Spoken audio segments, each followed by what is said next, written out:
Section 12. The Theogony of the Creative Gods. To thoroughly comprehend the idea underlying every ancient cosmology necessitates the study and comparative analysis of all the great religions of antiquity. For it is only by this method that the root idea can be made plain. Exact science, could it soar so high, in tracing the operations of nature to their ultimate and original sources, would call this idea the hierarchy of forces. The original, transcendental and philosophical conception was one. But as systems began to reflect more and more with every age the idiosyncrasies of nations, and as the latter, after separating, settled into distinct groups, each evolving along its own national or tribal groove, the main idea gradually became veiled by the overgrowth of human fancy. While in some countries the forces, or rather the intelligent powers of nature, received divine honors to which they were hardly entitled. In others, as now in Europe and the other civilized lands, the very thought of such forces being endowed with intelligence seems absurd, and is proclaimed unscientific. Therefore one finds relief in such statements as are found in the introduction to Asgard and the Gods, Tales and Traditions of Our Northern Ancestors, edited by W. S. W. Anson, who says, although in Central Asia, or on the banks of the Indus, in the land of the pyramids, and in the Greek and Italian peninsulas, and even in the north, whither Celts, Teutons and Slavs wandered, the religious conceptions of the people have taken different forms, yet their common origin is still perceptible.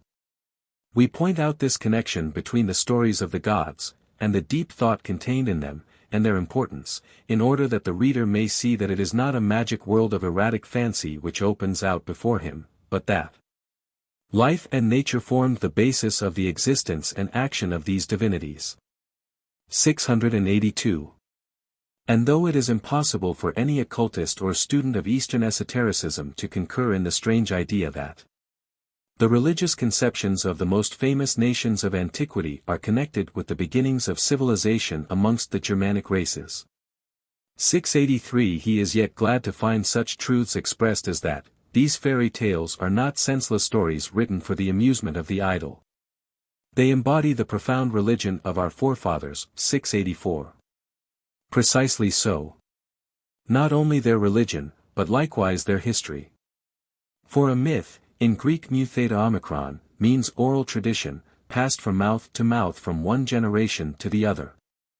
And even in the modern etymology the term stands for a fabulous statement conveying some important truth. A tale of some extraordinary personage whose biography has become overgrown, owing to the veneration of successive generations, with rich popular fancy, but which is no wholesale fable. Like our ancestors, the primitive Aryans, we believe firmly in the personality and intelligence of more than one phenomenon-producing force in nature. As time rolled on, the archaic teaching grew dimmer, and the nations more or less lost sight of the highest and one principle of all things, and began to transfer the abstract attributes of the causeless cause to the caused effects, which became in their turn causative. The creative powers of the universe.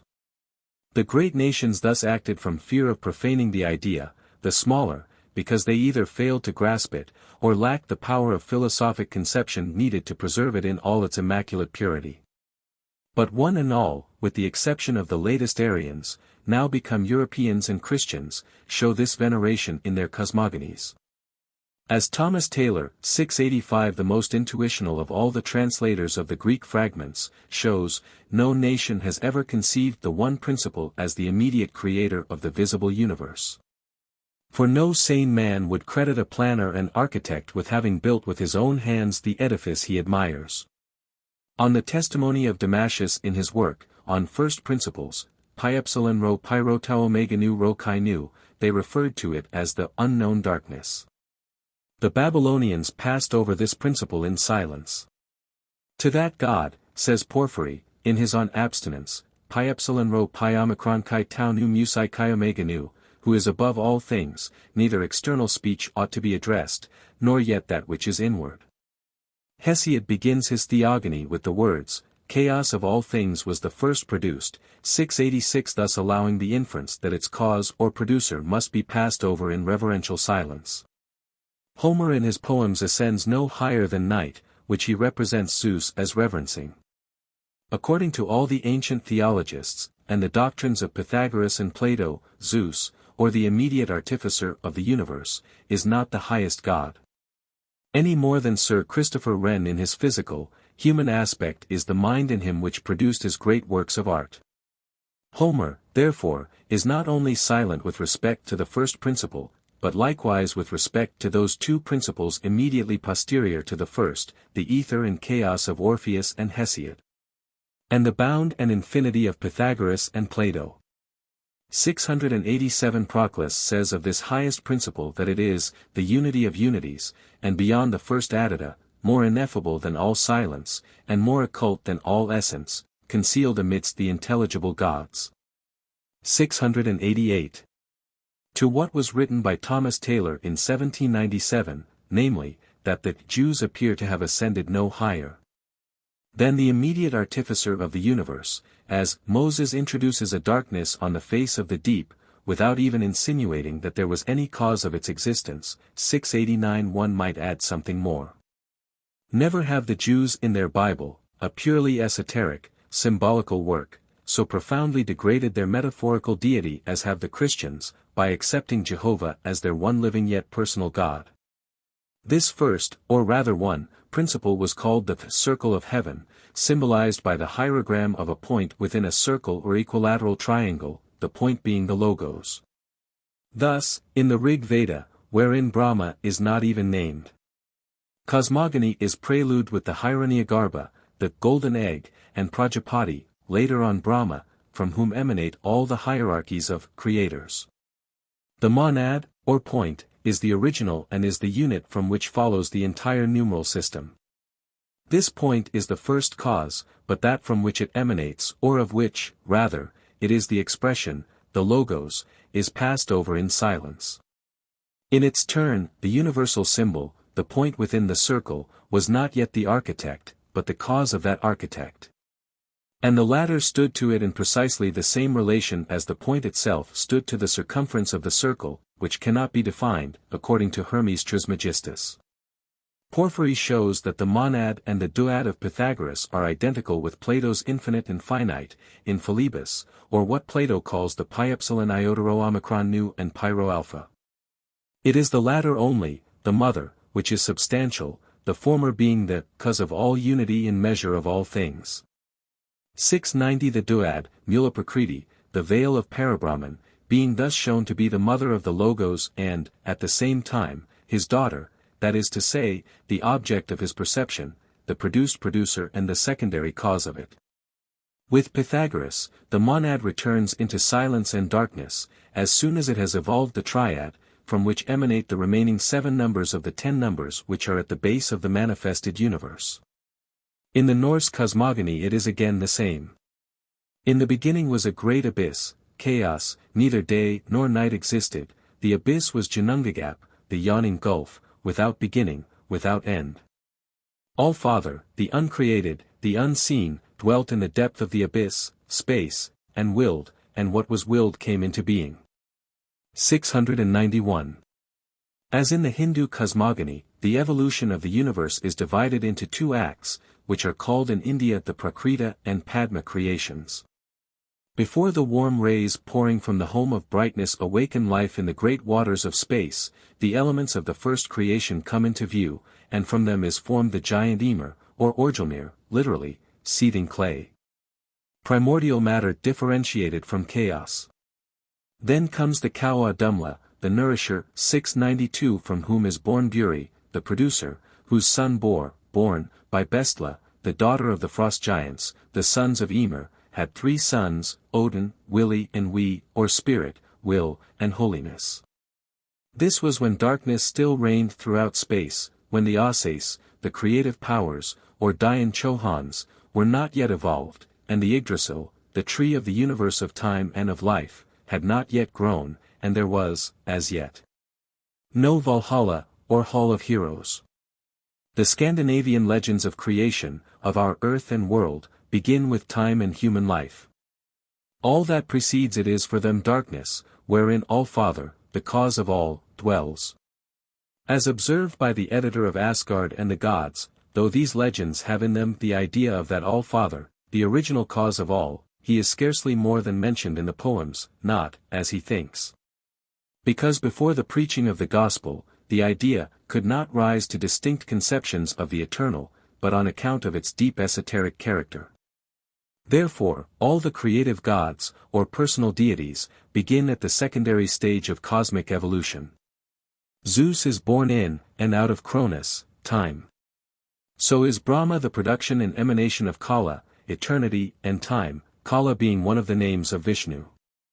Hence we find Odin, the father of the gods and of the Ases, as Brahma is the father of the gods and of the Asuras. And hence also the androgyne character of all the chief creative gods, from the second monad of the Greeks down to the Sapphira Adam Kadmon, the Brahma or Prajapativak of the Vedas, and the androgyne of Plato. Which is but another version of the Indian symbol. The best metaphysical definition of primeval theogony, in the spirit of the Vedantins, may be found in the Notes on the Bhagavad Gita, by T. Subarao. Parabrahman, the unknown and the incognizable, as the lecturer tells his audience, is not ego, it is not non-ego, nor is it consciousness, it is not even Atma. But though not itself an object of knowledge, it is yet capable of supporting and giving rise to every kind of object and every kind of existence which becomes an object of knowledge.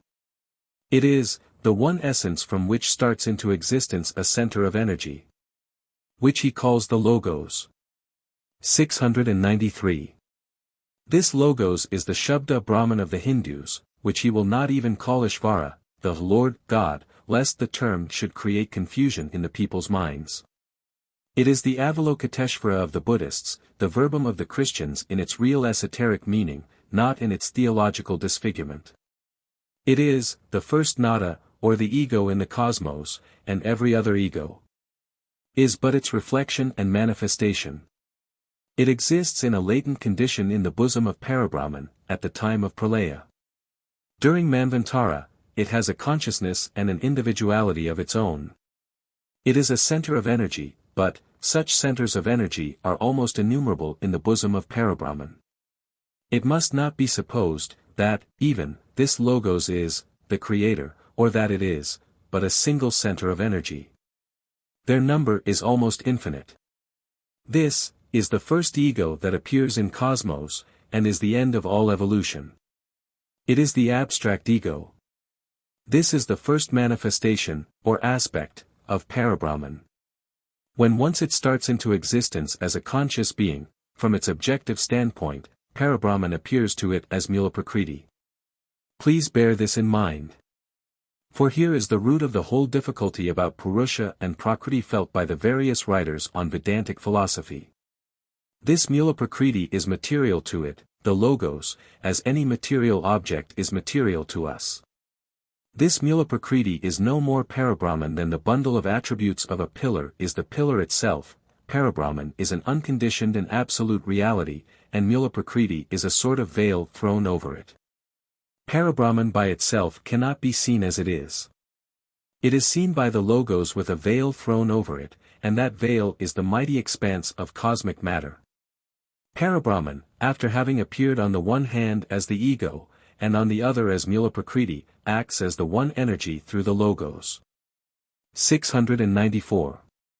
And the lecturer explains what he means by this acting of something which is nothing, though it is the all, by a fine simile. He compares the Logos to the sun through which light and heat radiate, but whose energy, light and heat, exist in some unknown condition in space and are diffused in space only as visible light and heat, the sun being only the agent thereof. This is the first triadic hypostasis. The quaternary is made up by the energizing light shed by the Logos. The Hebrew Kabbalists stated it in a manner which is esoterically identical with the Vedantic. Ein Sof, they taught, could not be comprehended, could not be located, nor named, though the causeless cause of all. Hence its name, Ein Sof, is a term of negation, the inscrutable, the incognizable, and the unnameable. They made of it, therefore, a boundless circle, a sphere, of which human intellect, with the utmost stretch, could only perceive the vault. In the words of one who has unriddled much in the Kabbalistical system most thoroughly, in one of its meanings, in its numerical and geometrical esotericism. Close your eyes. And from your own consciousness of perception try and think outward to the extremest limits in every direction. You will find that equal lines or rays of perception extend out evenly in all directions, so that the utmost effort of perception will terminate in the vault of a sphere. The limitation of this sphere will, of necessity, be a great circle, and the direct rays of thought in any and every direction must be right line radii of the circle. This, then, must be, humanly speaking, the extremest all-embracing conception of the Ein Sof manifest, which formulates itself as a geometrical figure, viz. of a circle, with its elements of curved circumference and right line diameter divided into radii. Hence, a geometrical shape is the first recognizable means of connection between the Ein Sof and the intelligence of man. 695. This great circle, which Eastern esotericism reduces to the point within the boundless circle, is the Avalokiteshvara, the Logos, or Verbum, of which T. Subaro speaks. But this circle or manifested God is as unknown to us, except through its manifested universe, as is the one, though easier, or rather more possible to our highest conceptions. This Logos which sleeps in the bosom of Parabrahman, during pralaya, as our ego is latent, in us, at the time of sushupti, or sleep. Which cannot cognize Parabrahman otherwise than as Mula Prakriti, the latter being a cosmic veil which is, the mighty expanse of cosmic matter, is thus only an organ in cosmic creation, through which radiate the energy and wisdom of Parabrahman. Unknown to the Logos, as it is to ourselves.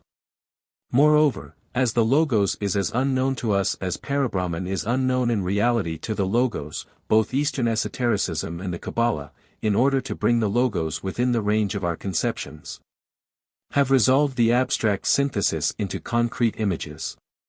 Viz., into the reflections or multiplied aspects of that Logos, or Avalokiteshvara, Brahma Ormazd, Osiris, Adam Kadmon, call it by any of such names you will.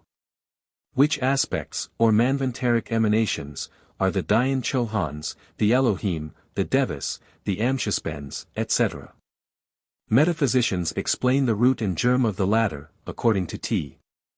Subaro, as the first manifestation of Parabrahman, the highest trinity that we are capable of understanding, which is Mula Prakriti, the veil, the Logos, and the conscious energy of the latter, or its power and light. Called in the Bhagavad Gita, Deva Prakriti. Or matter, force and the ego, or the one root of self, of which every other kind of self is but a manifestation or a reflection.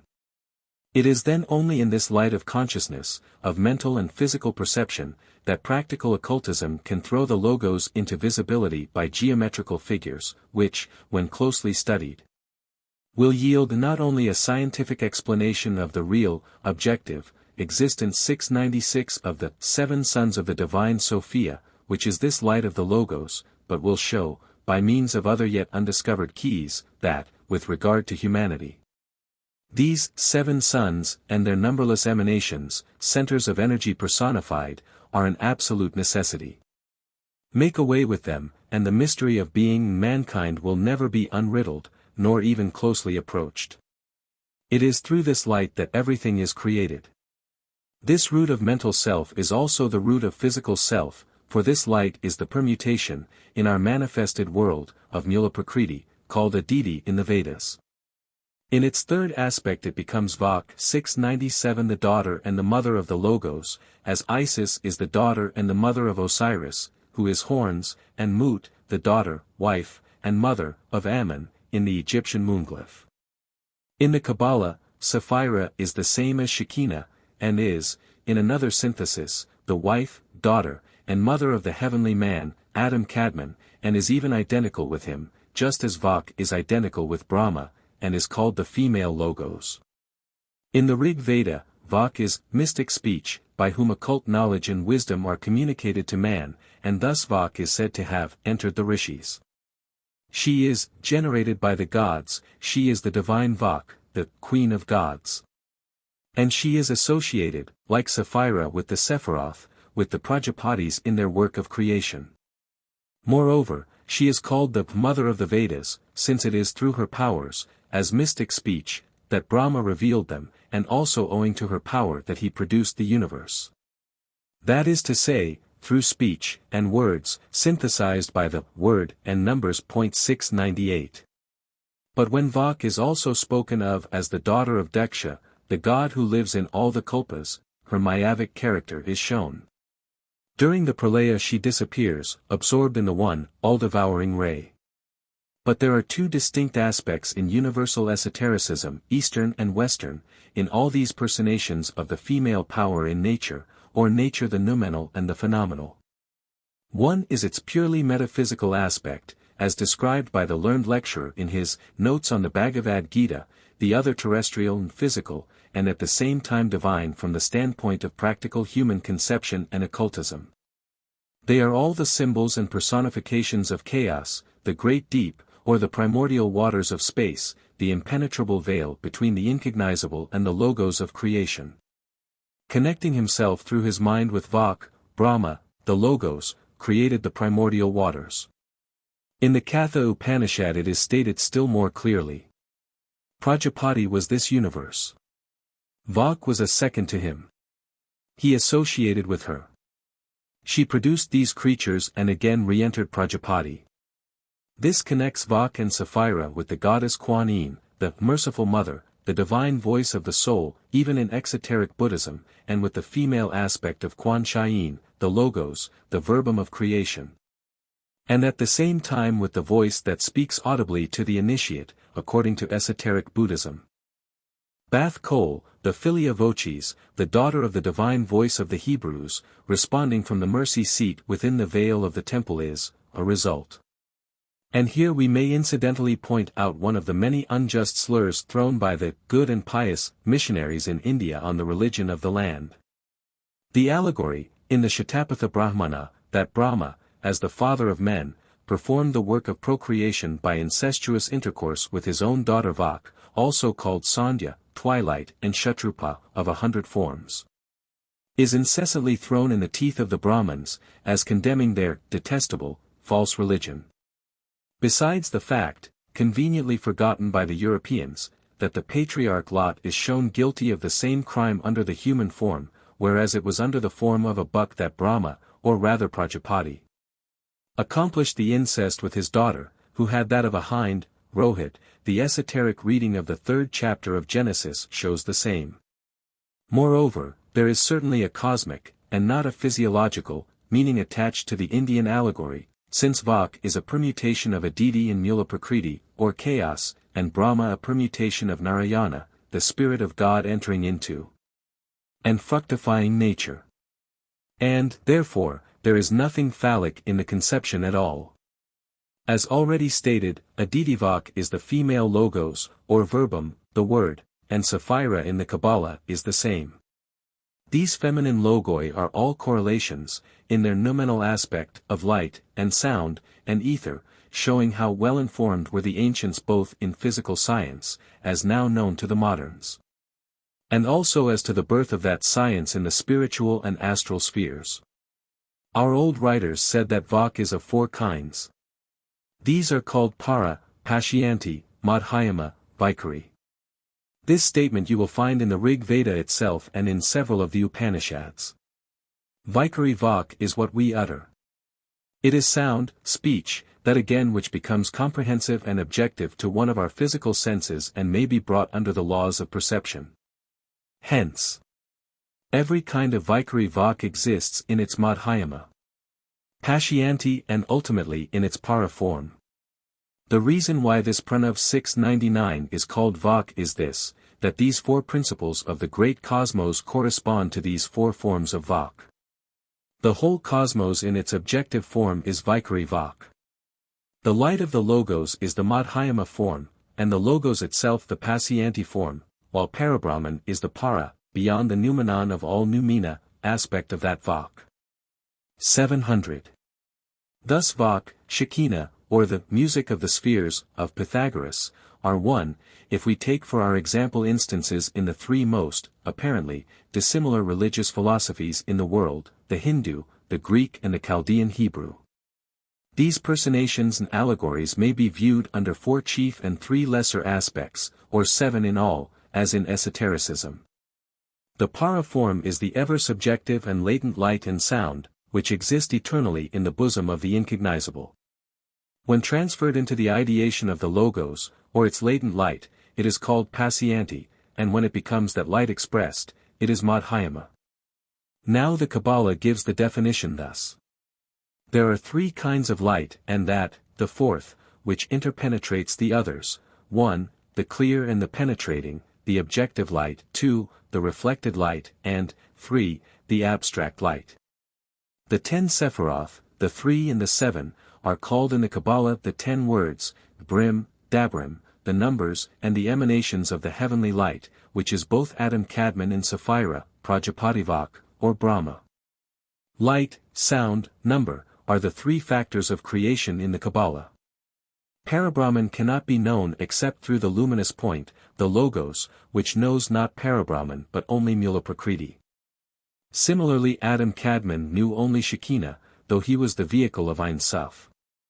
And, as Adam Kadmon, he is, in the esoteric interpretation, the total of the number 10, the Sephiroth, himself being a trinity, or the 3 attributes of the incognizable deity in one. 701 When the heavenly man, or Logos, first assumed the form of the crown 702, Kether, and identified himself with Sapphira, he caused 7 splendid lights to emanate from it, the crown, which made in their totality 10. So Brahma Prajapati, once he became separated from, yet identical with Vak, caused the 7 rishis, the 7 manas or Prajapatis, to issue from that crown. In exotericism one will always find 10 and 7, of either Sapphira or Prajapati. In esoteric rendering always 3 and 7, which yield also 10. Only when divided, in the manifested sphere, into 3 and 7, they form, circle with vertical line, the androgyne, and, circle containing an X, or the figure X manifested and differentiated. This will help the student to understand why Pythagoras esteemed the deity, the Logos, to be the center of unity and source of harmony. We say this deity was the Logos, not the monad that dwelleth in solitude and silence, because Pythagoras taught that unity being indivisible is no number. And this is also why it was required of the candidate, who applied for admittance into his school, that he should have already studied as a preliminary step, the sciences of arithmetic, astronomy, geometry and music, which were held to be the 4 divisions of mathematics. 703 Again, this explains why the Pythagoreans asserted that the doctrine of numbers, the chief of all in esotericism, had been revealed to man by the celestial deities. That the world had been called forth out of chaos by sound, or harmony, and constructed according to the principles of musical proportion. That the 7 planets which rule the destiny of mortals have a harmonious motion and, as Censorinus says, intervals corresponding to musical diastemes, rendering various sounds, so perfectly consonant, that they produce the sweetest melody, which is inaudible to us, only by reason of the greatness of the sound, which our ears are incapable of receiving. In the Pythagorean Theogony, the hierarchies of the heavenly host and gods were numbered, and also expressed numerically. Pythagoras had studied esoteric science in India. Therefore we find his pupils saying, "The monad, the manifested one, is the principle of all things.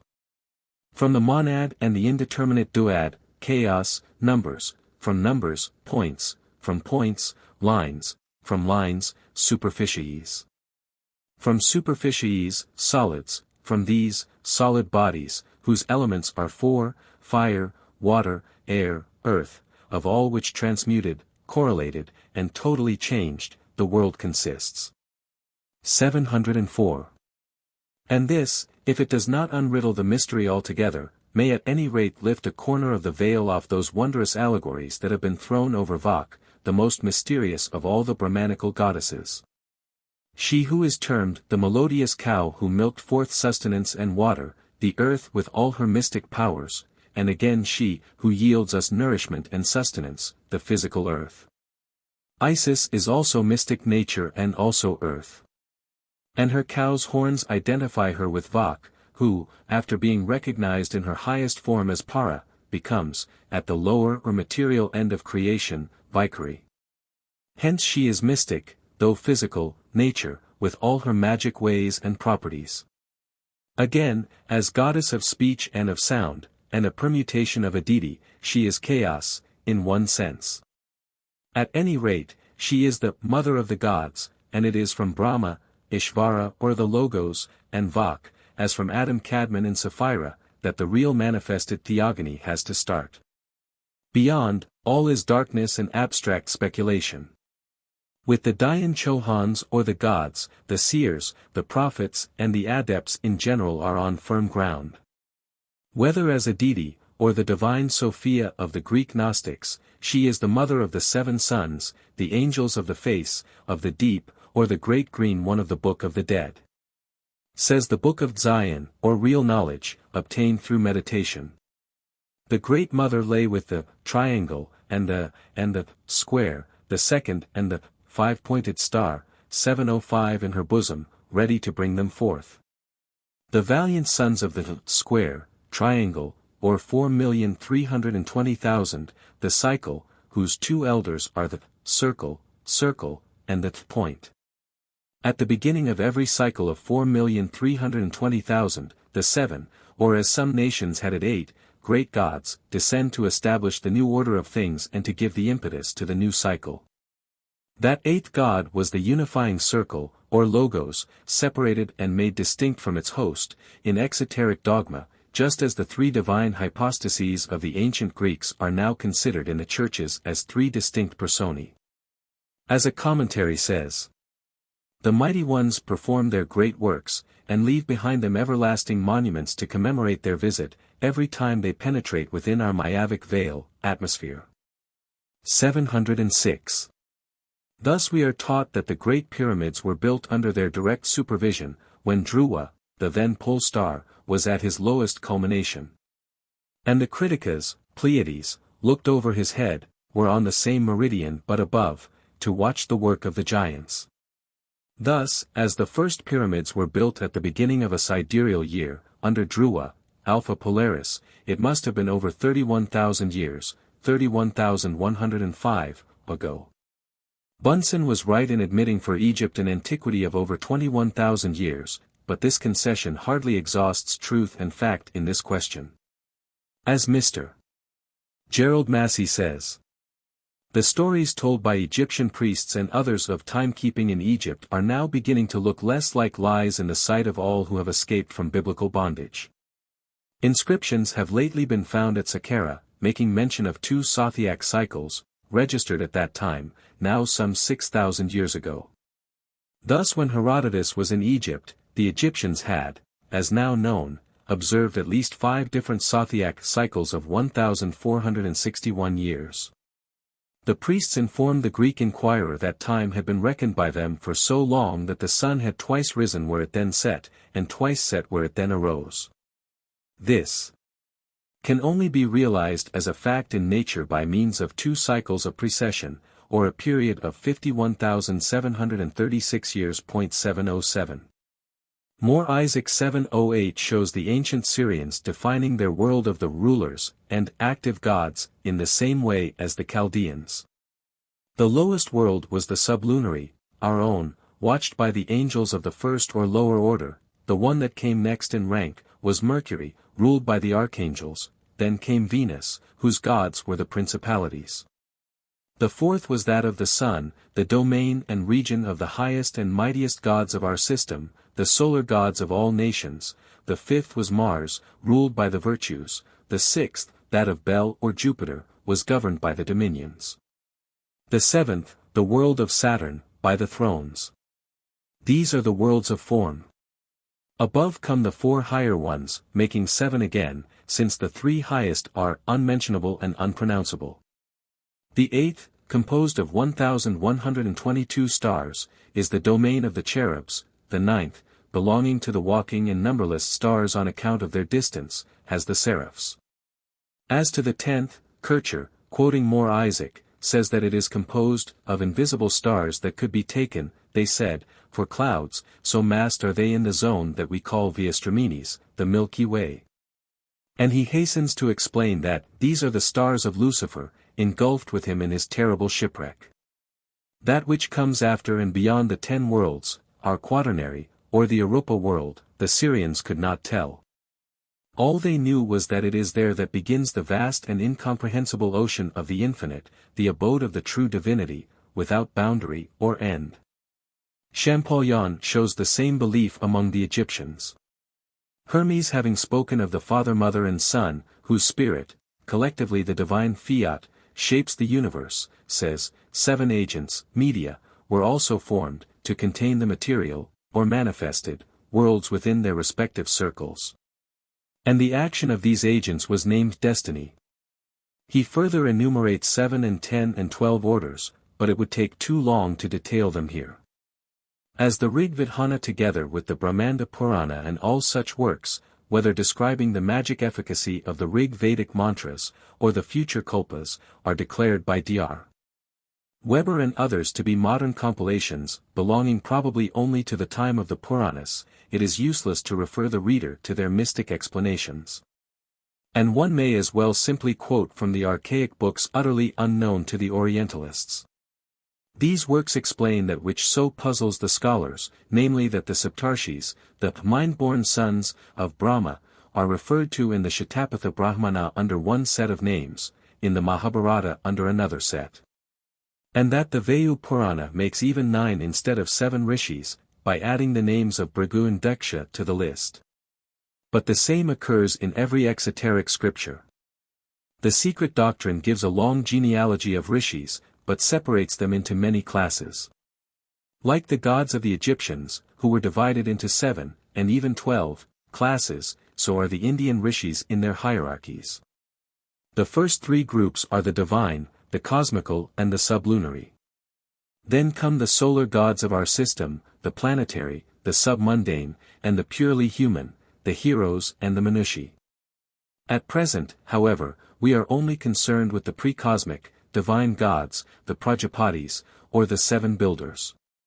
This group is found unmistakably in every cosmogony. Owing to the loss of Egyptian archaic documents, since, according to M. Maspero, the materials and historical data on hand to study the history of the religious evolution in Egypt are neither complete nor very often intelligible, the ancient hymns and inscriptions on the tombs must be appealed to, in order to have the statements brought forward from the Secret Doctrine partially and indirectly corroborated. One such shows that Osiris, like Brahma Prajapati, Adam Kadmon, Ormuzd, and so many other logoi, was the chief and synthesis of the group of creators or builders. Before Osiris became the one and the highest god of Egypt, he was worshipped at Abydos as the head, or leader, of the heavenly host of the builders belonging to the higher of the 3 orders. The hymn engraved on the votive stele of a tomb from Abydos, 3rd register, addresses Osiris thus. Salutations to thee, O Osiris, elder son of Seb. Thou the greatest over the 6 gods issued from the goddess Noo, primordial water, thou the great favorite of thy father Ra, father of fathers, king of duration, master in the eternity. Who, as soon as these issued from thy mother's bosom, gathered all the crowns and attached the Urius, serpent or Naja, 709 on thy head, multiform god, whose name is unknown and who has many names in towns and provinces. Coming out from the primordial water crowned with the Urius, which is the serpent emblem of cosmic fire, and himself the 7th over the 6 primary gods, issued from Father Mother, Noo and Nut, the sky, who can Osiris be? But the chief Prajapati, the chief Sapphira, the chief Amshaspend, Ormuzd. That this latter solar and cosmic god stood, in the beginning of religious evolution, in the same position as the archangel, whose name was Secret, is certain. This archangel was Michael, the representative on earth of the hidden Jewish God. In short, it is his face that is said to have gone before the Jews like a pillar of fire. Burnouf says, the 7 Amshaspends, who are most assuredly our archangels, designate also the personifications of the divine virtues. 710 and these archangels, therefore, are as certainly the Saptarshis of the Hindus, though it is next to impossible to class each with its pagan prototype and parallel, since, as in the case of Osiris, they have all so many names in towns and provinces. Some of the most important, however, will be shown in their order. One thing is thus undeniably proven. The more we study their hierarchies and find out their identity, the more proofs we acquire that there is not one of the past or present personal gods, known to us from the earliest days of history, that does not belong to the third stage of cosmic manifestation. In every religion we find the concealed deity forming the groundwork, then the ray therefrom, that falls into primordial cosmic matter, the first manifestation. Then the androgyne result, the dual male and female abstract force personified, the second stage. This finally separates itself, in the third, into 7 forces, called the creative powers by all the ancient religions, and the virtues of God by the Christians. The later explanations and abstract metaphysical qualifications have not prevented the Roman and Greek churches from worshipping these virtues under the personifications and distinct names of the 7 archangels. In the Book of Druskim 7:11 in the Talmud, a distinction between these groups is given which is the correct Kabbalistical explanation. It says, there are 3 groups, or orders, of Sephiroth. First, the Sephiroth called the divine attributes, abstract. Second, the physical or sidereal Sephiroth, personal, one group of 7, the other of 10. Third, the metaphysical Sephiroth, or periphrasis of Jehovah, who are the first 3 Sephiroth, Kether, Chokmah and Bina, the rest of the 7 being the personal, 7 spirits of the presence, also of the planets. The same division has to be applied to the primary, secondary and tertiary evolution of gods in every theogony, if one wishes to translate the meaning esoterically. We must not confuse the purely metaphysical personifications of the abstract attributes of deity, with their reflection, the sidereal gods. This reflection, however, is in reality the objective expression of the abstraction. Living entities and the models formed on that divine prototype. Moreover, the 3 metaphysical Sephiroth, or the periphrasis of Jehovah, are not Jehovah. It is the latter himself, with the additional titles of Adonai, Elohim, Sabaoth, and the numerous names lavished on him, who is the periphrasis of the Shaddai, the Omnipotent. The name is a circumlocution, indeed, a too abundant figure of Jewish rhetoric, and has always been denounced by the occultists. To the Jewish Kabbalists, and even the Christian alchemists and Rosicrucians, Jehovah was a convenient screen, unified by the folding of its many panels, and adopted as a substitute. One name of an individual Sapphira being as good as another name, for those who had the secret. The Tetragrammaton, the ineffable, the sidereal, sum total, was invented for no other purpose than to mislead the profane and to symbolize life and generation. 712 The real secret and unpronounceable name, the word that is no word, has to be sought in the 7 names of the first 7 emanations, or the sons of the fire, in the secret scriptures of all the great nations, and even in the Zohar. The Kabbalistic lore of the smallest of all of them, viz. the Jewish. This word, composed of 7 letters in every tongue, is found embodied in the architectural remains of every great sacred building in the world. From the Cyclopean remains on Easter Island, part of a continent buried under the seas nearer 4 million years ago 713 than 20,000, down to the earliest Egyptian pyramids. We shall have to enter more fully into this subject later on, and to bring practical illustrations to prove the statements made in the text. For the present it is sufficient to show, by a few instances, the truth of what has been asserted at the beginning of this work, namely, that no cosmogony, the world over, with the sole exception of the Christian, has ever attributed to the one highest cause, the universal deific principle, the immediate creation of our earth, or man, or anything connected with these. This statement holds as well for the Hebrew or Chaldean Kabbalah as it does for Genesis, had the latter been ever thoroughly understood and, what is still more important, correctly translated. 7:14 Everywhere there is either a logos, a light shining in darkness, truly, or the architect of the worlds is esoterically in the plural number. The Latin Church, paradoxical as ever, while applying the epithet of Creator to Jehovah alone, adopts a whole kyrielle of names for the working forces of the latter, names which betray the secret.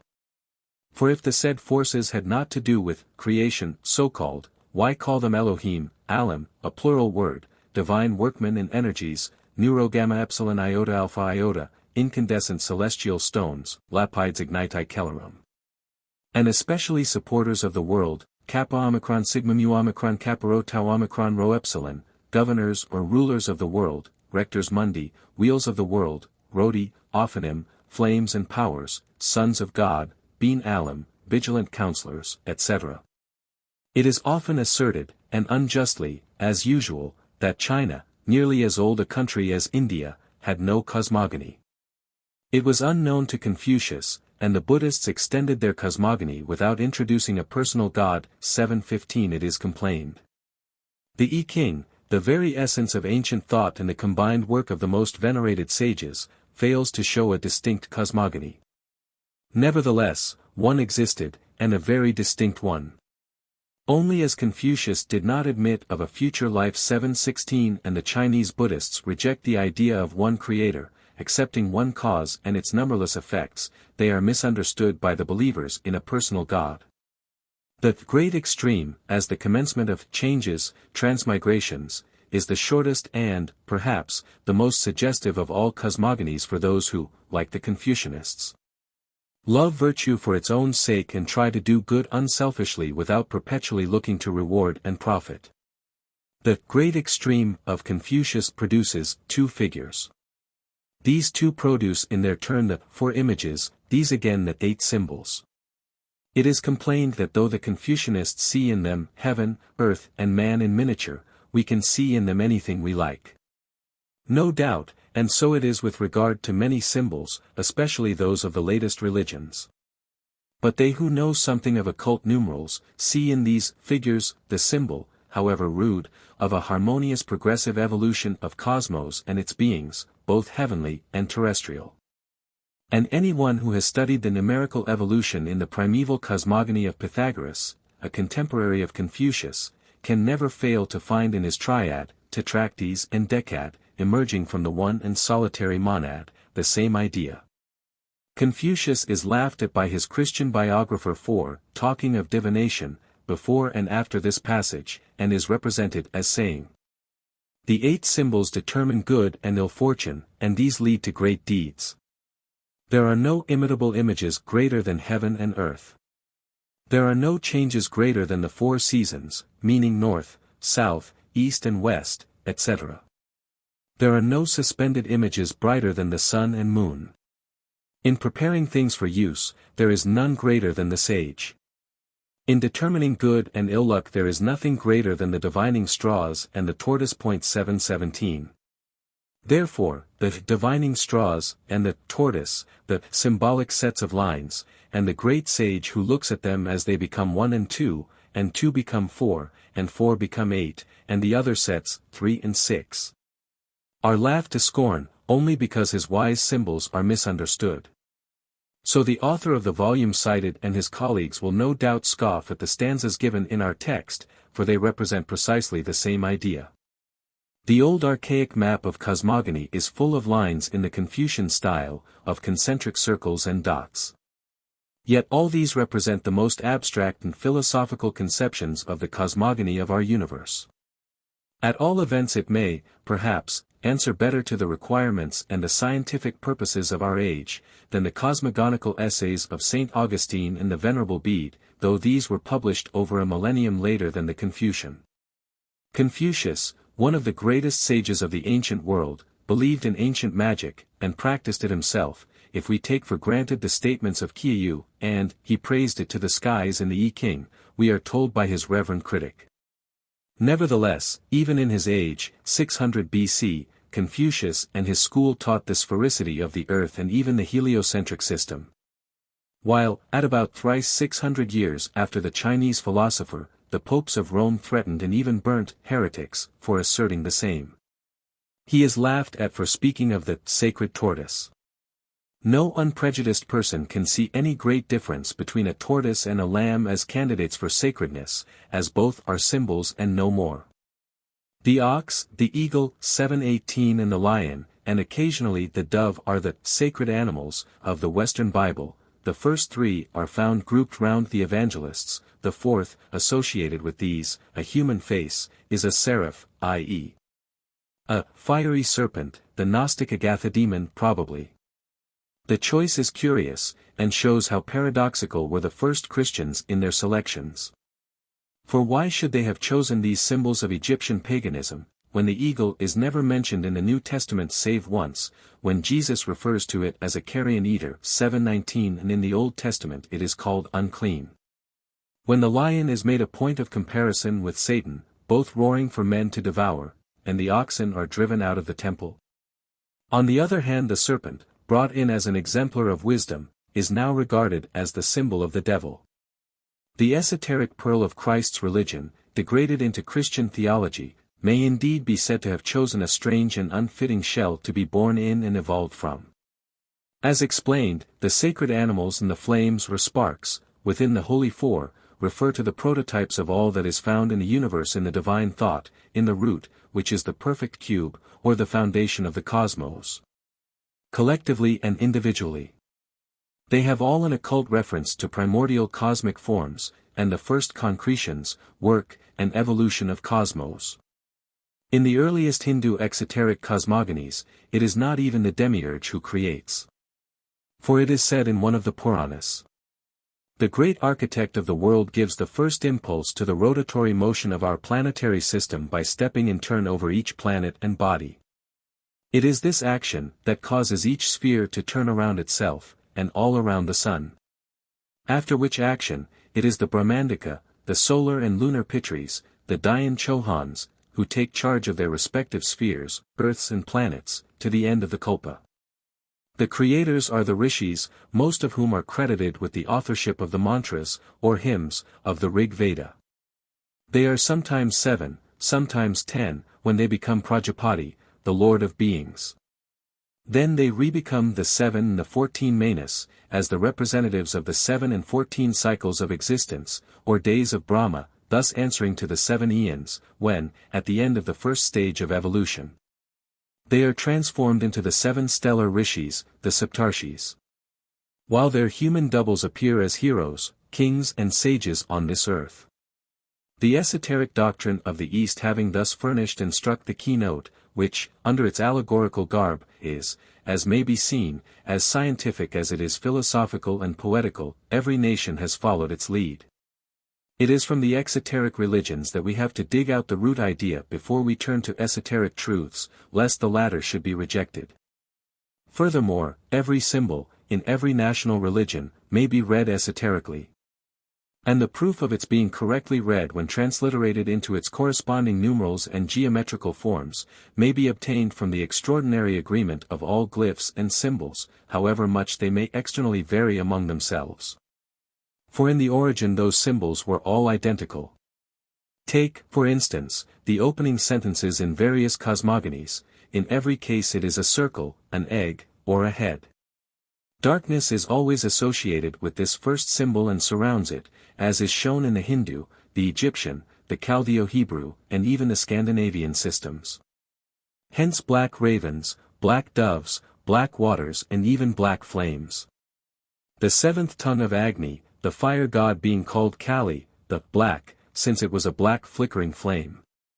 2 black doves flew from Egypt and, settling on the oaks of Dodona, gave their names to the Grecian gods. Noah sends out a black raven after the deluge, which is a symbol for the cosmic pralaya, after which began the real creation or evolution of our earth and humanity.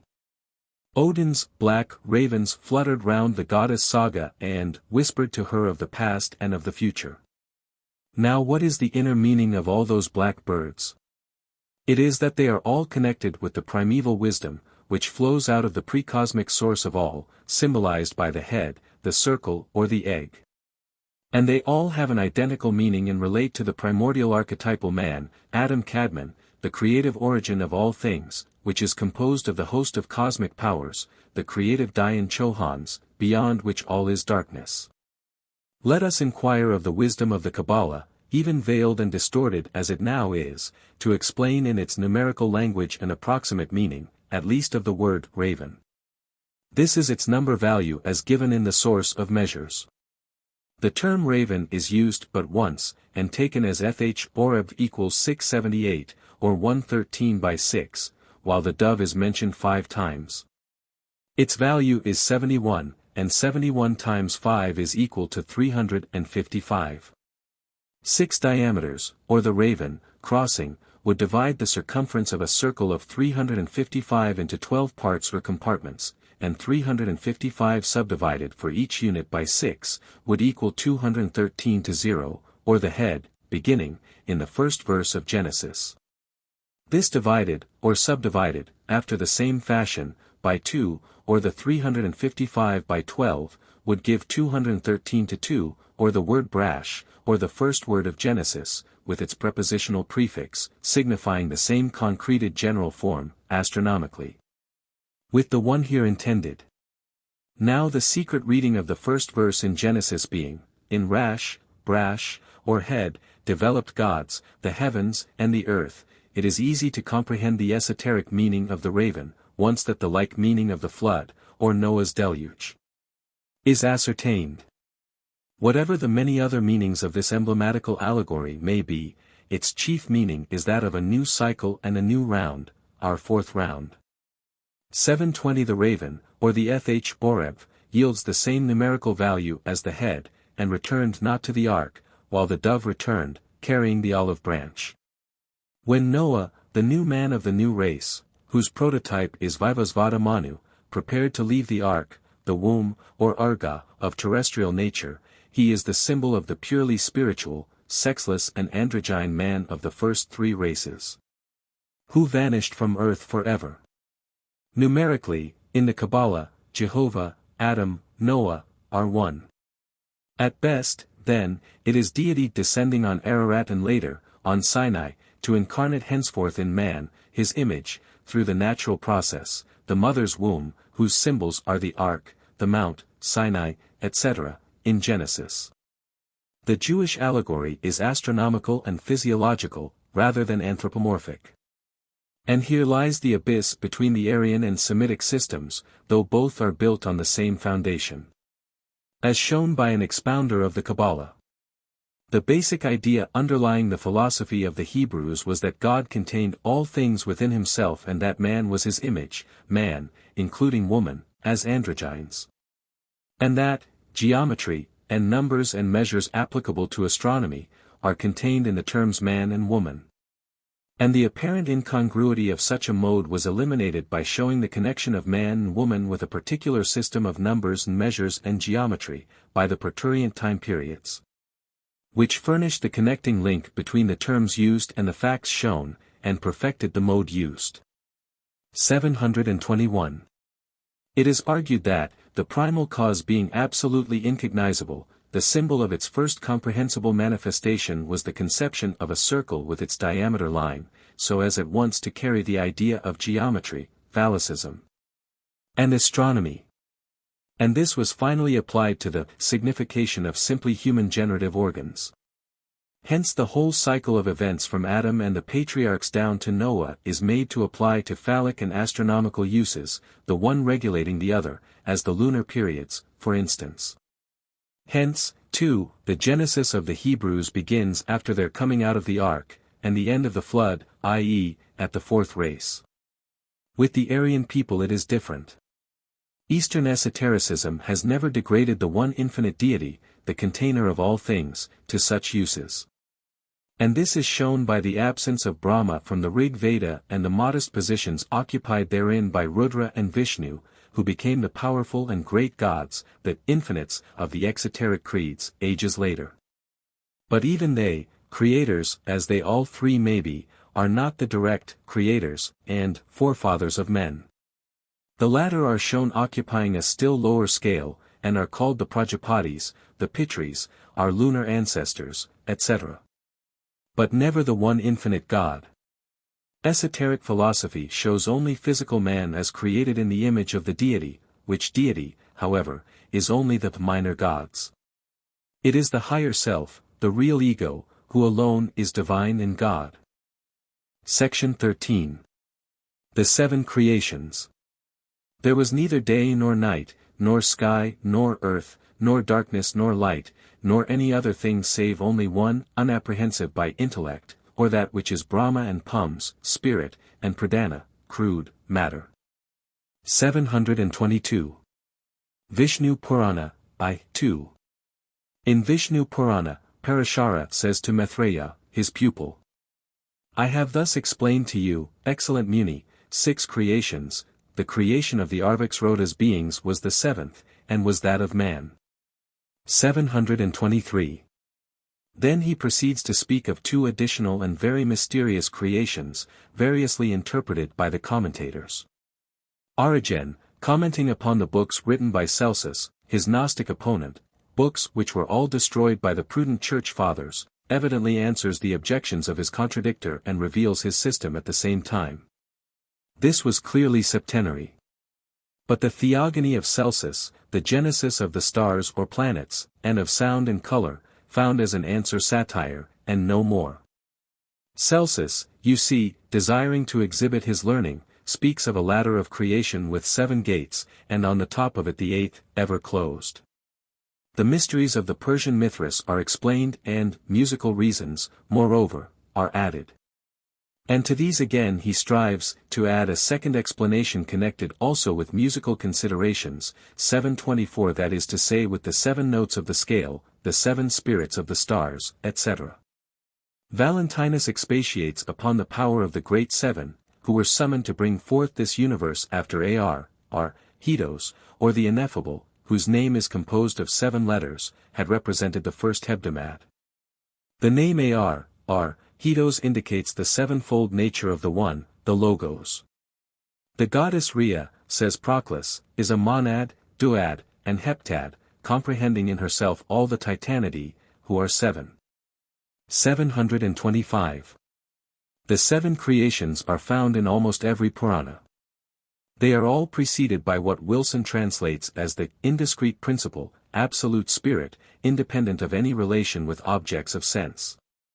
They are, 1. Mahatattva, the universal soul, infinite intellect, or divine mind, 2. Tanmatras, Buddha or Buddhasarga, elemental creation, the first differentiation of universal indiscrete substance, 3. Indriya or Aindriyaka, organic evolution. These 3 were the Prakrita creations, the developments of indiscrete nature, preceded by the indiscrete principle, 4. Mukhya, the fundamental creation, of perceptible things, was that of inanimate bodies.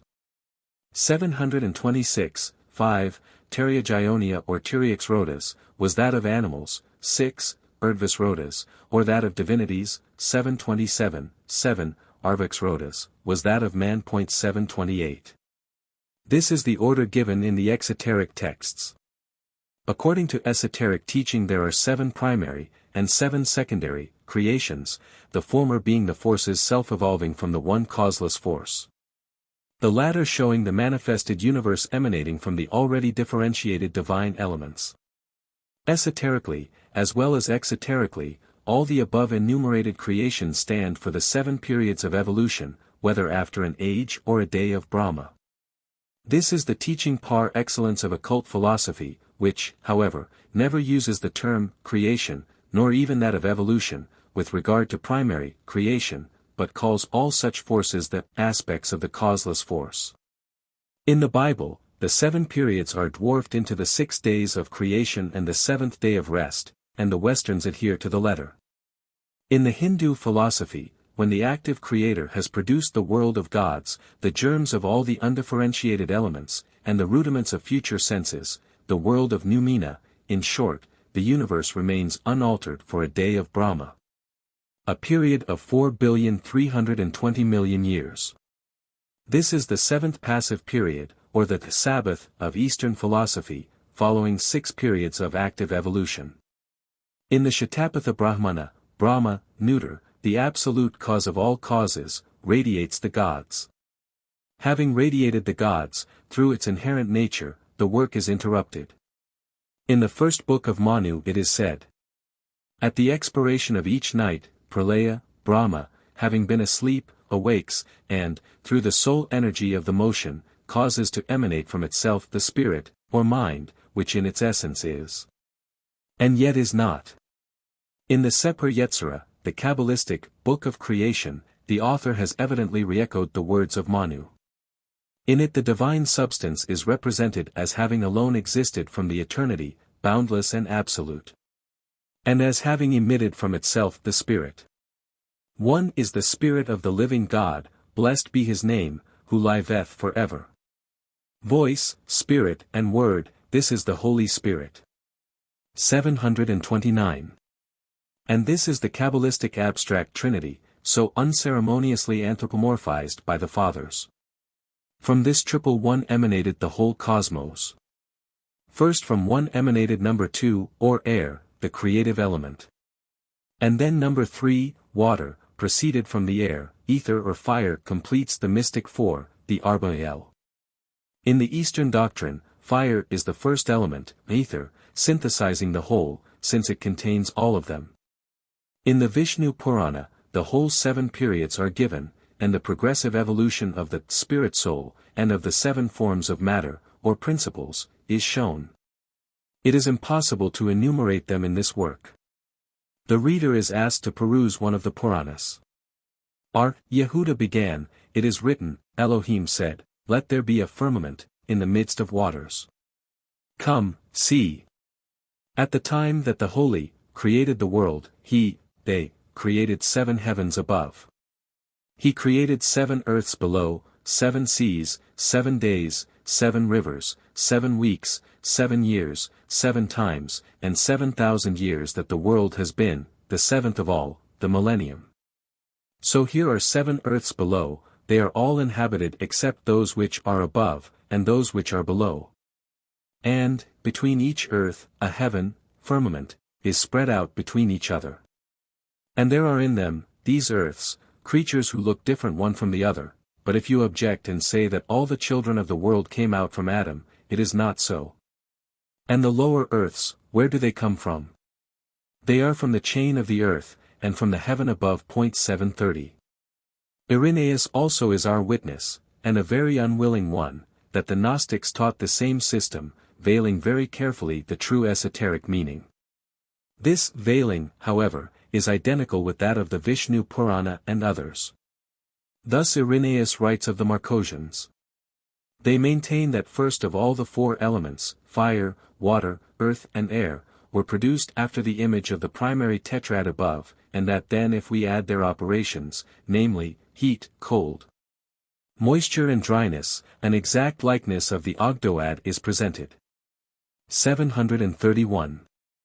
Only this likeness and the Ogdoad itself is a blind, just as in the 7 creations of the Vishnu Purana, to which 2 more are added, of which the 8th, termed Anugraha, possesses both the qualities of goodness and darkness. A Sankhyan more than a Puranic idea.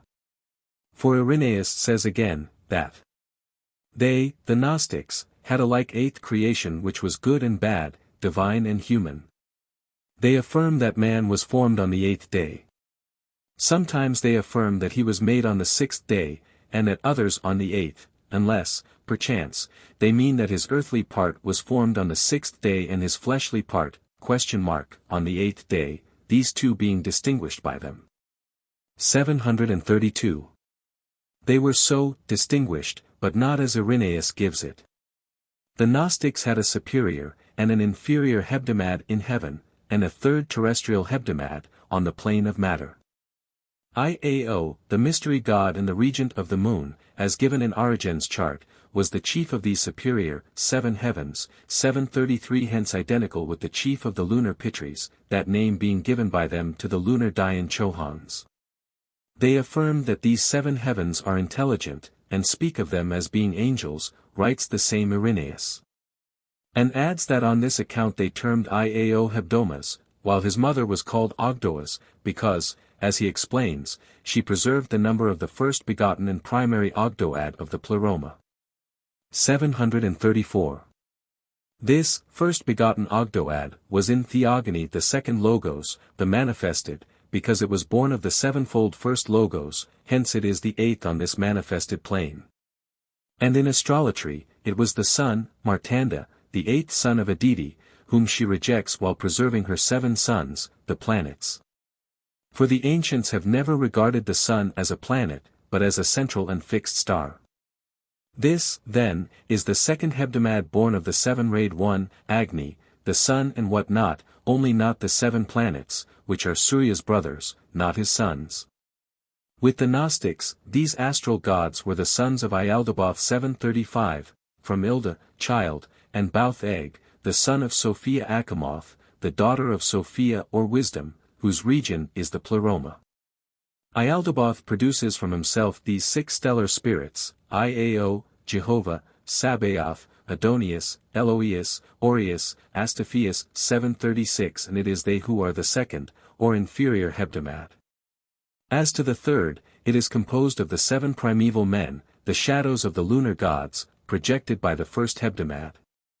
In this the Gnostics did not, as seen, differ much from the esoteric doctrine, except that they veiled it.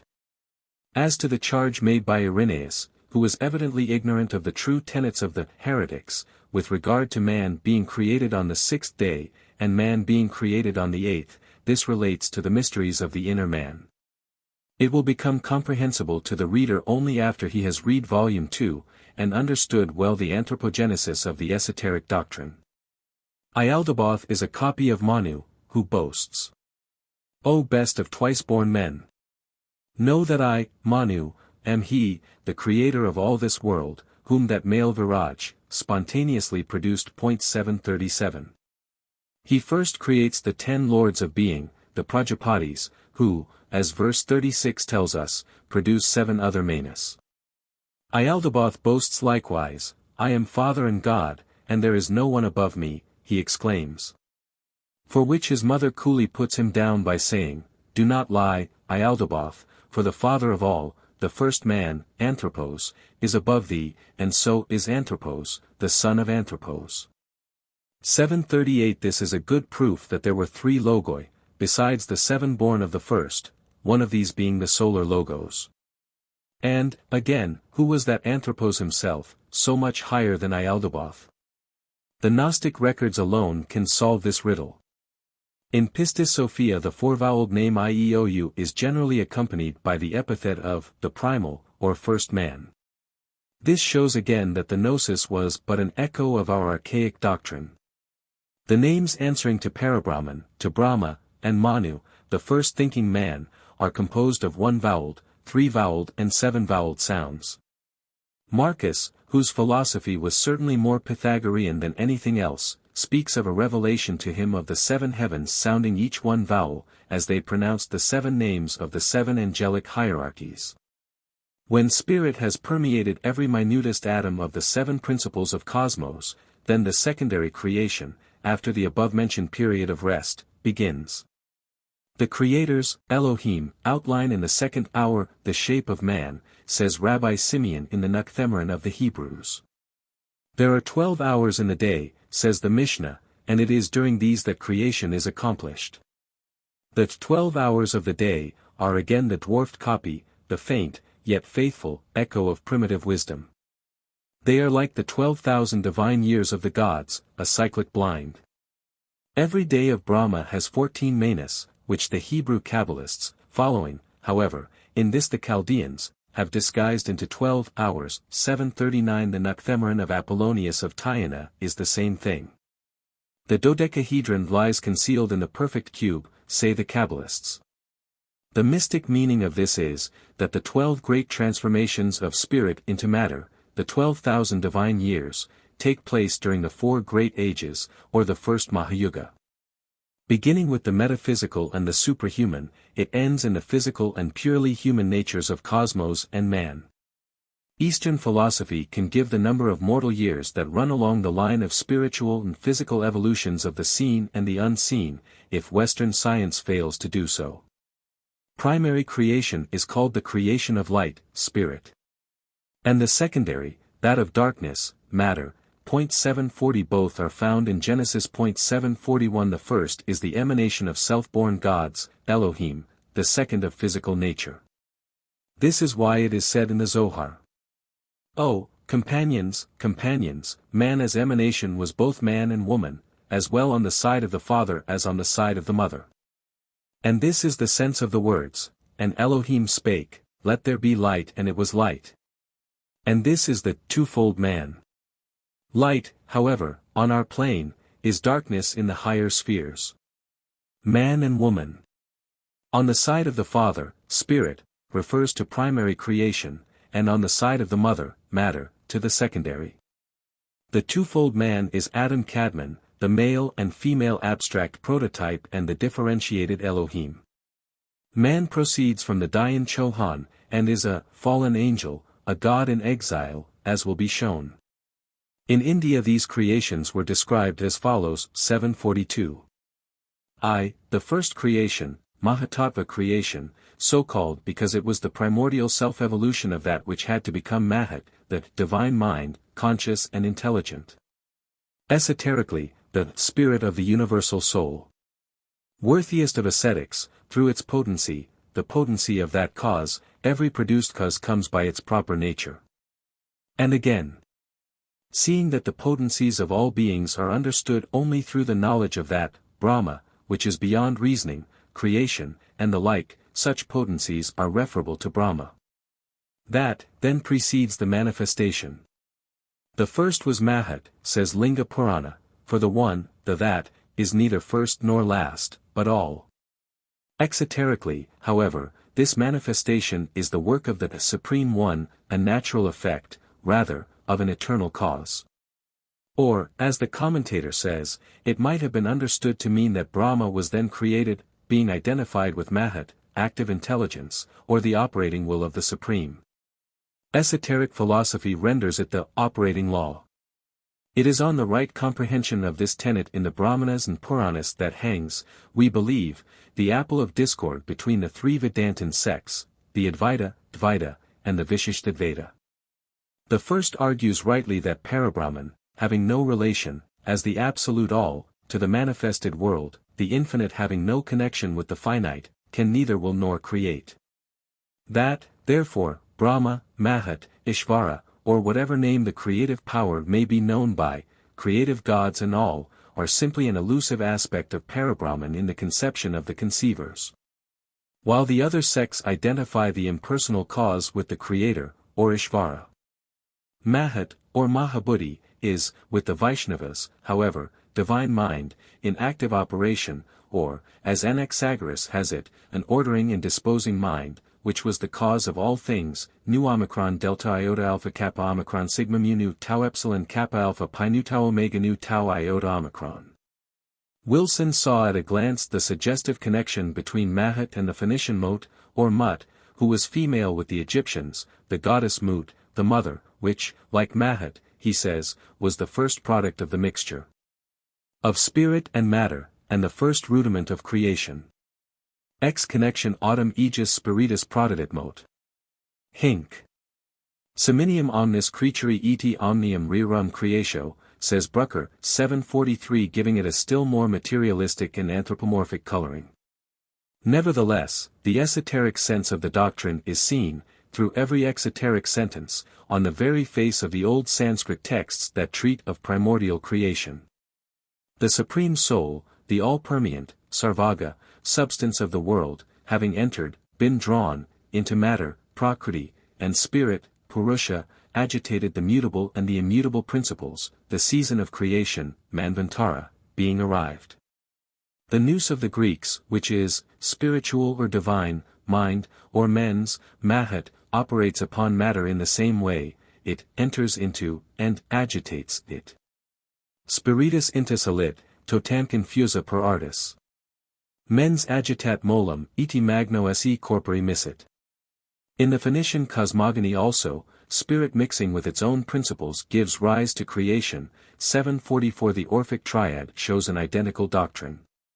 For their fans, or eros, chaos, containing crude undifferentiated cosmic matter, and chronos, time, are the three cooperating principles, emanating from the concealed and unknowable point, which produce the work of creation.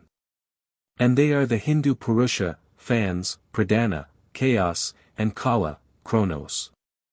The good Professor Wilson does not like the idea, as no Christian clergyman, however liberal, would. He remarks that, the mixture, of the Supreme Spirit or Soul with its own principles, is not mechanical, it is an influence or effect exerted upon intermediate agents which produce effects. The sentence in Vishnu Purana, as fragrance affects the mind from its proximity merely, and not from any immediate operation upon mind itself, so the Supreme influenced the elements of creation.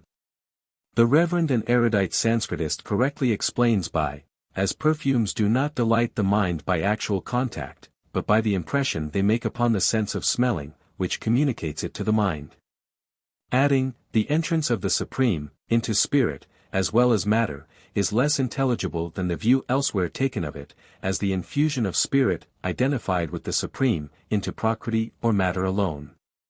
He prefers the verse in Padma Purana, he who is called the male, spirit, of Prakriti, that same divine Vishnu entered into Prakriti. This view is certainly more akin to the plastic character of certain verses in the Bible concerning the patriarchs, such as Lot and even Adam 7:45 and others of a still more anthropomorphic nature. But it is just that which led humanity to phallicism, the Christian religion being honeycombed with it, from the first chapter of Genesis down to the Revelation. The Esoteric doctrine teaches that the Dayan Chohans are the collective aggregate of divine intelligence or primordial mind, and that the first Manas, the seven mind-born spiritual intelligences, are identical with the former. Hence the Kwan-Shi-Yin, the golden dragon in whom are the seven, of stanza 3, is the primordial Logos, or Brahma, the first manifested creative power, and the Dhyanic energies are the Manas, or Manu Svayam Bhuva collectively. The direct connection, moreover, between the Manas and Mahat is easy to see. Manu is from the root man, to think, and thinking proceeds from the mind. It is, in cosmogony, the pre-nebular period. 2. The second creation, Buddha, was of the rudimental principles or Tanmatras, thence termed the elemental creation or Buddhasarga. It is the period of the first breath of the differentiation of the pre-cosmic elements, or matter. Bhuttadi means the origin of the elements and precedes Buddhasarga, the creation, or differentiation, of those elements in primordial akasha, chaos or vacuity.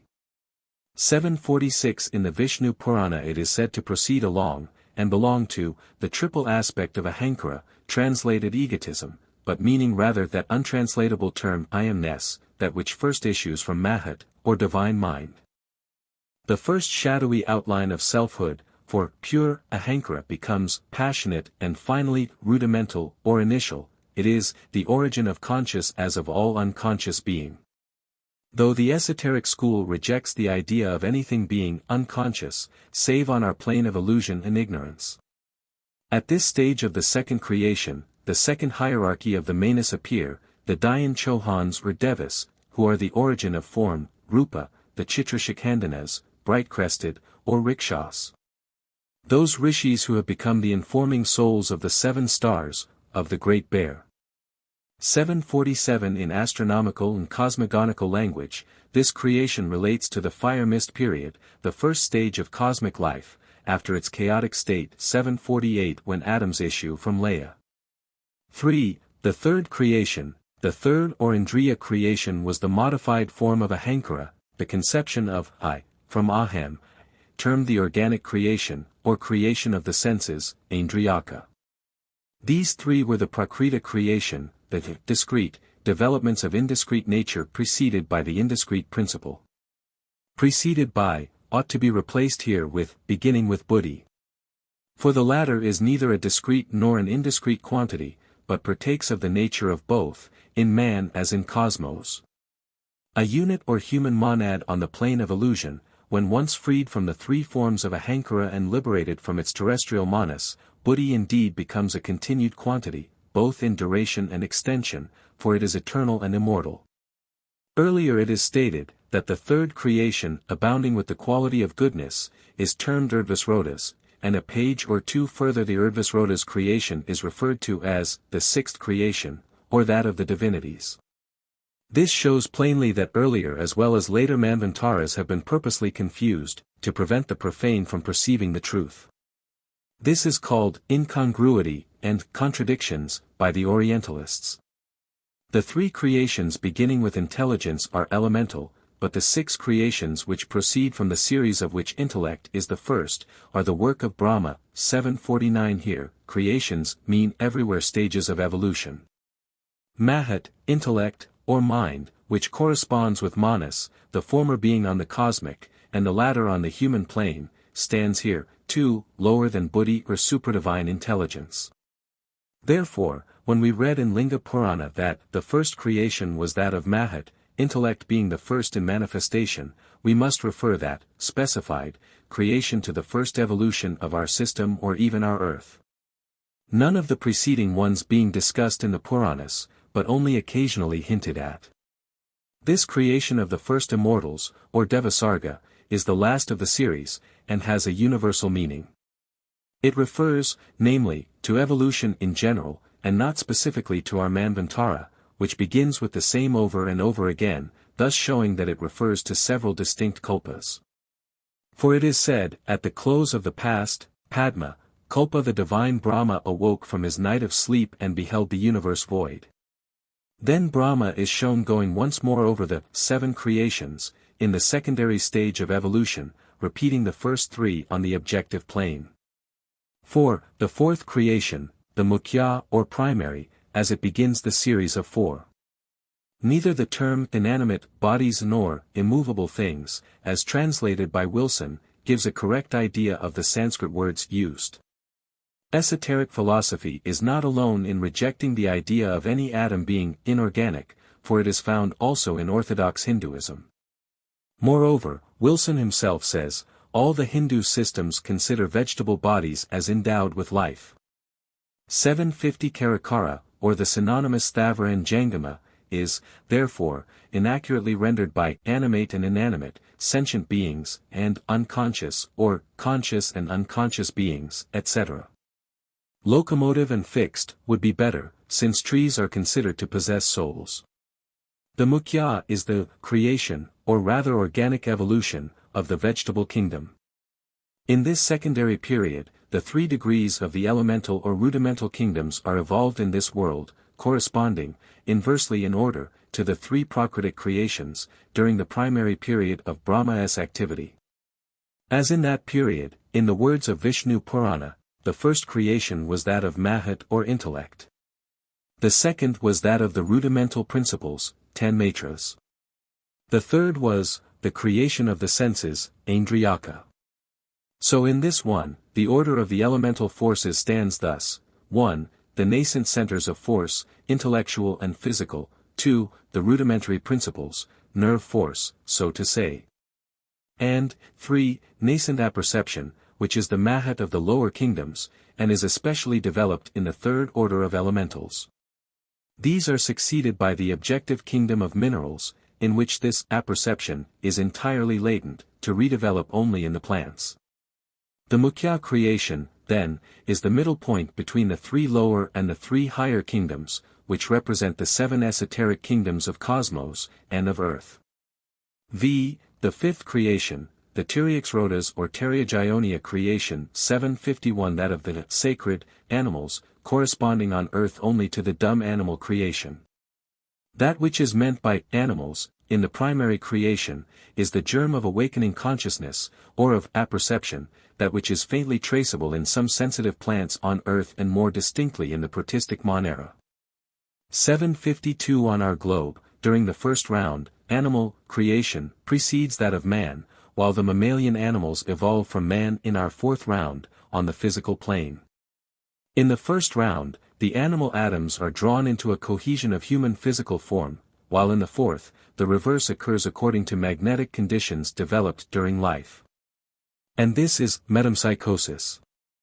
753 This 5th stage of evolution, called exoterically creation, may be viewed in both the primary and secondary periods, one as the spiritual and cosmic, the other as the material and terrestrial. It is archebiosis, or life origination. Origination, so far, of course, as the manifestation of life on all the 7 planes is concerned. It is at this period of evolution that the absolutely eternal universal motion, or vibration, that which is called in esoteric language the great breath, differentiates into the primordial, first manifested atom. More and more, as chemical and physical sciences progress, does this occult axiom find its corroboration in the world of knowledge. The scientific hypothesis, that even the simplest elements of matter are identical in their nature, and differ from each other only in consequence of the various distributions of atoms in the molecule or speck of substance, or of the modes of its atomic vibration, gains more ground every day. Thus, as the differentiation of the primordial germ of life has to precede the evolution of the Dayan Chohan of the third group or hierarchy of being in primary creation, before those gods can become embodied in their first ethereal form, Rupa. So animal creation has for the same reason to precede divine man on earth. And this is why we find in the Puranas, the 5th, the Teriajayonia creation, was that of animals. 6, the 6th creation, the Urdhvasrota's creation, or that of divinities. But these divinities are simply the prototypes of the first race, the fathers of their mind-born progeny with the soft bones. It is these who became the evolvers of the sweat-born, an expression explained in Volume 2. Created beings, explains the Vishnu Purana, although they are destroyed, in their individual forms, at the periods of dissolution, yet being affected by the good or evil acts of former existences, are never exempted from their consequences. And when Brahma produces the world anew, they are the progeny of his will. Collecting his mind into itself, yoga-willing, Brahma creates the 4 orders of beings, termed gods, demons, progenitors, and men. Progenitors here meaning the prototypes and evolvers of the first root race of men. The progenitors are the Pitris, and are of 7 classes. They are said, in exoteric mythology, to be born of Brahma's side, like Eve from the rib of Adam. Finally, the 6th creation is followed, and creation, in general closed by 7, the 7th creation, the evolution of the Urdhvasrota's beings, which was, that of man. The 8th creation mentioned is no creation at all, it is a blind, for it refers to a purely mental process, the cognition of the 9th creation, which, in its turn, is an effect, manifesting in the secondary, of that which was a creation in the primary, prakrita, creation. 754 The 8th, then, called anugraha, the pratyasarga or intellectual creation of the Sankhyas. 755 is, the creation of which we have a notion, in its esoteric aspect, or to which we give intellectual assent, anugraha. In contradistinction to organic creation. It is the correct perception of our relations to the whole range of gods, and especially of those we bear to the Kumaras, the so-called 9th creation, which is in reality an aspect, or reflection, of the 6th in our manvantara, the Vivasvata. There is a 9th, the Kaumara creation, which is both primary and secondary, says the Vishnu Purana, the oldest of such texts. 756 as an esoteric text explains. The Kumaras, are the Dhyanis, derived immediately from the Supreme Principle, who reappear in the Vivasvata Manu period, for the progress of mankind. 757. The translator of the Vishnu Purana corroborates it, by remarking that, these sages, live as long as Brahma. And they are only created by him in the first kalpa, although their generation is very commonly, but inconsistently, introduced in the secondary, Varha or Padma Kalpa. Thus, the Kumaras are, exoterically, the creation of Rudra or Nilalohita, a form of Shiva, by Brahma, and of certain other mind-born sons of Brahma. But, in the esoteric teaching, they are the progenitors of the true spiritual self in the physical man, the higher Prajapatis, while the Pitris, or lower Prajapatis, are no more than the fathers of the model, or type of his physical form. Made, in their image. 4, and occasionally 5, are mentioned freely in the exoteric texts, 3 of the Kumaras being secret. The 4 Kumaras, are, the mind-born sons of Brahma. Some specify 7. 758 All these seven Vaidhatra, the patronymic of the Kumaras, the Maker's sons, are mentioned and described in Ishvara Krishna's Sankhya Karika with the commentary of Gadapadacharya, Shankarakriya's Paraguru, attached to it. It discusses the nature of the Kumaras, though it refrains from mentioning by name all the seven Kumaras, but calls them instead the seven sons of Brahma, which they are, as they are created by Brahma in Rudra. The list of names it gives us is Sanaka, Sanandana, Sanatana, Kapila, Ribu, and Panchashika. But these again are all aliases. The exoteric four are Sanat Kumara, Sananda, Sanaka, and Sanatana, and the esoteric three Sana, Kapila, and Sanat Sujata. Special attention is once more drawn to this class of Dayan Chohans, for herein lies the mystery of generation and heredity hinted at in the commentary on stanza 7, in treating of the four orders of angelic beings. Volume 2 explains their position in the divine hierarchy. Meanwhile, let us see what the exoteric texts say about them. They say little, and to him who fails to read between the lines, nothing. We must have recourse, here, to other Puranas for the elucidation of this term, remarks Wilson, who does not suspect for one moment that he is in the presence of the angels of darkness, the mythical, great enemy, of his church. Therefore, he contrives to elucidate, no more than that, these divinities, declining to create progeny, and thus rebelling against Brahma, remained, as the name of the first, Sanat Kumara, implies, ever boys, Kumaras. That is, ever pure and innocent, whence their creation is called the Kaumara. The Puranas, however, may afford a little more light. Being ever as he was born, he is here called a youth, and hence his name is well known as Sanat Kumara. 759 In the Shaiva Puranas, the Kumaras are always described as yogins. The Kurm Purana, after enumerating them, says, These five, O Brahmins, were yogins, who acquired entire exemption from passion. They are five, because two of the Kumaras fell. So untrustworthy are some translations of the Orientalists that in the French translation of the Hari Vamsha, it is said, the seven Prajapati, Rudra, Skanda, his son, and Sanat Kumara proceeded to create beings. Whereas, as Wilson shows, the original is, these seven, created progeny, and so did Rudra, but Skanda and Sanat Kumara, restraining their power, abstained, from creation. The four orders of beings are referred to sometimes as Amhamsi, which Wilson renders as literally waters, and believes it a mystic term. It is one, no doubt, but he evidently failed to catch the real esoteric meaning. Waters and water stand as the symbol for Akasha, the primordial ocean of space, on which Narayana, the self-born spirit, moves, reclining on that which is its progeny. 760 Water is the body of Nara. Thus we have heard the name of water explained. Since Brahma rests on the water, therefore he is termed Narayana. 761 Pure, Purusha created the waters pure. At the same time water is the third principle in material cosmos, and the third in the realm of the spiritual, spirit of fire, flame, akasha, ether, water, air, earth, are the cosmic, sidereal, psychic, spiritual and mystic principles. Preeminently occult, on every plane of being. Gods, demons, pitris and men, are the four orders of beings to whom the term Amhamsi is applied, because they are all the product of waters, mystically, of the Akashic ocean, and of the third principle in nature. In the Vedas it is a synonym of gods.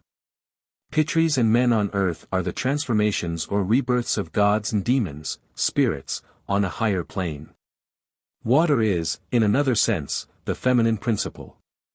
Venus Aphrodite is the personified sea, and the mother of the god of love, the generatrix of all the gods, as much as the Christian Virgin Mary is Mare, the sea, the mother of the Western god of love, mercy and charity. If the student of esoteric philosophy thinks deeply over the subject, he is sure to find out all the suggestiveness of the term Amhamsi, in its manifold relations to the Virgin in heaven, to the celestial Virgin of the alchemists, and even to the waters of grace of the modern Baptist. Of all the seven great divisions of Dayan Chohans, or Devas, there is none with which humanity is more concerned than with the Kumaras. Imprudent are the Christian theologians who have degraded them into fallen angels, and now call them Satan and demons. As among these heavenly denizens who refuse to create, the Archangel Michael, the greatest patron saint of the Western and Eastern churches, under his double name of Saint Michael and his supposed copy on earth, St. George conquering the dragon, has to be given one of the most prominent places. The Kumaras, the mind-born sons of Brahmarudra, or Shiva, mystically the howling and terrific destroyer of human passions and physical senses, which are ever in the way of the development of the higher spiritual perceptions and the growth of the inner eternal man, are the progeny of Shiva, the Mahayogi, the great patron of all the yogis and mystics of India. Shiva-Rudra is the destroyer, as Vishnu is the preserver, and both are the regenerators of spiritual as well as of physical nature. To live as a plant, the seed must die. To live as a conscious entity in the eternity, the passions and senses of man must die before his body does. That to live is to die and to die is to live, has been too little understood in the West. Shiva, the destroyer, is the creator and the savior of spiritual man, as he is the good gardener of nature. He weeds out the plants, human and cosmic, and kills the passions of the physical, to call to life the perceptions of the spiritual, man. The Kumaras, themselves then, being the virgin ascetics, refuse to create the material being man. Well may they be suspected of a direct connection with the Christian Archangel Michael, the virgin combatant, of the dragon Apophis, whose victim is every soul united too loosely to its immortal spirit, the angel who, as shown by the Gnostics, refused to create just as the Kumaras did. Does not that patron angel of the Jews preside over Saturn, Shiva or Rudra, and the Sabbath, the day of Saturn? Is he not shown of the same essence with his father, Saturn, and called the son of time, Cronus, or Kala, a form of Brahma, Vishnu and Shiva? And is not old time of the Greeks, with its scythe and sand-glass, identical with the Ancient of Days of the Kabbalists, the latter ancient being one with the Hindu Ancient of Days, Brahma, in his triune form, whose name is also Sanat, the ancient? Every Kumara bears the prefix of Sanat and Sana. And Shaneshkara is Saturn, the planet Shani, the king Saturn, whose secretary in Egypt was thought Hermes I. They are thus identified both with the planet and the god, Shiva, who are, in their turn, shown to be the prototypes of Saturn, who is the same as Bel, Baal, Shiva, and Jehovah Sabaoth, the angel of the face of whom is Michael, who is, as God.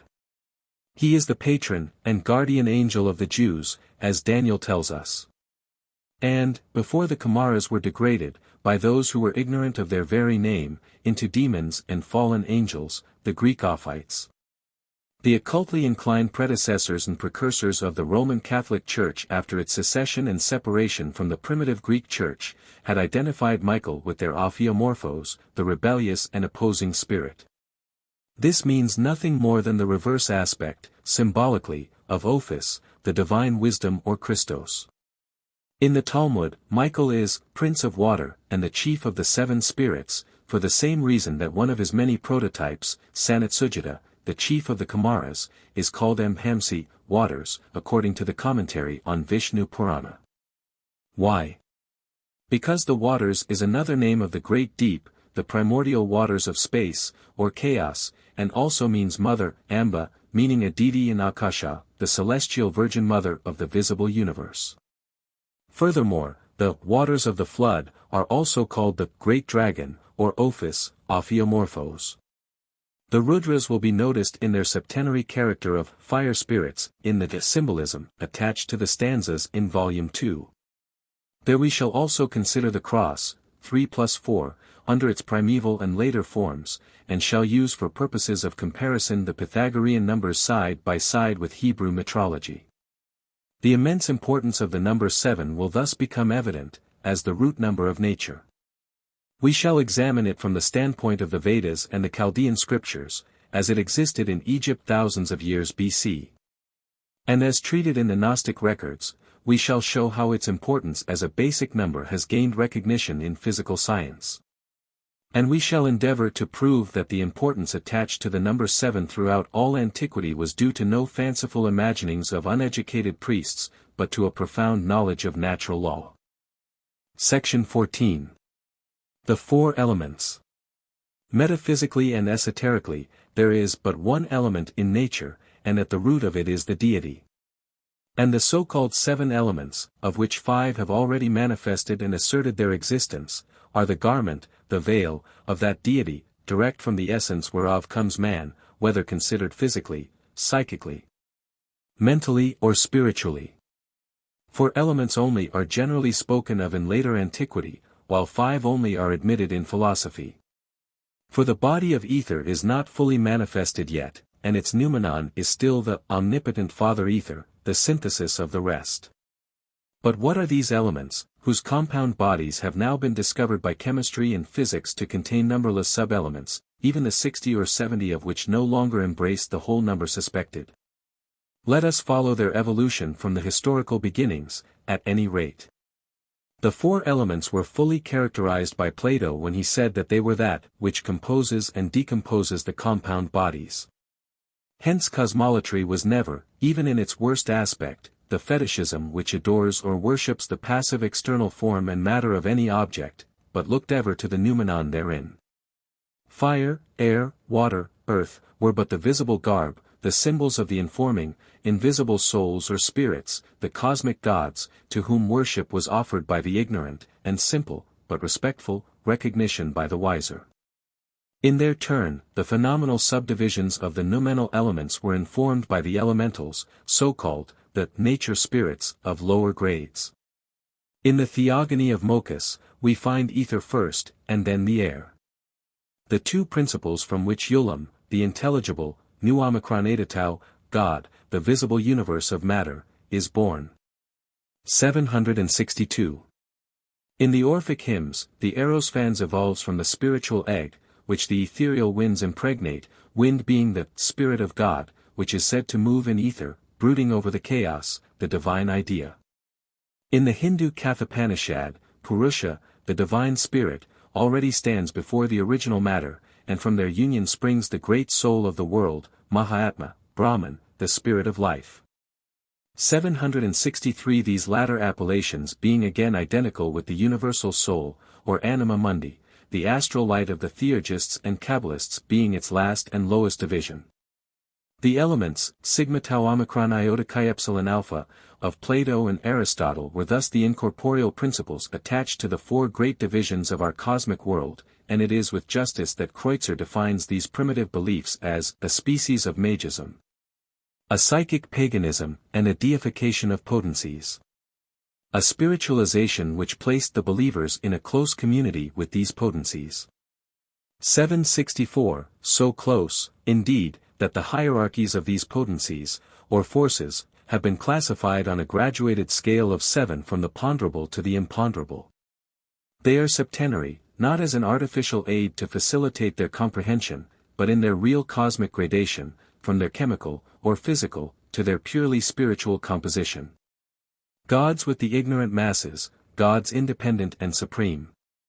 Demons with the fanatics, who, intellectual as they often may be, are unable to understand the spirit of the philosophical sentence, in pluribus unum. With the Hermetic philosopher they are forces relatively blind, or intelligent, according to which of the principles in them he deals with. It required long millenniums before they found themselves finally, in our cultured age, degraded into simple chemical elements. At any rate, good Christians, and especially the biblical Protestants, ought to show more reverence for the four elements, if they would maintain any for Moses. For the Bible manifests the consideration and mystic significance in which they were held by the Hebrew lawgiver, on every page of the Pentateuch.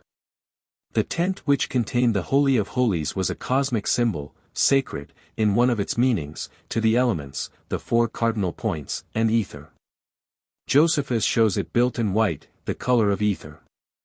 And this explains also why, in the Egyptian and the Hebrew temples, according to Clemens Alexandrinus 765, a gigantic curtain, supported by 5 pillars, separated the sanctum sanctorum, now represented by the altar in Christian churches, wherein the priests alone were permitted to enter, from the part accessible to the profane.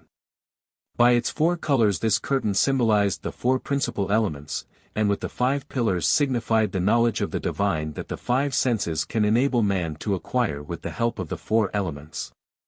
In Corey's Ancient Fragments, one of the Chaldean oracles expresses ideas about the elements and ether in language singularly like that of the unseen universe, written by 2 eminent scientists of our day.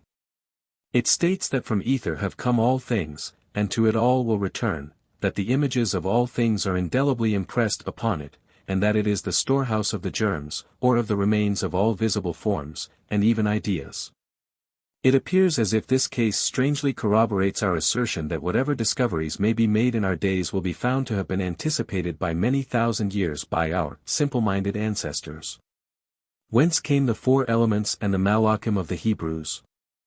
They have been made to merge, by a theological sleight of hand on the part of the rabbins and the later fathers of the Church, into Jehovah, but their origin is identical with that of the cosmic gods of all other nations.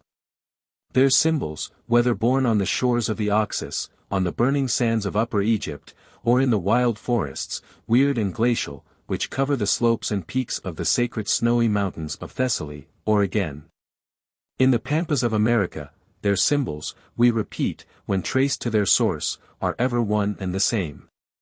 Whether Egyptian or Pelasgian, Aryan or Semitic, the genius loci, the local god, embraced in its unity all nature, but not especially the 4 elements any more than one of their creations, such as trees, rivers, mounts or stars. The genius loci, a very late afterthought of the last subraces of the 5th root race, when the primitive and grandiose meaning had become nearly lost, was ever the representative, in his accumulated titles, of all his colleagues.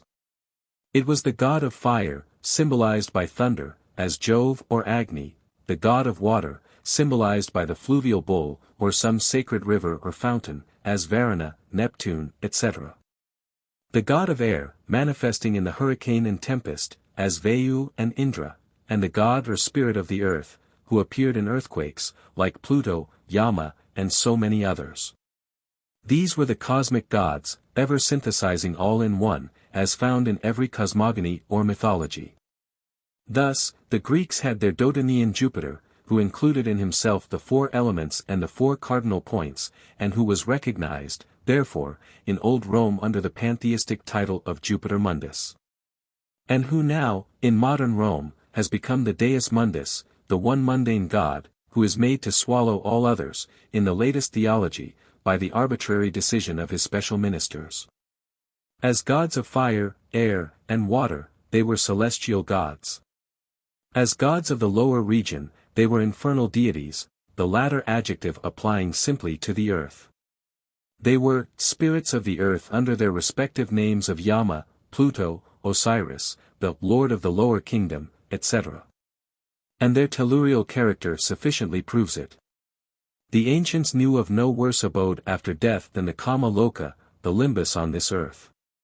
766 If it is argued that the Dodonian Jupiter was identified with Dis, or the Roman Pluto with the Dionysus Thonius, the subterranean, and with Hades, the king of the subterranean world, wherein, according to Kreutzer, 767 oracles were rendered. Then it will become the pleasure of the occultists to prove that both Hades and Dionysus are the bases of Adonai, or Yerbo Adonai, as Jehovah is called in the Codex Nazareus. Thou shalt not worship the Son, who is named Adonai, whose name is also Kadosh in LL, 768 and also Lord Bacchus. Baladonis of the Sods, or mysteries, of the pre-Babylonian Jews became the Adonai by the Masorah, the later vowel Jehovah. Hence the Roman Catholics are right. All these Jupiters are of the same family, but Jehovah has to be included therein to make it complete. The Jupiter Arius or Pan, the Jupiter Ammon, and the Jupiter Belmoloch, are all correlations in one with Yerbo Adonai, because they are all one cosmic nature. It is that nature and power which creates the specific terrestrial symbol, and the physical and material fabric of the latter, which proves the energy manifesting through it as extrinsic.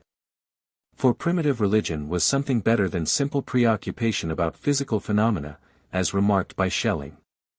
And principles, more elevated than we modern Sadducees know of, were hidden under the transparent veil of such merely natural divinities as thunder, the winds, and rain.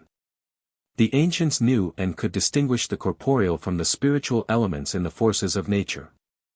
The fourfold Jupiter, as the four-faced Brahma, the aerial, the fulgurant, the terrestrial, and the marine god, the lord and master of the four elements, may stand as a representative for the great cosmic gods of every nation. Although deputing power over the fire to Hephaestus Vulcan, over the sea to Poseidon Neptune, and over the earth to Pluto Hades, the aerial Jove was still all these.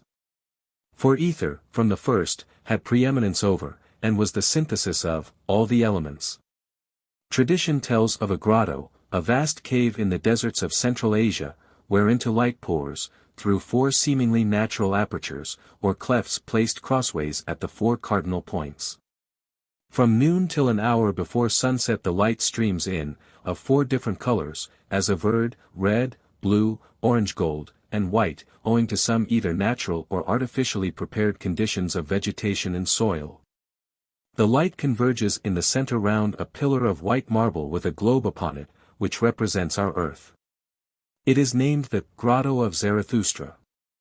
Included under the arts and sciences of the fourth race, the Atlanteans, the phenomenal manifestation of the four elements, which were justly attributed by these believers to the intelligent interference of the cosmic gods, assumed a scientific character. The magic of the ancient priests consisted, in those days, in addressing their gods in their own language. The speech of the men of the earth cannot reach the lords. Each must be addressed in the language of his respective element. So says the Book of Rules, in a sentence which will be shown pregnant with meaning, adding as an explanation of the nature of that element language. It is composed of sounds, not words, of sounds, numbers and figures. He who knows how to blend the three, will call forth the response of the superintending power, the regent god of the specific element needed.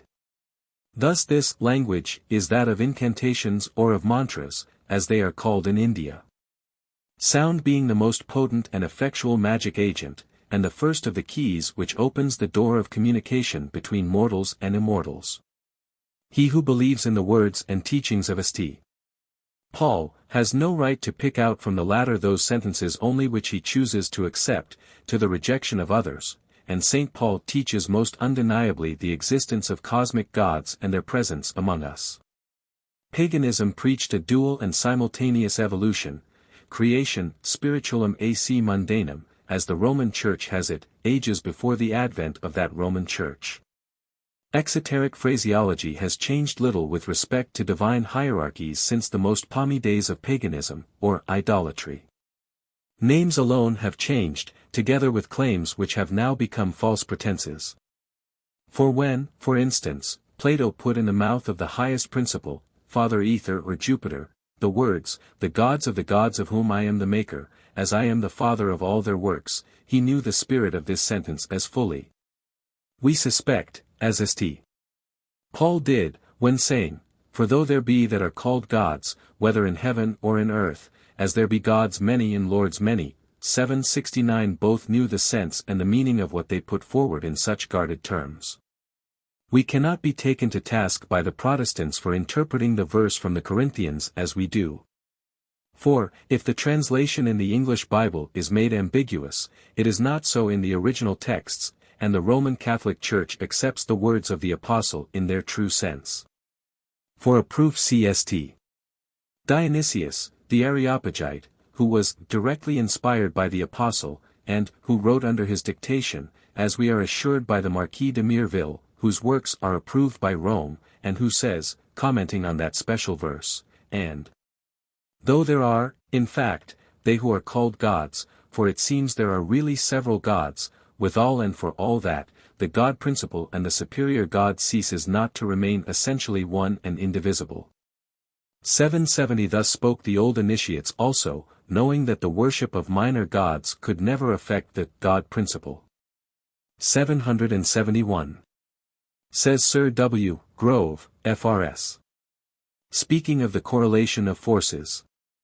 The ancients when they witnessed a natural phenomenon, removed from ordinary analogies, and unexplained by any mechanical action known to them, referred it to a soul, a spiritual or preternatural power. Air and gases were also at first deemed spiritual, but subsequently they became invested with a more material character, and the same words pi nu epsilon mu alpha, spirit, etc., were used to signify the soul or a gas. The very word gas, from Geist, a ghost or spirit, affords us an instance of the gradual transmutation of a spiritual into a physical conception.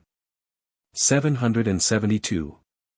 This, the great man of science, in his preface to the 6th edition of his work, considers to be the only concern of exact science, which has no business to meddle with the causes.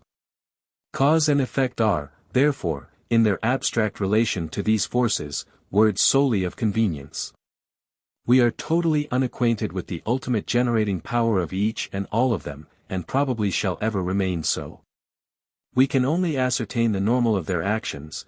We must humbly refer their causation to one omnipresent influence, and content ourselves with studying their effects and developing, by experiment, their mutual relations. 773.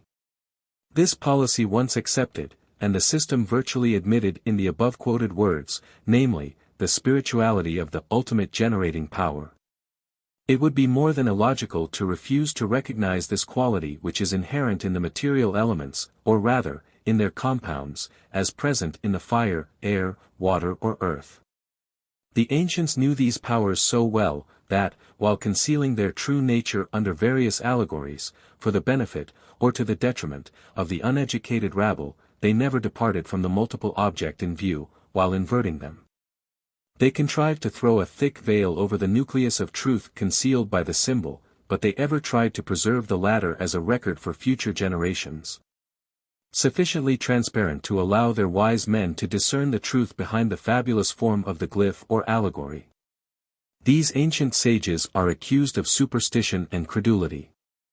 And this too by the very nations, which, though learned in all the modern arts and sciences, and cultured and wise in their generation, accept to this day as their one living and infinite God, the anthropomorphic Jehovah of the Jews.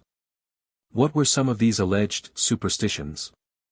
Hesiod believed, for instance, that the winds were the sons of the giant Typhoeus, who were chained and unchained at will by Aeolus, and the polytheistic Greeks accepted it along with Hesiod.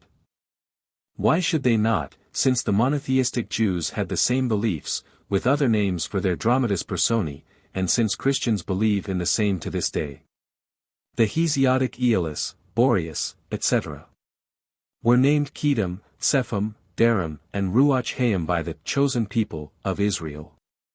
What is, then, the fundamental difference?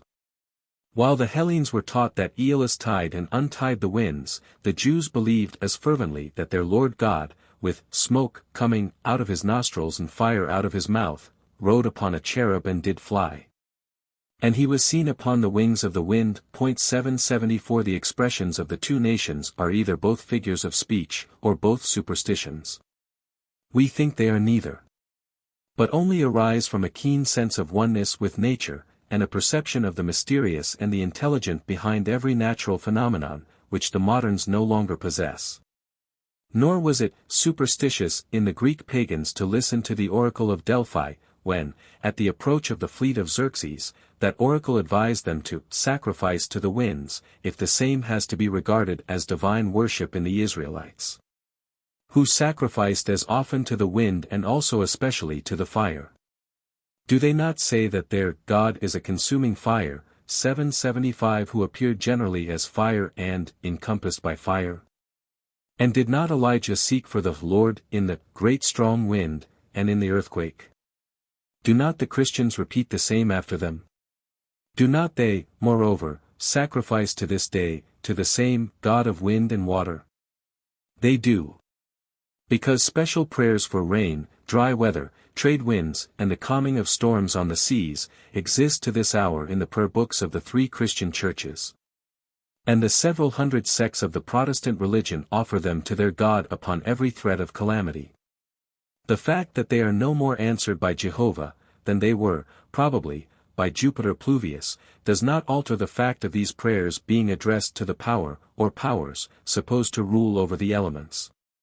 Or of these powers being identical in paganism and Christianity. Or have we to believe that such prayers are crass idolatry and absurd superstition only when addressed by a pagan to his idol? And that the same superstition is suddenly transformed into praiseworthy piety and religion whenever the name of the celestial addressee is changed. But the tree is known by its fruit. And the fruit of the Christian tree being no better than that of the tree of paganism, why should the former command more reverence than the latter? Thus, when we are told by the Chevalier Drach, a converted Jew, and by the Marquis de Mireville, a Roman Catholic fanatic of the French aristocracy, that in Hebrew lightning is a synonym of fury, and is always handled by the evil spirit. That Jupiter fulgur or fulgurans is also called by the Christians Alicius, and denounced as the soul of lightning, its demon. 776 We have either to apply the same explanation and definitions to the Lord God of Israel, under the same circumstances, or renounce our right of abusing the gods and creeds of other nations. The foregoing statements, emanating as they do from two ardent and learned Roman Catholics, are, to say the least, dangerous, in the presence of the Bible and its prophets. Indeed, if Jupiter, the chief demon of the pagan Greeks, hurled his deadly thunderbolts and lightnings at those who excited his wrath, so did the Lord God of Abraham and Jacob. For we read that the Lord thundered from heaven, and the Most High uttered his voice.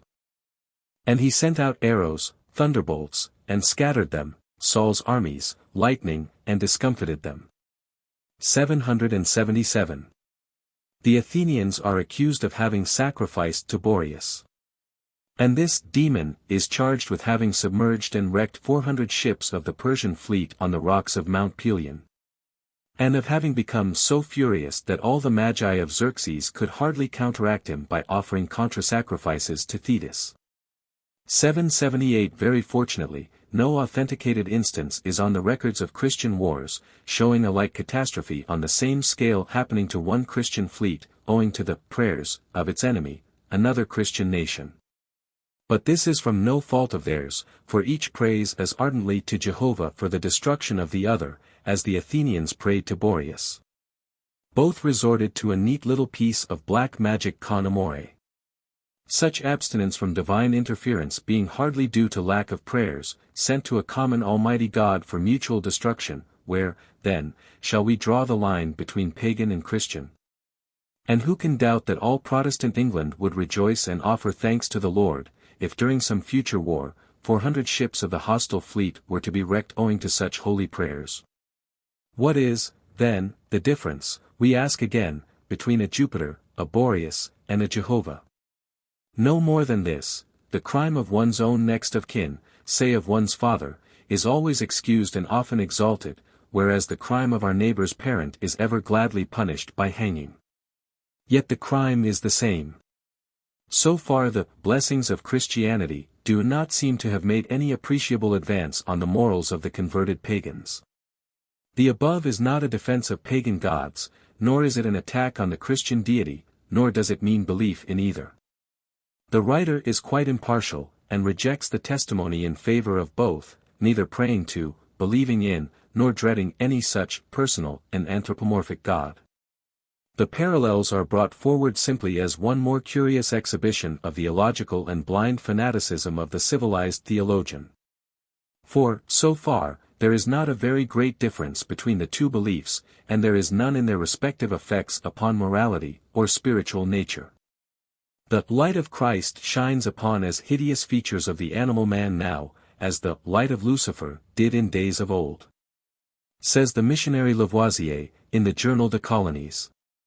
These unfortunate heathens in their superstition regard even the elements as something that has comprehension. They still have faith in their idol Veu, the god or, rather, demon of the wind and air. They firmly believe in the efficacy of their prayers, and in the powers of their Brahmins over the winds and storms. In reply to this, we may quote from Luke, and he, Jesus, arose and rebuked the wind and the raging of the water, and they ceased and there was a calm. 779 And here is another quotation from a prayer book: O Virgin of the Sea, blessed Mother and Lady of the Waters, stay thy waves. This prayer of the Neapolitan and Provençal sailors is copied textually from that of the Phoenician mariners to their virgin goddess Astarte. The logical and irrepressible conclusion arising from the parallels brought forward, and the denunciation of the missionary, is that the commands of the Brahmins to their element gods not remaining ineffectual. The power of the Brahmins is thus placed on a par with that of Jesus. Moreover, Astarte is shown not a whit weaker in potency than the Virgin of the Sea of Christian sailors. It is not enough to give a dog a bad name, and then hang him, the dog has to be proven guilty. Boreas and Astarte may be devils in theological fancy, but, as just remarked, the tree has to be judged by its fruit. And once the Christians are shown to be as immoral and as wicked as the pagans ever were, what benefit has humanity derived from its change of gods and idols? That which God and the Christian saints are justified in doing, becomes in simple mortals a crime, if successful. Sorcery and incantations are now regarded as fables. Yet from the institutes of Justinian down to the laws of England and America against witchcraft, obsolete but not repealed to this day, such incantations, even when only suspected, were punished as criminal. Why punish a chimera?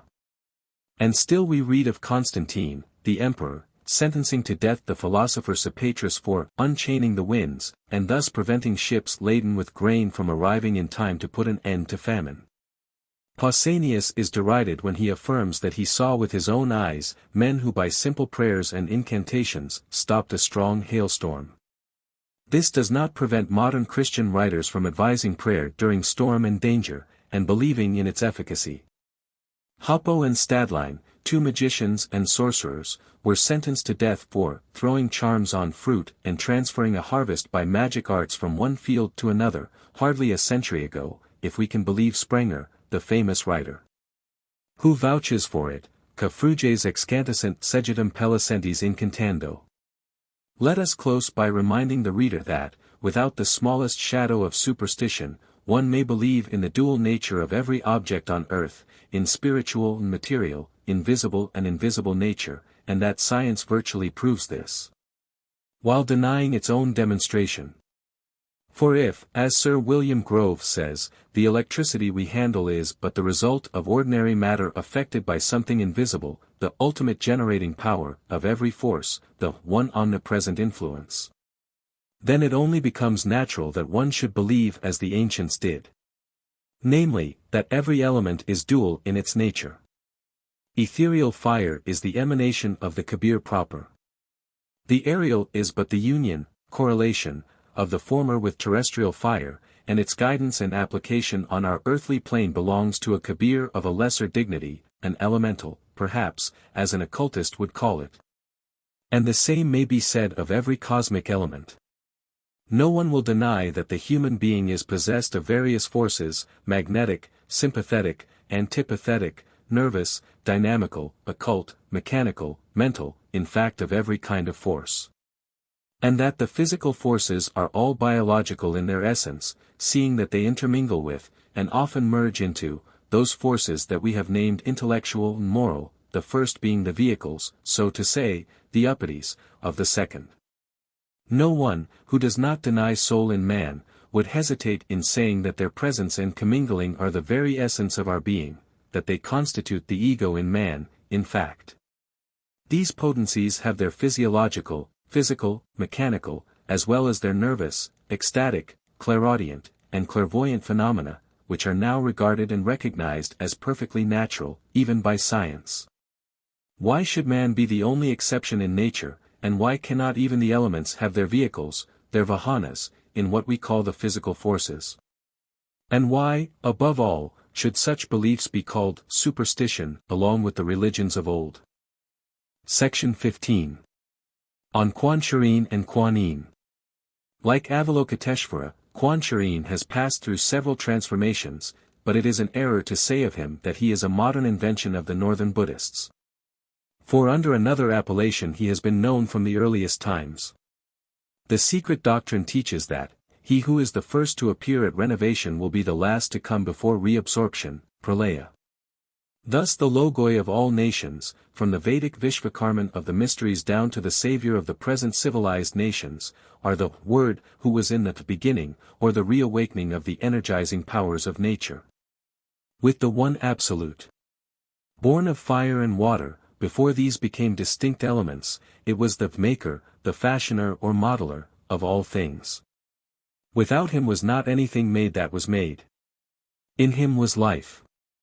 And the life was the light of men, who finally may be called as he ever has been, the Alpha and the Omega of manifested nature. The great dragon of wisdom is born of fire and water, and into fire and water will all be reabsorbed with him. 780 As this bodhisattva is said to assume any form he pleases, from the beginning of a manvantara to its end, though his special birthday, or memorial day, is celebrated according to the Kinkwang King, or luminous sutra of golden light. In the second month on the 19th day, and that of Maitreya Buddha, in the first month on the first day, yet the two are one. He will appear as Maitreya Buddha, the last of the avatars and Buddhas, in the seventh race. This belief and expectation are universal throughout the East. Only it is not in the Kali Yuga, our present terrifically materialistic age of darkness, the Black Age, that a new savior of humanity can ever appear. The Kali Yuga is l'âge d'or, only in the mystic writings of some French pseudo-occultists. 781. Hence the ritual in the exoteric worship of this deity was founded on magic. The mantras are all taken from special books kept secret by the priests, and each is said to work a magical effect. As the reciter or reader, by simply chanting them, produces a secret causation which results in immediate effects. Kwan-Shi-Yin is Avalokiteshvara, and both are forms of the seventh universal principle. While in its highest metaphysical character this deity is the synthetic aggregation of all the planetary spirits, Dayan Chohans. He is the self-manifested, in short, the Son of the Father. Crowned with 7 dragons, above his statue there appears the inscription Putyasikayanling, the universal savior of all living beings. Of course the name given in the archaic volume of the stanzas is quite different, but Kwan-Yin is a perfect equivalent. In a temple of Putu, the sacred island of the Buddhists in China, Kwan-Shi-Yin is represented floating on a black aquatic bird, Kalahamsa, and pouring on the heads of mortals the elixir of life, which, as it flows, is transformed into one of the chief Theogony Buddhas, the regent of a star called the Star of Salvation. In his third transformation Kwan-Yin is the informing spirit or genius of water. In China the Dalai Lama is believed to be an incarnation of Kwan-Shi-Yin, who in his third terrestrial appearance was a bodhisattva, while the Teshu Lama is an incarnation of Amitabha Buddha, or Gautama. It may be remarked en passant that a writer must indeed have a diseased imagination to discover phallic worship everywhere, as do McClatchy and Hargrave Jennings. The first discovers the old phallic gods, represented under 2 evident symbols, the Qin or Yang, which is the membrum virile, and the Khwn or Yin, the pudendum mulibra. 782 Such a rendering seems the more strange as Kwan-Shi-Yin, Avalokiteshvara, and Kwan-Yin, besides being now the patron deities of the Buddhist ascetics, the yogis of Tibet, are the gods of chastity, and are, in their esoteric meaning, not even that which is implied in the rendering of Mr. Rhys David's Buddhism. The name Avalokiteshvara means, the Lord who looks down from on high. 783 Nor is Kwan-Shi-Yin the spirit of the Buddhas present in the church, but, literally interpreted, it means, the Lord that is seen. And in one sense, the divine self perceived by self, the human self, that is, the Atman or seventh principle, merged in the universal, perceived by, or the object of perception to, Buddhi, the sixth principle, or divine soul in man. In a still higher sense, Avalokiteshvara Kwan-Shi-Yin, referred to as the seventh universal principle, is the logos perceived by the universal Buddhi, or soul, as the synthetic aggregate of the Theogony Buddhas. And is not the spirit of Buddha present in the church, but the omnipresent universal spirit manifested in the temple of cosmos or nature. This orientalistic etymology of Kwan and Yin is on a par with that of Yogini, which, we are told by Mr. Hargrave Jennings, is a Sanskrit word, in the dialects pronounced Jogi or Zoji, and is equivalent with Sena, and exactly the same as Dudi or Dudika, i.e., a sacred prostitute of the temple, worshipped as Yoni or Shakti. 784 The Books of Morality, in India, direct a faithful wife to shun the society of yogini or females who have been adored as Sakti. 785. Nothing should surprise us after this. And it is, therefore, with hardly a smile that we find another preposterous absurdity quoted about Bud, as being a name, which signifies not only the son as the source of generation but also the male organ. 786. Max Muller, in treating of false analogies, says that the most celebrated Chinese scholar of his time, Abel Remusat, maintains that the three syllables I Hai Wei, in the 14th chapter of the Tao Te King, were meant for Jehovah. 787. And again, Father Amiot felt certain that the three persons of the Trinity could be recognized in the same work. And if Abel Remusat, why not Hargrave Jennings?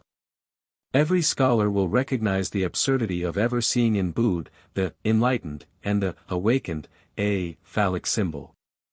Kwan-Shi-Yin, then, is the son identical with his father, mystically, or the Logos, the Word. He is called the Dragon of Wisdom, in stanza 3, for all the logoi of all the ancient religious systems are connected with, and symbolized by, serpents. In Old Egypt, the god Neb-Kun, he who unites the doubles, was represented as a serpent on human legs, either with or without arms. This was the astral light reuniting by its dual physiological and spiritual potency the divine human to its purely divine monad, the prototype in heaven or nature. It was the emblem of the resurrection of nature, of Christ with the Ophites, and of Jehovah as the brazen serpent healing those who looked at him. The serpent was also an emblem of Christ with the Templars, as is shown by the Templar degree in Masonry. The symbol of Nuf, Num also, or the soul of the world, says Champollion, is represented among other forms under that of a huge serpent on human legs. This reptile, being the emblem of the good genius and the veritable Agathodemon, is sometimes bearded. 788. This sacred animal is thus identical with the serpent of the Ophites, and is figured on a great number of engraved stones, called Gnostic or Basilidian gems. It appears with various heads, human and animal, but its gems are always found inscribed with the name Chi Nu Omicron Upsilon Beta Iota Sigma, Ch Nubis. This symbol is identical with one which, according to Jamblichus and Champollion, was called the first of the celestial gods, the god Hermes, or Mercury, with the Greeks, to which god Hermes Trismegistus attributes the invention of, and the first initiation of men into, magic. And Mercury is Bud, wisdom, enlightenment, or reawakening, into the divine science. To close, Kwan-Shi-Yin and Kwan-Yin are the two aspects, male and female, of the same principle in cosmos, nature and man, of divine wisdom and intelligence. They are the Christosophia of the mystic Gnostics, the Logos and its Shakti.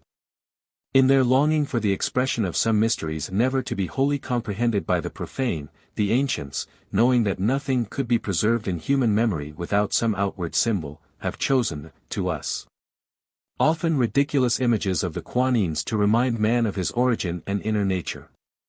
To the impartial, however, the Madonnas in crinolines and the Christs in white kid gloves must appear far more absurd than the Kwan-Shi-Yin and Kwan-Yin in their dragon garb. The subjective can hardly be expressed by the objective.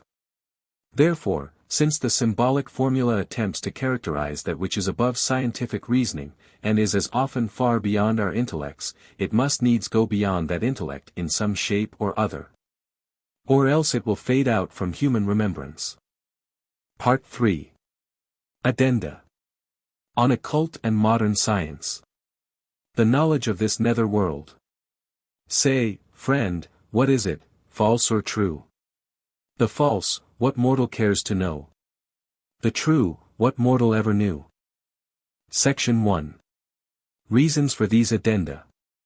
Many of the doctrines contained in the foregoing 7 stanzas and commentaries having been studied and critically examined by some Western theosophists. Certain of the occult teachings have been found wanting from the ordinary standpoint of modern scientific knowledge. They seem to encounter insuperable difficulties in the way of their acceptance, and to require reconsideration in view of scientific criticism.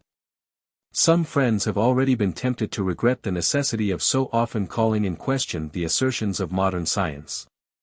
It appeared to them, and I here repeat only their arguments, that, to run counter to the teachings of its most eminent exponents, was to court a premature discomfiture in the eyes of the Western world.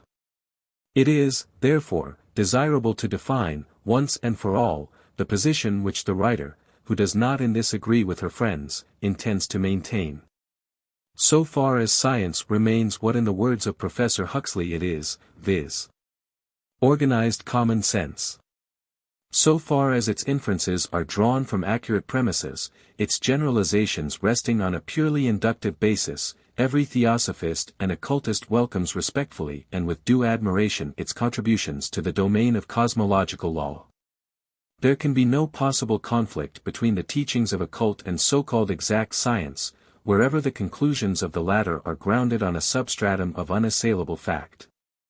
It is only when its more ardent exponents, overstepping the limits of observed phenomena in order to penetrate into the arcana of being, attempt to wrench the formation of cosmos and its living forces from spirit, and to attribute all to blind matter, that the occultists claim the right of disputing and calling in question their theories. Science cannot, owing to the very nature of things, unveil the mystery of the universe around us. Science can, it is true, collect, classify, and generalize upon phenomena.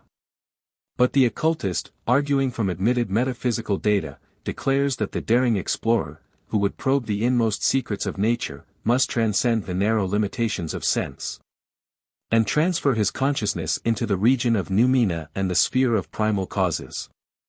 To effect this, he must develop faculties which, save in a few rare and exceptional cases, are absolutely dormant, in the constitution of the offshoots of our present fifth root race in Europe and America.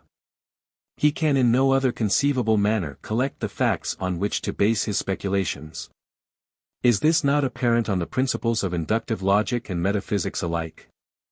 On the other hand, whatever the writer may do, she will never be able to satisfy both truth and science.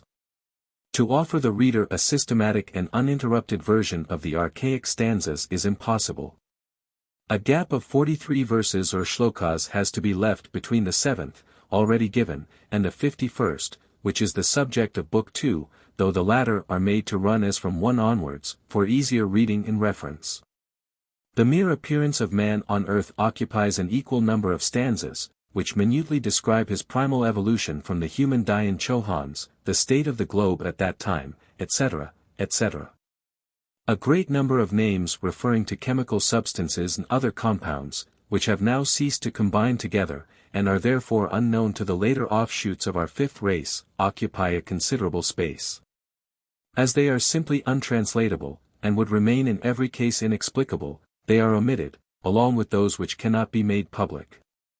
Nevertheless, even the little that is given will irritate every follower and defender of dogmatic materialistic science who happens to read it. In view of the criticism offered, it is proposed, before proceeding to the remaining stanzas, to defend those already given. That they are not in perfect accord or harmony with modern science, we all know. But had they been as much in agreement with the views of modern knowledge as is a lecture by Sir William Thomson, they would have been rejected all the same. For they teach belief in conscious powers and spiritual entities. In terrestrial, semi-intelligent, and highly intellectual forces on other planes, 789, and in beings that dwell around us in spheres imperceptible, whether through telescope or microscope.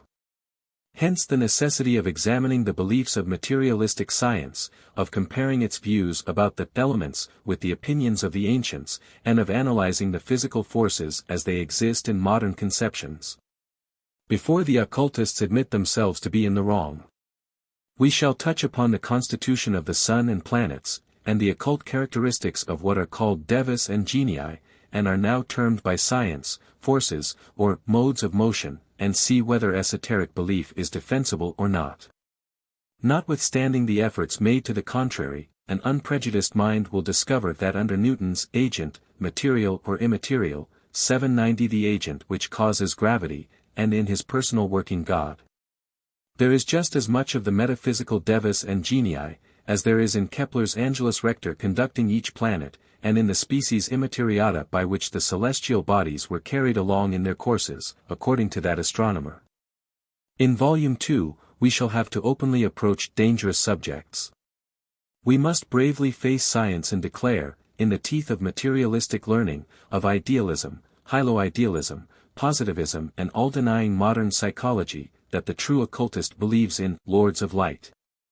That he believes in a sun, which, far from being simply a lamp of day, moving in accordance with physical law, and far from being merely one of those suns, which, according to Richter, are sunflowers of a higher light, is, like milliards of other suns, the dwelling or the vehicle of a god, and of a host of gods.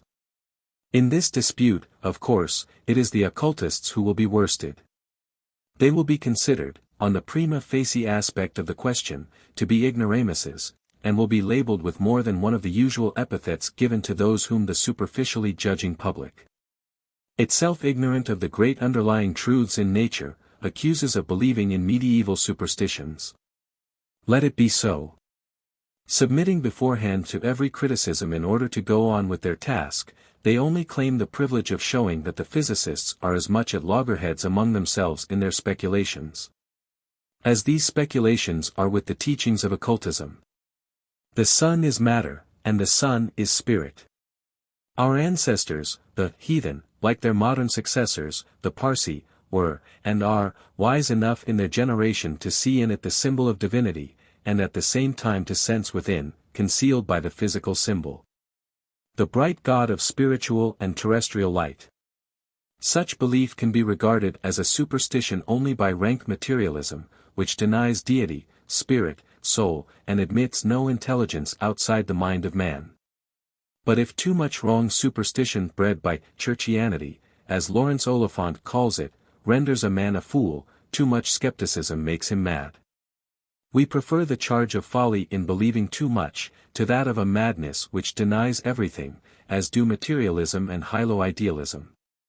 Hence, the occultists are fully prepared to receive their dues from materialism, and to meet the adverse criticism which will be poured on the author of this work, not for writing it, but for believing in that which it contains.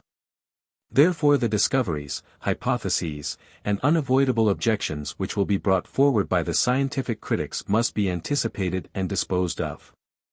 It has also to be shown how far the occult teachings depart from modern science, and whether the ancient or the modern theories are the more logically and philosophically correct. The unity and mutual relations of all parts of cosmos were known to the ancients, before they became evident to modern astronomers and philosophers. And even if the external and visible portions of the universe, and their mutual relations, cannot be explained in physical science, in any other terms than those used by the adherents of the mechanical theory of the universe, it does not follow that the materialist, who denies that the soul of cosmos, which appertains to metaphysical philosophy, exists, has the right to trespass upon that metaphysical domain. That physical science is trying to, and actually does, encroach upon it, is only one more proof that might is right. It does not justify the intrusion. Another good reason for these addenda is this.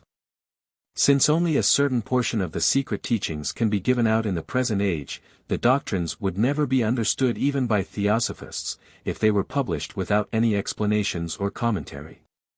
Therefore they must be contrasted with the speculations of modern science. Archaic axioms must be placed side by side with modern hypotheses, and the comparison of their value must be left to the sagacious reader. On the question of the seven governors, as Hermes calls the seven builders, the spirits which guide the operations of nature, the animated atoms of which are the shadows, in their own world, of their primaries in the astral realms, this work will, of course, have every materialist against it, as well as the men of science. But this opposition can, at most, be only temporary. People have laughed at everything unusual, and have scouted every unpopular idea at first, and have then ended by accepting it. Materialism and skepticism are evils that must remain in the world so long as man has not quitted his present gross form to don the one he had during the first and second races of this round. Unless skepticism and our present natural ignorance are equilibrated by intuition and a natural spirituality, every being afflicted with such feelings will see in himself nothing better than a bundle of flesh, bones, and muscles, with an empty garret inside, which serves the purpose of storing his sensations and feelings. Sir Humphrey Davy was a great scientist, as deeply versed in physics as any theorist of our day, yet he loathed materialism. He says, "I heard with disgust, in the dissecting rooms, the plan of the physiologist, of the gradual secretion of matter, and its becoming endued with irritability, ripening into sensibility, and acquiring such organs as were necessary by its own inherent forces, and at last rising into intellectual existence." Nevertheless, physiologists are not those who should be most blamed for speaking of that only which they can see by, and estimate on the evidence of, their physical senses. Astronomers and physicists are, we consider, far more illogical in their materialistic views than are even physiologists, and this has to be proved. Milton's light, ethereal, first of things, quintessence pure, has become with the materialists only prime cheerer, light of all material beings, first and best. For the occultists it is both spirit and matter. Behind the mode of motion, now regarded as the property of matter and nothing more, they perceive the radiant noumenon. It is the spirit of light, the firstborn of the eternal pure element, whose energy, or emanation, is stored in the sun, the great life-giver of the physical world. As the hidden concealed spiritual sun is the light and life-giver of the spiritual and psychic realms. Bacon was one of the first to strike the keynote of materialism, not only by his inductive method, renovated from ill-digested Aristotle, but by the general tenor of his writings. He inverts the order of mental evolution when saying, "The first creation of God was the light of the sense, the last was the light of the reason, and his Sabbath work ever since is the illumination of the Spirit." It is just the reverse. The light of spirit is the eternal Sabbath of the mystic or occultist, and he pays little attention to that of mere sense. That which is meant by the allegorical sentence, fiat lux, is, when esoterically rendered, let there be the sons of light, or the noumena of all phenomena. Thus the Roman Catholics rightly interpret the passage as referring to angels, but wrongly as meaning powers created by an anthropomorphic God, whom they personify in the ever-thundering and punishing Jehovah. These beings are the sons of light, because they emanate from, and are self-generated in, that infinite ocean of light, whose one pole is pure spirit lost in the absoluteness of non-being, and the other pole, the matter in which it condenses, crystallizing into a more and more gross type as it descends into manifestation. Therefore matter, though it is, in one sense, but the elusive dregs of that light whose rays are the creative forces, yet has in it the full presence of the soul thereof, of that principle, which none, not even the sons of light, evolved from its absolute darkness, will ever know. The idea is as beautifully, as it is truthfully, expressed by Milton, who hails the holy light, which is the offspring of heaven, firstborn, or of eternal co-eternal beam. Since God is light, and never but in unapproached light, dwelt from eternity, dwelt then in thee. Bright effluence of bright essence in create. Section 2. Modern physicists are playing at blind man's buff. And now occultism puts to science the question, is light a body, or is it not? Whatever the answer of the latter, the former is prepared to show that, to this day, the most eminent physicists have no real knowledge on the subject. To know what light is, and whether it is an actual substance or a mere undulation of the ethereal medium, science has first to learn what matter, atom, ether, force, are in reality. Now, the truth is, that it knows nothing of any of these, and admits its ignorance. It has not even agreed what to believe in, as dozens of hypotheses on the same subject, emanating from various and very eminent scientists, are antagonistic to each other and often self-contradictory. Thus their learned speculations may, with a stretch of goodwill, be accepted as working hypotheses in a secondary sense, as Stallo puts it. But being radically inconsistent with each other, they must finally end by mutually destroying themselves. As declared by the author of Concepts of Modern Physics. It must not be forgotten that the several departments of science are simply arbitrary divisions of science at large. In these several departments the same physical object may be considered under different aspects. The physicist may study its molecular relations, while the chemist determines its atomic constitution. But when they both deal with the same element or agent, it cannot have one set of properties in physics, and another set contradictory of them, in chemistry. If the physicist and chemist alike assume the existence of ultimate atoms absolutely invariable in bulk and weight, the atom cannot be a cube or oblate spheroid for physical, and a sphere for chemical purposes. A group of constant atoms cannot be an aggregate of extended and absolutely inert and impenetrable masses in a crucible or retort, and a system of mere centers of force as part of a magnet or of a Klaman battery. The universal ether cannot be soft and mobile to please the chemist, and rigid elastic to satisfy the physicist. It cannot be continuous at the command of Sir William Thomson and discontinuous on the suggestion of Cauchy or Fresnel. 791. The eminent physicist, G.A. Hearn, may likewise be quoted as saying the same thing in the 43rd volume of the Memoirs de l'Académie Royale de Belgique, which we translate from the French. As cited.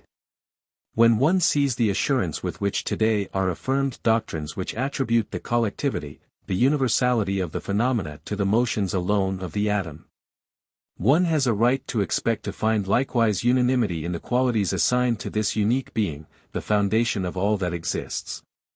Now, from the first examination of the particular systems proposed, one finds the strangest deception. One perceives that the atom of the chemist, the atom of the physicist, that of the metaphysician, and that of the mathematician, have absolutely nothing in common but the name. The inevitable result is the existing subdivision of our sciences, each of which, in its own little pigeonhole, constructs an atom which satisfies the requirements of the phenomena it studies, without troubling itself in the least about the requirements proper to the phenomena of the neighboring pigeonhole. The metaphysician banishes the principles of attraction and repulsion as dreams. The mathematician, who analyses the laws of elasticity and those of the propagation of light, admits them implicitly, without even naming them.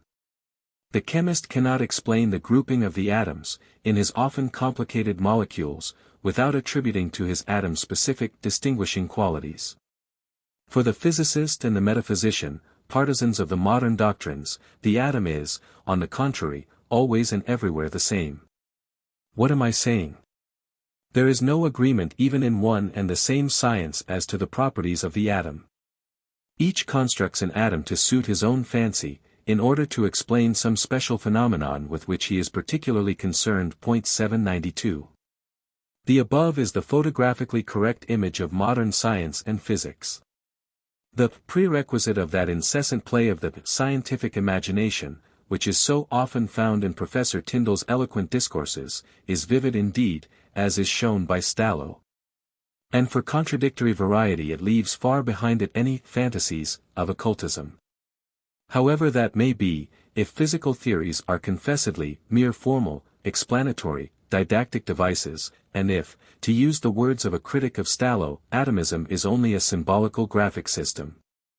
793. Then the occultist can hardly be regarded as assuming too much, when he places alongside of these devices and symbolical systems of modern science, the symbols and devices of archaic teachings. An lumen sit corpus, nec non. Most decidedly light is not a body, we are told. Physical sciences say light is a force, a vibration, the undulation of ether. It is the property or quality of matter, or even an affection thereof, never a body. Just so. For this discovery, the knowledge, whatever it may be worth, that light or caloric is not a motion of material particles, science is chiefly, if not solely indebted, to Sir William Grove. It was he who in a lecture at the London Institution, in 1842, was the first to show that heat, light, 794 may be considered as affections of matter itself and not of a distinct ethereal, imponderable fluid, a state of matter now, permeating it. 795. Yet, perhaps, for some physicists, as for Ørsted, a very eminent scientist, force and forces were tacitly, spirit, and hence spirits, in nature. What several rather mystical scientists taught was that light, heat, magnetism, electricity and gravity, etc., were not the final causes of the visible phenomena, including planetary motion, but were themselves the secondary effects of other causes, for which science in our day cares very little, but in which occultism believes. For the occultists have exhibited proofs of the validity of their claims in every age. And in what age were there no occultists and no adepts? Sir Isaac Newton held to the Pythagorean corpuscular theory, and was also inclined to admit its consequences. Which made the Comte de Maistre hope, at one time, that Newton would ultimately lead science back to the recognition of the fact that forces and the celestial bodies were propelled and guided by intelligences. 796 But de Maistre counted without his host. The innermost thoughts and ideas of Newton were perverted, and of his great mathematical learning only the mere physical husk was turned to account. According to one atheistic idealist, Dr. Lewins.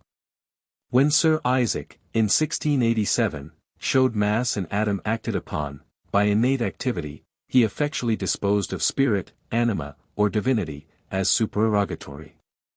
Had poor Sir Isaac foreseen to what use his successors and followers would apply his gravity, that pious and religious man would surely have quietly eaten his apple, and never have breathed a word about any mechanical ideas connected with its fall. Great contempt is shown by scientists for metaphysics generally and for ontological metaphysics especially. But whenever the occultists are bold enough to raise their diminished heads, we see that materialistic, physical science is honeycombed with metaphysics. 797 That its most fundamental principles, while inseparably wedded to transcendentalism, are nevertheless, in order to show modern science divorced from such dreams, tortured and often ignored in the maze of contradictory theories and hypotheses. A very good corroboration of this charge lies in the fact that science finds itself absolutely compelled to accept the hypothetical ether, and to try to explain it on the materialistic grounds of atomo-mechanical laws. This attempt has led directly to the most fatal discrepancies and radical inconsistencies between the assumed nature of ether and its physical behavior. A second proof is found in the many contradictory statements made about the atom, the most metaphysical object in creation. Now, what does the modern science of physics know of ether, the first concept of which belongs undeniably to ancient philosophers, the Greeks having borrowed it from the Aryans, and the origin of modern ether being found in, and disfigured from, Akasha? This disfigurement is claimed as a modification and refinement of the idea of Lucretius. Let us then examine the modern concept, from several scientific volumes containing the admissions of the physicists themselves. As Stallo shows, the existence of ether is accepted in physical astronomy, in ordinary physics, and in chemistry. By the astronomers, this ether was originally regarded as a fluid of extreme tenuity and mobility, offering no sensible resistance to the motions of celestial bodies, and the question of its continuity or discontinuity was not seriously mooted. Its main function in modern astronomy has been to serve as a basis for hydrodynamical theories of gravitation. In physics this fluid appeared for some time in several roles in connection with the imponderables, so cruelly put to death by Sir William Grove, some physicists going so far as to identify it with one or more of them. 798. Stallo then points out the change caused by the kinetic theories, that from the date of the dynamical theory of heat, ether was chosen in optics as a substratum for luminous undulations. Next, in order to explain the dispersion and polarization of light, physicists had to resort once more to their scientific imagination, and forthwith endowed the ether with a. atomic or molecular structure, and b. with an enormous elasticity, so that its resistance to deformation far exceeded that of the most rigid elastic bodies. This necessitated the theory of the essential discontinuity of matter, hence of ether. After having accepted this discontinuity, in order to account for dispersion and polarization, theoretical impossibilities were discovered with regard to such dispersion. Cauchy's scientific imagination saw in atoms material points without extension, and he proposed, in order to obviate the most formidable obstacles to the undulatory theory, namely, some well-known mechanical theorems which stood in the way, to assume that the ethereal medium of propagation, instead of being continuous, should consist of particles separated by sensible distances. Fresnel rendered the same service to the phenomena of polarization. E.B. Hunt upset the theories of both. 799 There are now men of science who proclaim them materially fallacious, while others, the atomo-mechanicalists, cling to them with desperate tenacity. The supposition of an atomic or molecular constitution of ether is upset, moreover, by thermodynamics, for Clerk Maxwell showed that such a medium would be simply gas. 800 The hypothesis of finite intervals is thus proven of no avail as a supplement to the undulatory theory. Besides, eclipses fail to reveal any such variation of color as is supposed by Cauchy, on the assumption that the chromatic rays are propagated with different velocities. Astronomy has pointed out more than one phenomenon absolutely at variance with this doctrine.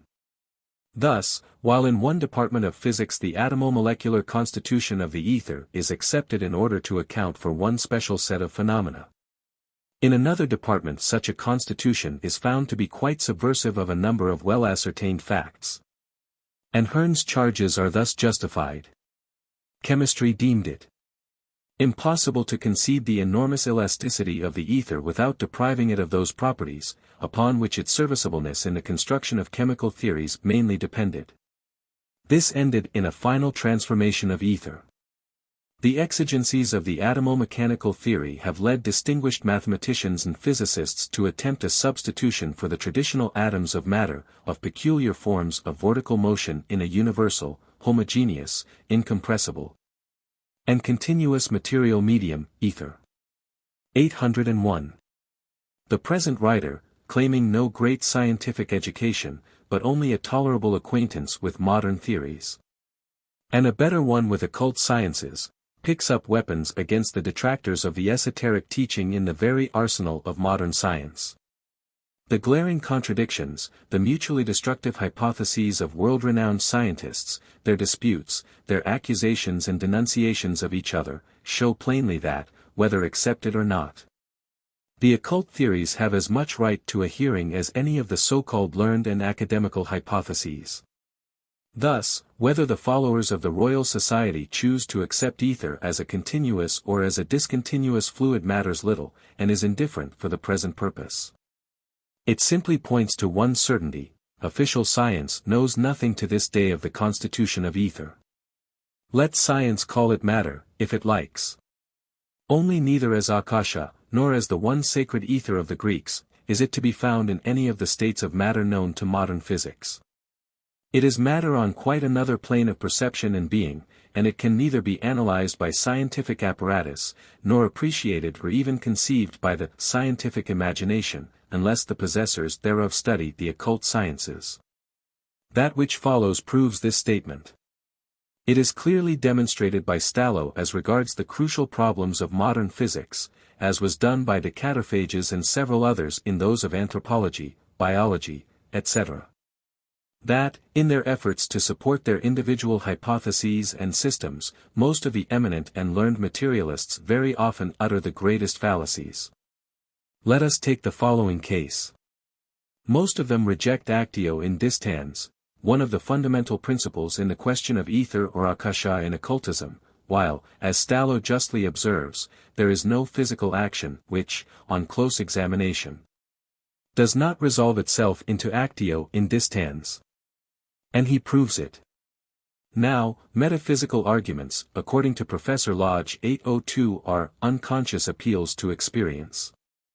And he adds that if such an experience is not conceivable, then it does not exist. In his own words, if a highly developed mind or set of minds find a doctrine about some comparatively simple and fundamental matter absolutely unthinkable, it is an evidence that the unthinkable state of things has no existence. And thereupon, toward the end of his lecture, the professor indicates that the explanation of cohesion, as well as of gravity, is to be looked for in the vortex atom theory of Sir William Thomson. It is needless to stop to inquire whether it is to this vortex atom theory, also, that we have to look for the dropping down on Earth of the first life germ by a passing meteor or comet, Sir William Thomson's hypothesis. But Prof. Lodge might be reminded of the wise criticism on his lecture in Stallo's Concepts of Modern Physics. Noticing the above-quoted declaration by the professor, the author asks whether The elements of the vortex atom theory are familiar, or even possible, facts of experience. For, if they are not, clearly that theory is obnoxious to the same criticism which is said to invalidate the assumption of actio in distans. 803. And then the able critic shows clearly what the ether is not, nor can ever be, notwithstanding all scientific claims to the contrary. And thus he opens widely, if unconsciously, the entrance door to our occult teachings. For, as he says, the medium in which the vortex movements arise is, according to Professor Lodge's own express statement, Nature, Volume 27. p. 305, a perfectly homogeneous, incompressible, continuous body, incapable of being resolved into simple elements or atoms. It is, in fact, continuous, not molecular. And after making this statement Professor Lodge adds, there is no other body of which we can say this, and hence the properties of the ether must be somewhat different from those of ordinary matter. It appears, then, that the whole vortex atom theory, which is offered to us as a substitute for the metaphysical theory of actio in distans, rests upon the hypothesis of the existence of a material medium which is utterly unknown to experience, and which has properties somewhat different 804 from those of ordinary matter. Hence this theory, instead of being, as is claimed, a reduction of an unfamiliar fact of experience to a familiar fact, is, on the contrary, a reduction of a fact which is perfectly familiar, to a fact which is not only unfamiliar, but wholly unknown, unobserved and unobservable. Furthermore, the alleged vortical motion of, or rather in, the assumed ethereal medium is, impossible, because motion in a perfectly homogeneous, incompressible, and therefore continuous fluid, is not sensible motion. It is manifest, therefore, that, wherever the vortex atom theory may land us, it certainly does not land us anywhere in the region of physics, or in the domain of very Cauchy .805, and I may add that, inasmuch as the hypothetical undifferentiated 806 and undifferentiable medium is clearly an involuntary reification of the old ontological concept pure being, the theory under discussion has all the attributes of an inapprehensible metaphysical phantom. 807. A phantom, indeed, which can be made apprehensible only by occultism. From such scientific metaphysics to occultism there is hardly one step. Those physicists who hold the view that the atomic constitution of matter is consistent with its penetrability, need not go far out of their way to be able to account for the greatest phenomena of occultism, now so derided by physical scientists and materialists. Cauchy's material points without extension are Leibniz's monads, and at the same time are the materials out of which the gods and other invisible powers clothe themselves in bodies. The disintegration and reintegration of material particles without extension, as a chief factor in phenomenal manifestations, ought to suggest themselves very easily as a clear possibility, at any rate to those few scientific minds which accept M. Cauchy's views. For, disposing of that property of matter which they call impenetrability, by simply regarding the atoms as material points exerting on each other attractions and repulsions which vary with the distances that separate them. The French theorist explains that. From this it follows that, if it please the author of nature simply to modify the laws according to which the atoms attract or repel each other, we might instantly see the hardest bodies penetrating each other, the smallest particles of matter occupying immense spaces, or the largest masses reducing themselves to the smallest volumes, the entire universe concentrating itself, as it were, in a single point. 808. And that point, invisible on our plane of perception and matter, is quite visible to the eye of the adept who can follow and see it present on other planes. For the occultists, who say that the author of nature is nature itself, something indistinct and inseparable from the deity, it follows that those who are conversant with the occult laws of nature, and know how to change and provoke new conditions in ether, may, not modify the laws, but work and do the same in accordance with these immutable laws. Section 3. Is gravitation a law? The corpuscular theory has been unceremoniously put aside. But gravitation, the principle that all bodies attract each other with a force proportional directly to their masses, and inversely to the squares of the distances between them, survives to this day and reigns, supreme as ever, in the alleged ethereal waves of space. As a hypothesis, it had been threatened with death for its inadequacy to embrace all the facts presented to it. As a physical law, it is the king of the late and once all-potent imponderables. It is little short of blasphemy. An insult to Newton's grand memory to doubt it, is the exclamation of an American reviewer of Isis Unveiled. Well, what is finally that invisible and intangible God in whom we should believe on blind faith? Astronomers who see in gravitation an easygoing solution for many things, and a universal force which allows them to calculate planetary motions, care little about the cause of attraction. They call gravity a law, a cause in itself. We call the forces acting under that name effects, and very secondary effects, too. One day it will be found that the scientific hypothesis does not answer after all. And then it will follow the corpuscular theory of light, and be consigned to rest for many scientific eons in the archives of all exploded speculations. Has not Newton himself expressed grave doubts about the nature of force and the corporeality of the agents, as they were then called? So has Cuvier, another scientific light shining in the night of research. He warns his readers, in the Revolution du Globe, about the doubtful nature of the so-called forces, saying that it is not so sure whether those agents were not after all spiritual powers, the agents spirituels.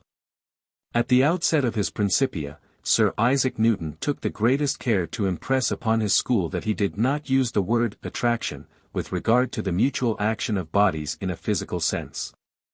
To him it was, he said, a purely mathematical conception, involving no consideration of real and primary physical causes. In a passage of his Principia 809 he tells us plainly that, physically considered, attractions are rather impulses. In section 11, Introduction, he expresses the opinion that there is some subtle spirit by the force and action of which all movements of matter are determined. 810 and in his third letter to Bentley he says, "It is inconceivable that inanimate brute matter should, without the mediation of something else which is not material, operate upon and affect other matter, without mutual contact. As it must do if gravitation, in the sense of Epicurus, be essential and inherent in it. That gravity should be innate, inherent and essential to matter, so that one body may act upon another at a distance, through a vacuum, without the mediation of anything else by and through which their action may be conveyed from one to another, is to me so great an absurdity that I believe no man, who has in philosophical matters a competent faculty of thinking, can ever fall into it. Gravity must be caused by an agent acting constantly according to certain laws, but whether this agent be material or immaterial I have left to the consideration of my readers." At this, even Newton's contemporaries got frightened, at the apparent return of occult causes into the domain of physics. Leibniz called his principle of attraction an incorporeal and inexplicable power. The supposition of an attractive faculty and a perfect void was characterized by Bernoulli as revolting, the principle of actio in distans finding then no more favor than it does now.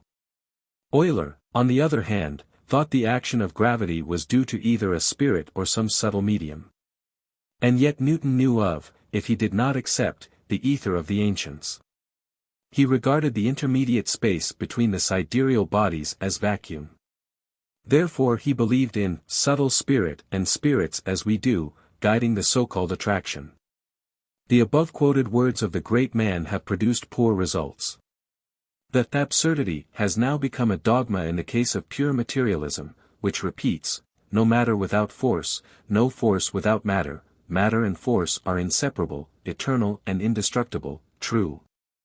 There can be no independent force, since all force is an inherent and necessary property of matter, false, consequently, there is no immaterial creative power. Oh, poor Sir Isaac! If, leaving aside all the other eminent men of science who agreed in opinion with Euler and Leibniz, the occultists claim as their authorities and supporters Sir Isaac Newton and Cuvier only, as above cited, they need fear little from modern science, and may loudly and proudly proclaim their beliefs. But the hesitation and doubts of the above-cited authorities, and of many others, too, whom we could name, did not in the least prevent scientific speculation from wool-gathering in the fields of brute matter just as before. First it was matter and an imponderable fluid distinct from it, then came the imponderable fluid so much criticized by Grove, then ether, which was at first discontinuous and then became continuous, after which came the mechanical forces. These have now settled in life as modes of motion, and the ether has become more mysterious and problematical than ever. More than one man of science objects to such crude materialistic views. But then, from the days of Plato, who repeatedly asks his readers not to confuse incorporeal elements with their principles, the transcendental or spiritual elements. From those of the great alchemists, who, like Paracelsus, made a great difference between a phenomenon and its cause, or the noumenon. To Grove, who, though he sees no reason to divest universally diffused matter of the functions common to all matter, yet uses the term forces, were his critics, who do not attach to the word any idea of a specific action, say force. From those days to this, nothing has proved competent to stem the tide of brutal materialism. Gravitation is the sole cause, the acting God, and matter is its prophet, said the men of science only a few years ago. They have changed their views several times since then. But do the men of science understand the innermost thought of Newton, one of the most spiritual-minded and religious men of his day, any better now than they did then? It is certainly to be doubted. Newton is credited with having given the death blow to the elemental vortices of Descartes, the idea of Anaxagoras, resurrected, by the by, though the last modern vortical atoms of Sir William Thomson do not, in truth, differ much from the former. Nevertheless, when his disciple Forbes wrote in the preface to the chief work of his master a sentence declaring that attraction was the cause of the system, Newton was the first to solemnly protest. That which in the mind of the great mathematician assumed the shadowy, but firmly rooted image of God, as the noumenon of all, 811 was called more philosophically by ancient and modern philosophers and occultists, gods. Or the creative fashioning powers. The modes of expression may have been different, and the ideas more or less philosophically enunciated by all sacred and profane antiquity, but the fundamental thought was the same. 812 For Pythagoras the forces were spiritual entities, gods, independent of planets and matter as we see and know them on earth, who are the rulers of the sidereal heaven. Plato represented the planets as moved by an intrinsic rector, one with his dwelling, like a boatman in his boat. As for Aristotle, he called those rulers immaterial substances. 813 Though as one who had never been initiated, he rejected the gods as entities. 814 But this did not prevent him from recognizing the fact that the stars and planets were not inanimate masses but acting and living bodies indeed. As if sidereal spirits were the diviner portions of their phenomena, tau theta epsilon iota tau epsilon rho alpha tau nu phi alpha nu epsilon rho nu. 815. If we look for corroboration in more modern and scientific times, we find Tycho Brahe recognizing in the stars a triple force, divine, spiritual and vital. Kepler, putting together the Pythagorean sentence, the sun, guardian of Jupiter, and the verses of David, he placed his throne in the sun, and, the Lord is the sun, etc. Said that he understood perfectly how the Pythagoreans could believe that all the globes disseminated through space were rational intelligences, facultates ratiocinativi, circulating round the sun, in which resides a pure spirit of fire. The source of the general harmony. 816. When an occultist speaks of Fohat, the energizing and guiding intelligence in the universal electric or vital fluid, he is laughed at. Withal, as now shown, the nature neither of electricity, nor of life, nor even of light, is to this day understood. The occultist sees in the manifestation of every force in nature, the action of the quality, or the special characteristic of its noumenon. Which noumenon is a distinct and intelligent individuality on the other side of the manifested mechanical universe. Now the occultist does not deny, on the contrary he will support the view, that light, heat, electricity and so on are affections, not properties or qualities, of matter. To put it more clearly, matter is the condition, the necessary basis or vehicle, a sine qua non, for the manifestation of these forces, or agents, on this plane. But in order to gain the point, the occultists have to examine the credentials of the law of gravity, first of all, of gravitation, the king and ruler of matter, under every form. To do so effectually, the hypothesis, in its earliest appearance, has to be recalled to mind. To begin with, is it Newton who was the first to discover it? The Athenaeum of January 26, 1867, has some curious information upon this subject. It says, "Positive evidence can be adduced that Newton derived all his knowledge of gravitation and its laws from Bohm, with whom gravitation or attraction is the first property of nature. For with him, his, Bohm's, system shows us the inside of things, while modern physical science is content with looking at the outside." Then again, "The science of electricity, which was not yet in existence when he, Bohm, wrote, is there anticipated, in his writings. And not only does Bohm describe all the now known phenomena of that force, but he even gives us the origin, generation, and birth of electricity, itself." Thus Newton, whose profound mind easily read between the lines, and fathomed the spiritual thought of the great seer, in its mystic rendering, owes his great discovery to Jacob Bohm, the nursling of the genii. Nirmanakas who watched over and guided him, of whom the author of the article in question so truly remarks, "Every new scientific discovery goes to prove his profound and intuitive insight into the most secret workings of nature." And having discovered gravity, Newton, in order to render possible the action of attraction in space, had, so to speak, to annihilate every physical obstacle capable of impeding its free action. Ether among others, though he had more than a presentiment of its existence. Advocating the corpuscular theory, he made an absolute vacuum between the heavenly bodies. Whatever may have been his suspicions and inner convictions about ether, however many friends he may have unbosomed himself to, as in the case of his correspondence with Bentley, his teachings never showed that he had any such belief. If he was persuaded that the power of attraction could not be exerted by matter across a vacuum, 817, how is it that so late as 1860, French astronomers, Le Couturier, for instance, combated the disastrous results of the theory of vacuum established by the great man? Le Couturier says, "Il n'est plus possible aujourd'hui de soutenir comme Newton, que les corps célestes se mouvent au milieu du vide immense de espaces. Parmi les conséquences de la théorie du vide établie par Newton, il n'y reste plus débat que le mot attraction. Nous voyons venir le jour où le mot attraction disparaîtra du vocabulaire scientifique. 818. Professor Winchell writes, "These passages, letter to Bentley, show what were his views respecting the nature of the interplanetary medium of communication. Though declaring that the heavens are void of sensible matter, he elsewhere accepted perhaps some very thin vapors, steams, and effluvia, arising from the atmospheres of the earth, planets, and comets. And from such an exceedingly rare ethereal medium as we have elsewhere described." 819.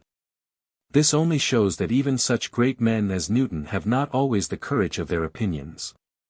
Dr. T.S. Hunt called attention to some long-neglected passages in Newton's works, from which it appears that a belief in such universal, intercosmical medium gradually took root in his mind. 820. But such attention was never called to the said passages before November 28, 1881, when Dr. Hunt read his Celestial Chemistry, from the time of Newton. As Le Couturier says, "Till then the idea was universal, even among the men of science, that Newton had, while advocating the corpuscular theory, preached a void. The passages had been long neglected, no doubt because they contradicted and clashed with the preconceived pet theories of the day, till finally the undulatory theory imperiously required the presence of an ethereal medium, to explain it. This is the whole secret. Anyhow, it is from this theory of Newton of a universal void, taught, if not believed in by himself, that dates the immense scorn now shown by modern physics for ancient. The old sages had maintained that nature abhorred a vacuum, and the greatest mathematicians of the world, read of the Western races, had discovered the antiquated fallacy and exposed it. And now modern science, however ungracefully, vindicates archaic knowledge, and has, moreover, to vindicate Newton's character and powers of observation at this late hour, after having neglected, for 1 century and a half, to pay any attention to such very important passages, perchance, because it was wiser not to attract any notice to them. Better late than never. And now Father Ether is re-welcomed with open arms and wedded to gravitation, linked to it for weal or woe, until the day when it, or both, shall be replaced by something else. 300 years ago it was plenum everywhere, then it became one dismal vacuity, later still the sidereal ocean beds, dried up by science, rolled onward once more their ethereal waves. Recede ut precedas must become the motto of exact science, exact, chiefly, in finding itself inexact every leap year. But we will not quarrel with the great men. They had to go back to the earliest gods of Pythagoras and Old Kannada, for the very backbone and marrow of their correlations and newest discoveries, and this may well afford good hope to the occultists for their minor gods. For we believe in Le Couturier's prophecy about gravitation. We know the day is approaching when an absolute reform will be demanded in the present modes of science by the scientists themselves, as was done by Sir William Grove, F.R.S. Till that day there is nothing to be done. For if gravitation were dethroned tomorrow, the scientists would discover some other new mode of mechanical motion the day after. 821 Rough and uphill is the path of true science, and its days are full of vexation of spirit. But in the face of its 1,000 contradictory hypotheses offered as explanations of physical phenomena, there has been no better hypothesis than motion, however paradoxically interpreted by materialism. As may be found in the first pages of this volume, occultists have nothing to say against motion. 822 The great breadth of Mr. Herbert Spencer's unknowable. But, believing that everything on earth is the shadow of something in space, they believe in smaller breadths, which, living, intelligent and independent of all but law, blow in every direction during manvantaric periods. These science will reject. But whatever may be made to replace attraction, alias gravitation, the result will be the same. Science will be as far then from the solution of its difficulties as it is now, unless it comes to some compromise with occultism, and even with alchemy, a supposition which will be regarded as an impertinence, but remains, nevertheless, a fact. As Fay says, Il manque quelque chose aux géologues pour faire la géologie de la Lune, c'est d'être astronomes. À la vérité Illinois manque aussi quelque chose aux astronomes pour aborder avec fruit cette étude, c'est d'être géologues. 823. But he might have added, with still more pointedness. Ce que manque à tout les deux, c'est l'intuition du mystique. Let us remember Sir William Grove's wise, concluding remarks, on the ultimate structure of matter, or the minutiae of molecular actions, which, he thought, man will never know. Much harm has already been done by attempting hypothetically to dissect matter and to discuss the shapes, sizes, and numbers of atoms, and their atmospheres of heat, ether, or electricity. Whether the regarding electricity, light, magnetism, etc. as simply motions of ordinary matter, be or be not admissible, certain it is that all past theories have resolved, and all existing theories do resolve, the action of these forces into motion. Whether it be that, on account of our familiarity with motion, we refer other affections to it, as to a language which is most easily construed, and most capable of explaining them. Or whether it be that it is in reality the only mode in which our minds, as contradistinguished from our senses, are able to conceive material agencies. Certain it is that since the period at which the mystic notions of spiritual or preternatural powers were applied to account for physical phenomena, all hypotheses framed to explain them have resolved them into motion. And then the learned gentleman states a purely occult tenet. The term perpetual motion, which I have not infrequently used in these pages, is itself equivocal. If the doctrines here advanced be well founded, all motion is, in one sense, perpetual. In masses, whose motion is stopped by mutual concussion, heat or motion of the particles is generated. And thus the motion continues, so that if we could venture to extend such thoughts to the universe, we should assume the same amount of motion affecting the same amount of matter forever. 824. This is precisely what occultism maintains, and on the same principle, that where force is made to oppose force, and produce static equilibrium, the balance of pre-existing equilibrium is affected. And fresh motion is started equivalent to that which is withdrawn into a state of abeyance. This process finds intervals in the pralaya, but is eternal and ceaseless as the breath, even when the manifested cosmos rests. Thus, supposing attraction or gravitation should be given up in favor of the sun being a huge magnet, a theory already accepted by some physicists, a magnet that acts on the planets as attraction is now supposed to do, where to, or how much farther? Would it lead the astronomers from where they are now? Not an inch farther. Kepler came to this curious hypothesis nearly 300 years ago.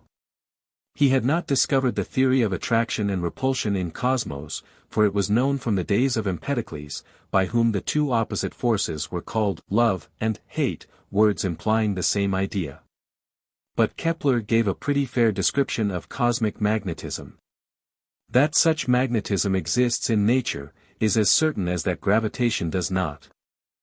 Not at any rate, in the way in which it is taught by science, which has never taken into consideration the different modes in which the dual force, that occultism calls attraction and repulsion, may act within our solar system.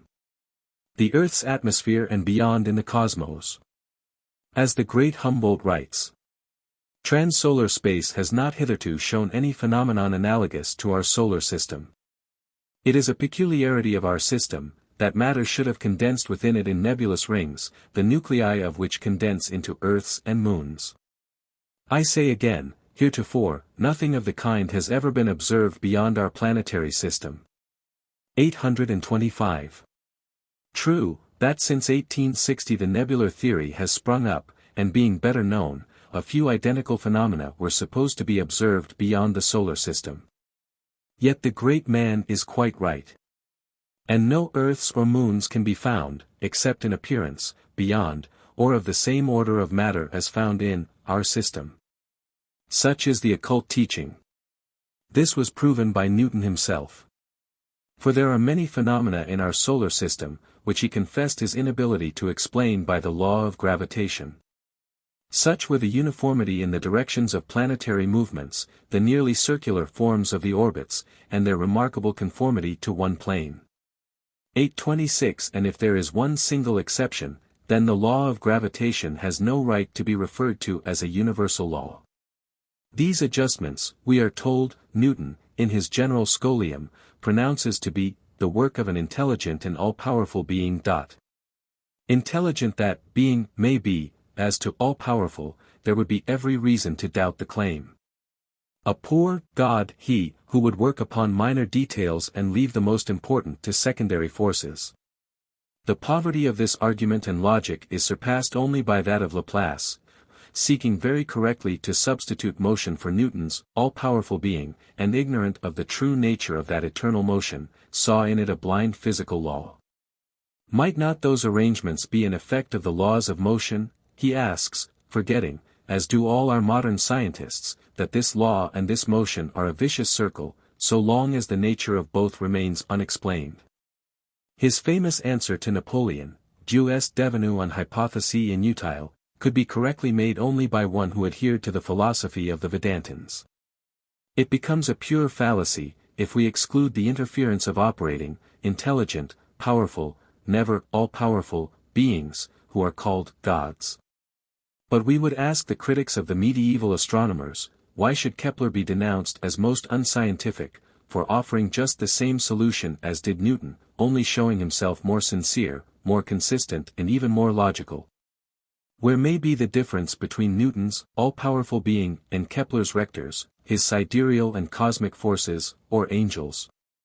Kepler again is criticized for his curious hypothesis which made use of a vortical movement within the solar system, for his theories in general, and for favoring Empedocles' idea of attraction and repulsion, and solar magnetism in particular. Yet several modern men of science, as will be shown, Hunt, if Metcalfe is to be excluded, Dr. Richardson, etc., very strongly favor the same idea. He is half excused, however, on the plea that to the time of Kepler no interaction between masses of matter had been distinctly recognized which was generically different from magnetism. 827. Is it distinctly recognized now?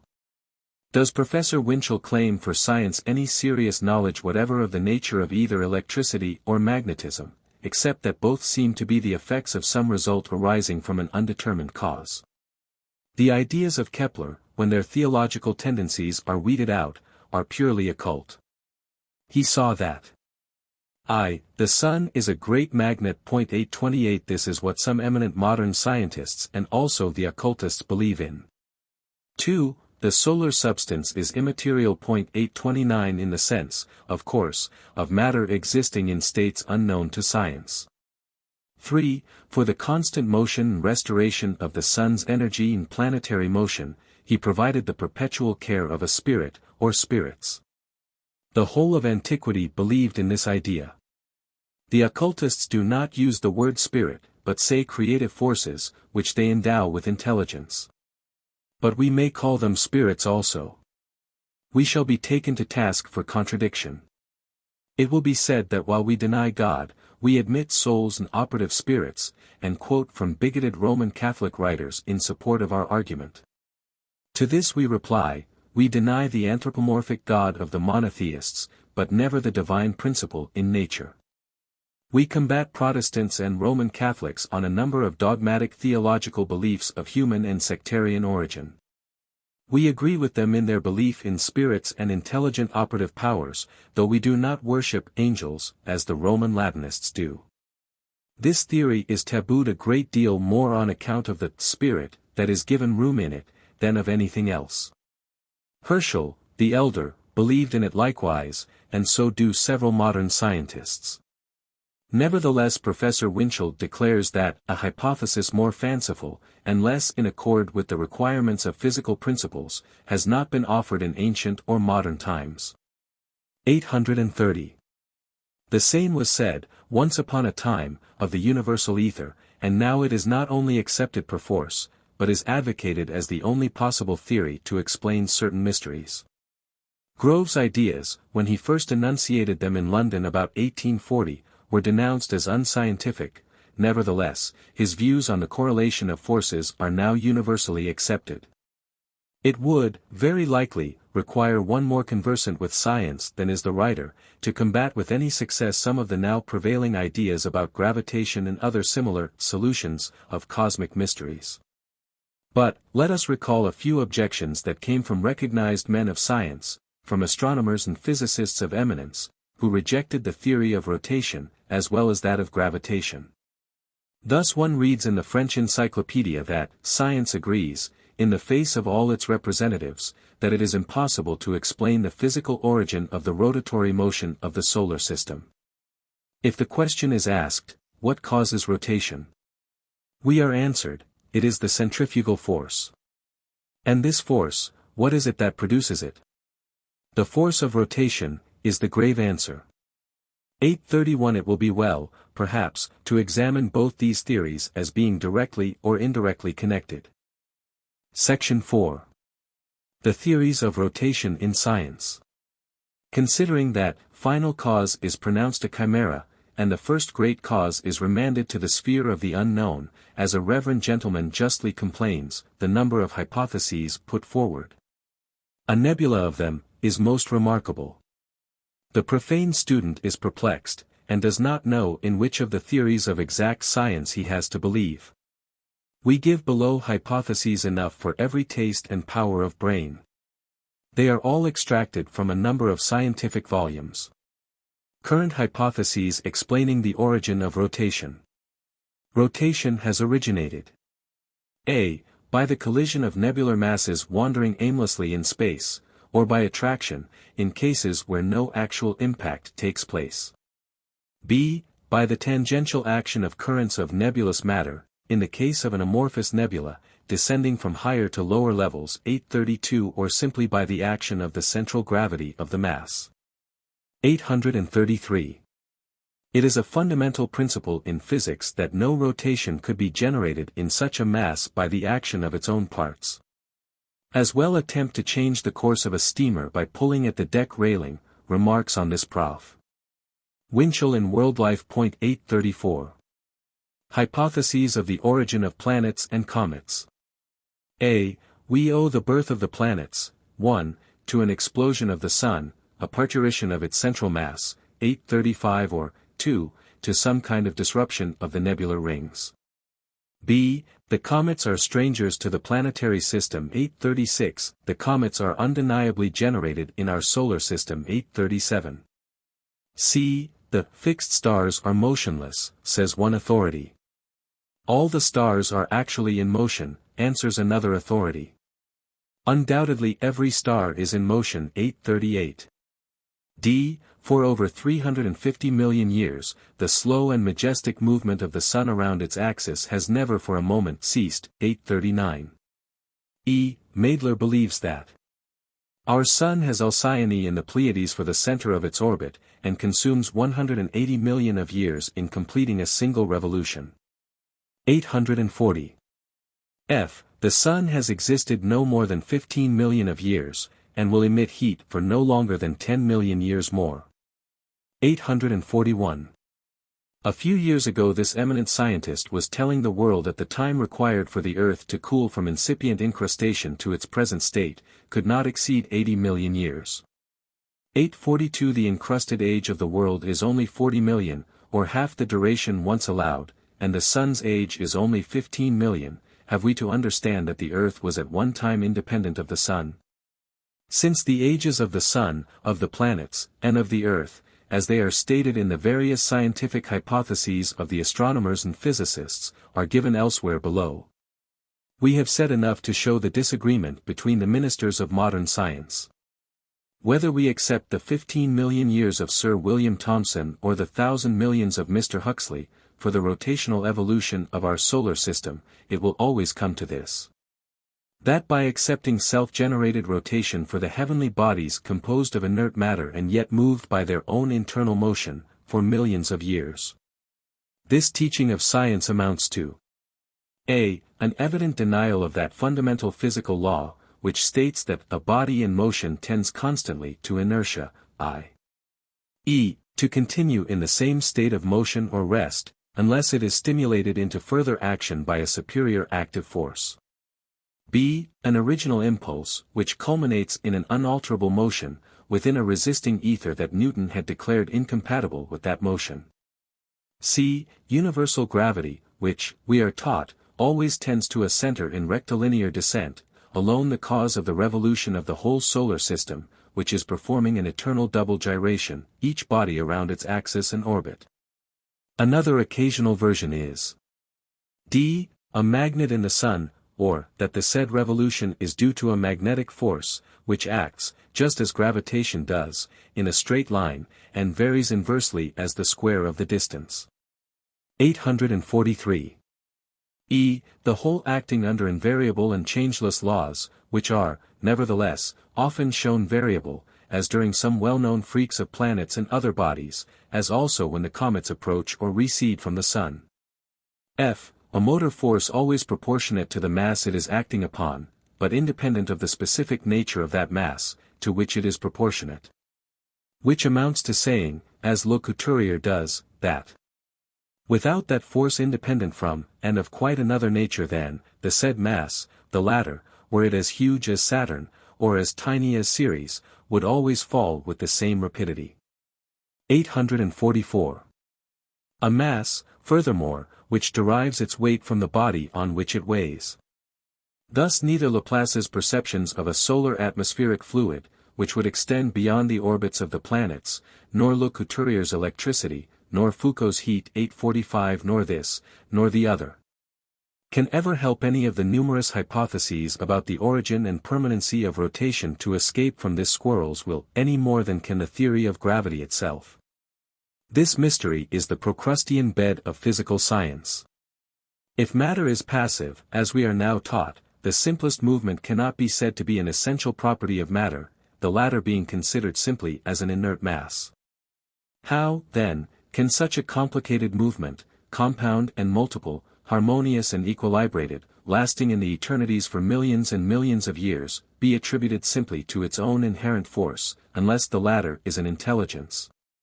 A physical will is something new, a conception that the ancients would never have entertained, indeed. For over a century all distinction between body and force has been made away with.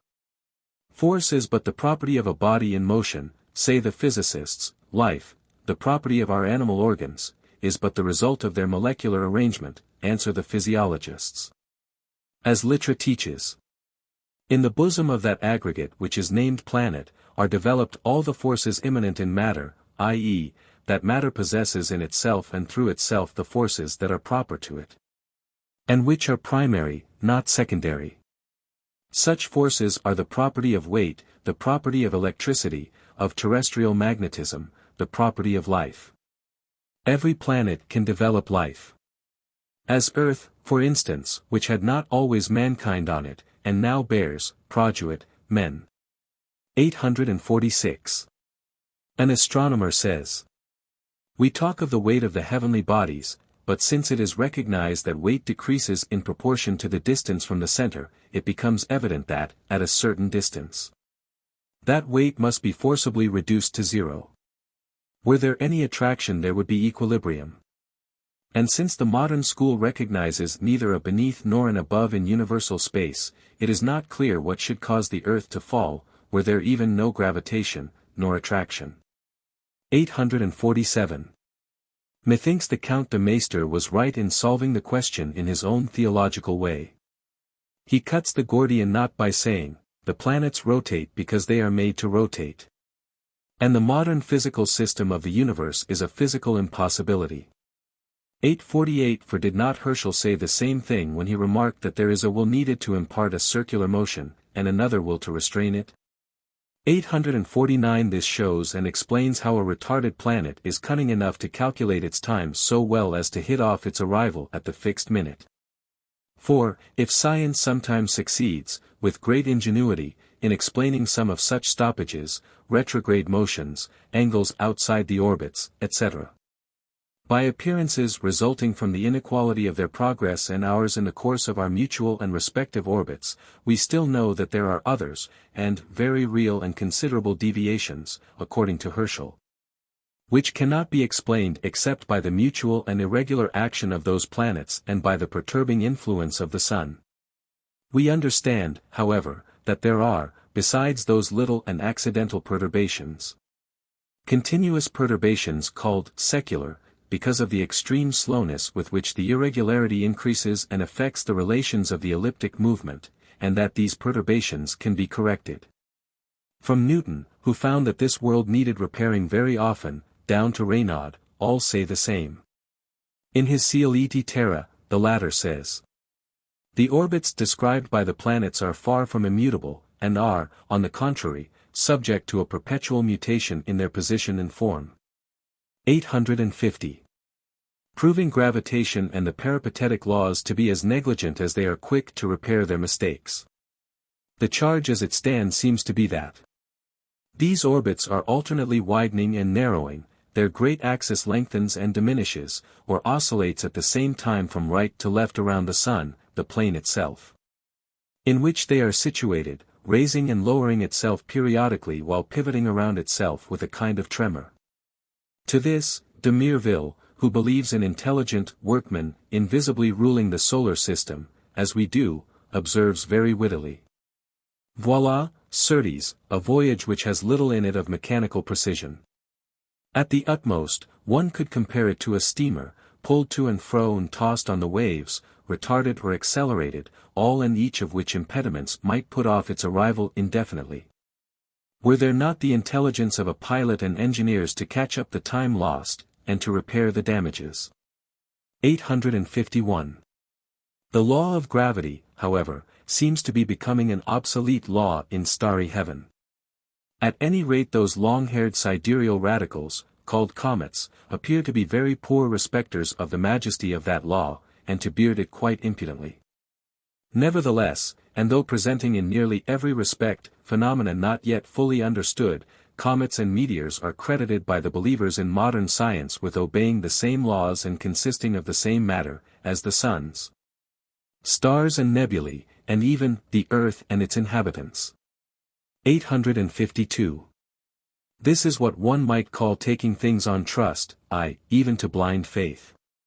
But exact science is not to be questioned, and he who rejects the hypotheses imagined by her students, gravitation, for instance, would be regarded as an ignorant fool for his pains. Yet we are told by the just-cited author a queer legend from the scientific annals.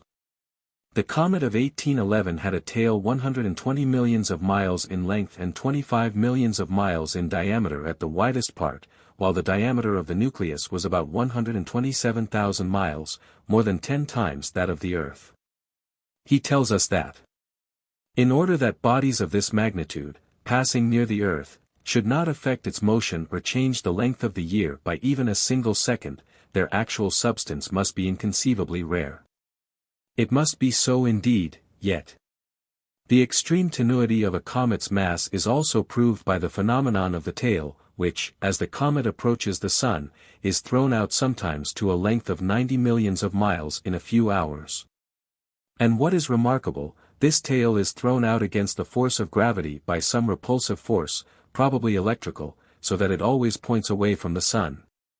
And yet, thin as the matter of comets must be, it obeys the common law of gravity, and whether the comet revolves in an orbit within that of the outer planets, or shoots off into the abysses of space, and returns only after hundreds of years, its path is, at each instant, regulated by the same force as that which causes an apple to fall to the ground. 853. Science is like Caesar's wife, and must not be suspected, this is evident. But it can be respectfully criticized, nevertheless, and at all events, it may be reminded that the apple is a dangerous fruit. For the second time in the history of mankind, it may become the cause of the fall, this time, of exact science. A comet whose tail defies the law of gravity right in the Sun's face can hardly be credited with obeying that law. In a series of scientific works on astronomy in the nebular theory, written between 1865 and 1866, the present writer, a poor tyro in science, has counted in a few hours no less than 39 contradictory hypotheses offered as explanations for the self-generated, primitive rotatory motion of the heavenly bodies. The writer is no astronomer, no mathematician, no scientist. But she was obliged to examine these errors in defense of occultism, in general, and what is still more important, in order to support the occult teachings concerning astronomy and cosmology. Occultists were threatened with terrible penalties for questioning scientific truths. But now they feel braver. Science is less secure in its impregnable position than they were led to expect, and many of its strongholds are built on very shifting sands. Thus, even this poor and unscientific examination of it has been useful, and it has certainly been very instructive.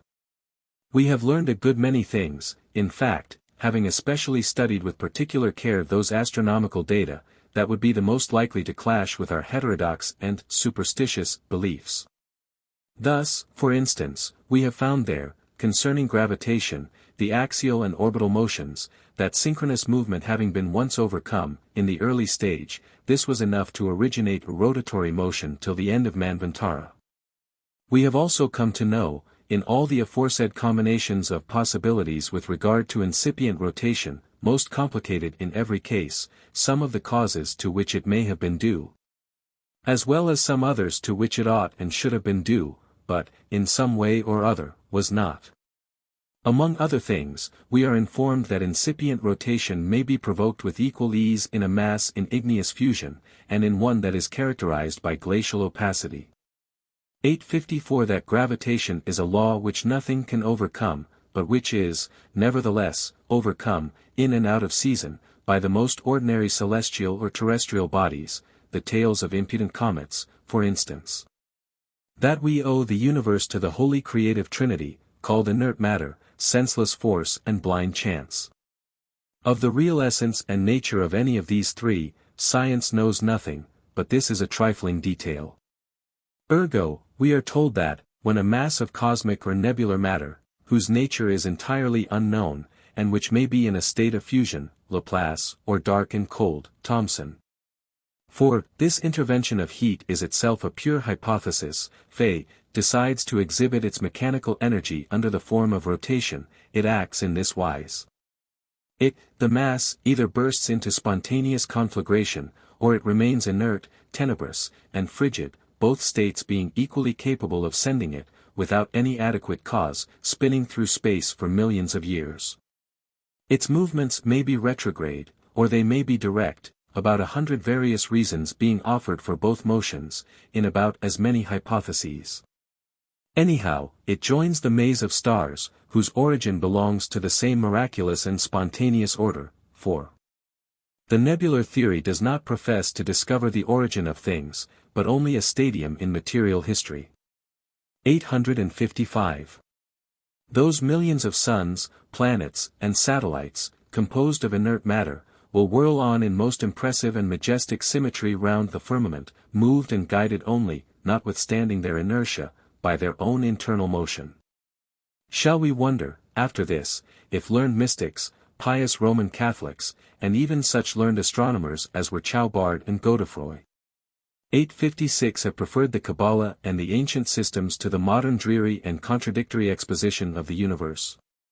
The Zohar makes a distinction, at any rate, between the Hajasker, the light forces, the Hachoser, reflected lights, and the simple phenomenal exteriority of their spiritual types. 857. The question of gravity may now be dismissed and other hypotheses examined. That physical science knows nothing of forces is clear. We may close the argument, however, by calling to our help one more man of science, Professor Joms, member of the Academy of Medicine at Montpellier. Says this learned man, speaking of forces: a cause is that which is essentially acting in the genealogy of phenomena, in every production as in every modification. I said that activity, or force, was invisible. To suppose it corporeal and residing in the properties of matter would be a gratuitous hypothesis. To reduce all the causes to God, would amount to embarrassing oneself with a hypothesis hostile to many verities. But to speak of a plurality of forces proceeding from the deity and possessing inherent powers of their own, is not unreasonable, and I am disposed to admit phenomena produced by intermediate agents called forces or secondary agents. The distinction of forces is the principle of the division of sciences, so many real and separate forces, so many mother sciences. No. Forces are not suppositions and abstractions, but realities, and the only acting realities whose attributes can be determined with the help of direct observation and induction. 858. Section 5. The masks of science. Physics or metaphysics. If there is anything like progress on earth, science will someday have to give up, nolens volens, such monstrous ideas as her physical, self-guiding laws, void of soul and spirit, and will then have to turn to the occult teachings. It has already done so, however altered may be the title pages and revised editions of the Scientific Catechism. It is now over half a century since, in comparing modern with ancient thought, it was found that, however different our philosophy may appear from that of our ancestors, it is, nevertheless, composed only of additions and subtractions taken from the old philosophy and transmitted drop by drop through the filter of antecedents. This fact was well known to Faraday, and to other eminent men of science. Atoms, ether, evolution itself, all come to modern science from ancient notions, all are based on the conceptions of the archaic nations. Conceptions, for the profane, under the shape of allegories, plain truths taught during the initiations to the elect, which truths have been partially divulged through Greek writers and have descended to us. This does not mean that occultism has ever had the same views on matter, atoms and ether as may be found in the exotericism of the classical Greek writers. Yet, if we may believe Mr. Tyndall, even Faraday was an Aristotelian, and was more an agnostic than a materialist. In his Faraday, as a discoverer 859 the author shows the great physicist using old reflections of Aristotle, which are concisely found in some of his works. Faraday, Boscovich, and all others, however, who see, in the atoms and molecules, centers of force, and in the corresponding element, force, an entity by itself, are far nearer the truth, perchance, than those, who, denouncing them, denounce at the same time the old corpuscular Pythagorean theory, by the way, which never passed to posterity as the great philosopher really taught it, on the ground of its delusion that the conceptual elements of matter can be grasped as separate and real entities. The chief and most fatal mistake and fallacy made by science, in the view of the occultists, lies in the idea of the possibility of such a thing existing in nature as inorganic, or dead matter. Is anything dead or inorganic which is capable of transformation or change, occultism asks. And is there anything under the sun which remains immutable or changeless? For a thing to be dead implies that it had been at some time living. When, at what period of cosmogony? Occultism says that in all cases matter is the most active, when it appears inert. A wooden or a stone block is motionless and impenetrable to all intents and purposes. Nevertheless, and de facto, its particles are in ceaseless eternal vibration which is so rapid that to the physical eye the body seems absolutely devoid of motion.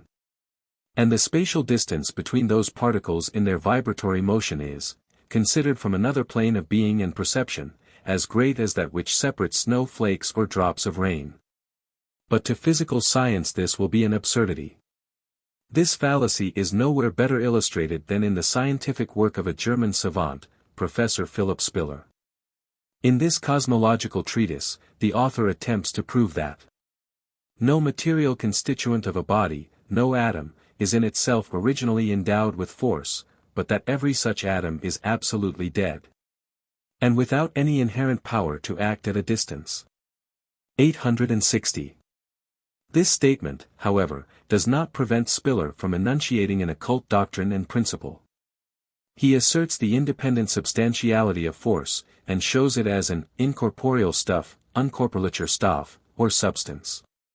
Now substance is not matter in metaphysics, and for argument's sake it may be granted that it is a wrong expression to use. But this is due to the poverty of European languages, and especially to the paucity of scientific terms. Then this stuff is identified and connected by Spiller with the ether. Expressed in occult language it might be said with more correctness that this force substance is the ever-active phenomenal positive ether, prakriti. While the omnipresent all-pervading ether is the noumenon of the former, the substratum of all, or akasha. Nevertheless, Stallo falls foul of Spiller, as he does of the materialists. He is accused of utter disregard of the fundamental correlation of force and matter, of neither of which science knows anything certain. For this hypostasized half-concept is, in the view of all other physicists, not only imponderable, but destitute of cohesive, chemical, thermal, electric, and magnetic forces. Of all of which forces, according to occultism, ether is the source and cause. Therefore Spiller, with all his mistakes, exhibits more intuition than does any other modern scientist, with the exception, perhaps, of Dr. Richardson, the theorist on nerve force or nervous ether, also on sun force and earth force. 861 For ether, in esotericism, is the very quintessence of all possible energy, and it is certainly to this universal agent, composed of many agents, that are due all the manifestations of energy in the material, psychic and spiritual worlds. What, in fact, are electricity and light? How can science know that one is a fluid and the other a mode of motion? Why is no reason given why a difference should be made between them, since both are considered as force correlations? Electricity is a fluid, we are told, immaterial and lion molecular, though Helmholtz thinks otherwise, and the proof of it is that we can bottle it up, accumulate it and store it away. Then, it must be simply matter, and no peculiar fluid. Nor is it only a mode of motion, for motion could hardly be stored in a Leyden jar. As for light, it is a still more extraordinary mode of motion. Since, marvelous as it may appear, light, also, can actually be stored up for use, as was demonstrated by Grove nearly half a century ago. Take an engraving which has been kept for some days in the dark, expose it to full sunshine, that is, insulate it for 15 minutes. Lay it on sensitive paper in a dark place, and at the end of 24 hours it will have left an impression of itself on the sensitive paper, the whites coming out as blacks. There seems to be no limit for the reproduction of engravings. 862. What is it that remains fixed, nailed, so to say, on the paper? It is a force certainly that fixed the thing, but what is that thing, the residue of which remains on the paper? Our learned men will get out of this by some scientific technicality, but what is it that is intercepted, so as to imprison a certain quantity of it on glass, paper, or wood? Is it motion, or is it force? Or shall we be told that what remains behind is only the effect of the force or motion? Then what is this force? Force or energy is a quality, but every quality must belong to a something, or a somebody. In physics, force is defined as that which changes or tends to change any physical relation between bodies, whether mechanical, thermal, chemical, electrical, magnetic, etc. But it is not that force or that motion which remains behind on the paper, when the force or motion has ceased to act.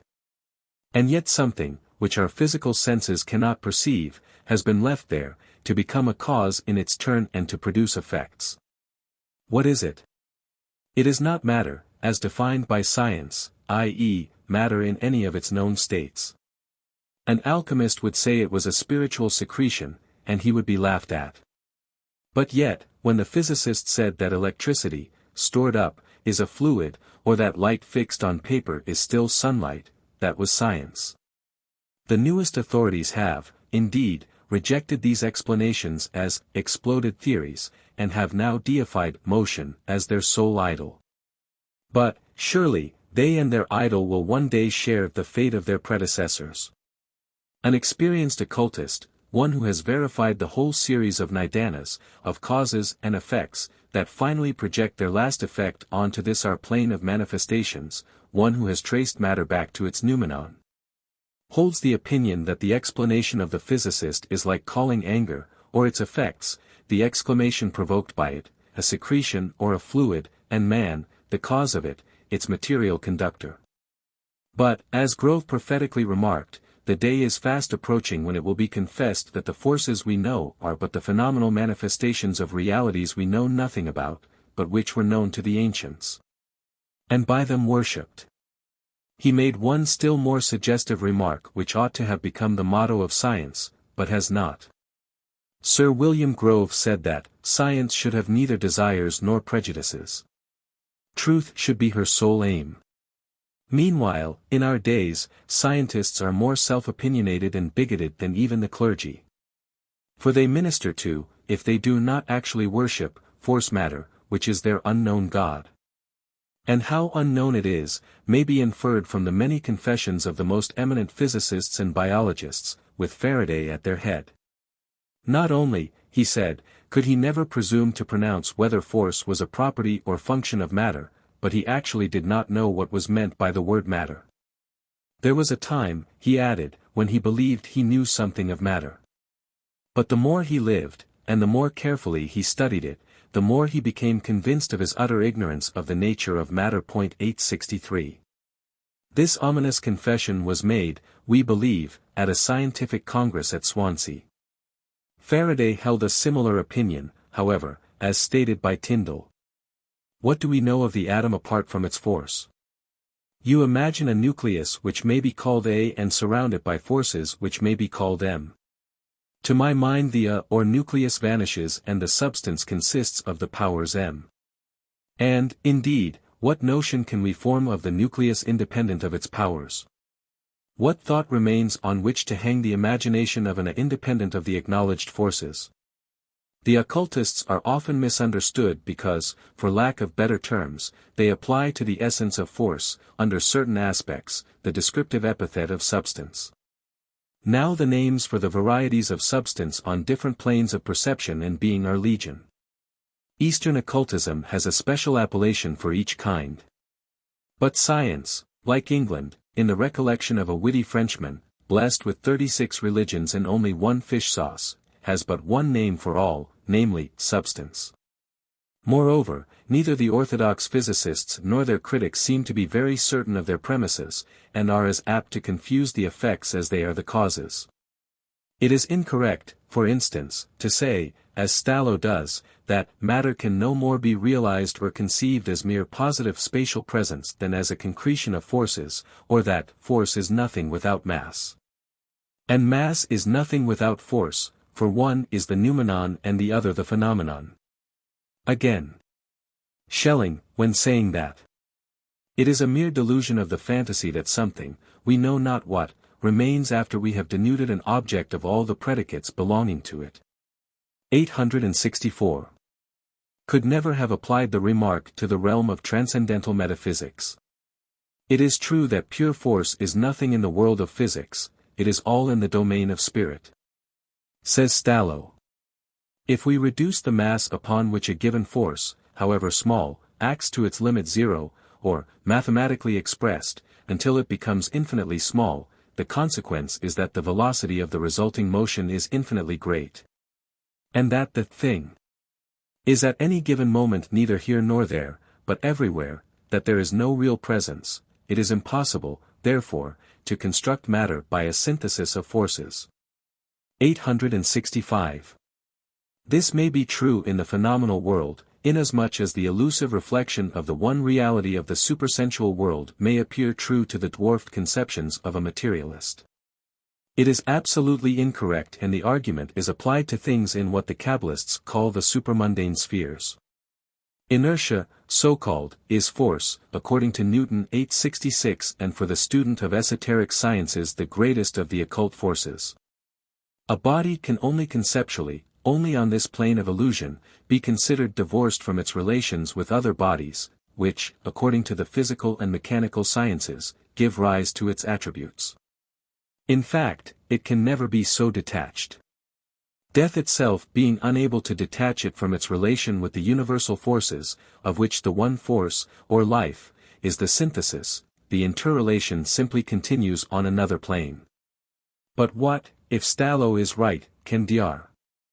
James Krall mean when, in speaking on the transformation of gravity, he brings forward the views advocated by Faraday, Waterston, and others? For he says very plainly that gravity is a force pervading space external to bodies, and that, on the mutual approach of the bodies, the force is not increased, as is generally supposed. But the bodies merely pass into a place where the force exists with greater intensity. 867. No one will deny that a force, whether gravity, electricity, or any other force, which exists outside bodies and in open space, be it ether or a vacuum, must be something, and not a pure nothing, when conceived apart from a mass. Otherwise it could hardly exist in one place with a greater and in another with reduced intensity. G. A. Hearn declares the same in his Theorie mécanique de l'univers. He tries to demonstrate that the atom of the chemists is not an entity of pure convention, or simply an explicative device, but that it exists really, that its volume is unalterable, and that consequently it is not elastic. Force, therefore, is not in the atom, it is in the space which separates the atoms from each other. The above-cited views, expressed by two men of science of great eminence in their respective countries, show that it is not in the least unscientific to speak of the substantiality of the so-called forces. Subject to some future specific name, this force is substance of some kind, and can be nothing else, and perhaps one day science will be the first to re-adopt the derided name of phlogiston. Whatever may be the future name given to it, to maintain that force does not reside in the atoms, but only in the space between them, may be scientific enough, nevertheless it is not true. To the mind of an occultist it is like saying that water does not reside in the drops of which the ocean is composed, but only in the space between those drops. The objection that there are two distinct schools of physicists, by one of which this force is assumed to be an independent substantial entity, which is not a property of matter nor essentially related to matter. 868. Is hardly likely to help the profane to any clearer understanding. It is, on the contrary, more calculated to throw the question into still greater confusion than ever. For force is, then, neither this nor the other. By viewing it as an independent substantial entity, the theory extends the right hand of fellowship to occultism, while the strange contradictory idea that it is not related to matter otherwise than by its power to act upon it. 869 leads physical science to the most absurd contradictory hypotheses. Whether force or motion, occultism, seeing no difference between the two, never attempts to separate them. It cannot act for the adherents of the atomo-mechanical theory in one way, and for those of the rival school in another. Nor can the atoms be, in one case, absolutely uniform in size and weight, and in another, vary in their weight, Avogadro's law. For, in the words of the same able critic, while the absolute equality of the primordial units of mass is thus an essential part of the very foundations of the mechanical theory, the whole modern science of chemistry is based upon a principle directly subversive of it, a principle of which it has recently been said that it holds the same place in chemistry that the law of gravitation does in astronomy. 870 This principle is known as the law of Avogadro or Ampere. 871. This shows that either modern chemistry, or modern physics, is entirely wrong in the respective fundamental principles.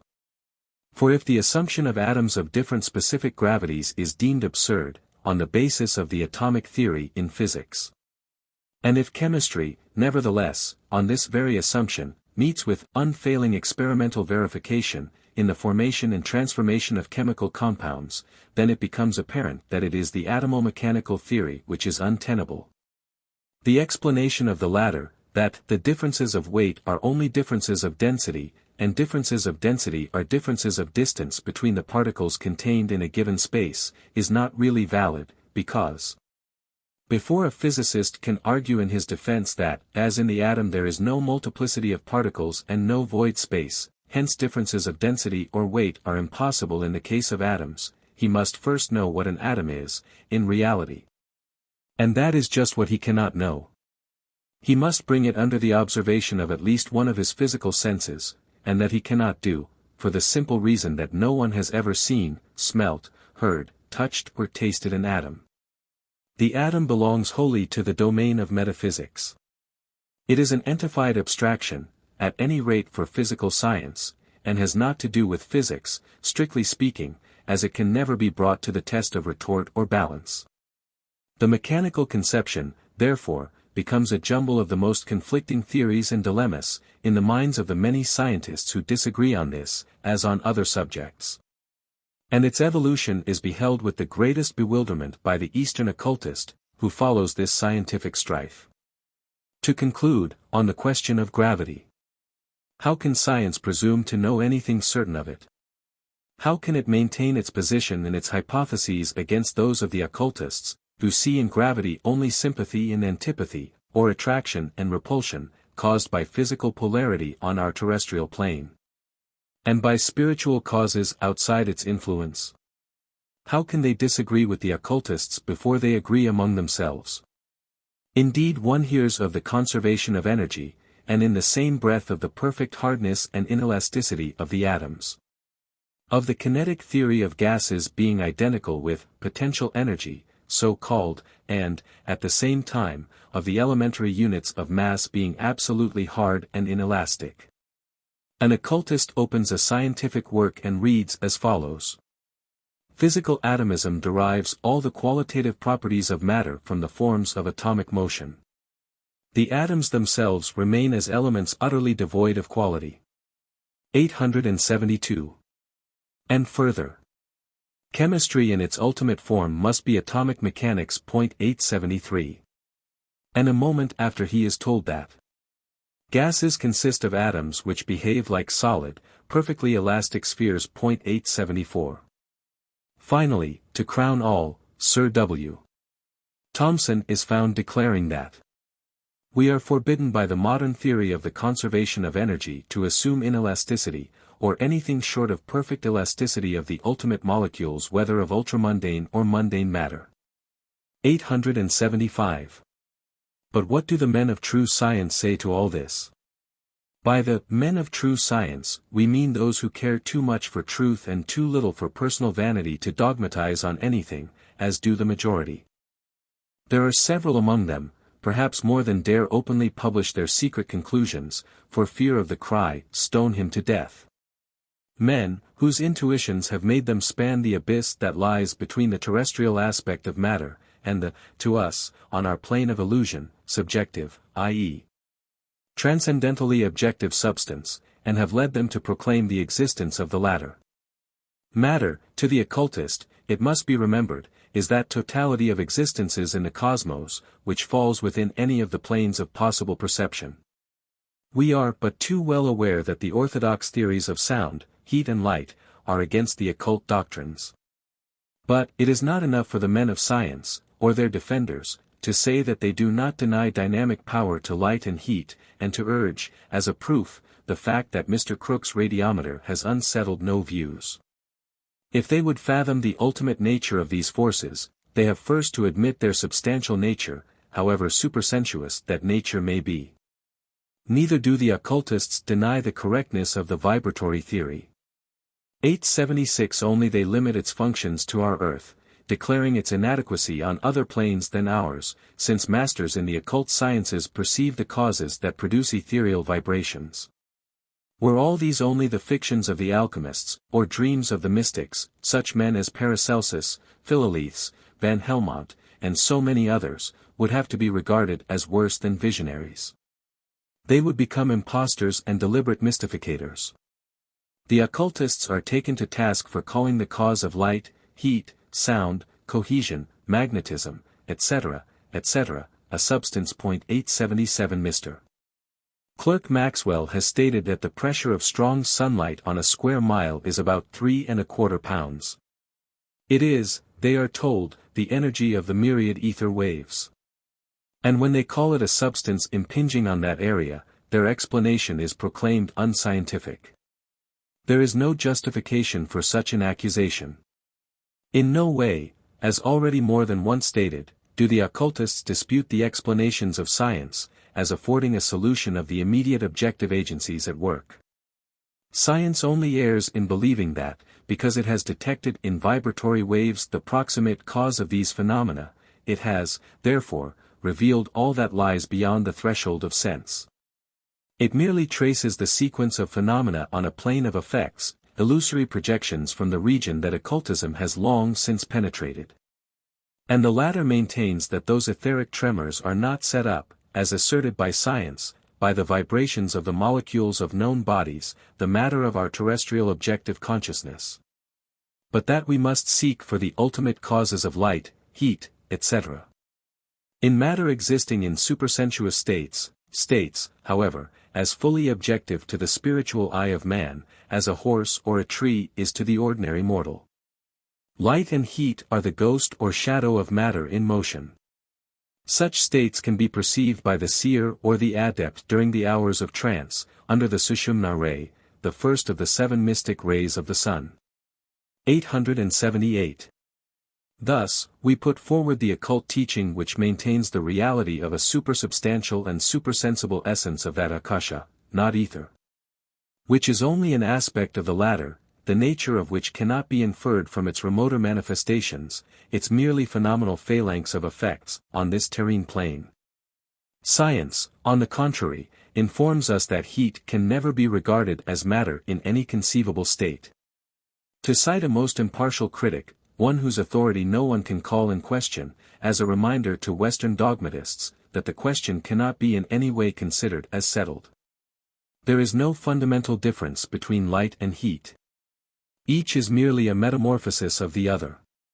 Heat is light in complete repose. Light is heat in rapid motion. Directly light is combined with a body, it becomes heat, but when it is thrown off from that body it again becomes light. 879.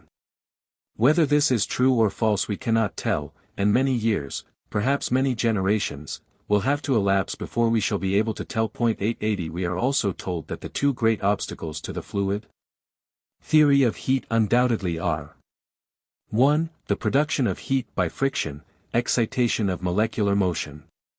2. The conversion of heat into mechanical motion. The answer given is, there are fluids of various kinds. Electricity is called a fluid, and so was heat quite recently, but it was on the supposition that heat was some imponderable substance. This was during the supreme and autocratic reign of matter. When matter was dethroned, and motion was proclaimed the sole sovereign ruler of the universe, heat became a mode of motion. We need not despair, it may become something else tomorrow. Like the universe itself, science is ever becoming, and can never say, I am that I am. On the other hand, occult science has its changeless traditions from prehistoric times. It may err in particulars. It can never become guilty of a mistake in questions of universal law, simply because that science, justly referred to by philosophy as the divine, was born on higher planes, and was brought to earth by beings who were wiser than man will be. Even in the seventh race of his seventh round. And that science maintains that forces are not what modern learning would have them, e.g., magnetism is not a mode of motion, and, in this particular case, at least, exact modern science is sure to come to grief someday. Nothing, at the first blush, can appear more ridiculous, more outrageously absurd than to say, for instance, the Hindu initiated yogi knows really 10 times more than the greatest European physicist of the ultimate nature and constitution of light. Both solar and lunar. Yet why is the Sushumna ray believed to be that ray which furnishes the moon with its borrowed light? Why is it the ray cherished by the initiated yogi? Why is the moon considered as the deity of the mind, by those yogis? We say, because light, or rather all its occult properties, every combination and correlation of it with other forces, mental, psychic, and spiritual, was perfectly known to the old adepts. Therefore, although occult science may be less well informed than modern chemistry as to the behavior of compound elements in various cases of physical correlation, yet it is immeasurably higher in its knowledge of the ultimate occult states of matter, and of the true nature of matter, than all the physicists and chemists of our modern day put together. Now, if we state the truth openly and in full sincerity, namely, that the ancient initiates had a far wider knowledge of physics, as a science of nature, than is possessed by our academies of science, all taken together, the statement will be characterized as an impertinence and an absurdity. For physical sciences are considered to have been carried in our age to the apex of perfection. Hence, the twitting query, can the occultists meet successfully the 2 points, namely, a, the production of heat by friction, excitation of molecular motion, and b, the conversion of heat into mechanical force, if they hold to the old exploded theory of heat being a substance or a fluid? To answer the question, it must first be observed that the occult sciences do not regard either electricity, or any of the forces supposed to be generated by it, as matter in any of the states known to physical science. To put it more clearly, none of these forces, so-called, is a solid, gas, or fluid. If it did not look pedantic, an occultist would even object to electricity being called a fluid, as it is an effect and not a cause. But its noumenon, he would say, is a conscious cause. The same in the cases of force and the atom. Let us see what an eminent academician, Buttelroth, the chemist, had to say about these two abstractions. This great man of science argues. What is force? What is it from a strictly scientific standpoint, and as warranted by the law of conservation of energy? Conceptions of force are resumed by our conceptions of this, that, or another mode of motion. Force is thus simply the passage of one state of motion into another state of the same, of electricity into heat and light, of heat into sound or some mechanical function, and so on.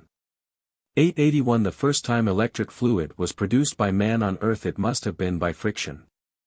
Hence, as well known, it is heat that produces it by disturbing its zero state. 882 And electricity exists no more on earth per se than heat or light or any other force. They are all correlations, as science says. When a given quantity of heat, assisted by a steam engine, is transformed into mechanical work, we speak of steam power, or force. When a falling body strikes an obstacle in its way, thereby generating heat and sound, we call it the power of collision. When electricity decomposes water or heats a platinum wire, we speak of the force of the electric fluid. When the rays of the sun are intercepted by the thermometer bulb and its quicksilver expands, we speak of the calorific energy of the sun. In short, when one state of a determined quantity of motion ceases, another state of motion equivalent to the preceding takes its place, and the result of such a transformation or correlation is force.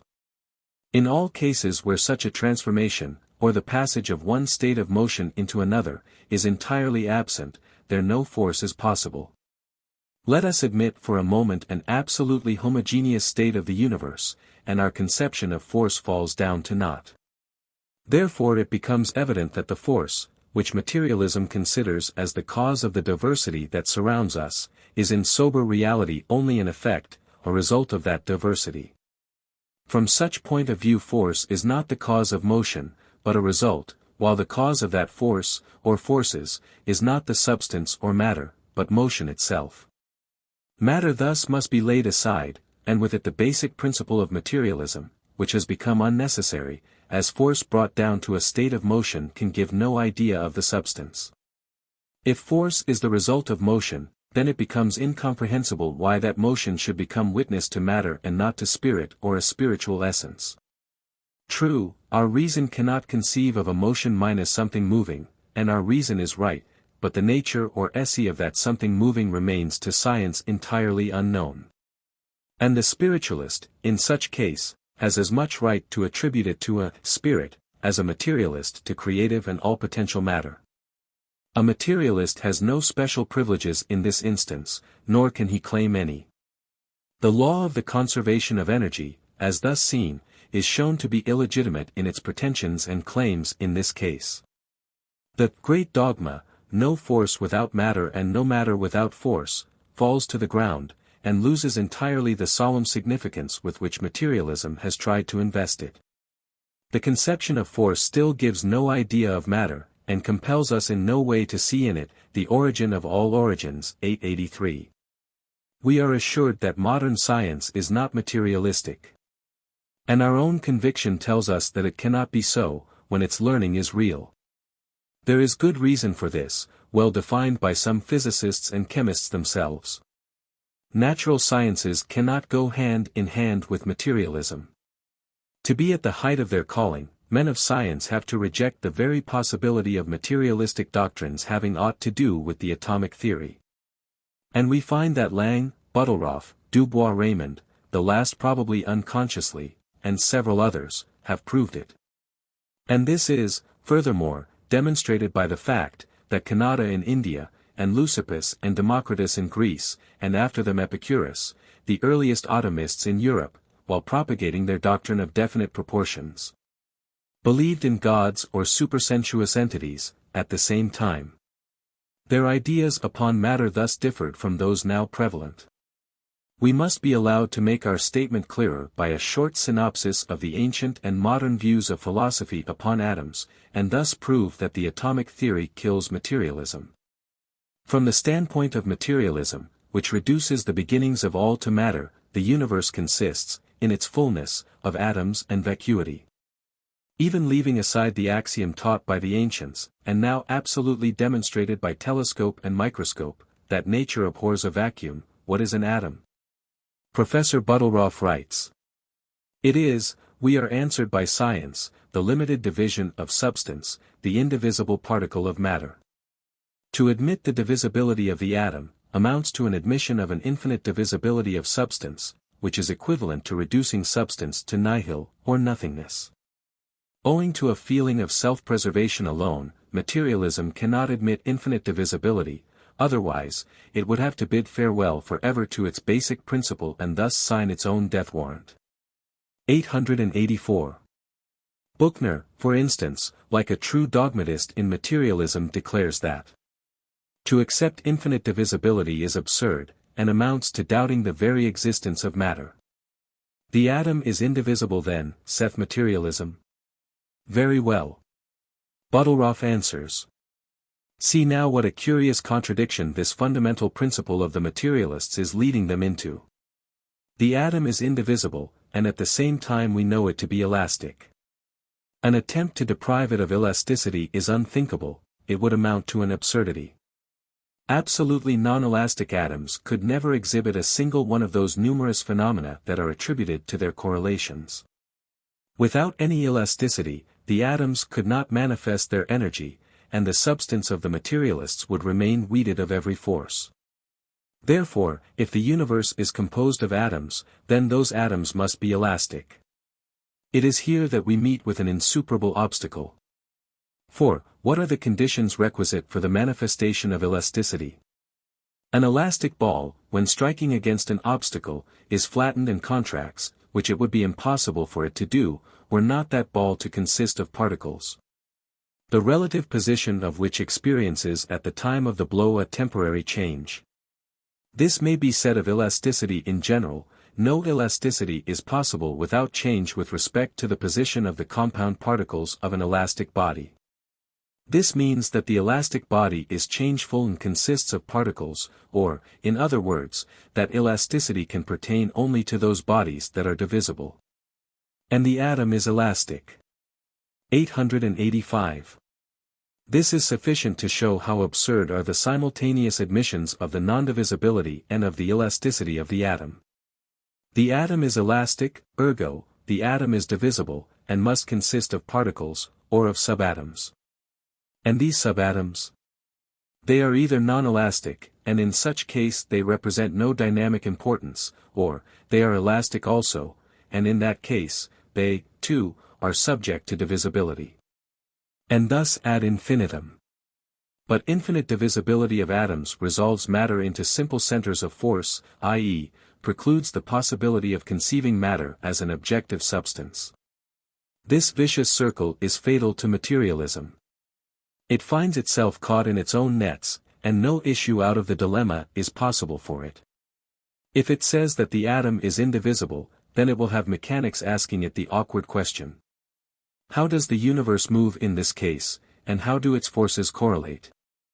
A world built on absolutely non-elastic atoms, is like an engine without steam, it is doomed to eternal inertia. 886. Accept the explanations and teachings of occultism, and, the blind inertia of physical science being replaced by the intelligent active powers behind the veil of matter, motion and inertia become subservient to those powers. It is on the doctrine of the elusive nature of matter, and the infinite divisibility of the atom, that the whole science of occultism is built. It opens limitless horizons to substance, informed by the divine breath of its soul in every possible state of tenuity, states still undreamed of by the most spiritually disposed chemists and physicists. The above views were enunciated by an academician, the greatest chemist in Russia, and a recognized authority even in Europe, the late Professor Buttelroth. True, he was defending the phenomena of the spiritualists, the materializations, so-called, in which he believed, as Professors Zollner and Hare did, as Mr. A. Russell Wallace, Mr. W. Crookes, and many another Fellow of the Royal Society, do still, whether openly or secretly. But his argument with regard to the nature of the essence that acts behind the physical phenomena of light, heat, electricity, etc., is no less scientific and authoritative for all that, and applies admirably to the case in hand. Science has no right to deny to the occultists their claim to a more profound knowledge of the so-called forces, which, they say, are only the effects of causes generated by powers, substantial, yet supersensuous, and beyond any kind of matter with which scientists have hitherto become acquainted. The most science can do is to assume and to maintain the attitude of agnosticism. Then it can say, your case is no more proven than is ours. But we confess to knowing nothing in reality either about force or matter, or about that which lies at the bottom of the so-called correlation of forces. Therefore, time alone can prove who is right and who is wrong. Let us wait patiently, and meanwhile show mutual courtesy, instead of scoffing at each other. But to do this requires a boundless love of truth and the surrender of that prestige, however false, of infallibility, which the men of science have acquired among the ignorant and flippant, though cultured, masses of the profane. The blending of the two sciences, the archaic and the modern, requires first of all the abandonment of the actual materialistic lines. It necessitates a kind of religious mysticism and even the study of old magic, which our academicians will never take up. The necessity is easily explained. Just as in old alchemical works the real meaning of the substances and elements mentioned is concealed under the most ridiculous metaphors, so are the physical, psychic, and spiritual natures of the elements, say of fire, concealed in the Vedas. And especially in the Puranas, under allegories comprehensible only to the initiates. Had they no meaning, then indeed all these long legends and allegories about the sacredness of the 3 types of fire, and the 49 original fires, personified by the sons of Daksha's daughters and the rishis, their husbands, who with the first son of Brahma and his 3 descendants constitute the 49 fires, would be idiotic verbiage and no more. But it is not so. Every fire has a distinct function and meaning in the worlds of the physical and the spiritual. It has, moreover, in its essential nature a corresponding relation to one of the human psychic faculties, besides its well-determined chemical and physical potencies when coming in contact with terrestrially differentiated matter. Science has no speculations to offer upon fire per se, occultism and ancient religious science have. This is shown even in the meager and purposely veiled phraseology of the Puranas, where, as in the Vayu Purana, many of the qualities of the personified fires are explained. Thus, Pavaka is electric fire, or Vedayuta. Pavamana, the fire produced by friction, or Nirmathya, and Shuchi is solar fire, or Sora 887, all these 3 being the sons of Abhimanan, the Agni, fire, eldest son of Brahma and of Svaha. Pavaka, moreover, is made parent to Kavyavahana, the fire of the Pitris, Shuchi to Havyavahana, the fire of the gods, and Pavamana to Saharaksha, the fire of the Asuras. Now all this shows that the writers of the Puranas were perfectly conversant with the forces of science and their correlations, as well as with the various qualities of the latter in their bearing upon those psychic and physical phenomena which receive no credit and are now unknown to physical science.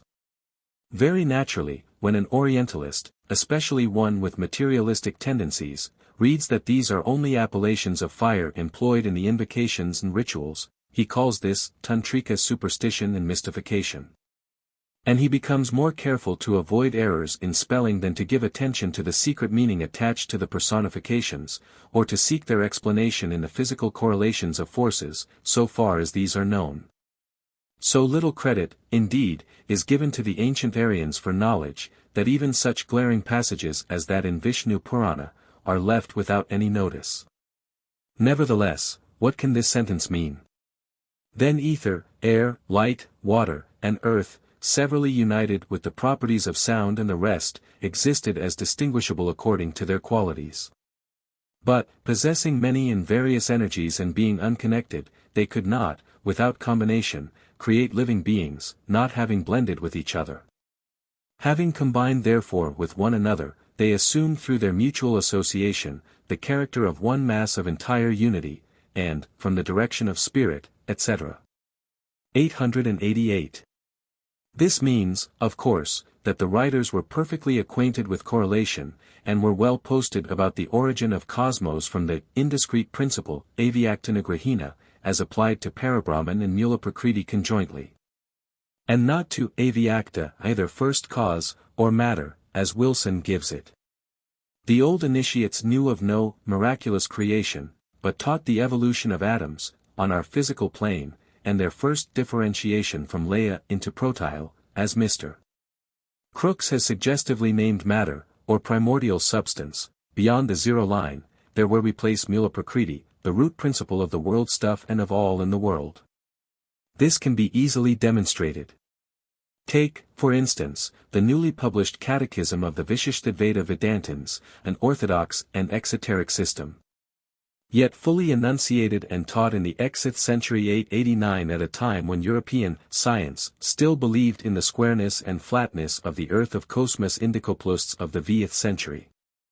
It teaches that before evolution began, Prakriti, nature, was in a condition of Leia, or of absolute homogeneity, as matter exists in 2 conditions, the Sukshma, or latent and undifferentiated, and the Sthola, or differentiated, condition. Then it became anew, atomic. It teaches of Suddhasattva, a substance not subject to the qualities of matter, from which it is quite different, and adds that out of that substance the bodies of the gods, the inhabitants of Vaikuntha, the heaven of Vishnu, are formed. That every particle or atom of Prakriti contains jiva, divine life, and is the sharira, body, of that jiva which it contains, while every jiva is in its turn the sharira of the Supreme Spirit, as Parabrahman pervades every jiva, as well as every particle of matter. Dualistic and anthropomorphic as may be the philosophy of the Vishishtadvaita, when compared with that of the Advaita, the non-dualists, it is yet supremely higher in logic and philosophy than the cosmogony accepted either by Christianity or by its great opponent, modern science. The followers of one of the greatest minds that ever appeared on earth, the Advaita Vedantins, are called atheists, because they regard all save Parabrahman, the secondless, or the absolute reality as an illusion. Yet the wisest initiates came from their ranks, as also the greatest yogis. The Upanishads show that they most assuredly knew not only what is the causal substance in the effects of friction, and that their forefathers were acquainted with the conversion of heat into mechanical force, but that they were also acquainted with the noumenon of every spiritual as well as of every cosmic phenomenon. Truly the young Brahmin who graduates in the universities and colleges of India with the highest honors, who starts in life as an MA and an LL.B. with a tail initialed from Alpha to Omega after his name, and a contempt for his national gods proportioned to the honors received in his education in physical science. Truly he has but to read in the light of the latter, and with an eye to the correlation of physical forces, certain passages in his Puranas, if he would learn how much more his ancestors knew than he will ever know, unless he becomes an occultist. Let him turn to the allegory of Pururavas and the celestial Gandharv 890 who furnished the former with a vessel full of heavenly fire. The primeval mode of obtaining fire by friction has its scientific explanation in the Vedas, and is pregnant with meaning for him who reads between the lines.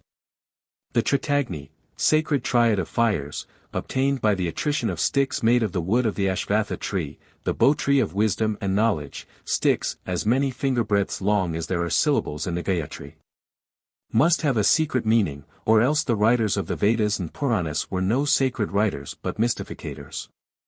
That it has such a meaning, the Hindu occultists are a proof, and they alone are able to enlighten science, as to why and how the fire, that was primevally one, was made threefold, Trita, in our present manvantara, by the son of Ila, Vak.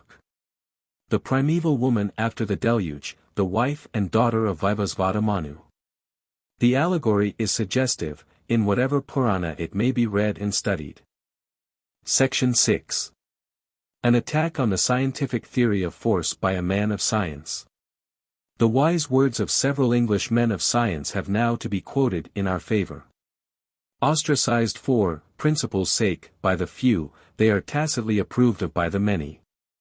That one of them preaches almost occult doctrines, in some things identical with, and often amounting to a public recognition of, our Fohat and his 7 sons, the occult Gandharv of the Vedas, will be recognized by every occultist, and even by some profane readers. If such readers will open Volume V of the Popular Science Review 891, they will find in it an article on Sun Force and Earth Force by Drive E. W. Richardson, FRS, which reads as follows. At this moment, when the theory of mere motion as the origin of all varieties of force is again becoming the prevailing thought, it were almost heresy to reopen a debate, which for a period appears, by general consent, to be virtually closed. But I accept the risk, and shall state, therefore, what were the precise views of the immortal heretic, whose name I have whispered to the readers, Samuel Metcalfe, respecting sun force.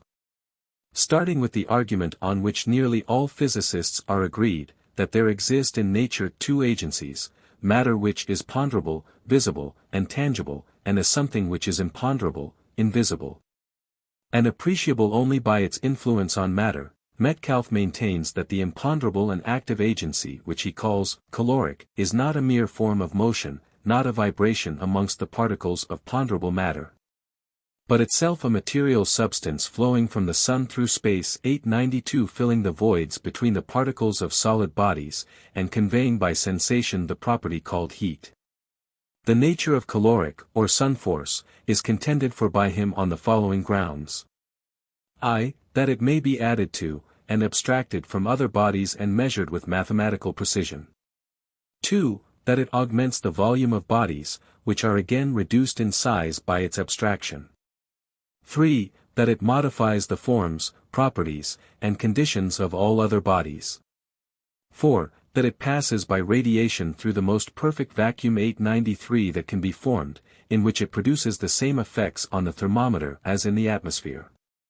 V. That it exerts mechanical and chemical forces which nothing can restrain, as in volcanoes, the explosion of gunpowder, and other fulminating compounds. 6. That it operates in a sensible manner on the nervous system, producing intense pain. And when in excess, disorganization of the tissues. As against the vibratory theory, Metcalfe further argues that if caloric were a mere property or quality, it could not augment the volume of other bodies. For this purpose it must itself have volume, it must occupy space, and it must, therefore, be a material agent. If caloric were only the effect of vibratory motion amongst the particles of ponderable matter, it could not radiate from hot bodies without the simultaneous transition of the vibrating particles. But the fact stands out that heat can radiate from material ponderable substance without loss of weight of such substance. With this view as to the material nature of caloric or sun force. With the impression firmly fixed on his mind that everything in nature is composed of two descriptions of matter, the one essentially active and ethereal, the other passive and motionless, 894 Metcalfe based the hypothesis that the sun force, or caloric, is a self-active principle. For its own particles, he holds, it has repulsion, for the particles of all ponderable matter it has affinity, it attracts the particles of ponderable matter with forces which vary inversely as the squares of the distance. It thus acts through ponderable matter. If universal space were filled with caloric, sun force, alone, without ponderable matter, caloric would also be inactive and would constitute a boundless ocean of powerless or quiescent ether, because it would then have nothing on which to act. While ponderable matter, however inactive of itself, has certain properties by which it modifies and controls the actions of caloric, both of which are governed by immutable laws that have their origin in the mutual relations and specific properties of each. And he lays down a law which he believes is absolute, and which is thus expressed. By the attraction of caloric for ponderable matter, it unites and holds together all things, by its self-repulsive energy it separates and expands all things. This, of course, is almost the occult explanation of cohesion. Dr. Richardson continues. As I have already said, the tendency of modern teaching is to rest upon the hypothesis that heat is motion, or, as it would, perhaps, be better stated, a specific force or form of motion. 895. But this hypothesis, popular as it is not one that ought to be accepted to the exclusion of the simpler views of the material nature of sun force, and of its influence in modifying the conditions of matter. We do not yet know sufficient to be dogmatic. 896. The hypothesis of Metcalfe respecting sun force and earth force is not only very simple, but most fascinating. Here are two elements in the universe, the one is ponderable matter. The second element is the all-pervading ether, solar fire. It is without weight, substance, form, or color, it is matter infinitely divisible, and its particles repel each other. Its rarity is such that we have no word, except ether 897 by which to express it. It pervades and fills space, but alone it too is quiescent, dead. 898 We bring together the two elements, the inert matter, the self-repulsive ether, ? And thereupon dead, ? Ponderable matter is vivified, ponderable matter may be inert but never dead, this is occult law. Through the particles of the ponderable substance the ether's second principle, penetrates, and, so penetrating, it combines with the ponderable particles and holds them in mass, holds them together in bond of union. They are dissolved in the ether. This distribution of solid ponderable matter through ether extends, according to the theory before us, to everything that exists at this moment. The ether is all-pervading. The human body itself is charged with the ether, astral light rather, its minute particles are held together by it, the plant is in the same condition, the most solid earth, rock, adamant, crystal, metal, all are the same. But there are differences in the capacities of different kinds of ponderable matter to receive sun force, and upon this depends the various changing conditions of matter, the solid, the liquid, the gaseous condition. Solid bodies have attracted caloric in excess over fluid bodies, and hence their firm cohesion. When a portion of molten zinc is poured upon a plate of solid zinc, the molten zinc becomes as solid because there is a rush of caloric from the liquid to the solid, and in the equalization the particles, previously loose or liquid, are more closely brought together. Metcalfe himself, dwelling on the above-named phenomena, and accounting for them by the unity of principle of action, which has already been explained, sums up his argument in very clear terms, in a comment on the densities of various bodies. Hardness and softness, he says, solidity and liquidity, are not essential conditions of bodies, but depend on the relative proportions of ethereal and ponderable matter of which they are composed. The most elastic gas may be reduced to the liquid form by the abstraction of caloric, and again converted into a firm solid, the particles of which would cling together with a force proportional to their augmented affinity for caloric. On the other hand, by adding a sufficient quantity of the same principle to the densest metals, their attraction for it is diminished when they are expanded into the gaseous state, and their cohesion is destroyed. Having thus quoted at length the heterodox views of the great heretic, views that to be correct, need only a little alteration of terms here and there, Dr. Richardson, undeniably an original and liberal thinker, proceeds to sum up these views, and continues. I shall not dwell at great length on this unity of sun force and earth force, which this theory implies. But I may add that out of it, or out of the hypothesis of mere motion as force, and of virtue without substance, we may gather, as the nearest possible approach to the truth on this, the most complex and profound of all subjects, the following inferences. A. Space, interstellary, interplanetary, intermaterial, interorganic, is not a vacuum, but is filled with a subtle fluid or gas, which for want of a better term 899 we may still call, as the ancients did, AETHUR, solar fire, ether. This fluid, unchangeable in composition, indestructible, invisible, 900 pervades everything and all, ponderable, matter, 901 the pebble in the running brook, the tree overhanging, the man looking on, is charged with the ether in various degrees. The pebble less than the tree less than man.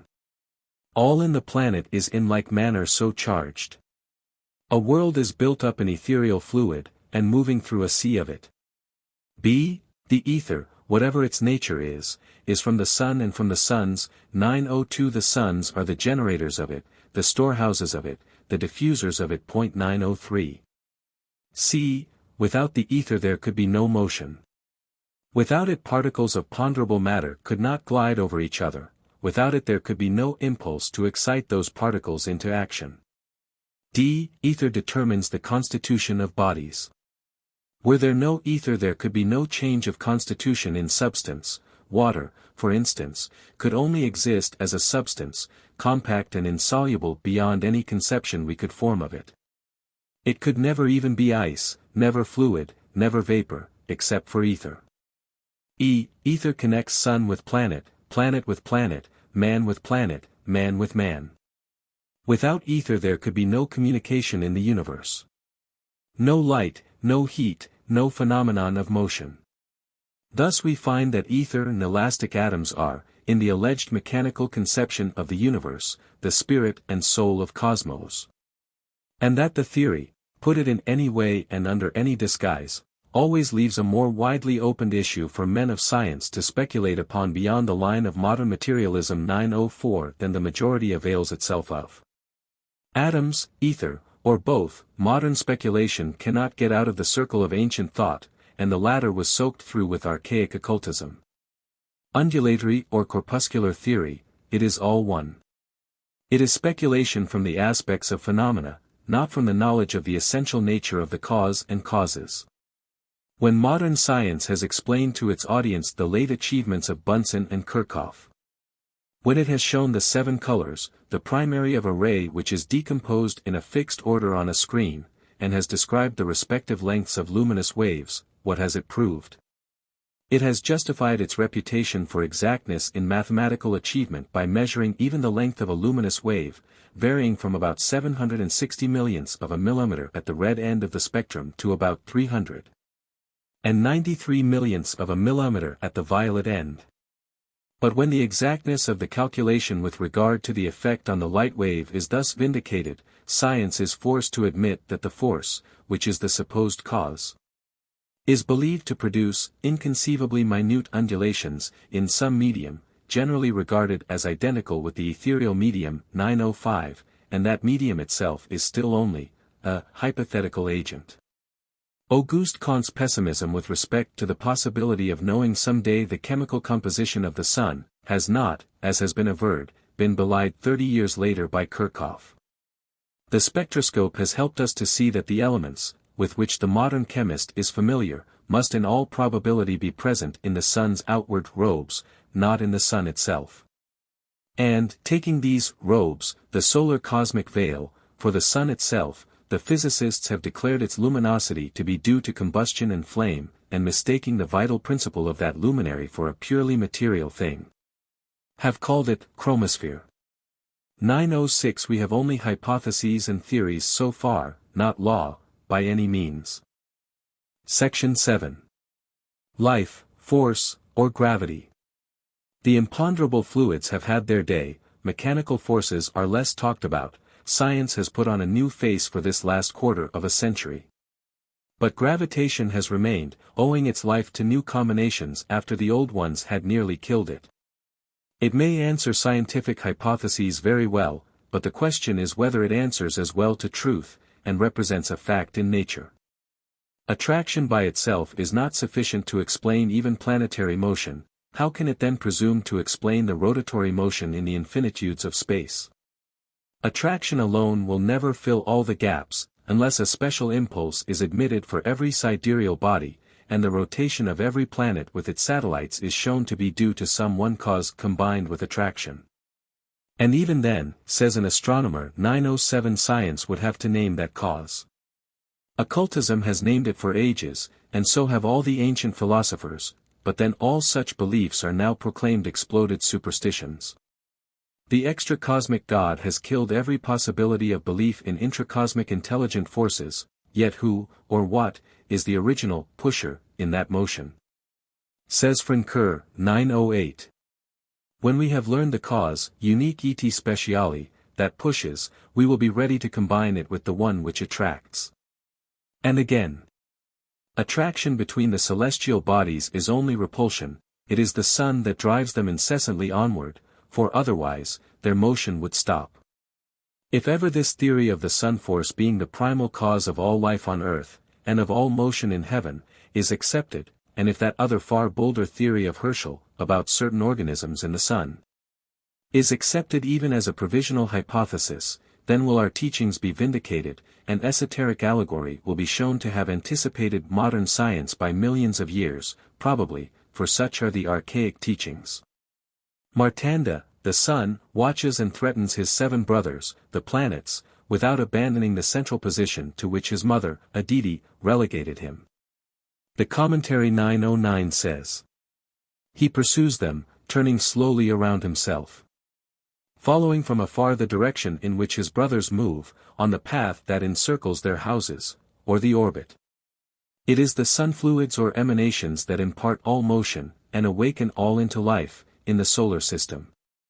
It is attraction and repulsion, but not as understood by modern physics or according to the law of gravity, but in harmony with the laws of manvantaric motion designed from the early Sandhya. The dawn of the rebuilding and higher reformation of the system. These laws are immutable, but the motion of all the bodies, which motion is diverse and alters with every minor culpa, is regulated by the movers, the intelligences within the cosmic soul. Are we so very wrong in believing all this? Well, here is a great and modern man of science who, speaking of vital electricity, uses language far more akin to occultism than to modern materialistic thought. We refer the skeptical reader to an article on The Source of Heat in the Sun, by Robert Hunt, FRS. 910, who, speaking of the luminous envelope of the Sun and its peculiar Curdy appearance, says, Arago proposed that this envelope should be called the photosphere, a name now generally adopted. By the elder Herschel, the surface of this photosphere was compared to mother of pearl. It resembles the ocean on a tranquil summer day, when its surface is slightly crisped by a gentle breeze. Mr. Naismith has discovered a more remarkable condition than any that had previously been suspected: objects which are peculiarly lens-shaped, like willow leaves, different in size, not arranged in any order, crossing each other in all directions, with an irregular motion among themselves. They are seen approaching to and receding from each other, and sometimes assuming new angular positions, so that the appearance has been compared to a dense shoal of fish, which, indeed, they resemble in shape. The size of these objects gives a grand idea of the gigantic scale upon which physical operations are carried out in the Sun. They cannot be less than 1,000 miles in length, and from 200 to 300 miles in breadth. The most probable conjecture which has been offered respecting those leaf or lens-like objects, is that the photosphere 911 is an immense ocean of gaseous matter. What kind of matter? In a state of intense, apparent, incandescence, and that they are perspective projections of the sheets of flame. Solar flames seen through telescopes are reflections, says occultism. But the reader has already seen what occultists have to say to this. Whatever those sheets of flame, may be, it is evident they are the immediate sources of solar heat and light. Here we have a surrounding envelope of photogenic matter 912 which pendulates with mighty energies, and by communicating its motion to the ethereal medium in stellar space, produces heat and light in far distant worlds. We have said that those forms have been compared to certain organisms, and Herschel says, though it would be too daring to speak of such organizations as partaking of life, why not? 913 Yet we do not know that vital action is competent to develop heat, light, and electricity. Can it be that there is truth in this fine thought? May the pulsing of vital matter in the central sun of our system be the source of all that life which crowds the earth, and without doubt overspreads the other planets, to which the sun is the mighty minister. Occultism answers these queries in the affirmative, and science will find this to be the case, one day. Again, Mr. Hunt writes. But regarding life, vital force, as a power far more exalted than either light, heat, or electricity, and indeed capable of exerting a controlling power over them all, this is absolutely occult. We are certainly disposed to view with satisfaction that speculation which supposes the photosphere to be the primary seat of vital power, and to regard with a poetic pleasure that hypothesis which refers the solar energies to life. 914.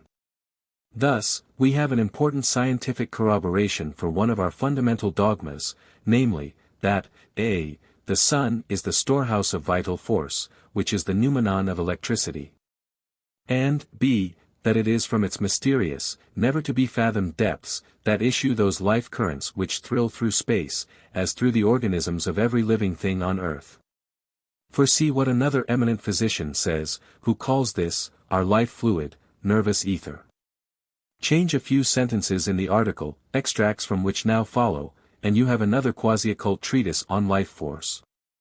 It is again Dr. B. W.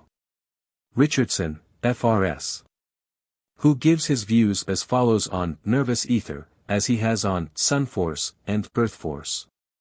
The idea attempted to be conveyed by the theory is, that between the molecules of the matter, solid or fluid, of which the nervous organisms, and indeed, of which all the organic parts of a body are composed, there exists a refined subtle medium, vaporous or gaseous, which holds the molecules in a condition for motion upon each other, and for arrangement and rearrangement of form.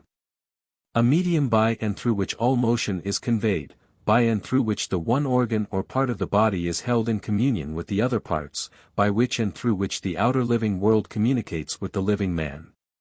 A medium which, being present, enables the phenomena of life to be demonstrated, and which, being universally absent, leaves the body actually dead. And the whole solar system falls into pralaya, the author might have added. But let us read further. I use the word ether in its general sense as meaning a very light, vaporous or gaseous matter. I use it, in short, as the astronomer uses it when he speaks of the ether of space, by which he means a subtle but material medium. When I speak of a nervous ether, I do not convey that the ether is existent in nervous structure only, I believe truly that it is a special part of the nervous organization. But, as nerves pass into all structures that have capacities for movement and sensibilities, so the nervous ether passes into all such parts. And as the nervous ether is, according to my view, a direct product from blood, so we may look upon it as a part of the atmosphere of the blood. The evidence in favor of the existence of an elastic medium pervading the nervous matter and capable of being influenced by simple pressure is all convincing. In nervous structure there is, unquestionably, a true nervous fluid, as our predecessors taught. 915 The precise chemical, 916 composition of this fluid is not yet well known, the physical characters of it have been little studied. Whether it moves in currents, we do not know, whether it circulates, we do not know, whether it is formed in the centers and passes from them to the nerves, or whether it is formed everywhere where blood enters nerve, we do not know. The exact uses of the fluid we do not consequently know. It occurs to my mind, however, that the veritable fluid of nervous matter is not of itself sufficient to act as the subtle medium that connects the outer with the inner universe of man and animal. I think, and this is the modification I suggest to the older theory, there must be another form of matter present during life. A matter which exists in the condition of vapor or gas, which pervades the whole nervous organism, surrounds as an enveloping atmosphere 917 each molecule of nervous structure, and is the medium of all motion. Communicated to and from the nervous centers. When it is once fairly presented to the mind that during life there is in the animal body a finely diffused form of matter, a vapor filling every part, and even stored in some parts, a matter constantly renewed by the vital chemistry. A matter as easily disposed of as the breath, after it has served its purpose, a new flood of light breaks on the intelligence. 918. A new flood of light is certainly thrown on the wisdom of ancient and medieval occultism and its votaries. For Paracelsus wrote the same thing more than 300 years ago, in the 16th century, as follows.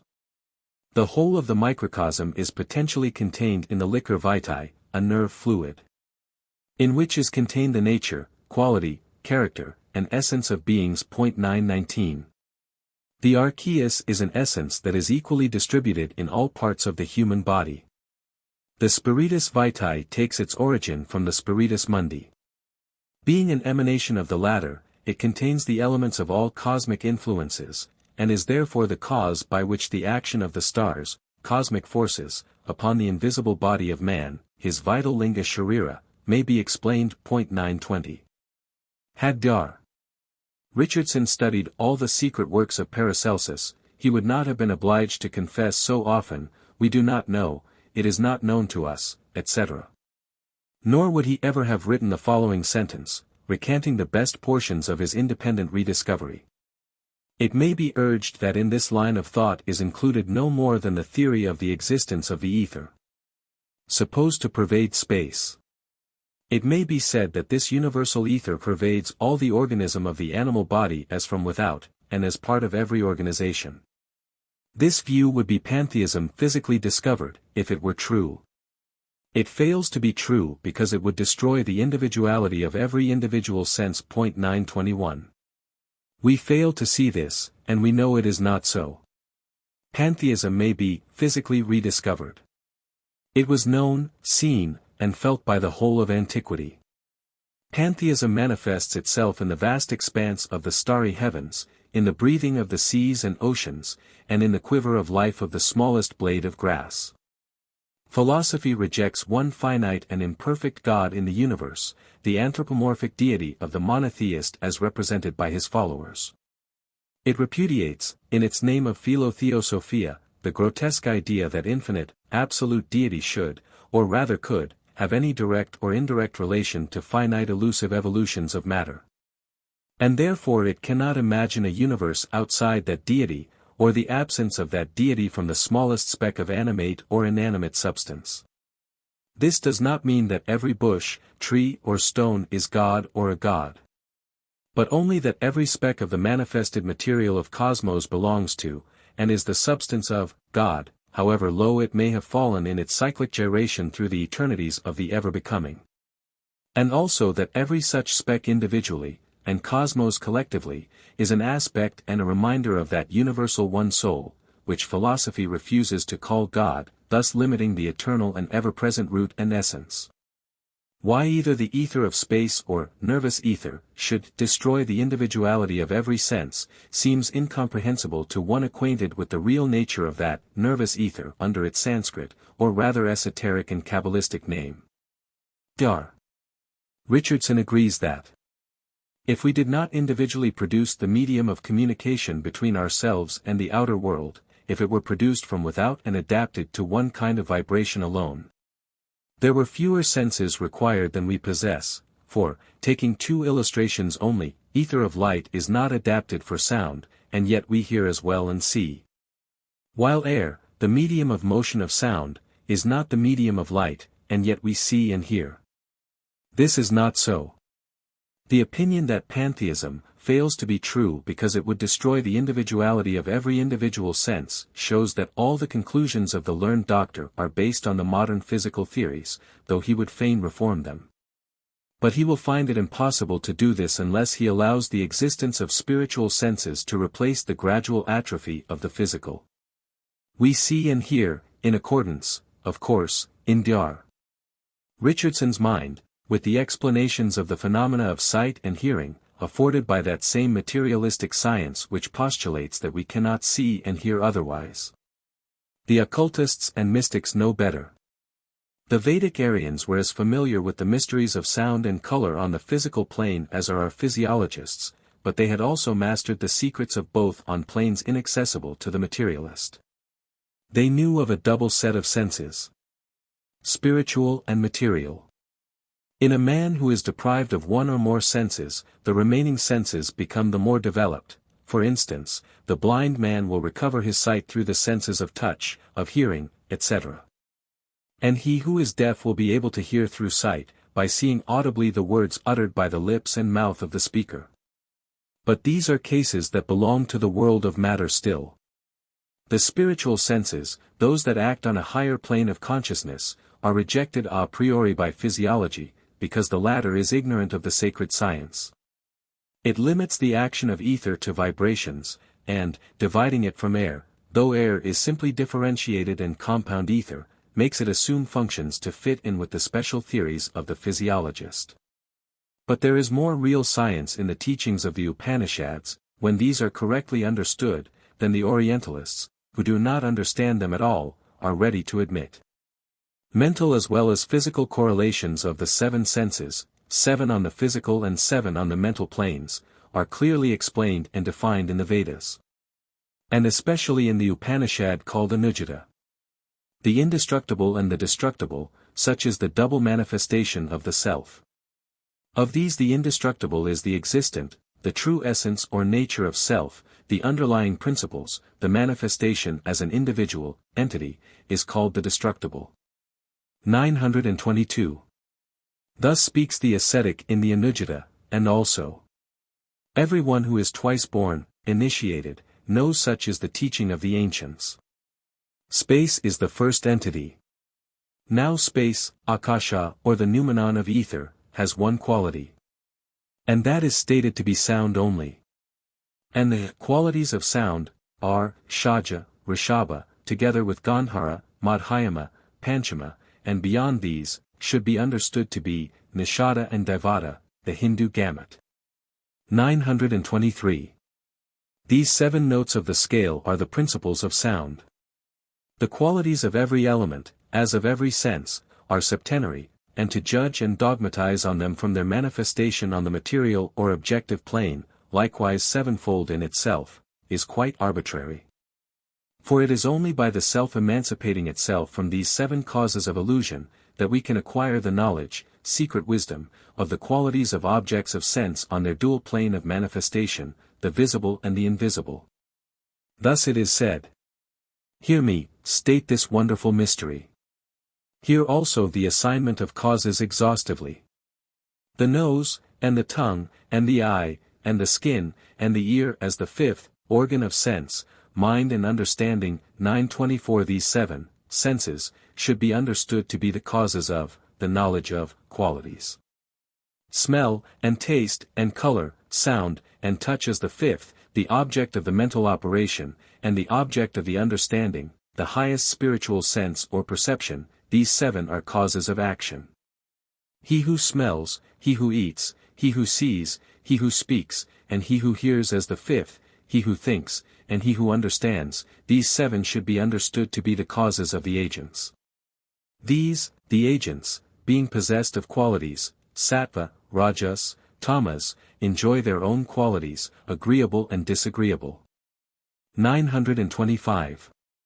The modern commentators, failing to comprehend the subtle meaning of the ancient scholiasts, take the sentence, causes of the agents, to mean that the powers of smelling, etc.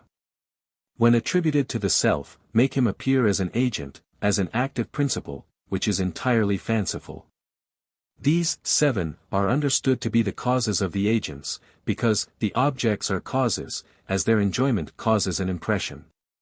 It means esoterically that these seven senses, are caused by the agents, which are the deities, for otherwise what does, or can, the following sentence mean? Thus, it is said, these seven senses are the causes of emancipation, i.e., when these causes are made ineffectual. And, again, the sentence, among the learned, the wise initiates, who understand everything, the qualities which are in the position, in the nature, rather, of the deities, each in its place, etc. means simply that the learned understand the nature of the noumena of the various phenomena. And that qualities, in this instance, mean the qualities of the high planetary or elementary gods or intelligences, which rule the elements and their products, and not at all the senses, as the modern commentator thinks. For the learned do not suppose their senses to have aught to do with them, any more than with their self. Then we read in the Bhagavad Gita of Krishna, the deity, saying, "Only some know me truly. Earth, water, fire, air, space, or akasha, ether, mind, understanding and egoism, or the perception of all the former on the elusive plane, this is a lower form of my nature. Know, that there is another form of my nature, and higher than this, which is animate, O you of mighty arms, and by which this universe is upheld. All this is woven upon me, like numbers of pearls upon a thread. 926 I am the taste in the water, O son of Kunti. I am the light of the sun and moon. I am sound, i.e., the occult essence which underlies all these and the other qualities of the various things mentioned, transile, in space.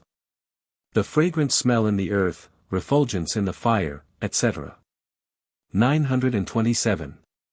Truly, then, one should study occult philosophy before one begins to seek for and verify the mysteries of nature on its surface alone, as he alone, who knows the truth about the qualities of nature, who understands the creation of all entities, is emancipated from error.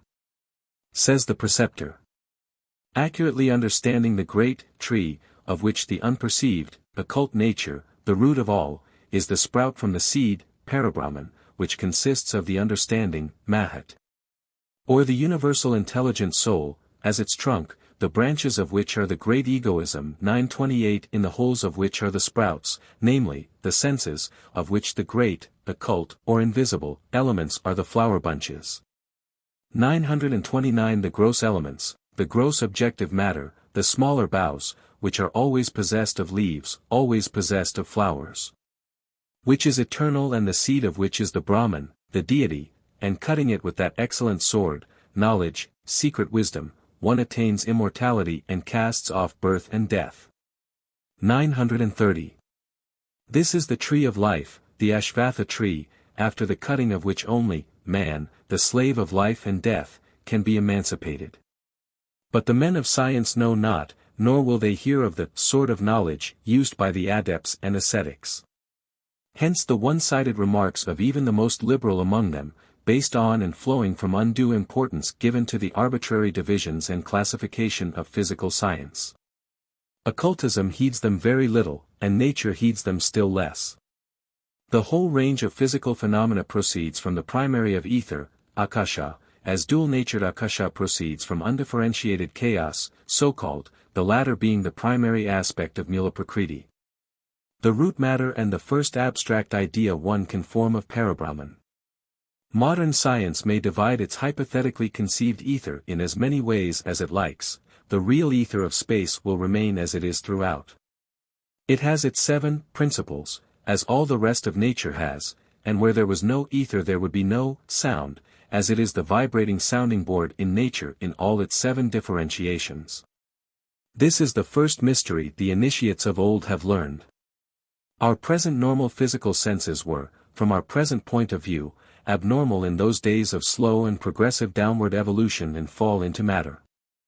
And there was a day when all that in our modern times is regarded as exceptional, so puzzling to the physiologists now compelled to believe in them, such as thought transference, clairvoyance, clairaudience, etc.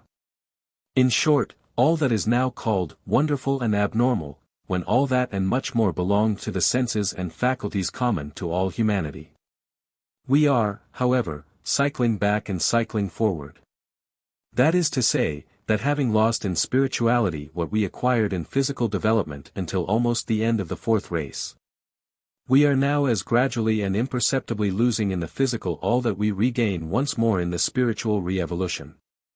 This process must go on, until the period which will bring the 6th root race on a line parallel with the spirituality of the 2nd race, a long extinct mankind. But this will hardly be understood at present. We must return to Dr. Richardson's hopeful, though somewhat incorrect hypothesis about nervous ether. Under the misleading translation of the word as space, Akasha has just been shown in the ancient Hindu system as the firstborn of the One, having but one quality, sound, which is septenary. In esoteric language this One is the Father deity, and sound is synonymous with the Logos, Verbum, or Son. Whether consciously or otherwise, it must be the latter, and Dr. Richardson, while preaching an occult doctrine, chooses the lowest form of the septenary nature of that sound, and speculates upon it, adding, "The theory, I offer, is that the nervous ether is an animal product. In different classes of animals it may differ in physical quality so as to be adapted to the special wants of the animal, but essentially it plays one part in all animals, and is produced, in all, in the same way. Herein lies the nucleus of error leading to all the resultant mistaken views. This, nervous ether, is the lowest principle of the primordial essence which is life. It is animal vitality diffused in all nature, and acting according to the conditions it finds for its activity. It is not an animal product, but the living animal, the living flower and plant, are its products. The animal tissues only absorb it according to their more or less morbid or healthy state, as do physical materials and structures, in their primogenial state, nota bene, and, from the moment of the birth of the entity, are regulated, strengthened, and fed by it. It descends in a larger supply to vegetation in the Sushumna sun ray which lights and feeds the moon, and it is through her beams that it pours its light upon, and penetrates man and animal, more during their sleep and rest than when they are in full activity. Therefore Dr. Richardson errs again in stating that the nervous ether is not, according to my idea of it, in itself active, nor an excitant of animal motion in the sense of a force. But it is essential as supplying the conditions by which the motion is rendered possible. It is just the reverse. It is the conductor of all vibrations of heat, of light, of sound, of electrical action, of mechanical friction. 931 It holds the nervous system throughout in perfect tension. During states of life, true. By exercise it is disposed of, rather generated, and when demand for it is greater than the supply. Its deficiency is indicated by nervous collapse or exhaustion. 932 It accumulates in the nervous centers during sleep, bringing them, if I may so speak, to their due tone, and therewith raising the muscles to awakening and renewed life. Just so, this is quite correct and comprehensible.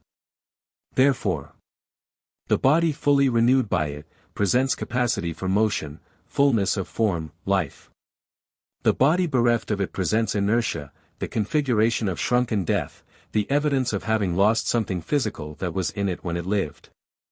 Modern science denies the existence of a vital principle. This extract is a clear proof of its grand mistake. But this physical something, that we call life fluid, the liquor vitae of Paracelsus, has not deserted the body, as Dr. Richardson thinks. It has only changed its state from activity to passivity, and has become latent, owing to the too morbid state of the tissues, on which it has hold no longer. Once the rigor mortis is absolute, the liquor vitae will reawaken into action, and will begin its work on the atoms chemically. Brahma-Vishnu, the creator and the preserver of life, will have transformed himself into Shiva the destroyer. Lastly, Dr. Richardson writes, the nervous ether may be poisoned, it may, have diffused through it, by simple gaseous diffusion, other gases or vapors derived from without. It may derive from within products of substances swallowed and ingested, or gases of decomposition produced during disease in the body itself. 933. And the learned gentleman might have added on the same occult principle, that the nervous ether of one person can be poisoned by the nervous ether of another person or by his auric emanations. But see what Paracelsus said of this nervous ether. The archeus is of a magnetic nature, and attracts or repulses other sympathetic or antipathetic forces belonging to the same plane. The less power of resistance for astral influences a person possesses, the more will he be subject to such influences. The vital force is not enclosed in man, but radiates, within and around him like a luminous sphere, aura, and it may be made to act at a distance. It may poison the essence of life, blood, and cause diseases, or it may purify it after it has been made impure, and restore the health. 934. That the two, archeus and nervous ether, are identical, is shown by the English scientist, who says that generally the tension of it may be too high or too low, that it may be so, owing to local changes in the nervous matter it invests. Under sharp excitation it may vibrate as if in a storm and plunge every muscle under cerebral or spinal control into uncontrolled motion, unconscious convulsions.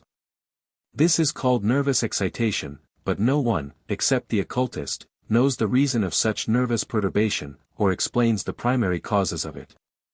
The principle of life may kill when too exuberant, as much as when there is too little of it. But this principle, on the manifested plane, that is to say, our plane, is but the effect and the result of the intelligent action of the host or collective principle, the manifesting life and light. It is itself subordinate to, and emanates from, the ever-invisible, eternal and absolute one life, in a descending and reascending scale of hierarchic degrees, a true septenary ladder, with sound, the logos, at the upper end, and the Vidyadharas 935. The inferior pitris, at the lower. Of course, the occultists are fully aware of the fact that the vitalist fallacy, so derided by Voigt and Huxley, is, nevertheless, still countenanced in very high scientific quarters, and, therefore, they are happy to feel that they do not stand alone. Thus, Professor de Cataphages writes, it is very true that we do not know what life is, but no more do we know what the force is that set the stars in motion. Living beings are heavy, and therefore subject to gravitation. They are the seat of numerous and various physico-chemical phenomena which are indispensable to their existence, and which must be referred to the action of heterodynamy, electricity, heat, etc. But these phenomena are here manifested under the influence of another force. Life is not antagonistic to the inanimate forces, but it governs and rules their action by its laws. 936. Section 8. The Solar Theory. A short analysis of the compound and single elements of science as against the occult teachings. How far this theory, as generally accepted, is scientific. In his reply to Dr. Gull's attack on the theory of vitality, which is inseparably connected with the elements of the ancients in the occult philosophy, Professor Beale, the great physiologist, has a few words as suggestive as they are beautiful.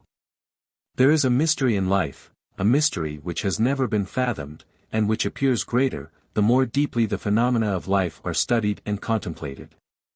In living centers, far more central than the centers seen by the highest magnifying powers, in centers of living matter, where the eye cannot penetrate, but towards which the understanding may tend, proceed changes of the nature of which the most advanced physicists and chemists fail to afford us the conception, nor is there the slightest reason to think that the nature of these changes will ever be ascertained by physical investigation, inasmuch as they are certainly of an order or nature totally distinct from that to which any other phenomenon known to us can be relegated. This mystery, or the origin of the life essence, occultism locates in the same center as the nucleus of prima materia of our solar system, for they are one. As says the commentary, the sun is the heart of the solar world, system, and its brain is hidden behind the visible sun. Thence, sensation is radiated into every nerve center of the great body, and the waves of the life essence flow into each artery and vein. The planets are its limbs and pulses. It has been stated elsewhere 937 that occult philosophy denies that the sun is a globe in combustion, but defines it simply as a world, a glowing sphere, the real sun being hidden behind, and the visible sun being only its reflection, its shell. The Naismith willow leaves, mistaken by Sir John Herschel for solar inhabitants, are the reservoirs of solar vital energy, the vital electricity that feeds the whole system. The sun in abscondido being thus the storehouse of our little cosmos, self-generating its vital fluid, and ever receiving as much as it gives out, and the visible sun only a window cut into the real solar palace and presence, which, however, shews without distortion the interior work. Thus, during the manvantaric solar period, or life, there is a regular circulation of the vital fluid throughout our system, of which the sun is the heart, like the circulation of the blood in the human body. The sun contracting as rhythmically as the human heart does at every return of it. Only, instead of performing the round in a second or so, it takes the solar blood 10 of its years to circulate, and a whole year to pass through its auricle and ventricle before it washes the lungs, and passes thence back to the great arteries and veins of the system. This, science will not deny, since astronomy knows of the fixed cycle of 11 years when the number of solar spots increases, 938 the increase being due to the contraction of the solar heart. The universe, our world in this case, breathes, just as man and every living creature, plant, and even mineral does upon the earth, and as our globe itself breathes every 24 hours. The dark region is not due to the absorption exerted by the vapors issuing from the bosom of the sun, and interposed between the observer and the photosphere, as Father Secchi would have it. 939 Nor are the spots formed, by the matter, heated gaseous matter, itself which the eruption projects upon the solar disk. The phenomenon is similar to the regular and healthy pulsation of the heart, as the life fluid passes through its hollow muscles. Could the human heart be made luminous, and the living and throbbing organ made visible, so as to have it reflected upon a screen, such as is used by lecturers on astronomy to show the moon, for instance, then every one would see the sunspot phenomena repeated every second, and that they were due to contraction and the rushing of the blood. We read in a work on geology that it is the dream of science that all the recognized chemical elements will one day be found but modifications of a single material element. 940. Occult philosophy has taught this since the existence of human speech and language, adding, however, on the principle of the immutable law of analogy, as it is above, so it is below, another of its axioms. That there is neither spirit nor matter, in reality, but only numberless aspects of the one ever hidden is, or Saturday. The homogeneous primordial element is simple and single, only on the terrestrial plane of consciousness and sensation, since matter, after all, is nothing more than the sequence of our own states of consciousness. And spirit an idea of psychic intuition. Even on the next higher plane, that single element which is defined on our earth by current science, as the ultimate undecomposable constituent of some kind of matter, would be pronounced in the world of a higher spiritual perception to be something very complex indeed. Our purest water would be found to yield, instead of its two declared simple elements of oxygen and hydrogen, many other constituents, undreamed of by our modern terrestrial chemistry. As in the realm of matter, so in the realm of spirit, the shadow of that which is cognized on the plane of objectivity exists on that of pure subjectivity. The speck of the perfectly homogeneous substance, the sarcode of the Haeckelyan monoron, is now viewed as the archebiosis of terrestrial existence, Mr. Huxley's Protoplasm, 941.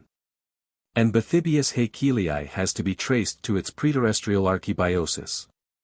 This is first perceived by the astronomers at its third stage of evolution, and in the secondary creation, so-called.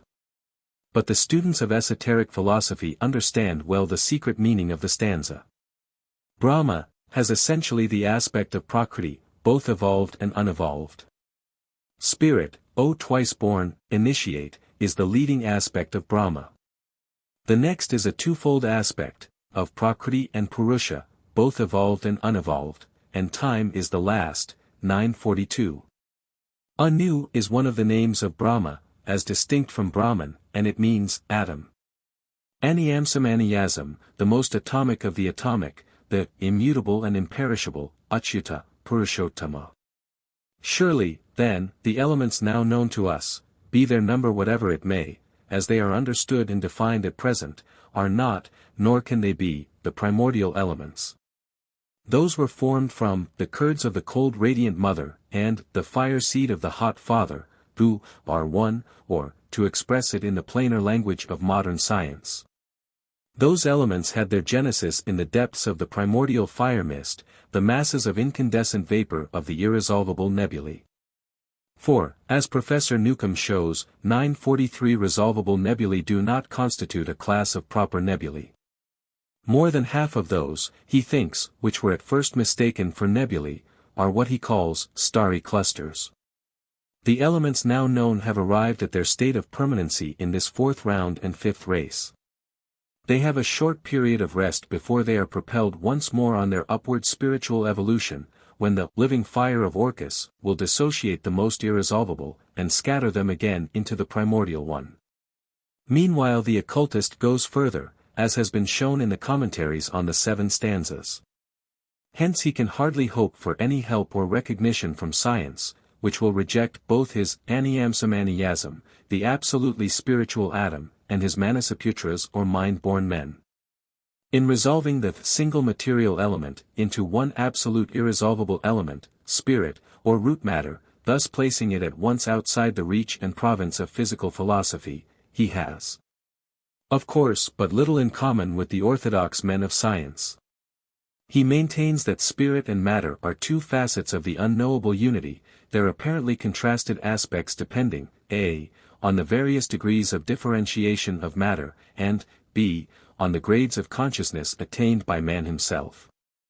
This is, however, metaphysics, and has little to do with physics, however great in its own terrestrial limitation that physical philosophy may now be. Nevertheless, once that science admits, if not the actual existence, at any rate, the possibility of the existence, of a universe with its numberless forms, conditions, and aspects built out of a single substance, 944 it has to go further. Unless it also admits the possibility of one element, or the one life of the occultists, it will have to hang up that single substance, especially if limited to only the solar nebulae, in mid-air, like the coffin of Mahomet. Though minus the attractive magnet that sustained that coffin. Fortunately for the speculative physicists, if we are unable to state with any degree of precision what the nebular theory does imply, we have, thanks to Professor Winchell, and several dissident astronomers, been able to learn what it does not imply.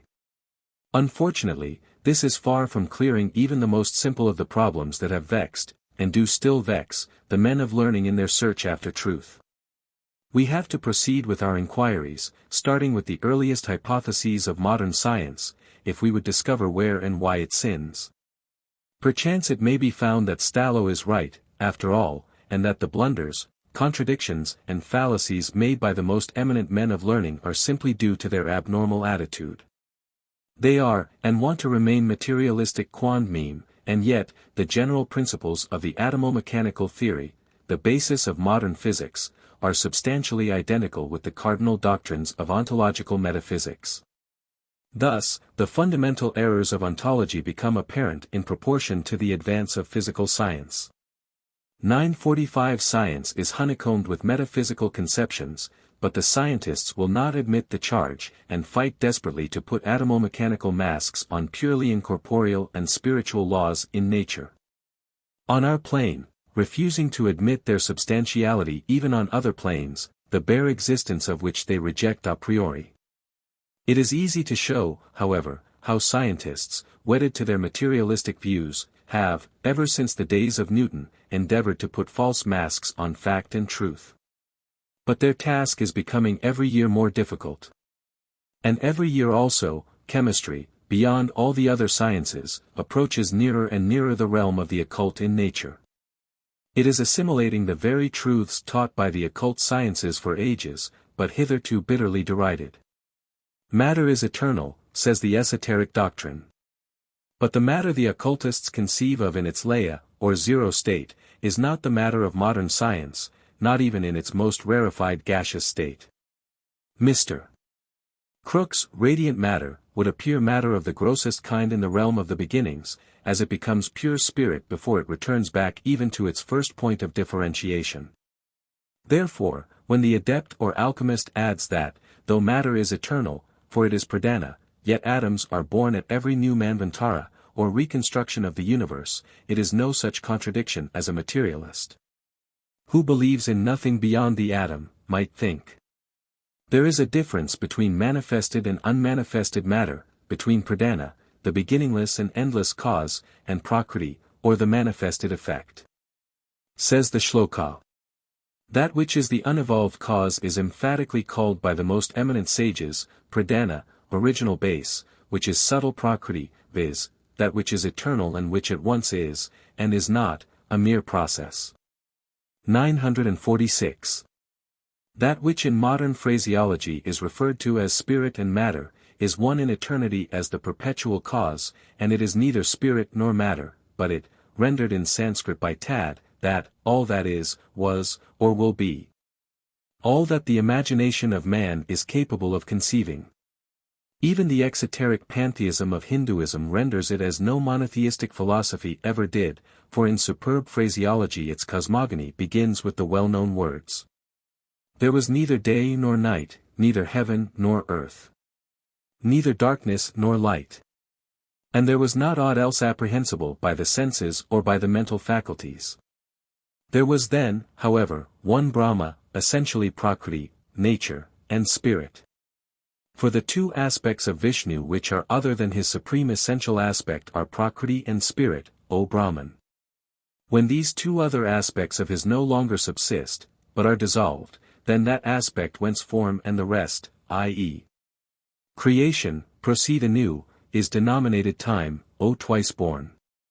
It is that which is dissolved, or the illusionary dual aspect of that, the essence of which is eternally one, that we call eternal matter, or substance, formless, sexless, inconceivable, even to our sixth sense or mind. 947 In which, therefore, we refuse to see that which monotheists call a personal, anthropomorphic God. How are these two propositions, that matter is eternal, and that the atom is periodical, and not eternal, viewed by exact modern science? The materialistic physicist will criticize and laugh them to scorn. The liberal and progressive man of science, however, the true and earnest scientific searcher after truth, such as the eminent chemist, Mr. Crookes, will corroborate the probability of the two statements. For hardly had the echo of his lecture on the genesis of the elements died away, the lecture which, delivered by him before the chemical section of the British Association, at the Birmingham meeting in 1887. So startled every evolutionist who heard or read it, then there came another in March, 1888. Once more the president of the Chemical Society brought before the world of science and the public the fruits of some new discoveries in the realm of atoms, and these discoveries justified the occult teachings in every way. They are more startling even than the statements made by him in the first lecture, and well deserve the attention of every occultist, theosophist, and metaphysician. This is what he says in his Elements and Meta-Elements, thus justifying Stallow's charges and provision, with the fearlessness of a scientific mind which loves science for truth's sake, regardless of any consequences to his own glory and reputation. We quote his own words. "Permit me, gentlemen, now to draw your attention for a short time to a subject which concerns the fundamental principles of chemistry, a subject which may lead us to admit the possible existence of bodies which, though neither compounds nor mixtures, are not elements in the strictest sense of the word, bodies which I venture to call meta-elements. To explain my meaning it is necessary for me to revert to our conception of an element. What is the criterion of an element? Where are we to draw the line between distinct existence and identity? No one doubts that oxygen, sodium, chlorine, sulfur are separate elements, and when we come to such groups as chlorine, bromine, iodine, etc., we still feel no doubt, although were degrees of elementicity admissible, and to that we may ultimately have to come, it might be allowed that chlorine approximates much more closely to bromine than to oxygen, sodium or sulfur. Again, nickel and cobalt are near to each other, very near, though no one questions their claim to rank as distinct elements. Still I cannot help asking what would have been the prevalent opinion among chemists had the respective solutions of these bodies and their compounds presented identical colors, instead of colors which, approximately speaking, are mutually complementary. Would their distinct nature have even now been recognized? When we pass further and come to the so-called rare earths, the ground is less secure under our feet. Perhaps we may admit scandium, ytterbium, and others of the like sort to elemental rank. But what are we to say in the case of praseodymium and neodymium, between which there may be said to exist no well-marked chemical difference, their chief claim to separate individuality being slight differences in basicity and crystallizing powers? Though their physical distinctions, as shown by spectrum observations, are very strongly marked. Even here we may imagine the disposition of the majority of chemists would incline toward the side of leniency, so that they would admit these two bodies within the charmed circle. Whether in so doing they would be able to appeal to any broad principle is an open question. If we admit these candidates, how in justice are we to exclude the series of elemental bodies or meta-elements made known to us by Kruss and Nilsson? Here the spectral differences are well marked, while my own researches on didymium show also a slight difference in basicity between some at least of these doubtful bodies. In the same category must be included the numerous separate elements, commonly so-called, have been and are being split up. Where then are we to draw the line? The different groupings shade off so imperceptibly the one into the other that it is impossible to erect a definite boundary between any two adjacent bodies and to say that the body on this side of the line is an element, while the one on the other side is non-elementary, or merely something which simulates or approximates to an element. Wherever an apparently reasonable line might be drawn, it would no doubt be easy at once to assign most bodies to their proper side. As in all cases of classification, the real difficulty comes in when the borderline is approached. Slight chemical differences, of course, are admitted, and, up to a certain point, so are well-marked physical differences. What are we to say, however, when the only chemical difference is an almost imperceptible tendency for the one body, of a couple or of a group, to precipitate before the other? Again, there are cases where the chemical differences reach the vanishing point, although well-marked physical differences still remain. Here we stumble on a new difficulty: in such obscurities what is chemical and what is physical? Are we not entitled to call a slight tendency of a nascent amorphous precipitate to fall down in advance of another a physical difference? And may we not call colored reactions depending on the amount of some particular acid present and varying, according to the concentration of the solution and to the solvent employed, chemical differences? I do not see how we can deny elementary character to a body which differs from another by well-marked color, or spectrum reactions, while we accord it to another body whose only claim is a very minute difference in basic powers. Having once opened the door wide enough to admit some spectrum differences, we have to inquire how minute a difference qualifies the candidate to pass. I will give instances from my own experience of some of these doubtful candidates. Here the great chemist gives several cases of the very extraordinary behavior of molecules and earths, apparently the same, but which yet, when examined very closely, were found to exhibit differences which, however minute, still show that none of them are simple bodies, and that the 60 or 70 elements accepted in chemistry can no longer cover the ground. Their name, apparently, is legion, but as the so-called periodic theory stands in the way of an unlimited multiplication of elements, Mr. Crookes is obliged to find some means of reconciling the new discovery with the old theory. That theory, he says, has received such abundant verification that we cannot lightly accept any interpretation of phenomena which fails to be in accordance with it. But if we suppose the elements reinforced by a vast number of bodies slightly differing from each other in their properties, and forming, if I may use the expression, aggregations of nebulae where we formerly saw, or believed we saw, separate stars, the periodic arrangement can no longer be definitely grasped. No longer, that is, if we retain our usual conception of an element. Let us, then, modify this conception. For element red elementary group, such elementary groups taking the place of the old elements in the periodic scheme, and the difficulty falls away. In defining an element, let us take not an external boundary, but an internal type.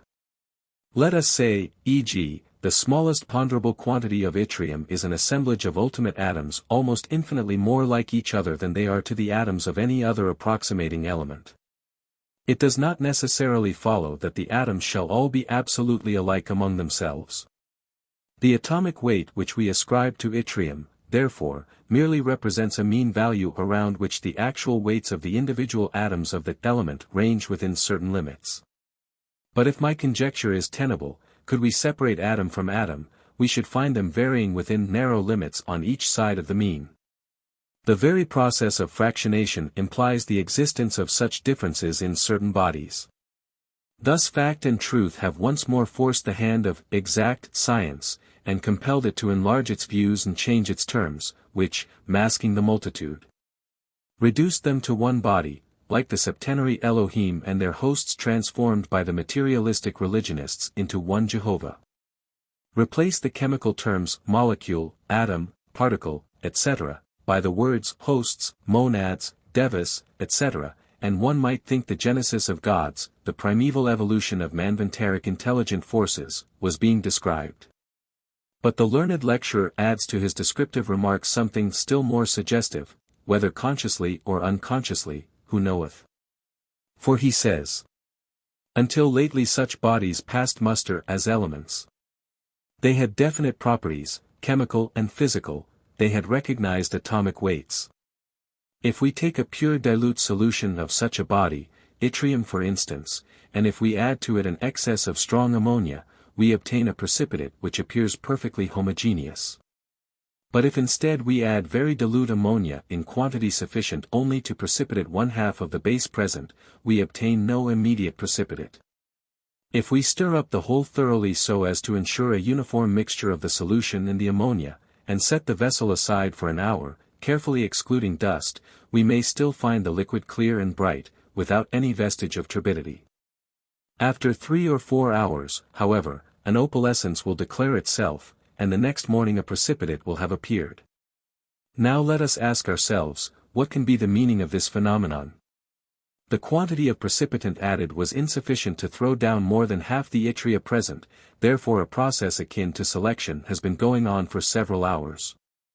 The precipitation has evidently not been effected at random, those molecules of the base being decomposed which happen to come in contact with a corresponding molecule of ammonia, for we have taken care that the liquids should be uniformly mixed, so that one molecule of the original salt would not be more exposed to decomposition than any other. If, further, we consider the time which elapses before the appearance of a precipitate, we cannot avoid coming to the conclusion that the action which has been going on for the first few hours is of a selective character. The problem is not why a precipitate is produced, but what determines or directs some atoms to fall down and others to remain in solution. Out of the multitude of atoms present, what power is it that directs each atom to choose the proper path? We may picture to ourselves some directive force passing the atoms one by one in review, selecting one for precipitation and another for solution till all have been adjusted. The italics in the above passage are ours. Well may a man of science ask himself, what power is it that directs each atom? And what is the meaning of its character being selective? Theists would solve the question by answering God, and would thereby solve nothing philosophically. Occultism answers on its own pantheistic grounds, and teaches the student about gods, monads, and atoms. The learned lecturer sees in it that which is his chief concern, the fingerposts and the traces of a path which may lead to the discovery, and the full and complete demonstration, of an homogeneous element in nature. He remarks, in order that such a selection can be effected, there evidently must be some slight differences between which it is possible to select, and this difference almost certainly must be one of basicity. So slight as to be imperceptible by any test at present known, but susceptible of being nursed and encouraged to a point when the difference can be appreciated by ordinary tests. Occultism, which knows of the existence and presence in nature of the one eternal element, at the first differentiation of which the roots of the tree of life are periodically struck, needs no scientific proofs. It says, ancient wisdom has solved the problem ages ago. Earnest, as well as mocking reader, science is slowly but surely approaching our domains of the occult. It is forced by its own discoveries to adopt nolens volens our phraseology and symbols. Chemical science is now compelled, by the very force of things, to accept even our illustration of the evolution of the gods and atoms, so suggestively and undeniably figured in the caduceus of Mercury, the god of wisdom, and in the allegorical language of the archaic sages. Says a commentary in the Esoteric Doctrine. The trunk of the Asvatha, the tree of life and being, the rod of the caduceus, grows from and descends at every beginning, every new manvantara, from the two dark wings of the swan, Hansa, of life. The two serpents, the ever-living and its illusion, spirit and matter, whose two heads grow from the one head between the wings, descend along the trunks interlaced in close embrace. The two tails join on earth, the manifested universe, into one, and this is the great illusion, O Lanu. Every one knows what the caduceus is, modified considerably by the Greeks. The original symbol, with the triple head of the serpent, became altered into a rod with a knob, and the two lower heads were separated, thus disfiguring somewhat the original meaning. Yet it is as good an illustration as can be for our purpose, this lay a rod, entwined by two serpents. Verily the wonderful powers of the magic caduceus were sung by all the ancient poets, with a very good reason for those who understood the secret meaning. Now what says the learned president of the Chemical Society of Great Britain, in that same lecture, which has any reference to, or bearing upon, our above-mentioned doctrine? Very little. Only this, and nothing more. In the Birmingham address already referred to, I asked my audience to picture the action of two forces on the original protyle, one being time, accompanied by a lowering of temperature. The other, swinging to and fro like a mighty pendulum, having periodic cycles of ebb and swell, rest and activity, being intimately connected with the imponderable matter, essence, or source of energy we call electricity. Now, a simile like this affects its object if it fixes in the mind the particular fact it is intended to emphasize, but it must not be expected necessarily to run parallel with all the facts. Besides the lowering of temperature with the periodic ebb and flow of electricity, positive or negative, requisite to confer on the newly born elements their particular atomicity, it is evident that a third factor must be taken into account. Nature does not act on a flat plane. She demands space for her cosmogenic operations, and if we introduce space as the third factor, all appears clear. Instead of a pendulum, which, though to a certain extent a good illustration, is impossible as a fact, let us seek some more satisfactory way of representing what I conceive may have taken place. Let us suppose the zigzag diagram not drawn upon a plane, but projected in space of 3 dimensions. What figure can we best select to meet all the conditions involved? Many of the facts can be well explained by supposing the projection in space of Professor Emerson Reynolds' zigzag curve to be a spiral. This figure is, however, inadmissible, inasmuch as the curve has to pass through a point neutral as to electricity and chemical energy twice in each cycle. We must, therefore, adopt some other figure. A figure of 8, 8, or lemniscate, will foreshorten into a zigzag just as well as a spiral, and it fulfills every condition of the problem. A lemniscate for the evolution downward, from spirit into matter. Another form of a spiral, perhaps, in its reinvolutionary path onward, from matter into spirit. And the necessary gradual and final reabsorption into the laya state, that which science calls, in her own way, the point neutral as to electricity, or the 0 point. Such are the occult facts and statement. They may be left with the greatest security and confidence to science, to be justified some day. Let us hear some more, however, about this primordial genetic type of the symbolical caduceus. Such a figure will result from three very simple simultaneous motions. First, a simple oscillation backwards and forwards, suppose east and west. Secondly, a simple oscillation at right angles to the former, suppose north and south, of half the periodic time, i.e., twice as fast. And thirdly, a motion at right angles to these two, suppose downwards, which, in its simplest form, would be with unvarying velocity. If we project this figure in space, we find on examination that the points of the curves, where chlorine, bromine, and iodine are formed, come close under each other, so also will sulfur, selenium, and tellurium. Again, phosphorus, arsenic, and antimony, and in like manner other series of analogous bodies. It may be asked whether this scheme explains how and why the elements appear in this order. Let us imagine a cyclical translation in space, each evolution witnessing the genesis of the group of elements which I previously represented as produced during one complete vibration of the pendulum. Let us suppose that one cycle has thus been completed, the center of the unknown creative force in its mighty journey through space having scattered along its track the primitive atoms, the seeds. If I may use the expression, which presently are to coalesce and develop into the groupings now known as lithium, beryllium, boron, carbon, nitrogen, oxygen, fluorine, sodium, magnesium, aluminium, silicon, phosphorus, sulfur, and chlorine. What is most probably the form of track now pursued?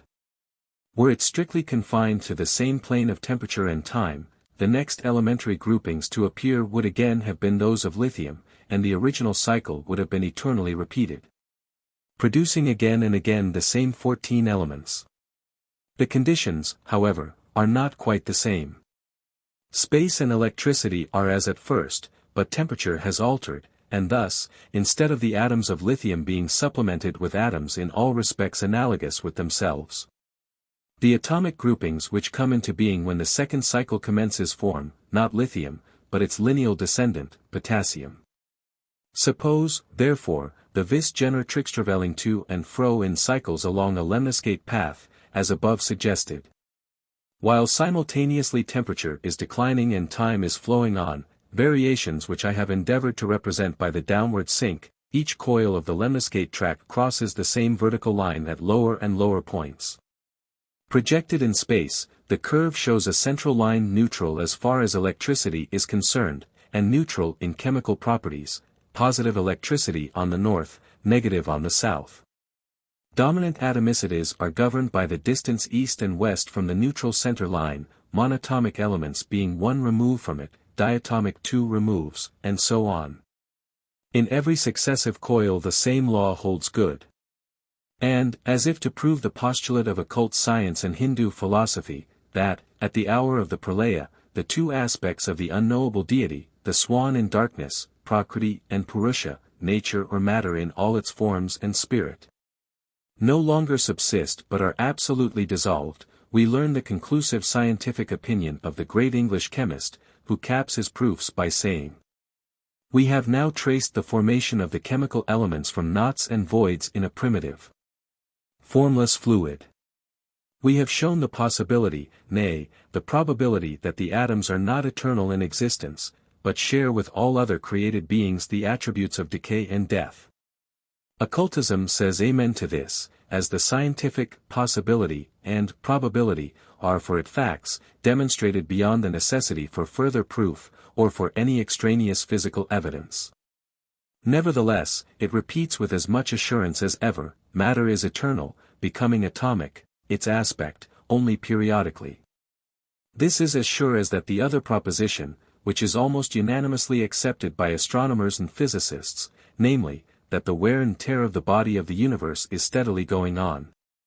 And that it will finally lead to the extinction of the solar fires and the destruction of the universe, is quite erroneous on the lines traced by men of science. There will be, as there ever were in time and eternity, periodical dissolutions of the manifested universe, such as a partial pralaya after every day of Brahma, and a universal pralaya, the Mahapralaya, only after the lapse of every age of Brahma. But the scientific causes for such dissolution, as brought forward by exact science, have nothing to do with the true causes.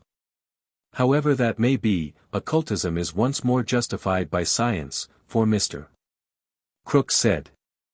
We have shown, from arguments drawn from the chemical laboratory, that in matter which has responded to every test of an element, there are minute shades of difference which may admit of selection. We have seen that the time-honored distinction between elements and compounds no longer keeps pace with the developments of chemical science, but must be modified to include a vast array of intermediate bodies, meta-elements. We have shown how the objections of Clerk Maxwell, weighty as they are, may be met. And finally, we have adduced reasons for believing that primitive matter was formed by the act of a generative force, throwing off at intervals of time atoms endowed with varying quantities of primitive forms of energy. If we may hazard any conjectures as to the source of energy embodied in a chemical atom, we may, I think, premise that the heat radiations propagated outwards through the ether from the ponderable matter of the universe, by some process of nature not yet known to us, are transformed at the confines of the universe into the primary, the essential, motions of chemical atoms, which, the instant they are formed, gravitate inwards, and thus restore to the universe the energy which otherwise would be lost to it through radiant heat. If this conjecture be well founded, Sir William Thomson's startling prediction of the final decrepitude of the universe through the dissipation of its energy falls to the ground. In this fashion, gentlemen, it seems to me that the question of the elements may be provisionally treated. Our slender knowledge of these first mysteries is extending steadily, surely, though slowly. By a strange and curious coincidence even our septenary doctrine seems to force the hand of science. If we understand rightly, chemistry speaks of 14 groupings of primitive atoms, lithium, beryllium, boron, carbon, nitrogen, oxygen, fluorine, sodium, magnesium, aluminium, silicon, phosphorus, sulfur and chlorine, and Mr. Crookes, speaking of the dominant atomicities, enumerates 7 groups of these, for he says, as the mighty focus of creative energy goes round, we see it in successive cycles sowing in one tract of space seeds of lithium, potassium, rubidium, and cesium. In another tract, chlorine, bromine, and iodine, in a third, sodium, copper, silver, and gold, in a fourth, sulfur, selenium, and tellurium, in a fifth, beryllium, calcium, strontium, and barium, in a sixth, magnesium, zinc, cadmium, and mercury. In a seventh, phosphorus, arsenic, antimony, and bismuth, which make 7 groupings on the one hand. And after showing, in other tracts the other elements, namely, aluminium, gallium, indium, and thallium, silicon, germanium, and tin, carbon, titanium, and zirconium. He adds, while a natural position near the neutral axis is found for the 3 groups of elements relegated by Professor Mendeleev to a sort of hospital for incurables, his 8th family. It might be interesting to compare these 7, and the 8th family of incurables, with the allegories concerning the 7 primitive sons of Mother, infinite space, or Aditi, and the 8th son rejected by her. Many a strange coincidence may thus be found between those intermediate links, named meta-elements or elementoids, and those whom occult science names their noumenoi, the intelligent minds and rulers of those groupings of monads and atoms. But this would lead us too far. Let us be content with finding the confession of the fact that this deviation from absolute homogeneity should mark the constitution of these molecules or aggregations of matter which we designate elements, and will perhaps be clearer if we return in imagination to the earliest dawn of our material universe, and, face to face with the great secret, try to consider the processes of elemental evolution. Thus finally science, in the person of its highest representatives, in order to make itself clearer to the profane, adopts the phraseology of such old adepts as Roger Bacon, and returns to the protyle. All this is hopeful and suggestive of the signs of the times. Indeed, these signs are many and multiply daily, but none are more important than those just quoted. For now the chasm between the occult, superstitious and unscientific teachings and those of exact science is completely bridged, and one, at least, of the few eminent chemists of the day is in the realm of the infinite possibilities of occultism. Every new step he will take will bring him nearer and nearer to that mysterious center, from which radiate the innumerable paths that lead down spirit into matter, and which transform the gods and the living monads into man and sentient nature. But we have something more to say on this subject in the following section. Section 9. The Coming Force. Its Possibilities and Impossibilities. Shall we say that force is moving matter, or matter in motion, and a manifestation of energy? Or that matter and force are the phenomenal differentiated aspects of the one primary, undifferentiated cosmic substance? This query is made with regard to that stanza which treats of Fohat and his 7 brothers or sons, in other words, of the cause and the effects of cosmic electricity. The brothers or sons of occult parlance being the 7 primary forces of electricity, whose purely phenomenal, and hence grossest, effects are alone cognizable by physicists on the cosmic and especially on the terrestrial plane. These include, among other things, sound, light, color, etc. Now what does physical science tell us of these forces? Sound, it says, is a sensation produced by the impact of atmospheric molecules on the tympanum, which, by setting up delicate tremors in the auditory apparatus, thus communicate their vibrations to the brain. Light is the sensation caused by the impact of inconceivably minute vibrations of ether on the retina of the eye. So, too, say we. But these are simply the effects produced in our atmosphere and its immediate surroundings, all, in fact, which falls within the range of our terrestrial consciousness. Jupiter Pluvius sent his symbol in drops of rain, of water composed, as is believed, of 2 elements, which chemistry dissociates and recombines. The compound molecules are in its power, but their atoms still elude its grasp. Occultism sees in all these forces and manifestations a ladder, the lower rungs of which belong to exoteric physics, and the higher are traced to a living, intelligent, invisible power, which is, as a rule, the unconcerned, but, exceptionally, the conscious, cause of the sense-born phenomena designated as this or that natural law.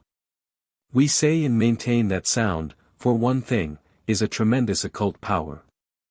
That it is a stupendous force, of which the electricity generated by 1,000,000 of Niagaras could never counteract the smallest potentiality when directed with occult knowledge. Sound may be produced of such a nature that the pyramid of Cheops would be raised in the air, or that a dying man, nay, one at his last breath, would be revived and filled with new energy and vigor. For sound generates, or rather attracts together, the elements that produce an ozone the fabrication of which is beyond chemistry, but is within the limits of alchemy. It may even resurrect a man or an animal whose astral, vital body has not been irreparably separated from the physical body by the severance of the magnetic or odic cord. As one saved thrice from death by that power, the writer ought to be credited with personally knowing something about it. And if all this appears too unscientific to be even noticed, let science explain to what mechanical and physical laws, known to it, are due the recently produced phenomena of the so-called Keeley motor. What is it that acts as the formidable generator of invisible but tremendous force, of that power which is not only capable of driving an engine of 25 horsepower, but has even been employed to bodily lift the machinery? Yet this is done simply by drawing a fiddle bow across a tuning fork, as has been repeatedly proven. For the etheric force, discovered by John Worrell Keeley, of Philadelphia, well known in America and Europe, is no hallucination. Notwithstanding his failure to utilize it, a failure prognosticated and maintained by some occultists from the first, the phenomena exhibited by the discoverer during the last few years have been wonderful, almost miraculous.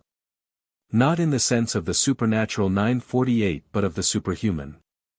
Had Keeley been permitted to succeed, he might have reduced a whole army to atoms in the space of a few seconds, as easily as he reduced a dead ox to that condition.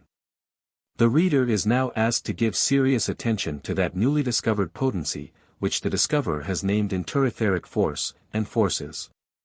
In the humble opinion of the occultists, as of his immediate friends, Mr. Keely was, and still is, at the threshold of some of the greatest secrets of the universe, of that chiefly on which is built the whole mystery of physical forces, and the esoteric significance of the mundane egg symbolism. Occult philosophy, viewing the manifested and the unmanifested cosmos as a unity, symbolizes the ideal conception of the former by that golden egg with two poles in it. It is the positive pole that acts in the manifested world of matter, while the negative loses itself in the unknowable absoluteness of Sat. Bnes. 949. Whether this agrees with the philosophy of Mr. Keely, we cannot tell, nor does it really much matter. Nevertheless, his ideas about the etheromaterial construction of the universe look strangely like our own, being in this respect nearly identical. This is what we find him saying in an able pamphlet compiled by Mrs. Bloomfield Moore, an American lady of wealth and position, whose incessant efforts in the pursuit of truth can never be too highly appreciated. Mr. Keely, in explanation of the working of his engine, says, in the conception of any machine heretofore constructed, the medium for inducing a neutral center has never been found. If it had, the difficulties of perpetual motion seekers would have ended, and this problem would have become an established and operating fact. It would only require an introductory impulse of a few pounds, on such a device, to cause it to run for centuries. In the conception of my vibratory engine, I did not seek to attain perpetual motion.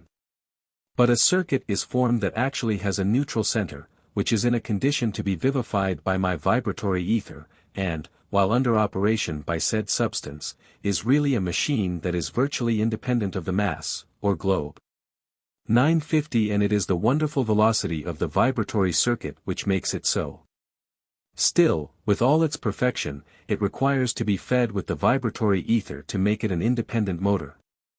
All structures require a foundation in strength according to the weight of the mass they have to carry, but the foundations of the universe rest on a vacuous point far more minute than a molecule. In fact, to express this truth properly, on an interetheric point, which requires an infinite mind to understand it. To look down into the depths of an etheric center is precisely the same as it would be to search into the broad space of heaven's ether to find the end, with this difference, that one is the positive field, while the other is the negative field. This is, as may easily be seen, precisely the Eastern doctrine. Mr. Keely's interetheric point is the Leia point of the occultists. This, however, does not require an infinite mind to understand it, but only a specific intuition and ability to trace its hiding place in this world of matter. Of course, the Leia center cannot be produced, but an interetheric vacuum can be, as is proved by the production of bell sounds in space. Mr. Keely speaks as an unconscious occultist, nevertheless, when he remarks, in his theory of planetary suspension. As regards planetary volume, we would ask in a scientific point of view. How can the immense difference of volume in the planets exist without disorganizing the harmonious action that has always characterized them? I can only answer this question properly by entering into a progressive analysis, starting on the rotating etheric centers that were fixed by the Creator 951 with their attractive or accumulative power. If you ask what power it is that gives to each etheric atom its inconceivable velocity of rotation, or introductory impulse, I must answer that no finite mind will ever be able to conceive what it is. The philosophy of accumulation is the only proof that such a power has been given. The area, if we can so speak, of such an atom presents to the attractive or magnetic, the elective or propulsive, all the receptive force and all the antagonistic force that characterize a planet of the largest magnitude. Consequently, as the accumulation goes on, the perfect equation remains the same. When this minute center has once been fixed, the power to rend it from its position would necessarily have to be so great as to displace the most immense planet that exists. When this atomic neutral center is displaced, the planet must go with it. The neutral center carries the full load of any accumulation from the start, and remains the same, forever balanced in the eternal space. Mr. Keely illustrates his idea of a neutral center in this way.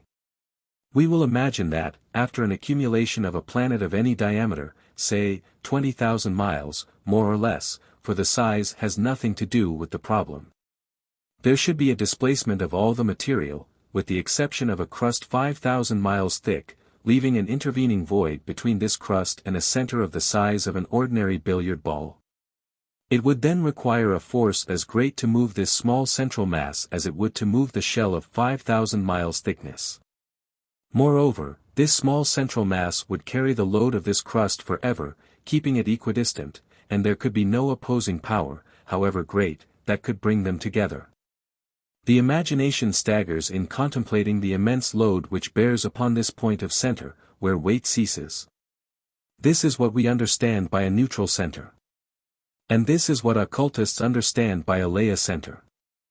The above is pronounced to be unscientific by many. But so is everything that is not sanctioned and kept on the strictly orthodox lines of physical science. Unless the explanation given by the inventor himself is accepted, and his explanations, being quite orthodox from the spiritual and the occult standpoints, if not from that of materialistic speculative science, called exact, are therefore ours in this particular, what can science answer to facts already seen, which it is no longer possible for anyone to deny? Occult philosophy divulges few of its most important vital mysteries. It drops them like precious pearls, one by one, far and wide apart, and even this only when forced to do so by the evolutionary tidal wave that carries on humanity slowly, silently, but steadily, toward the dawn of the sixth race mankind. For once out of the safe custody of their legitimate heirs and keepers, those mysteries cease to be occult, they fall into the public domain. And have to run the risk of becoming curses more often than blessings in the hands of the selfish, of the Cains of the human race. Nevertheless, whenever such individuals as the discoverer of etheric force are born, men with peculiar psychic and mental capacities, 952, they are generally and more frequently helped, than allowed to go unassisted, groping on their way. If left to their own resources, they very soon fall victims to martyrdom or become the prey of unscrupulous speculators. But they are helped only on the condition that they should not become, whether consciously or unconsciously, an additional peril to their age, a danger to the poor, now offered in daily holocaust by the less wealthy to the very wealthy. 953. This necessitates a short digression and an explanation. Some 12 years back, during the Philadelphia Centennial Exhibition, the writer, in answering the earnest queries of a theosophist, one of the earliest admirers of Mr. Keely, repeated to him what she had heard in quarters, information from which she could never doubt. It had been stated that the inventor of the self-motor was what is called, in the jargon of the Kabbalists, a natural-born magician. That he was and would remain unconscious of the full range of his powers, and would work out merely those which he had found out and ascertained in his own nature, firstly, because, attributing them to a wrong source, he could never give them full sway. And secondly, because it was beyond his power to pass to others that which was a capacity inherent in his own special nature. Hence, the whole secret could not be made over permanently to anyone, for practical purposes or use. 954. Individuals born with such a capacity are not very rare. That they are not heard of more frequently is due to the fact that they live and die, in almost every case, in utter ignorance that they are possessed of abnormal powers. Mr. Keely possesses powers which are called abnormal, just because they happen to be as little known, in our day, as was the circulation of the blood before Harvey's time. Blood existed, and it behaved as it does at present in the first man born from woman, and so exists and has existed in man that principle which can control and guide etheric vibratory force. At any rate, it exists in all those mortals whose inner selves are primordially connected, by reason of their direct descent, with that group of Dayan-Chohans who are called the firstborn of ether. Mankind, psychically considered, is divided into various groups, each group being connected with one of the Dianic groups that first formed psychic man, see paragraphs 1, 2, 3, 4, 5 in the commentary to stanza 7. Mr. Keely, being greatly favored in this respect, and besides his psychic temperament, being, moreover, intellectually a genius in mechanics, may achieve most wonderful results. He has achieved some already, more than any mortal man. Not initiated into the final mysteries. Has achieved in this age up to the present day. What he has done is, as his friends justly say of him, certainly quite sufficient to demolish with the hammer of science the idols of science, the idols of matter with the feet of clay. Nor would the writer for a moment think of contradicting Mrs. Bloomfield Moore. When, in her paper on Psychic Force and Etheric Force, she states that Mr. Keely, as a philosopher, is great enough in soul, wise enough in mind, and sublime enough in courage to overcome all difficulties, and to stand at last before the world as the greatest discoverer and inventor in the world. And again she writes, should Keely do no more than lead scientists from the dreary realms where they are groping into the open field of elemental force, where gravity and cohesion are disturbed in their haunts and diverted to use. Where, from unity of origin, emanates infinite energy in diversified forms, he will achieve immortal fame. Should he demonstrate, to the destruction of materialism, that the universe is animated by a mysterious principle to which matter, however perfectly organized, is absolutely subservient. He will be a greater spiritual benefactor to our race than the modern world has yet found in any man. Should he be able to substitute, in the treatment of disease, the finer forces of nature for the grossly material agencies which have sent more human beings to their graves than war, pestilence and famine combined, he will merit and receive the gratitude of mankind. All this and more will he do, if he and those who have watched his progress, day by day for years, are not too sanguine in their expectations. The same lady, in her pamphlet, Keely's Secrets, 955 brings forward the following passage from an article, written in the Theosophist a few years ago, by the writer of the present volume. The author of No.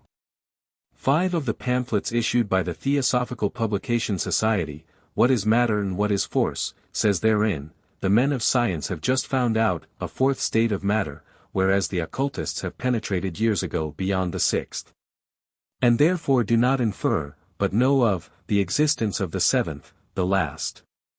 This knowledge comprises one of the secrets of Keely's so-called compound secret. It is already known to many that his secret includes the augmentation of energy, the insulation of the ether, and the adaptation of dynaspheric force to machinery.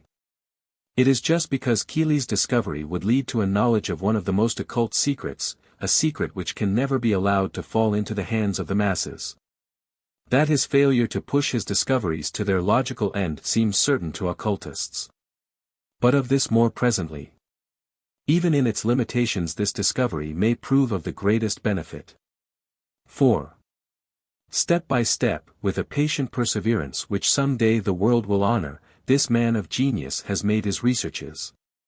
Overcoming the colossal difficulties which again and again raised up in his path what seemed to be, to all but himself, insurmountable barriers to further progress, but never has the world's index finger so pointed to an hour when all is making ready for the advent of the new form of force that mankind is waiting for. Nature, always reluctant to yield her secrets, is listening to the demands made upon her by her master, necessity.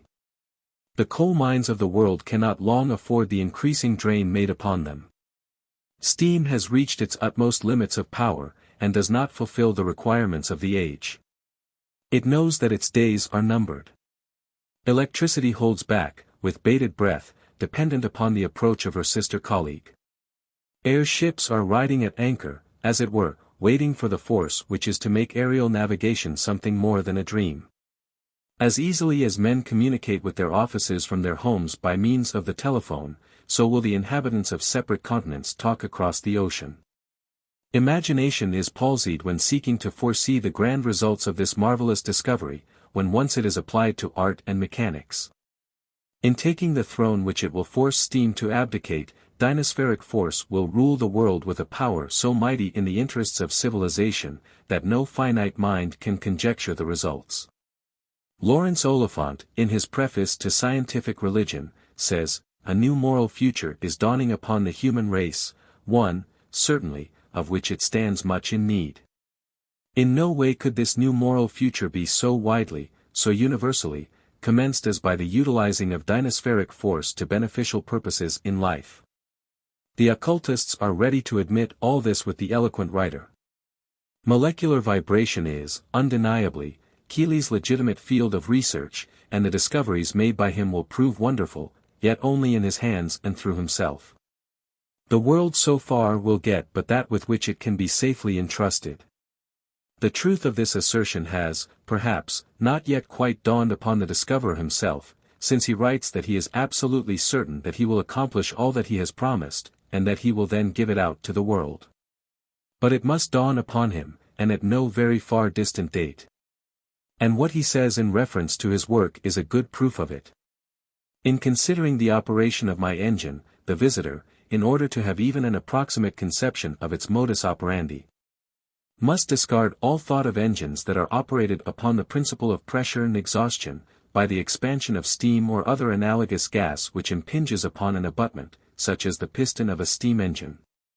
My engine has neither piston nor eccentrics, nor is there one grain of pressure exerted in the engine, whatever may be the size or capacity of it. My system, in every part and detail, both in the developing of my power and in every branch of its utilization, is based and founded on sympathetic vibration. In no other way would it be possible to awaken or develop my force, and equally impossible would it be to operate my engine upon any other principle. This, however, is the true system. And henceforth all my operations will be conducted in this manner, that is to say, my power will be generated, my engines run, my cannon operated, through a wire. It has been only after years of incessant labor, and the making of almost innumerable experiments, involving not only the construction of a great many most peculiar mechanical structures, and the closest investigation and study of the phenomenal properties of the substance ether, per se, produced, that I have been able to dispense with complicated mechanism, and to obtain, as I claim, mastery over the subtle and strange force with which I am dealing. The passages underlined by us, are those which bear directly on the occult side of the application of the vibratory force, that which Mr. Keely calls sympathetic vibration. The wire is already a step below, or downward from the pure etheric plane into the terrestrial. The discoverer has produced marvels. The word miracle is not too strong, when acting through the interetheric force alone, the fifth and sixth principles of Akasha. From a generator 6 feet long, he has come down to one, no larger than an old-fashioned silver watch, and this by itself is a miracle of mechanical, but not of spiritual, genius. As was well said by his great patroness and defender, Mrs. Bloomfield Moore. The two forms of force which he has been experimenting with, and the phenomena attending them, are the very antithesis of each other. One was generated and acted upon by and through himself. No one, who should have repeated the thing done by himself, could have produced the same results. It was truly Keely's ether that acted, while Smith's or Brown's ether would have remained forever barren of results. For Keely's difficulty has hitherto been to produce a machine which would develop and regulate the force without the intervention of any will power or personal influence of the operator, whether conscious or unconscious. In this he has failed, so far as others were concerned, for no one but himself could operate on his machines. Occultly this was a far more advanced achievement than the success which he anticipates from his wire, but the results obtained from the fifth and sixth planes of the etheric, or astral, force will never be permitted to serve for purposes of commerce and traffic. That Keely's organism is directly connected with the production of his marvelous results is proven by the following statement, emanating from one who knows the great discoverer intimately. At one time the shareholders of the Keely Motor Company put a man in his workshop for the express purpose of discovering his secret.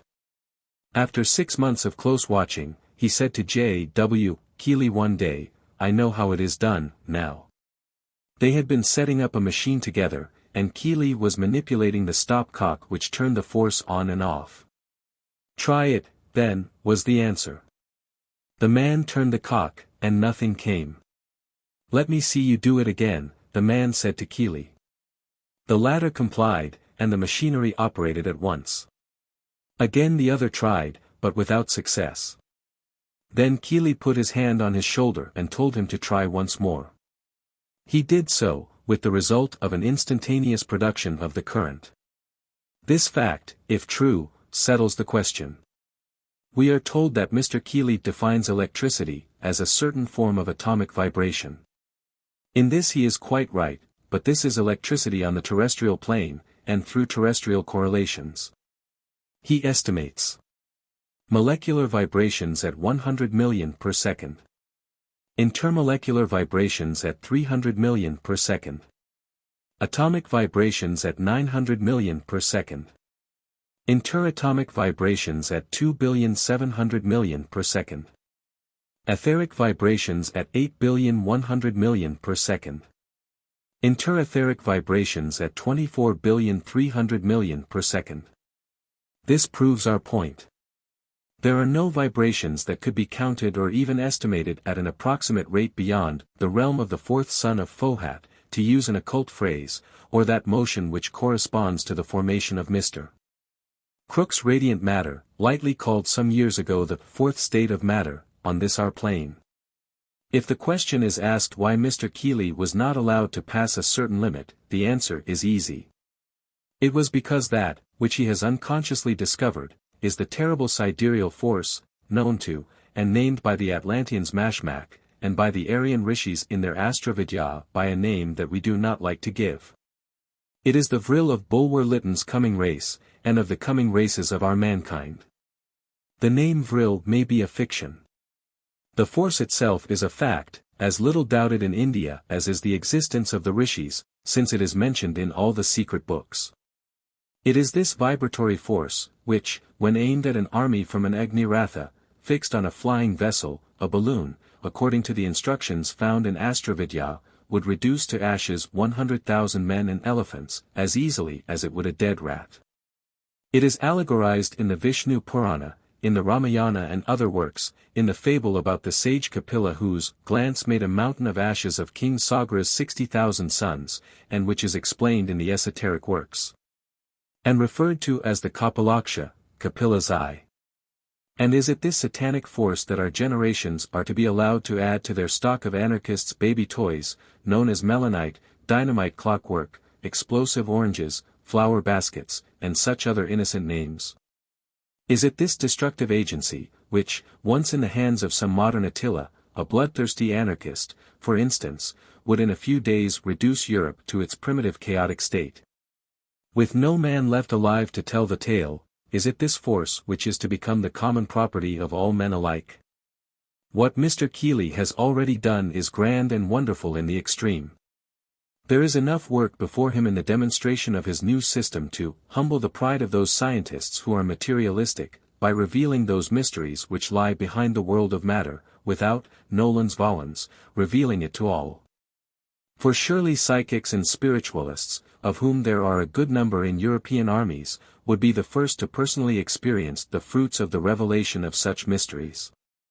Thousands of them would speedily find themselves in blue ether, perhaps with the populations of whole countries to keep them company, were such a force to be even entirely discovered, let alone made publicly known. The discovery in its completeness is by several thousand, or shall we say 100,000, years too premature. It will be in its appointed place and time only when the great roaring flood of starvation, misery, and underpaid labor ebbs back again, as it will when the just demands of the many are at last happily attended to. When the proletariat exists but in name, and the pitiful cry for bread, that rings unheeded throughout the world, has died away. This may be hastened by the spread of learning, and by new openings for work and emigration, with better prospects than now exist, and on some new continent that may appear. Then only will Keely's motor and force, as originally contemplated by himself and his friends, be in demand, because it will then be more needed by the poor than by the wealthy. Meanwhile the force he has discovered will work through wires, and, if he succeeds, this will be quite sufficient to make of him the greatest discoverer of the age in the present generation. What Mr. Keely says of sound and color is also correct from the occult standpoint. Hear him talk as though he were the nursling of the God's revealers, and as if he had gazed all his life into the depths of Father-Mother Ether. In comparing the tenuity of the atmosphere with that of the etheric flows, obtained by his invention for breaking up the molecules of air by vibration, Keely says, "It is as platinum to hydrogen gas. Molecular separation of air brings us to the first subdivision only, intermolecular, to the second, atomic, to the third, interatomic, to the fourth, etheric, to the fifth. And interetheric, to the sixth subdivision, or positive association with luminiferous ether. 956 In my introductory argument I have contended that this is the vibratory envelope of all atoms. In my definition of atom I do not confine myself to the sixth subdivision where this luminiferous ether is developed in its crude form, as far as my researches prove. 957 I think this idea will be pronounced by the physicists of the present day, a wild freak of the imagination. Possibly, in time, a light may fall upon this theory that will bring its simplicity forward for scientific research. At present I can only compare it to some planet in a dark space, where the light of the sun of science has not yet reached it. I assume that sound, like odor, is a real substance of unknown and wonderful tenuity, emanating from a body where it has been induced by percussion and throwing out absolute corpuscles of matter, interatomic particles, with velocity of 120 feet per second. In vacuo 20,000. The substance which is thus disseminated is a part and parcel of the mass agitated, and, if kept under this agitation continuously, would, in the course of a certain cycle of time, become thoroughly absorbed by the atmosphere. Or, more truly, would pass through the atmosphere to an elevated point of tenuity corresponding to the condition of subdivision that governs its liberation from its parent body. The sounds from vibratory forks, set so as to produce etheric chords, while disseminating their tones, compound, permeate most thoroughly all substances that come under the range of their atomic bombardment. The clapping of a bell in vacuo liberates these atoms with the same velocity and volume as one in the open air. And were the agitation of the bell kept up continuously for a few millions of centuries it would thoroughly return to its primitive element. And, if the chamber were hermetically sealed, and strong enough, the vacuous volume surrounding the bell would be brought to a pressure of many thousands of pounds to the square inch, by the tenuous substance evolved. In my estimation, sound truly defined is the disturbance of atomic equilibrium, rupturing actual atomic corpuscles, and the substance thus liberated must certainly be a certain order of etheric flow. Under these conditions, is it unreasonable to suppose that, if this flow were kept up, and the body thus robbed of its element, it would in time disappear entirely? All bodies are formed primitively from this highly tenuous ether, animal, vegetable, and mineral, and they are only returned to their high gaseous condition when brought under a state of differential equilibrium. As regards odor, we can only get some definite idea of its extreme and wondrous tenuity by taking into consideration that a large area of atmosphere can be impregnated for a long series of years from a single grain of musk, which, if weighed after that long interval, will be found to be not appreciably diminished. The great paradox attending the flow of odorous particles is that they can be held under confinement in a glass vessel. Here is a substance of much higher tenuity than the glass that holds it, and yet it cannot escape. It is as a sieve with its meshes large enough to pass marbles, and yet holding fine sand which cannot pass through. In fact, a molecular vessel holding an atomic substance. This is a problem that would confound those who stop to recognize it. But infinitely tenuous as odor is, it holds a very crude relation to the substance of subdivision that governs a magnetic flow, a flow of sympathy, if you please to call it so. This subdivision comes next to sound, but is above sound. The action of the flow of a magnet coincides somewhat to the receiving and distributing portion of the human brain, giving off at all times a depreciating ratio of the amount received. It is a grand illustration of the control of mind over matter, which gradually depreciates the physical till dissolution takes place. The magnet on the same ratio gradually loses its power and becomes inert. If the relations that exist between mind and matter could be equated and so held, we would live on in our physical state eternally, as there would be no physical depreciation. But this physical depreciation leads, at its terminus, to the source of a much higher development, viz., the liberation of the pure ether from the crude molecular, which, in my estimation, is to be much desired. 958. It may be remarked that, save for a few small divergencies, no adept nor alchemist could have better explained these theories, in the light of modern science, however much the latter may protest against these novel views. In all its fundamental principles, if not in its details, this is occultism pure and simple, and moreover, it is modern natural philosophy as well. This new force, or whatever science may call it, the effects of which are undeniable, as is admitted by more than one naturalist and physicist who has visited Mr. Keely's laboratory and personally witnessed its tremendous effects. What is it? Is it a mode of motion, also, in vacuo, since there is no matter to generate it except sound, another mode of motion, no doubt, a sensation caused, like color, by vibrations? Fully as we believe in these vibrations as the proximate, the immediate, cause of such sensations, we as absolutely reject the one-sided scientific theory that there is no factor to be considered as external to us, other than etheric or atmospheric vibrations. In this case the American substantialists are not wrong, though they are too anthropomorphic and material in their views for these to be accepted by occultists, when they argue through Mrs. M.S. Organ, M.D. that there must be positive entitative properties in objects which have a constitutional relation to the nerves of animal sensations, or there can be no perception. No impression of any kind can be made upon brain, nerve, or mind, no stimulus to action, unless there is an actual and direct communication of a substantial force. Substantial, as far as it appears, in the usual sense of the word, in this universe of illusion and maya, of course, not in reality. That force may be the most refined and sublimated immaterial entity, ? Yet it must exist, for no sense, element, or faculty of the human being can have a perception, or be stimulated into action, without some substantial force coming in contact with it. This is the fundamental law pervading the whole organic and mental world. In the true philosophical sense there is no such thing as independent action, for every force or substance is correlated to some other force or substance. We can with just as much truth and reason assert that no substance possesses any inherent gustatory property or any olfactory property, that taste and odor are simply sensations caused by vibrations, and hence mere illusions of animal perceptions.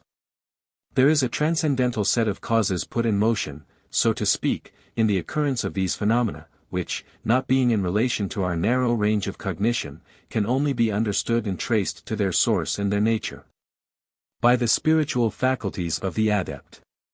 They are, as Asclepios puts it to the king, incorporeal corporealities, such as, appear in the mirror, and abstract forms, that we see, hear, and smell, in our dreams and visions. What have the modes of motion, light, and ether to do with these? Yet we see, hear, smell, and touch them, ergo they are as much realities to us in our dreams, as any other thing on this plane of Maya. Section X. On the elements and atoms. When the occultist speaks of elements, and of human beings who lived during those geological ages, the duration of which it is found as impossible to determine, according to the opinion of one of the best English geologists 959, as the nature of matter, it is because he knows what he is talking about. When he says man and elements, he means neither man in his present physiological and anthropological form, nor the elemental atoms, those hypothetical conceptions, existing at present in scientific minds. The entitative abstractions of matter in its highly attenuated state. Nor, again, does he mean the compound elements of antiquity. In occultism the word element in every case means rudiment. When we say, elementary man, we mean either the proemial, incipient sketch of man, in its unfinished and undeveloped condition, hence in that form which now lies latent in physical man during his lifetime, and takes shape only occasionally and under certain conditions. Or, that form which for a time survives the material body, and which is better known as an elementary. 960 with regard to element, when the term is used metaphysically, it means, in distinction to the mortal, the incipient divine man. And, in its physical usage, it means inchoate matter in its first undifferentiated condition, or in the lay state, the eternal and normal condition of substance, which differentiates only periodically. During that differentiation, substance is really in an abnormal state, in other words, it is but a transitory illusion of the senses. As to the elemental atoms, so-called, the occultists refer to them by that name with a meaning analogous to that which is given by the Hindu to Brahma, when he calls him Anu, the atom. Every elemental atom, in search of which more than one chemist has followed the path indicated by the alchemists, is, in their firm belief, when not knowledge, a soul.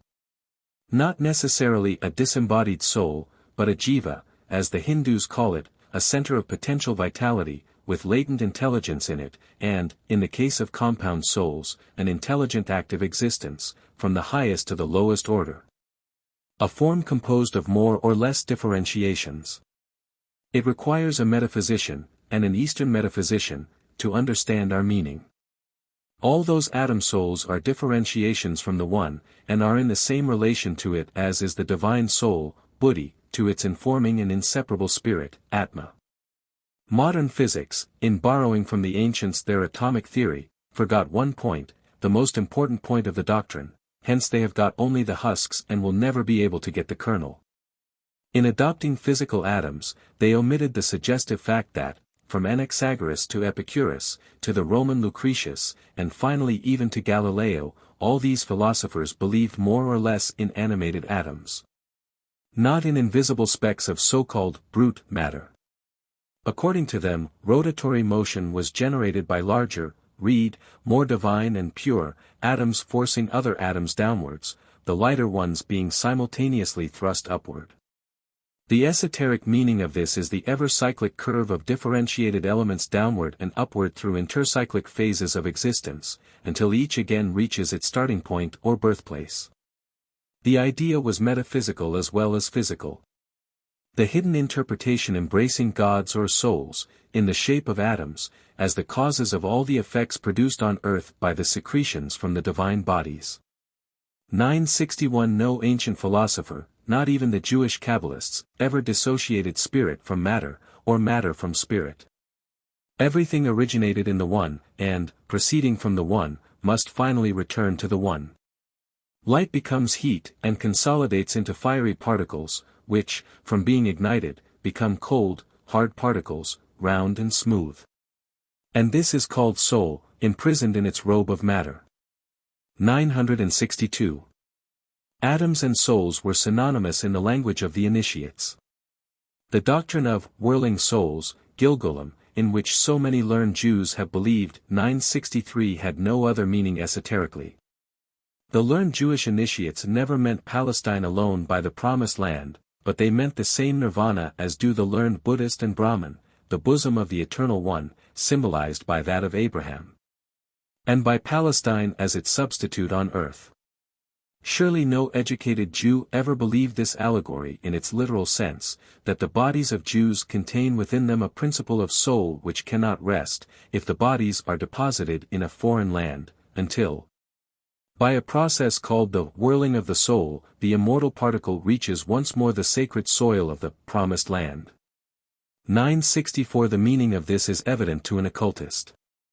The process was supposed to be accomplished by a kind of metempsychosis, the psychic spark being conveyed through bird, beast, fish, and the most minute insect. 965 The allegory relates to the atoms of the body, each of which has to pass through every form, before all reach the final state, which is the first starting point of the departure of every atom, its primitive lay state.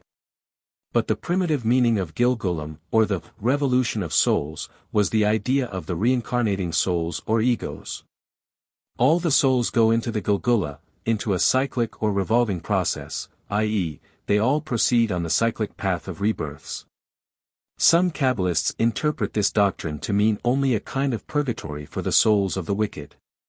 But this is not so. The passage of the soul atom, through the 7 planetary chambers, had the same metaphysical and physical meaning. It had the latter when it was said to dissolve into ether. Even Epicurus, the model atheist and materialist, knew so much and believed so much in the ancient wisdom, that he taught that the soul, entirely distinct from immortal spirit, when the former is enshrined latent in it.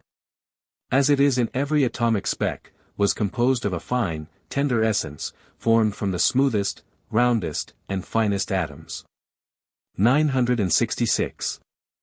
And this shows that the ancient initiates, who were followed more or less closely by all profane antiquity, meant by the term atom, a soul, a genius or angel, the firstborn of the ever-concealed cause of all causes. And in this sense their teachings become comprehensible. They asserted, as do their successors, the existence of gods and genii, angels or demons, not outside, nor independent of, the universal plenum, but within it. Only this plenum, during the life cycles, is infinite. They admitted and taught a good deal of that which modern science now teaches, namely, the existence of a primordial world stuff or cosmic substance, eternally homogeneous, except during its periodic existence.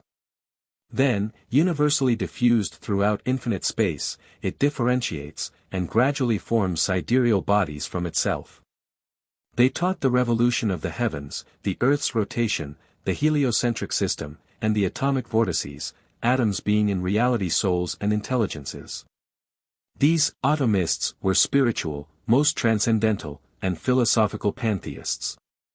It is not they who would have ever conceived or dreamed that monstrous contrasted progeny, the nightmare of our modern civilized race, inanimate material and self-guiding atoms, on the one hand, and an extra-cosmic God on the other. It may be useful to show what the monad was, and what its origin, in the teachings of the old initiates. Modern exact science, as soon as it began to grow out of its teens, perceived the great, and to it hitherto esoteric, axiom, that nothing, whether in the spiritual, psychic, or physical realm of being, could come into existence out of nothing. There is no cause in the manifested universe without its adequate effects, whether in space or time. Nor can there be an effect without its primal cause, which itself owes its existence to a still higher one, the final and absolute cause having to remain to man forever an incomprehensible causeless cause. But even this is no solution, and must be viewed, if at all, from the highest philosophical and metaphysical standpoints, otherwise the problem had better be left unapproached. It is an abstraction, on the verge of which human reason, however trained in metaphysical subtleties, trembles, threatening to collapse. This may be demonstrated to any European, who would undertake to solve the problem of existence, by the articles of faith of the true Vedantin for instance.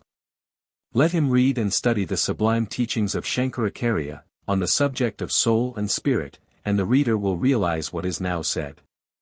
967. While the Christian is taught that the human soul is a breath of God, being created by him for sempiternal existence, having a beginning, but no end, and therefore never to be called eternal, the occult teaching says, nothing is created. It is only transformed. Nothing can manifest itself in this universe, from a globe down to a vague, rapid thought, that was not in the universe already. Everything on the subjective plane is an eternal is. As everything on the objective plane is an ever-becoming, because all is transitory. The monad, a truly, indivisible thing, as defined by Good, who did not give it the sense we now do, is here rendered as the Atma, in conjunction with Buddhi and the higher Manas. This trinity is one and eternal, the latter being absorbed in the former at the termination of all conditioned and elusive life. The monad, then, can be traced through the course of its pilgrimage and in its changes of transitory vehicles, only from the incipient stage of the manifested universe. In pralaya, the intermediate period between two manvantaras, it loses its name, as it loses it when the real one-self of man merges into Brahman, in cases of high samadhi, the turiya state, or final nirvana. In the words of Shankara, when the disciple having attained that primeval consciousness, absolute bliss, of which the nature is truth, which is without form and action, abandons this elusive body that has been assumed by the Atma just as an actor abandons the dress put on. For Buddhi, the Anandamaya sheath, is but a mirror which reflects absolute bliss. And, moreover, that reflection itself is yet not free from ignorance, and is not the supreme spirit, since it is subject to conditions, is a spiritual modification of Prakriti, and is an effect. Atma alone is the one real and eternal substratum of all, the essence and absolute knowledge, the Kshetrajna. Now that the revised version of the Gospels has been published and the most glaring mistranslations of the old versions are corrected, one can understand better the words in 1 John v. 6, "It is the Spirit that beareth witness because the Spirit is truth." The words that follow in the mistranslated version about the three witnesses, hitherto supposed to stand for the Father, the Word, and the Holy Ghost, show the real meaning of the writer very clearly. Thus still more forcibly identifying his teaching in this respect with that of Shankaracharya. For what can the sentence mean? There are three that bear witness.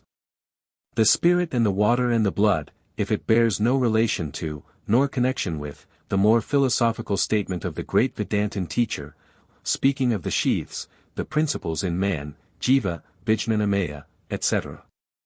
which are, in their physical manifestation, water and blood or life, adds that Atma, Spirit, alone is what remains after the subtraction of the sheaths and that it is the only witness, or synthesized unity. The less spiritual and philosophical school, solely with an eye to a trinity, made three witnesses out of one, thus connecting it more with earth than with heaven.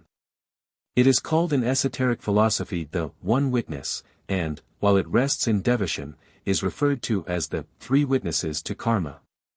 Atma, our seventh principle, being identical with the universal spirit, and man being one with it in his essence, what is then the monad proper? It is that homogeneous spark which radiates in millions of rays from the primeval seven. Of which seven something will be said further on. It is the emanating spark from the uncreated ray, a mystery. In the esoteric, and even exoteric Buddhism of the North, Adi Buddha, Chogi Dangpoi Senji, the one unknown, without beginning or end, identical with Parabrahman and Ein Sof, emits a bright ray from its darkness. This is the Logos, the first, or Vajradhara, the Supreme Buddha, also called Dorjichang.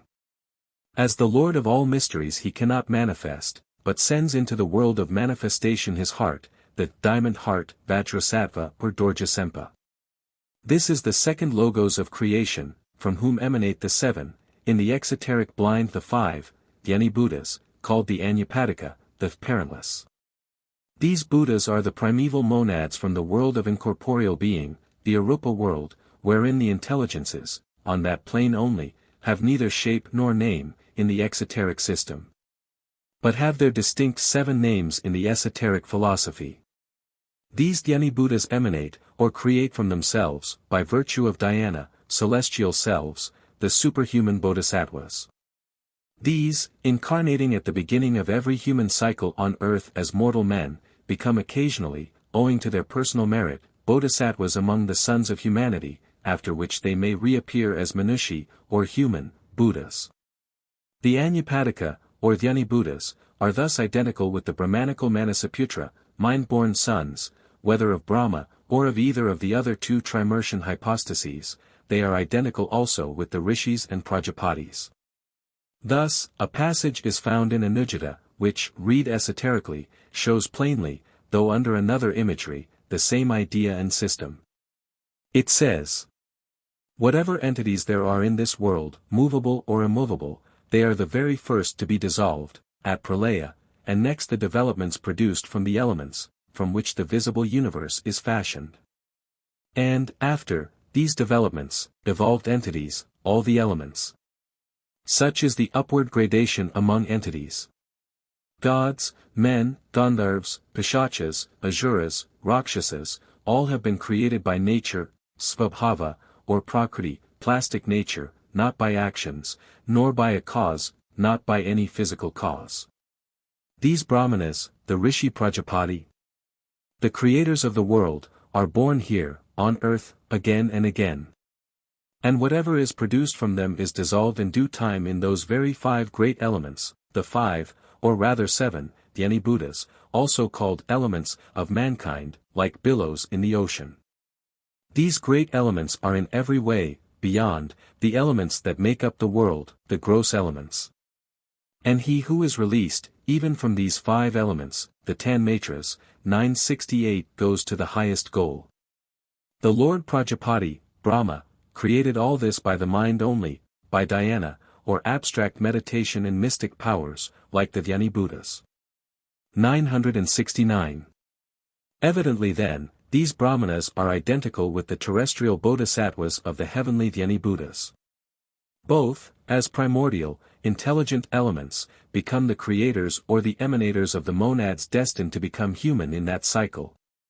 After which they evolve themselves, or, so to say, expand into their own selves as bodhisattvas or brahmanas, in heaven and earth, to become at last simple men. The creators of the world are born here, on earth again and again, truly.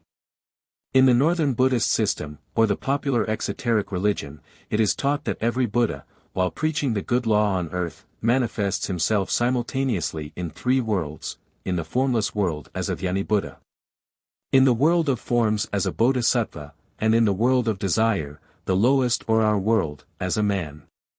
Esoterically the teaching differs. The divine, purely Adi-Buddhic monad manifests as the universal Buddhi, the Mahabuddhi or Mahat, in Hindu philosophies, the spiritual, omniscient and omnipotent root of divine intelligence, the highest anima mundi or the Logos. This descends, like a flame spreading from the eternal fire, immovable, without increase or decrease, ever the same to the end of the cycle of existence, and becomes universal life on the mundane plane. From this plane of conscious life shoot out, like 7 fiery tongues, the sons of light, the logoi of life. Then the Dhyani Buddhas of contemplation, the concrete forms of their formless fathers, the 7 sons of light, still themselves, to whom may be applied the Brahmanical mystic phrase, "Thou art that, Brahman." It is from these Dhyani Buddhas that emanate their chayas or shadows, the bodhisattvas of the celestial realms, the prototypes of the superterrestrial bodhisattvas, and of the terrestrial Buddhas, and finally of men. The 7 sons of light are also called stars. The star under which a human entity is born, says the occult teaching, will remain forever its star, throughout the whole cycle of its incarnations in one manvantara. But this is not his astrological star. The latter is concerned and connected with the personality, the former with the individuality. The angel of that star, or the Dhyani Buddha connected with it, will be either the guiding, or simply the presiding, angel, so to say, in every new rebirth of the monad, which is part of his own essence, though his vehicle, man, may remain forever ignorant of this fact. The adepts have each their Dhyani Buddha, their elder, twin soul, and they know it, calling it, Father Soul, and Father Fire. It is only at the last and supreme initiation, however, when placed face to face with the bright image, that they learn to recognize it. How much did Bulwer Lytton know of this mystic fact, when describing, in one of his highest inspirational moods, Zanoni face to face with his Ogoids. The Logos, or both the unmanifested and the manifested word, is called by the Hindus, Ishvara, the Lord, though the occultists give it another name. Ishvara, say the Vedantins, is the highest consciousness in nature. This highest consciousness, answer the occultists, is only a synthetic unit in the world of the manifested Logos, or on the plane of illusion, for it is the sum total of Dhyan Kohanic consciousness. O wise man, remove the conception that not spirit is spirit, says Shankaracharya. Atma is not spirit in its final parabrahmic state, Ishvara, or Logos, is spirit. Or, as occultism explains, it is a compound unity of manifested living spirits, the parent source and nursery of all the mundane and terrestrial monads, plus their divine reflection, which emanate from, and return into, the Logos. Each in the culmination of its time. There are 7 chief groups of such Dhyan Chohans, which groups will be found and recognized in every religion, for they are the primeval 7 rays. Humanity, occultism teaches us, is divided into 7 distinct groups, with their subdivisions, mental, spiritual, and physical.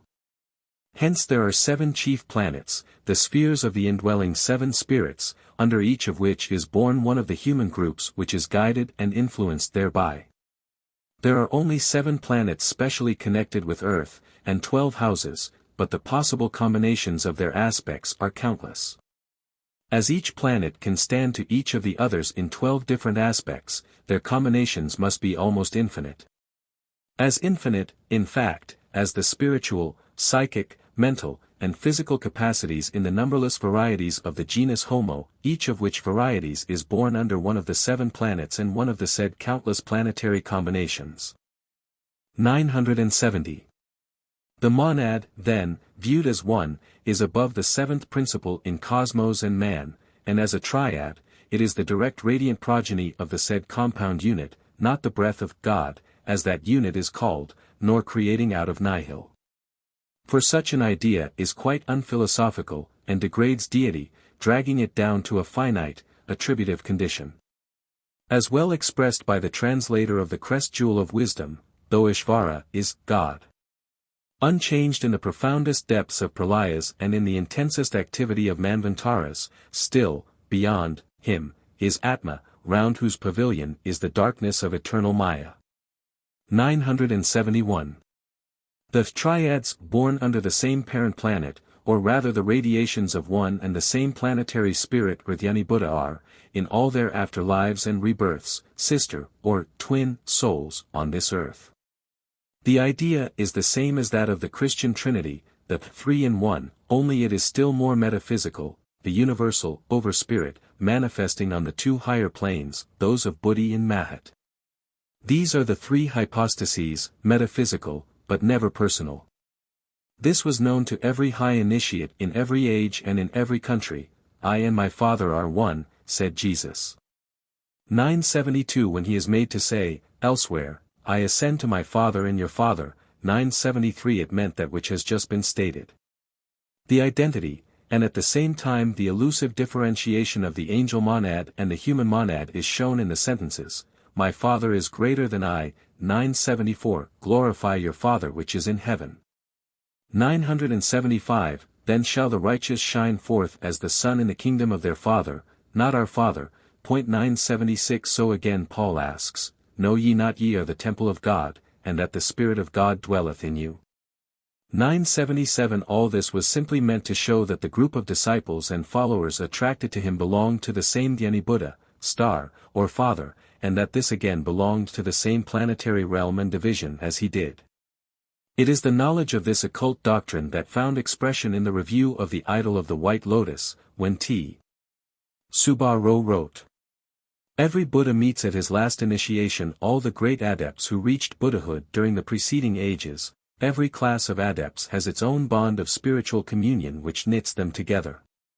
The only possible and effectual way of entering into such brotherhood, is by bringing oneself within the influence of the spiritual light which radiates from one's own logos. I may further point out here that such communion is only possible between persons whose souls derive their life and sustenance from the same divine ray, and that, as 7 distinct rays radiate from the central spiritual sun. All adepts and Dayan Chohans are divisible into 7 classes, each of which is guided, controlled, and overshadowed by one of the 7 forms or manifestations of the divine wisdom. 978. It is then the 7 sons of light, called after their planets and often identified with them by the rabble, namely, Saturn, Jupiter, Mercury, Mars, Venus, and presumably the Sun and Moon, for the modern critic, who goes no deeper than the surface of old religions. 979, which are, according to the occult teachings, our heavenly parents or synthetically our Father. Hence, as already remarked, polytheism is really more philosophical and correct, as to fact and nature, than is anthropomorphic monotheism.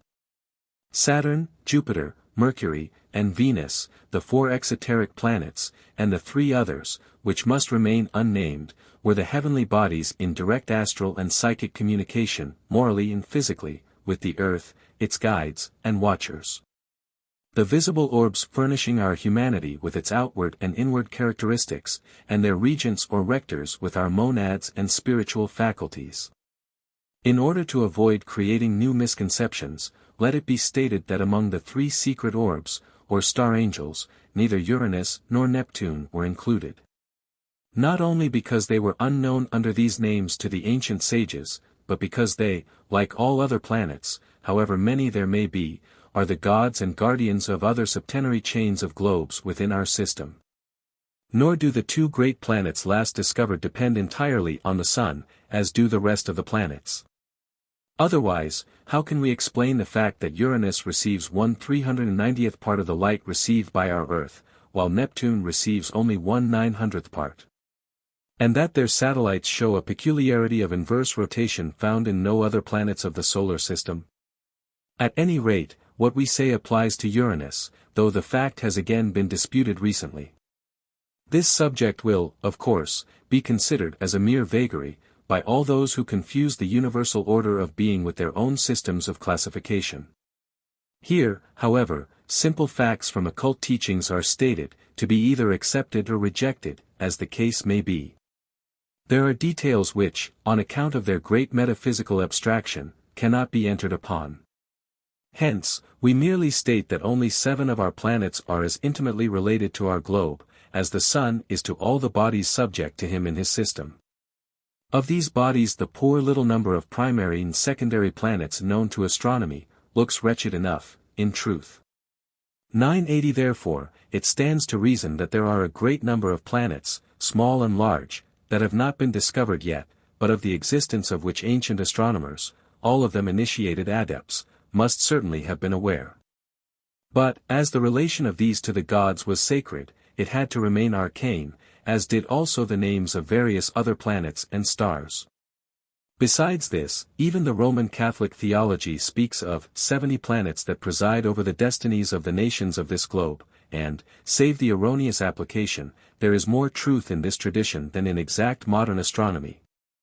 The 70 planets are connected with the 70 elders of the people of Israel 981, and the regents of these planets are meant, not the orbs themselves. The word 70 is a play and a blind upon the 7 by 7 of the subdivisions. Each people and nation, as we have already said, has its direct watcher, guardian and father in heaven, a planetary spirit. We are willing to leave their own national god, Jehovah, to the descendants of Israel, the worshippers of Sabaoth or Saturn. For, indeed, the monads of the people chosen by him are his own, and the Bible has never made any secret of it. Only the text of the Protestant English Bible is, as usual, in disagreement with those of the Septuagint and the Vulgate. Thus, while in the former we read, "When the Most High, not Jehovah, divided to the nations their inheritance, he set the bounds of the people according to the number of the children of Israel." 982. In the Septuagint the text reads, "according to the number of the angels, planet angels," a version more concordant with truth and fact. Moreover, all the texts agree that the Lord's, Jehovah's, portion is his people. Jacob is the lot of his inheritance, 983, and this settles the question. The Lord, Jehovah, took Israel for his portion. What have other nations to do with that particular national deity? Let then, the angel Gabriel, watch over Iran and Michael Jehovah, over the Hebrews. These are not the gods of other nations, and it is difficult to see why Christians should have selected a god against whose commandments Jesus was the first to rise in rebellion. The planetary origin of the monad, or soul, and of its faculties was taught by the Gnostics. On its way to the earth, as on its way back from the earth, each soul born in, and from, the boundless light, 984 had to pass through the 7 planetary regions either way. The pure Theogony and Devas of the oldest religions had become, in course of time, with the Zoroastrians, the 7 Devs, the ministers of Ahriman, each chained to his planet. 985 with the Brahmins, the Asuras and some of the Rishis, good, bad and indifferent. Among the Egyptian Gnostics it was Thoth, or Hermes, who was the chief of the 7 whose names are given by Origen as Adonai, genius of the sun, Tau, of the moon. Eloi, of Jupiter, Sabaoth, of Mars, Ori, of Venus, Astaphi, of Mercury, and Ildabaoth, Jehovah, of Saturn. Finally, the Pistis Sophia, which the greatest modern authority on exoteric Gnostic beliefs, the late Mr. C. W. King, refers to as that precious monument of Gnosticism. This old document echoes the archaic belief of the ages, while distorting it to suit sectarian purposes. The astral rulers of the spheres, the planets, create the monads, or souls, from their own substance out of the tears of their eyes, and the sweat of their torments, endowing the monads with a spark of their substance which is the divine light. It will be shown in Volume 2 why these lords of the zodiac and spheres have been transformed by sectarian theology into the rebellious angels of the Christians, who took them from the 7 devs of the Magi, without understanding the significance of the allegory. 986. As usual, that which is, and was from its beginning, divine, pure, and spiritual in its earliest unity, became, by reason of its differentiation through the distorted prism of man's conceptions, human and impure, as reflecting man's own sinful nature. Thus, in time, the planet Saturn became reviled by the worshippers of other gods.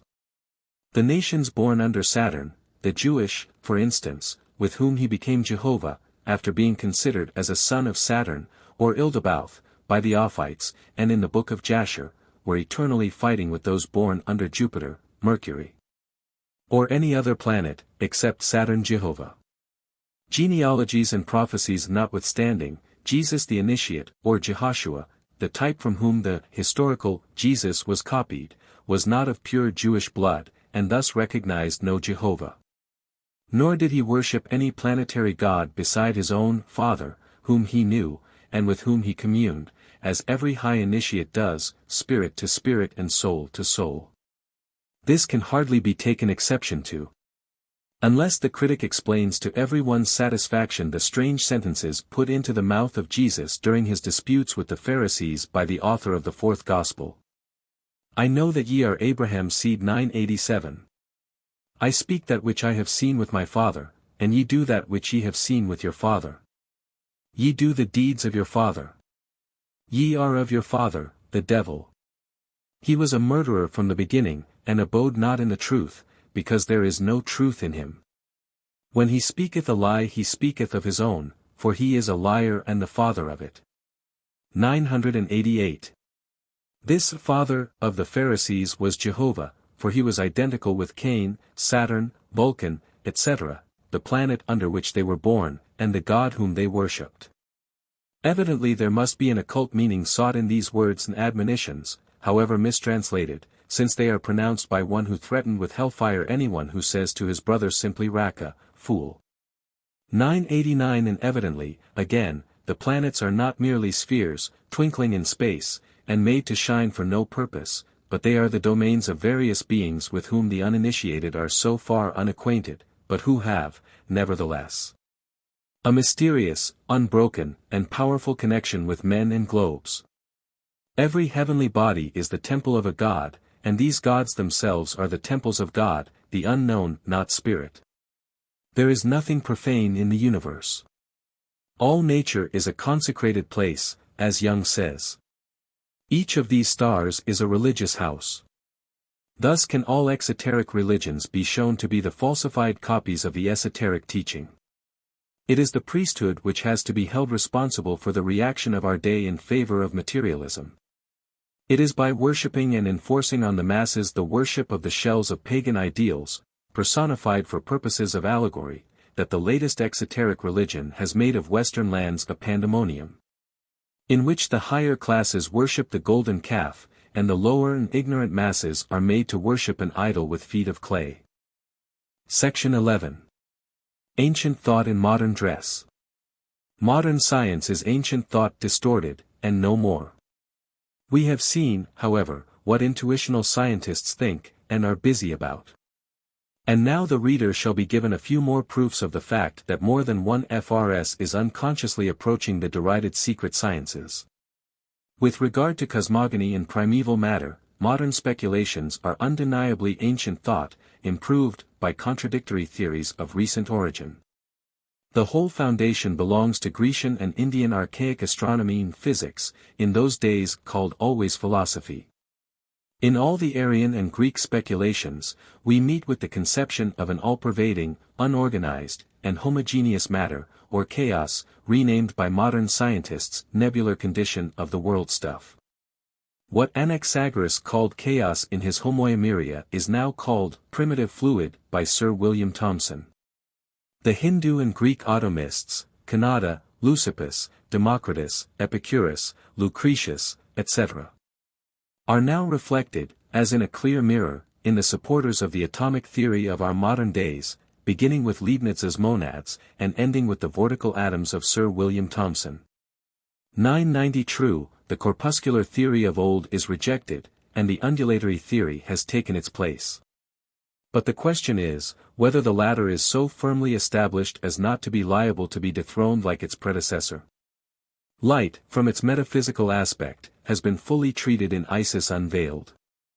Light is the first begotten, and the first emanation of the Supreme, and light is life, says the Evangelist, and the Kabbalist. Both are electricity, the life principle, the anima mundi, pervading the universe, the electric vivifier of all things.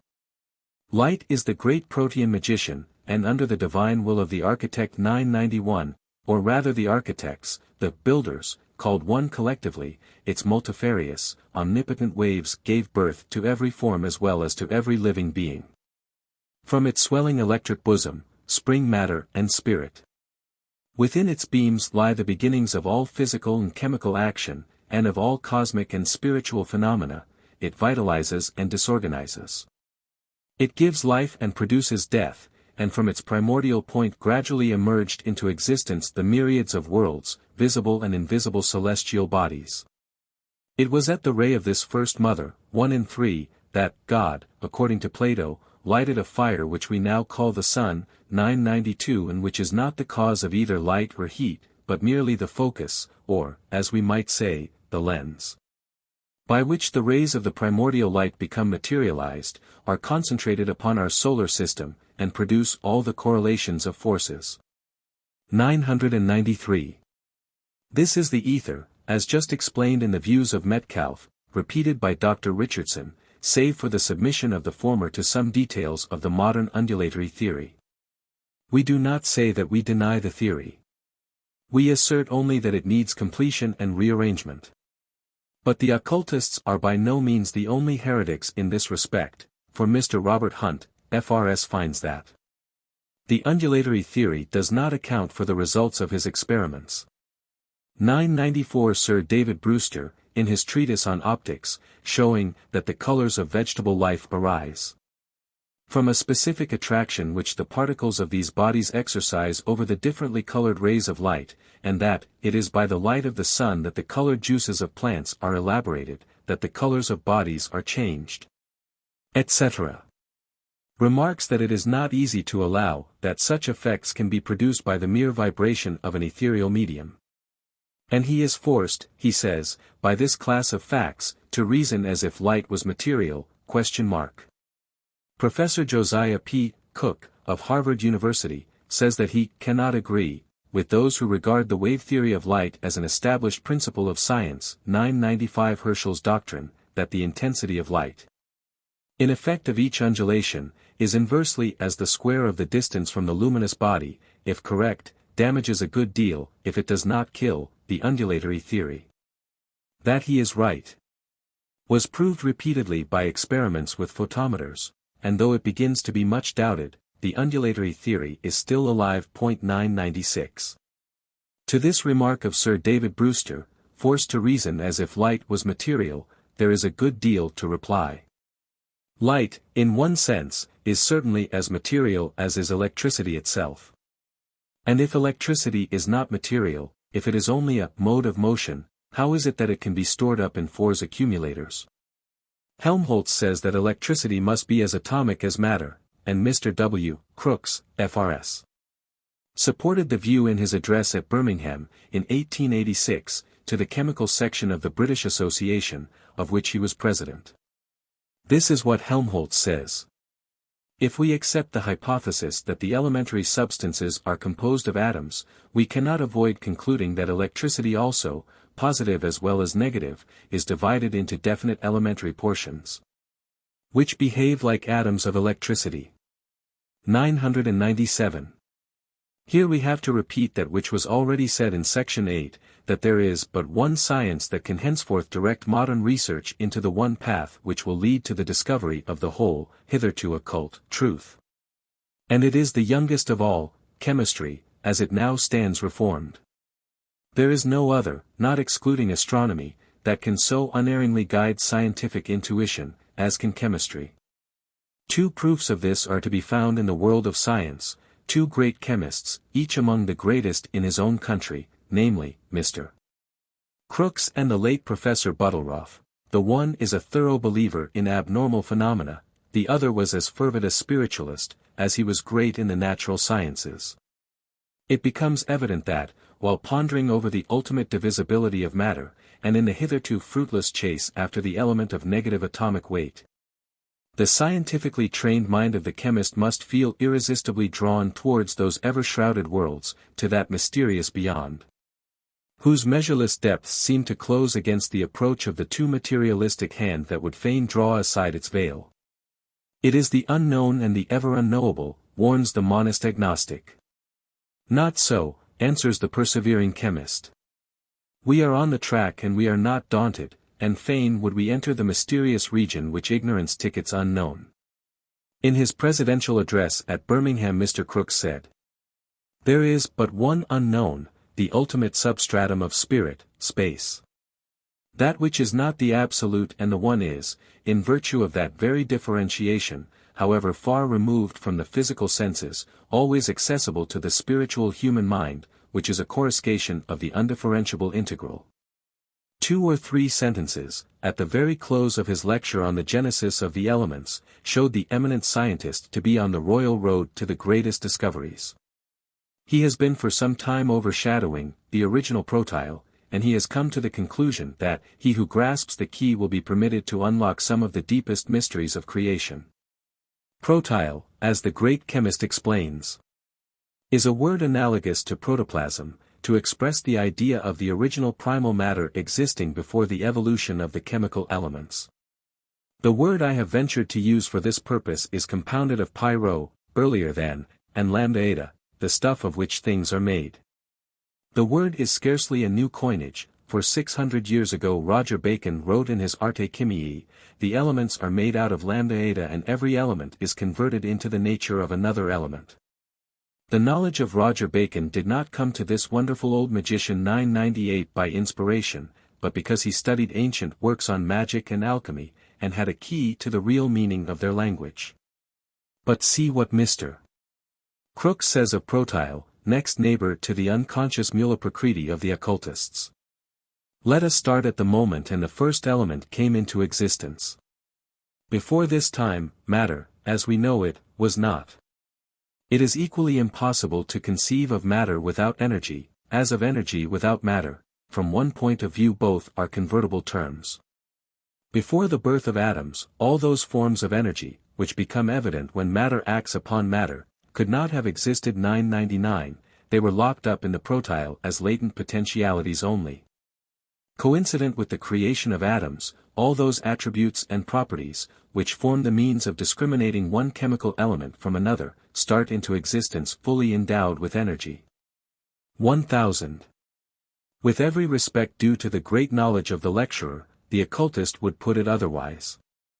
He would say that no atom is ever created, for the atoms are eternal within the bosom of the one atom, the atom of atoms, viewed during manvantara as the jagged yoni, the material causative womb of the world. Pradhana, unmodified matter, that which is the first form of prakriti, or material, visible, as well as invisible nature, and purusha, spirit, are eternally one. And they are nirupati, without adventitious qualities or attributes, only during pralaya, and when beyond any of the planes of consciousness of existence. The atom, as known to modern science, is inseparable from purusha, which is spirit, but is now called energy, in science. The protyle atom has not been comminuted or subtilized, it has simply passed into that plane, which is no plane, but the eternal state of everything beyond the planes of illusion. Both purusha and pradhana are immutable and unconsumable, or aparinaman and avyaya, in eternity. And both may be referred to during the Mayavic periods as vya and parinaman, or that which can expand, pass away and disappear, and which is modifiable. In this sense purusha must, of course, be held distinct in our conceptions from parabrahman. Nevertheless that, which is called energy, or force, in science, and which has been explained as a dual force by Metcalfe, is never, in fact, and cannot be, energy alone. For it is the substance of the world, its soul, the all-permeant, sarvaga, in conjunction with Kala, time. The three are the Trinity in one, during Manvantara, the all-potential unity, which acts as three distinct things on Maya, the plane of illusion. In the Orphic philosophy of ancient Greece they were called Phans, Chaos, and Chronos, the triad of the occult philosophers of that period. But see how closely Mr. Crookes brushes the unknowable, and what potentialities there are for the acceptance of occult truths in his discoveries. He continues, speaking of the evolution of atoms. Let us pause at the end of the first complete vibration and examine the result. We have already found the elements of water, ammonia, carbonic acid, the atmosphere, plant and animal life, phosphorus for the brain, salt for the seas, clay for the solid earth. Phosphates and silicates sufficient for a world and inhabitants not so very different from what we enjoy at the present day. True, the human inhabitants would have to live in a state of more than Arcadian simplicity, and the absence of calcic phosphate would be awkward as far as the bone is concerned. 1001. At the lower end of our curve, we see a great hiatus. This oasis, and the blanks which precede and follow it, may be referred with much probability to the particular way in which our Earth developed into a member of our solar system. If this be so, it may be that on our Earth only these blanks occur, and not generally throughout the universe. This justifies several assertions in the occult works. Firstly, that neither the stars nor the sun can be said to be constituted of those terrestrial elements with which the chemist is familiar. Though they are all present in the sun's outward robes, as well as a host more of elements so far unknown to science. Secondly, that our globe has its own special laboratory on the faraway outskirts of its atmosphere, crossing which every atom and molecule changes and differentiates from its primordial nature. And thirdly, that though no element present on our Earth could ever possibly be found wanting in the sun, there are many others there which have either not reached, or not as yet been discovered on our globe. Some may be missing in certain stars and heavenly bodies in the process of formation, or, though present in them, these elements, on account of their present state, may not respond as yet to the usual scientific tests. 1002.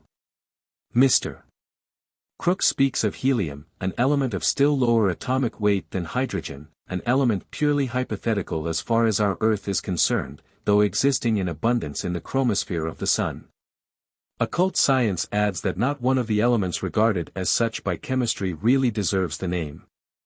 Again we find Mr. Crookes speaking with approbation of Dr. Carnley's weighty argument in favor of the compound nature of the so-called elements, from their analogy to the compound radicals.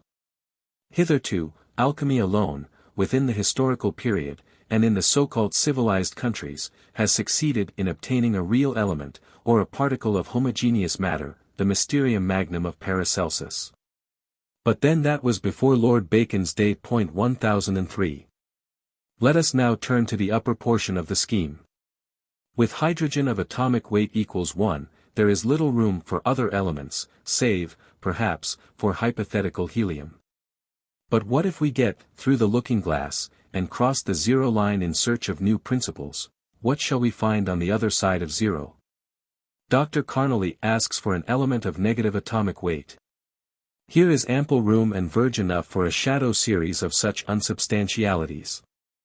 Helmholtz says that electricity is probably as atomic as matter. Is electricity one of the negative elements, and the luminiferous ether another? Matter, as we now know it, does not here exist. The forms of energy which are apparent in the motions of matter are as yet only latent possibilities. A substance of negative weight is not inconceivable.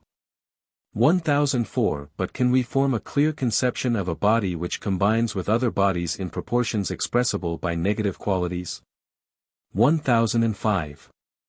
A genesis of the elements such as is here sketched out would not be confined to our little solar system, but would probably follow the same general sequence of events in every center of energy now visible as a star.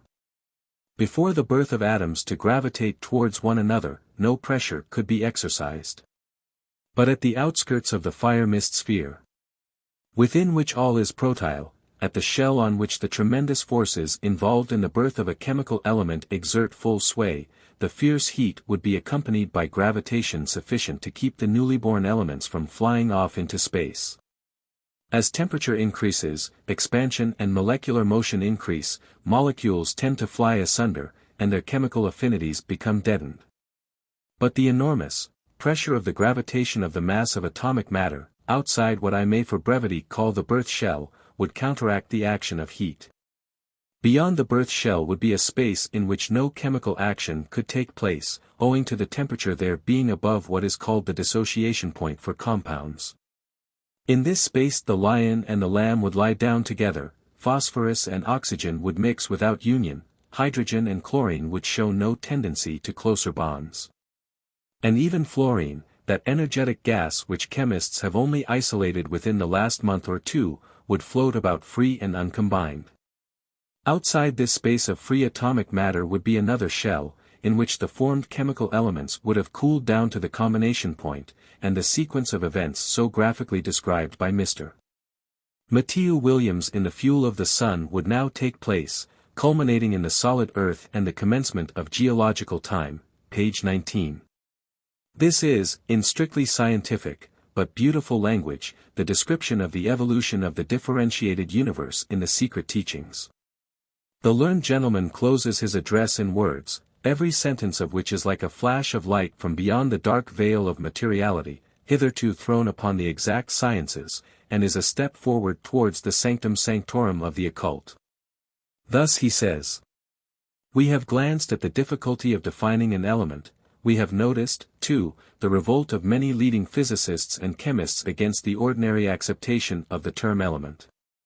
We have weighed the improbability of their eternal existence 1006 or their origination by chance.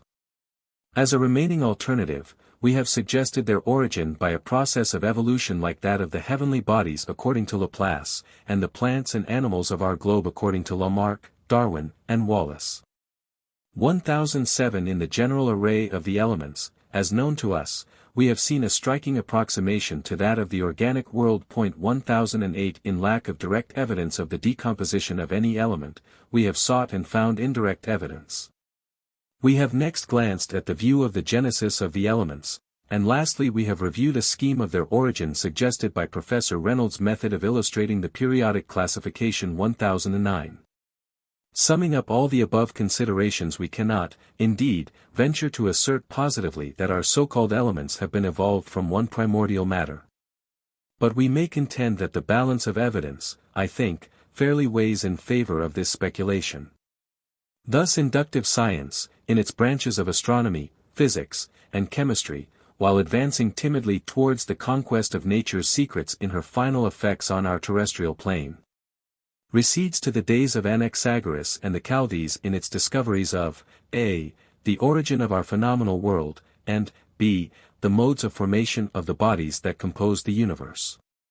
And having, for their cosmogonical hypotheses to turn back to the beliefs of the earliest philosophers, and the systems of the latter, systems that were all based on the teachings of a universal secret doctrine with regard to primeval matter.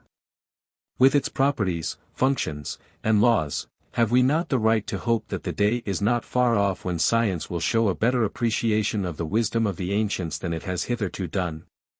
No doubt occult philosophy could learn a good deal from exact modern science, but the latter, on the other hand, might profit by ancient learning in more than one way, and chiefly in cosmogony. It might learn, for instance, the mystical signification, alchemical and transcendental, of the many imponderable substances that fill interplanetary space, and which, interpenetrating each, are the direct cause, at the lower end, of the production of natural phenomena manifesting through so-called vibration. The knowledge of the real, not the hypothetical, nature of ether, or rather of the akasha, and other mysteries, in short, can alone lead to the knowledge of forces. It is that substance against which the materialistic school of the physicists rebels with such fury, especially in France, 1010, and which exact science has to advocate notwithstanding. They cannot make away with it without incurring the risk of pulling down the pillars of the temple of science, like a modern Samson, and of getting buried under its roof. The theories built upon the rejection of force, outside and independent of matter pure and simple, have all been shown to be fallacious. They do not, and cannot, cover the ground, and many of the scientific data are thus proved to be unscientific. Ether produced sound, is said in the Puranas, and the statement is laughed at. Sound is the result of the vibrations of the air, we are corrected. And what is air?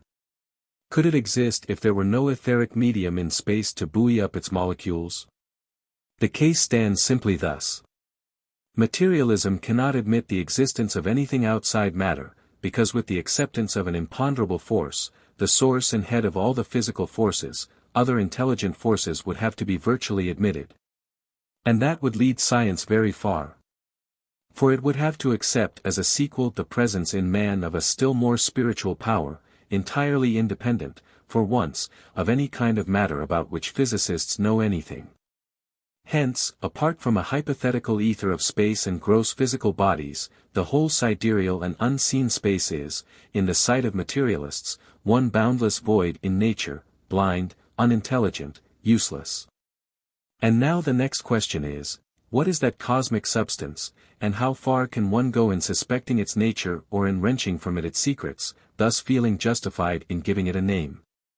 How far, especially, has modern science gone in the direction of those secrets, and what is it doing to solve them? The latest hobby of science, the nebular theory, may afford us some answer to this question. Let us then examine the credentials of this nebular theory. Section 12. Scientific and esoteric evidence for, and objections to, the modern nebular theory. Of late, esoteric cosmogony has been frequently opposed by the phantom of this theory and its ensuing hypotheses. Can this most scientific teaching be denied by your adepts, it is asked. Not entirely, is the reply, but the admissions of the men of science themselves kill it, and there remains nothing for the adepts to deny. To make of science an integral whole necessitates, indeed, the study of spiritual and psychic, as well as of physical, nature. Otherwise it will ever be like the anatomy of man, discussed of old by the profane from the point of view of his shell side, and in ignorance of the interior work. Even Plato, the greatest philosopher of his country, was guilty, before his initiation, of such statements as that liquids pass into the stomach through the lungs. Without metaphysics, as Mr. H. J. Slack says, real science is inadmissible. The nebulae exist, yet the nebular theory is wrong. A nebula exists in a state of entire elemental dissociation. It is gaseous and, something else besides, which can hardly be connected with gases as these are known to physical science. And it is self-luminous. But that is all. The 62 coincidences, enumerated by Professor Stephen Alexander, 1011 confirming the nebular theory, may all be explained by esoteric science. Though, as this is not an astronomical work, the refutations are not attempted at present. Laplace and Fay come nearer to the correct theory than any. But of the speculations of Laplace there remains little in the present theory beyond its general features. Nevertheless, says John Stuart Mill, there is in Laplace's theory nothing hypothetical. It is an example of legitimate reasoning from present effect to its past cause. It assumes nothing more than that objects which really exist obey the laws which are known to be obeyed by all terrestrial objects resembling them. 1012. From such an eminent logician as was Mill, this would be valuable, if it could only be proved that terrestrial objects resembling celestial objects at such a distance as are the nebulae, resemble those objects in reality. And not only in appearance. Another of the fallacies, from the occult standpoint, embodied in the modern theory as it now stands, is the hypothesis that the planets were all detached from the Sun, that they are bone of his bone, and flesh of his flesh. Whereas the Sun and the planets are only co-uterine brothers, having the same nebular origin, but in a different mode from that postulated by modern astronomy. The many objections raised by some opponents of the modern nebular theory against the homogeneity of original diffuse matter, on the ground of the uniformity in the composition of the fixed stars, do not affect the question of that homogeneity at all, but only the theory itself. Our solar nebula may not be completely homogeneous, or, rather, it may fail to reveal itself as such to the astronomers, and yet be de facto homogeneous. The stars do differ in their constituent materials, and even exhibit elements quite unknown on Earth. Nevertheless, this does not affect the point that primeval matter as it appeared even in its first differentiation from its Leia, condition 1013, is yet to this day homogeneous, at immense distances, in the depths of infinitude. And likewise at points not far removed from the outskirts of our solar system. Finally, there does not exist one single fact brought forward by the learned objectors against the nebular theory, false as it is, and hence, illogically enough, fatal to the hypothesis of the homogeneity of matter, that can withstand criticism. One error leads to another. A false premise will naturally lead to a false conclusion, although an inadmissible inference does not necessarily affect the validity of the major proposition of the syllogism. Thus, one may leave every side issue and inference from the evidence of spectra and lines, as simply provisional for the present, and abandon all matters of detail to physical science. The duty of the occultist lies with the soul and spirit of cosmic space, not merely with its elusive appearance and behavior. That of official physical science is to analyze and study its shell, the ultima thule of the universe and man, in the opinion of materialism. With the latter, occultism has naught to do. It is only with the theories of such men of learning as Kepler, Kant, Ørsted, and Sir William Herschel, who believed in a spiritual world, that occult cosmogony might treat, and attempt a satisfactory compromise. But the views of those physicists differed vastly from the latest modern speculations. Kant and Herschel had in their mind's eye speculations upon the origin and the final destiny, as well as upon the present aspect, of the universe, from a far more philosophical and psychic standpoint. Whereas modern cosmology and astronomy now repudiate anything like research into the mysteries of being.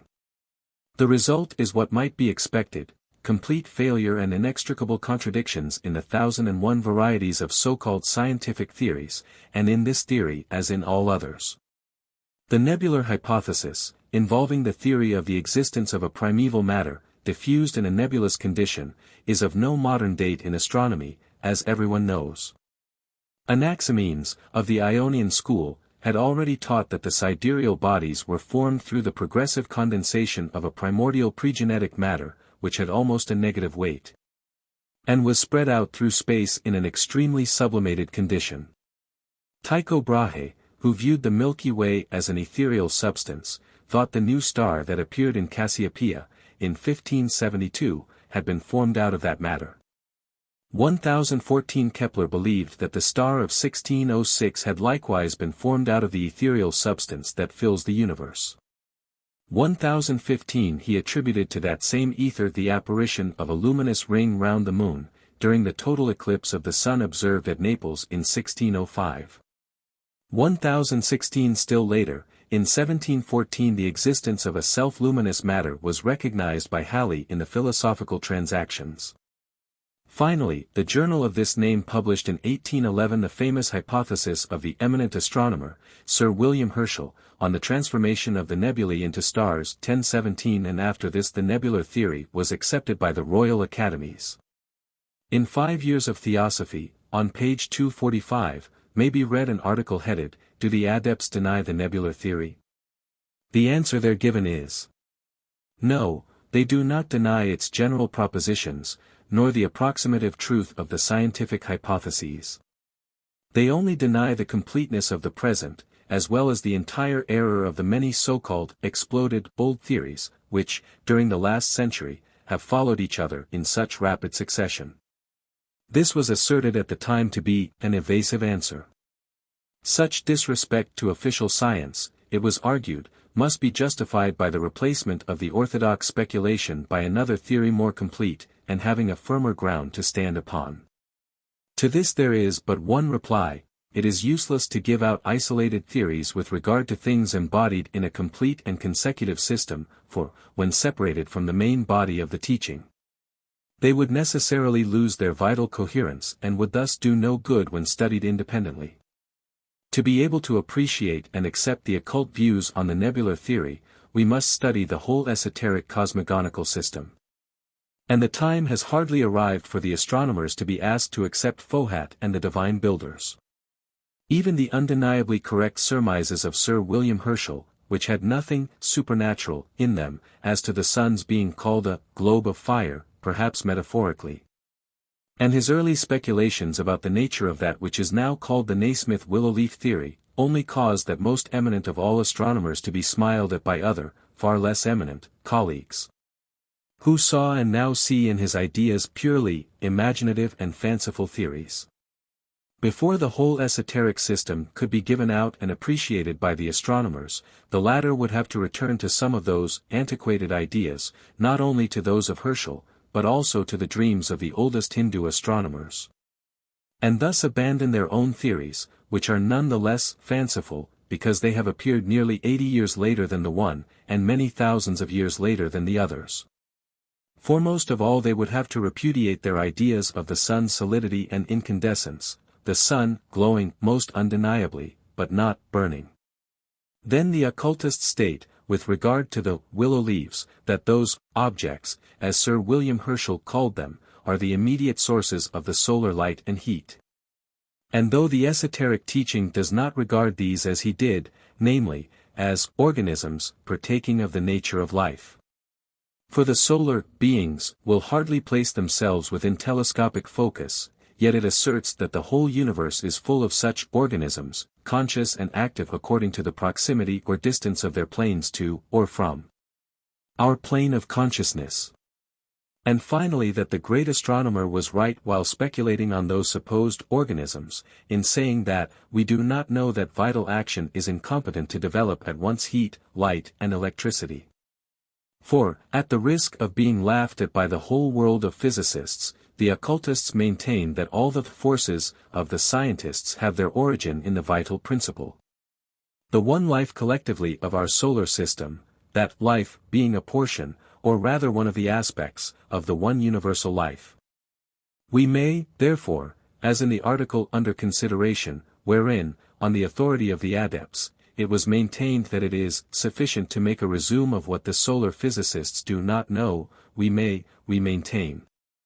Define our position with regard to the modern nebular theory and its evident incorrectness, by simply pointing out facts diametrically opposed to it in its present form. And to begin with, what does it teach? Summarizing the aforesaid hypotheses, it becomes plain that Laplace's theory, now made quite unrecognizable, moreover, was an unfortunate one.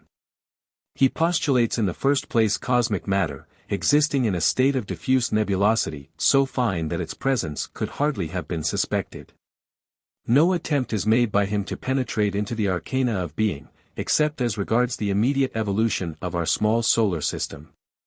Consequently, whether one accepts or rejects his theory in its bearing upon the immediate cosmological problems presented for solution, he can only be said to have thrown back the mystery a little further. To the eternal query, whence matter itself, whence the evolutionary impetus determining its cyclic aggregations and dissolutions, whence the exquisite symmetry and order into which the primeval atoms arrange and group themselves. No answer is attempted by Laplace. All we are confronted with, is a sketch of the probable broad principles on which the actual process is assumed to be based. Well, and what is this now celebrated note on the said process? What has he given so wonderfully new and original, that its groundwork, at any rate, should have served as a basis for the modern nebular theory? The following is what one gathers from various astronomical works. Laplace thought that, in consequence of the condensation of the atoms of the primeval nebula, according to the law of gravity, the now gaseous, or perhaps, partially liquid mass, acquired a rotatory motion. As the velocity of this rotation increased, it assumed the form of a thin disk. Finally, the centrifugal force overpowering that of cohesion, huge rings were detached from the edge of the whirling incandescent masses, and these rings contracted necessarily by gravitation, as accepted, into spheroidal bodies, which would necessarily still continue to preserve the orbit previously occupied by the outer zone from which they were separated. 1018 The velocity of the outer edge of each nascent planet, he said, exceeding that of the inner, there results a rotation on its axis. The more dense bodies would be thrown off last. And finally, during the preliminary state of their formation, the newly segregated orbs in their turn throw off one or more satellites. In formulating the history of the rupture and planetation of rings, Laplace says, almost always each ring of vapors must have broken up into numerous masses, which, moving with a nearly uniform velocity, must have continued to circulate at the same distance around the Sun. These masses must have taken a spheroidal form with a motion of rotation in the same direction as their revolution, since the inner molecules, those nearest the Sun, would have less actual velocity than the exterior ones. They must then have formed as many planets in a state of vapor. But, if one of them was sufficiently powerful to unite successively, by its attraction, all the others around its center, the ring of vapors must have been thus transformed into a single spheroidal mass of vapors circulating around the Sun with a rotation in the same direction as its revolution. The latter case has been the more common, but the solar system presents us the first case, in the 4 small planets which move between Jupiter and Mars. While few will be found to deny the magnificent audacity of this hypothesis, it is impossible not to recognize the insurmountable difficulties with which it is attended. Why, for instance, do we find that the satellites of Neptune and Uranus display a retrograde motion? Why, in spite of its closer proximity to the Sun, is Venus less dense than the Earth? Why, again, is the more distant Uranus denser than Saturn? How is it that there are so many variations in the inclination of their axes and orbits in the supposed progeny of the central orb, that such startling variations in the size of the planets are noticeable? That the satellites of Jupiter are more dense by 288 than their primary, that the phenomena of meteoric and cometary systems still remain unaccounted for? To quote the words of a master, they, the adepts, find that the centrifugal theory of Western birth is unable to cover all the ground. That, unaided, it can neither account for every oblate spheroid, nor explain away such evident difficulties as are presented by the relative density of some planets. How, indeed, can any calculation of centrifugal force explain to us, for instance, why Mercury, whose rotation is, we are told, only about 1/3 that of the Earth, and its density only about 1/4 greater than the Earth, should have a polar compression more than 10 times greater than the latter? And again, why Jupiter, whose equatorial rotation is said to be 27 times greater, and its density only about 1/5 that of the Earth, should have its polar compression 17 times greater than that of the Earth? Or why Saturn, with an equatorial velocity 55 times greater than Mercury for centripetal force to contend with, should have its polar compression only 3 times greater than Mercury's? To crown the above contradictions, we are asked to believe in the central forces, as taught by modern science, even when told that the equatorial matter of the Sun, with more than 4 times the centrifugal velocity of the Earth's equatorial surface, and only about 1/4 part of the gravitation of the equatorial matter, has not manifested any tendency to bulge at the solar equator, nor shown the least flattening at the poles of the solar axis. In other and clearer words, the Sun, with only 1/4 of our Earth's density for the centrifugal force to work upon, has no polar compression at all. We find this objection made by more than one astronomer, yet never explained away satisfactorily, so far as the adepts are aware. Therefore, do they, the adepts, say, that the great men of science of the West, knowing next to nothing either about cometary matter, centrifugal and centripetal forces, the nature of the nebulae, or the physical constitution of the Sun, the stars, or even the Moon, are imprudent to speak so confidently as they do about the central mass of the Sun, whirling out into space planets, comets, and what not? We maintain that it, the Sun, evolves out only the life principle, the soul of these bodies, giving and receiving it back, in our little solar system, as the universal life-giver, in the infinitude and eternity. That the solar system is as much the microcosm of the one macrocosm as man is the former when compared with his own little solar cosmos. 1019. The essential power of all the cosmic and terrestrial elements to generate within themselves a regular and harmonious series of results, a concatenation of causes and effects, is an irrefutable proof that they are either animated by an intelligence, ab extra or ab intra, or conceal such within or behind the manifested veil. Occultism does not deny the certainty of the mechanical origin of the universe, it only claims the absolute necessity of mechanicians of some sort behind or within those elements, a dogma with us. It is not the fortuitous assistance of the atoms of Lucretius, as he himself knew well, that built the cosmos and all in it. Nature herself contradicts such a theory. Celestial space, containing matter so attenuated as ether, cannot be called on, with or without attraction, to explain the common motion of the sidereal hosts. Although the perfect accord of their inter-evolution indicates clearly the presence of a mechanical cause in nature, Newton, who of all men had most right to trust to his deductions, was nevertheless forced to abandon the idea of ever explaining the original impulse given to the millions of orbs, by merely the laws of known nature and its material forces. He recognized fully the limits that separate the action of natural forces from that of the intelligences that set the immutable laws in order and action. And if a Newton had to renounce such hope, which of the modern materialistic pygmies has the right of saying, "I know better"? A cosmogonical theory, to become complete and comprehensible, has to start with a primordial substance diffused throughout boundless space, of an intellectual and divine nature. That substance must be the soul and spirit, the synthesis and seventh principle of the manifested cosmos, and, to serve as a spiritual eupody to this, there must be the sixth, its vehicle, primordial physical matter, so to speak. Though its nature must escape forever our limited normal senses. It is easy for an astronomer, if endowed with an imaginative faculty, to build a theory of the emergence of the universe out of chaos, by simply applying to it the principles of mechanics. But such a universe will always prove a Frankenstein's monster with respect to its scientific human creator, it will lead him into endless perplexities.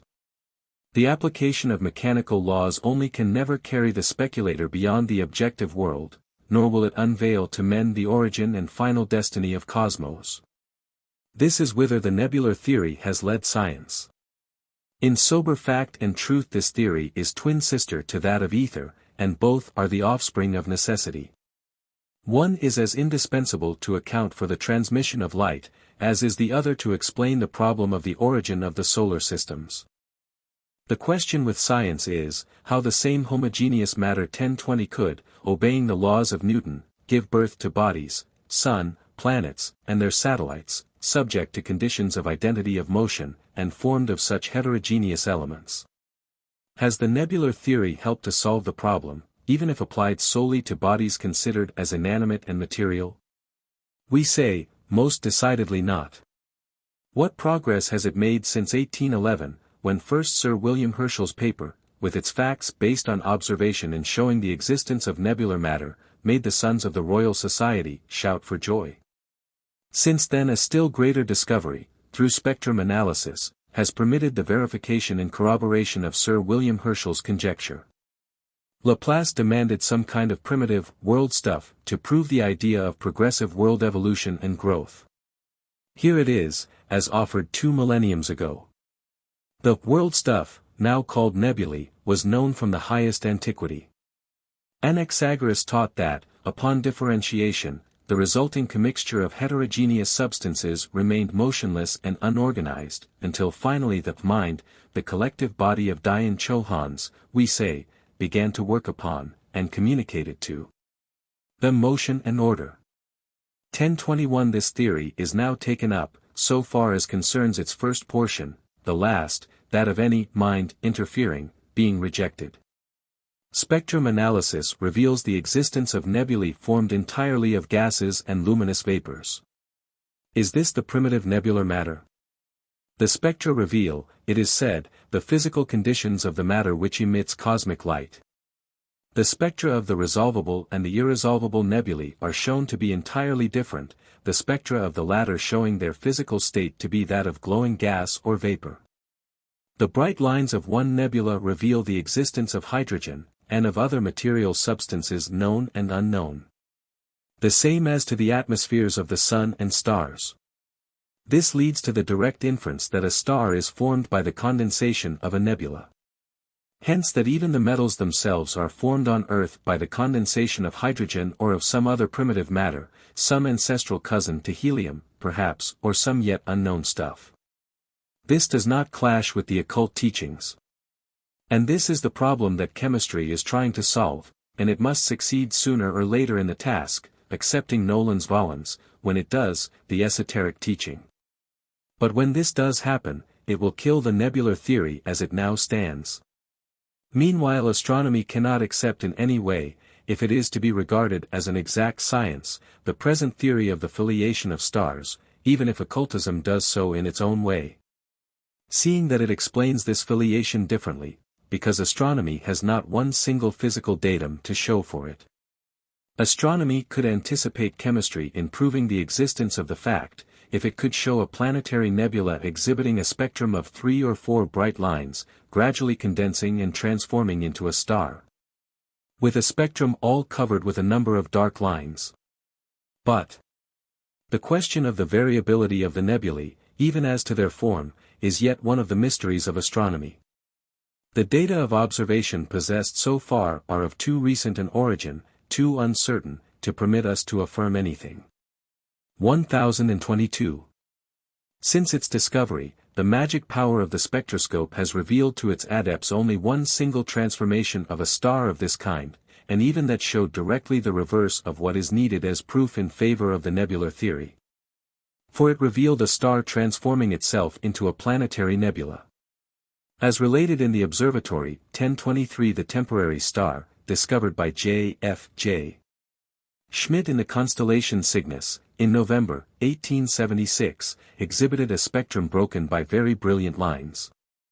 Gradually, the continuous spectrum and most of the lines disappeared, leaving finally one single brilliant line, which appeared to coincide with the green line of the nebula.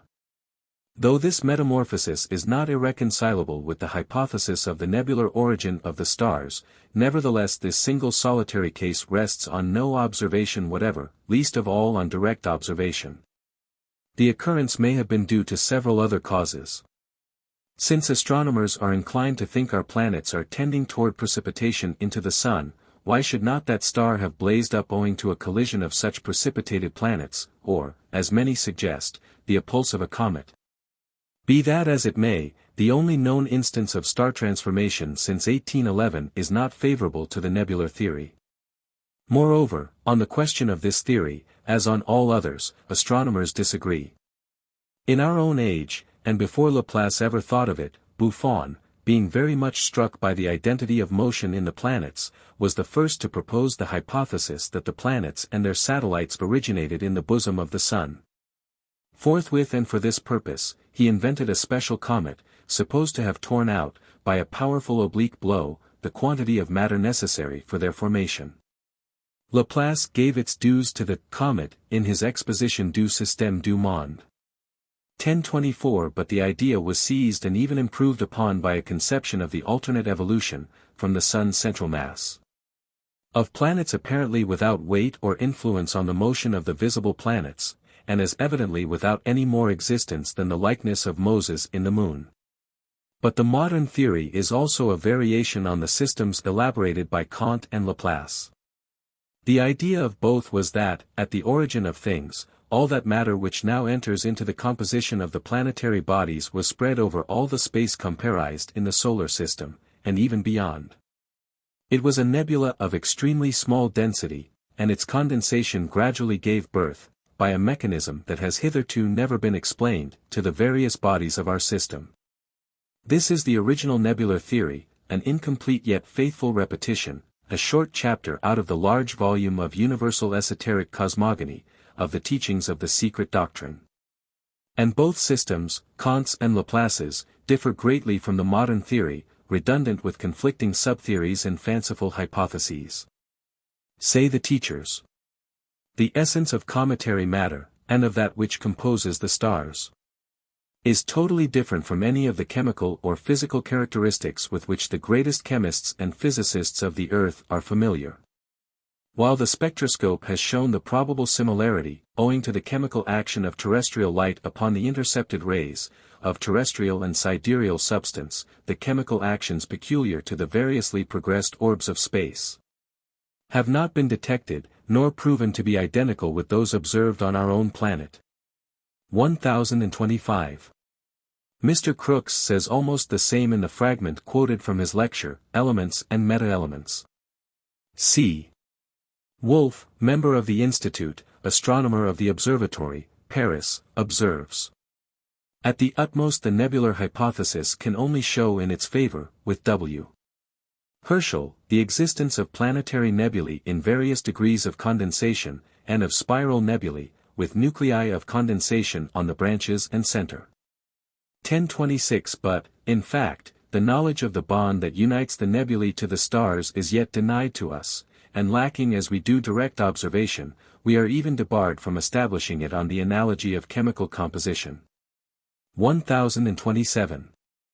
Even if the men of science, leaving aside the difficulty arising out of such undeniable variety and heterogeneity of matter in the constitution of nebulae, did admit, with the ancients, that the origin of all the visible and invisible heavenly bodies must be sought for in one primordial homogeneous world stuff, in a kind of pre-protyle, 1028, it is evident that this would not put an end to their perplexities. Unless they admit also that our actual visible universe is merely the stula sharira, the gross body, of the sevenfold cosmos, they will have to face another problem. Especially if they venture to maintain that its now visible bodies are the result of the condensation of that one and single primordial matter. For mere observation shows them that the operations which produce the actual universe are far more complex than could ever be embraced in that theory. First of all, there are two distinct classes of irresolvable nebulae, as science itself teaches. The telescope is unable to distinguish between these two classes, but the spectroscope can do so, and notices an essential difference between their physical constitutions. The question of the resolvability of the nebulae has been often presented in too affirmative a manner and quite contrary to the ideas expressed by the illustrious experimenter with the spectra of these constellations, Mr. Huggins. Every nebula whose spectrum contains only bright lines is gaseous, it is said, and hence is irresolvable. Every nebula with a continuous spectrum must end by resolving into stars with an instrument of sufficient power. This assumption is contrary at once to the results obtained, and to spectroscopic theory. The Lyra nebula, the Dumbbell nebula, the central region of the nebula of Orion, appear resolvable, and show a spectrum of bright lines. The nebula of Cain's Venatici is not resolvable, and gives a continuous spectrum. Because, indeed, the spectroscope informs us of the physical state of the constituent matter of the stars, but affords us no notions of their modes of aggregation. A nebula formed of gaseous globes, or even of nuclei, faintly luminous, surrounded by a powerful atmosphere, would give a spectrum of lines and be still resolvable. Such seems to be the state of Huygens region in the Orion nebula.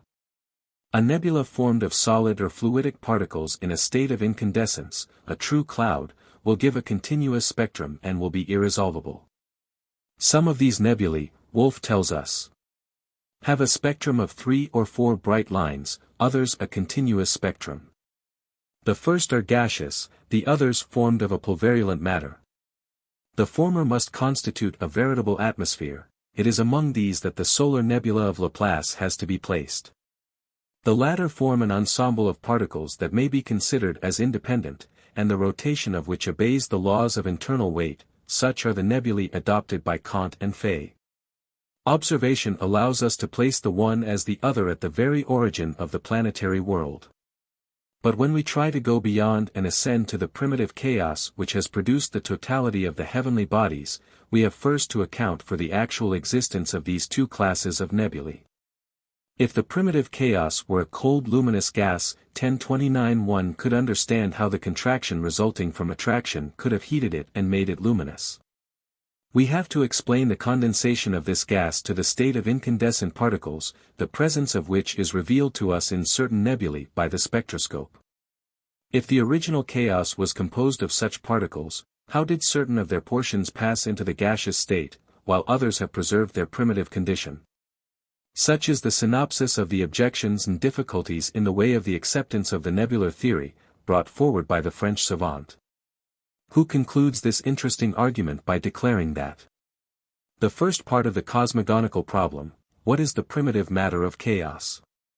And how did that matter give birth to the sun and stars, thus remains to this day in the domain of romance and of mere imagination. 1030. If this is the last word of science upon the subject, whither then should we turn in order to learn what the nebular theory is supposed to teach? What, in fact, is this theory? What it is, no one seems to know for certain. What it is not, we learn from the erudite author of World Life. He tells us that it is not a theory of the evolution of the universe. It is primarily a genetic explanation of the phenomena of the solar system, and accessorily a coordination in a common conception of the principal phenomena in the stellar and nebular firmament, as far as human vision has been able to penetrate. 2. It does not regard the comets as involved in that particular evolution which has produced the solar system. The esoteric doctrine does, because it, too, recognizes the comets as forms of cosmic existence coordinated with earlier stages of nebular evolution, and it actually assigns to them chiefly the formation of all worlds. 3. It does not deny an antecedent history of the luminous fire mist, the secondary stage of evolution in the Secret Doctrine, and makes no claim to having reached an absolute beginning. And even it allows that this fire mist may have previously existed in a cold, non-luminous and invisible condition. 4. And that finally, it does not profess to discover the origin of things, but only a stadium in material history.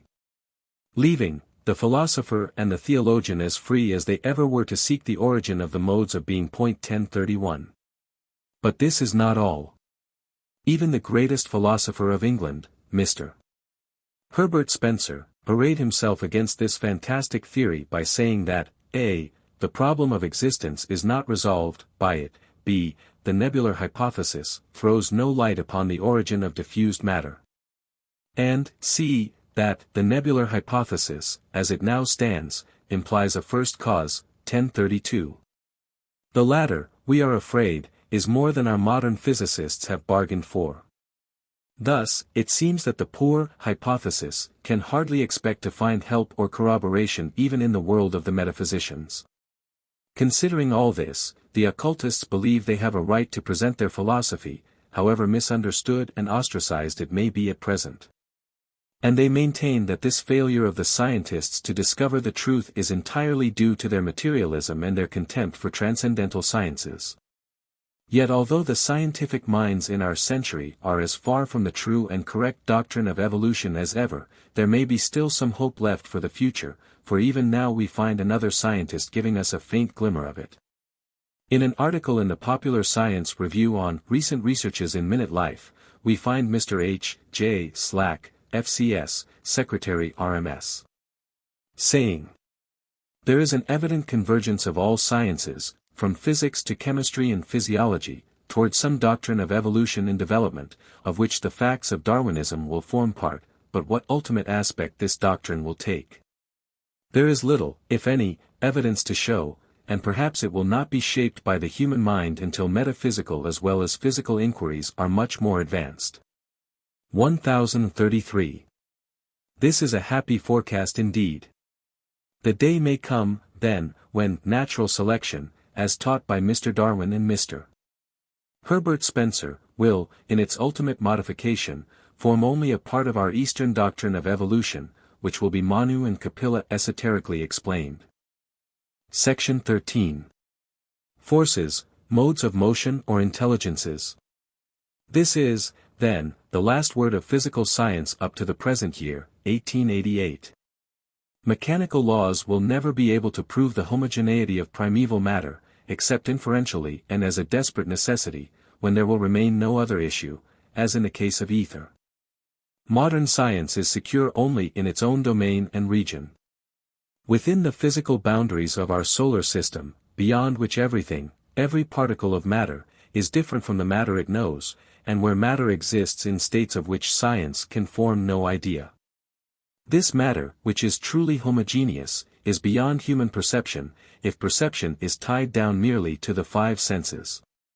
We feel its effects through those intelligences which are the results of its primeval differentiation, whom we name Dayan Chohans, called in the Hermetic works the seven governors. Those to whom Pomander, the thought divine, refers as the building powers, and whom Asclepios calls the supernal gods. This matter, the real primordial substance, the noumenon of all the matter we know of, some of our astronomers even have been led to believe in, for they despair of the possibility of ever accounting for rotation, gravitation, and the origin of any mechanical physical laws, unless these intelligences be admitted by science. In the above-quoted work Upon Astronomy by Wolff, 1034, the author endorses fully the theory of Kant, and the latter theory, if not in its general aspect, at any rate in some of its features, reminds one strongly of certain esoteric teachings. Here we have the world system reborn from its ashes, through a nebula, the emanation from the bodies, dead and dissolved in space, resultant of the incandescence of the solar center, reanimated by the combustible matter of the planets.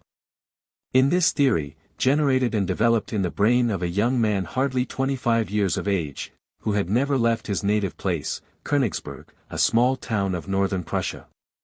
One can hardly fail to recognize either the presence of an inspiring external power, or an evidence of the reincarnation which the occultists see in it. It fills a gap which Newton, with all his genius, failed to bridge.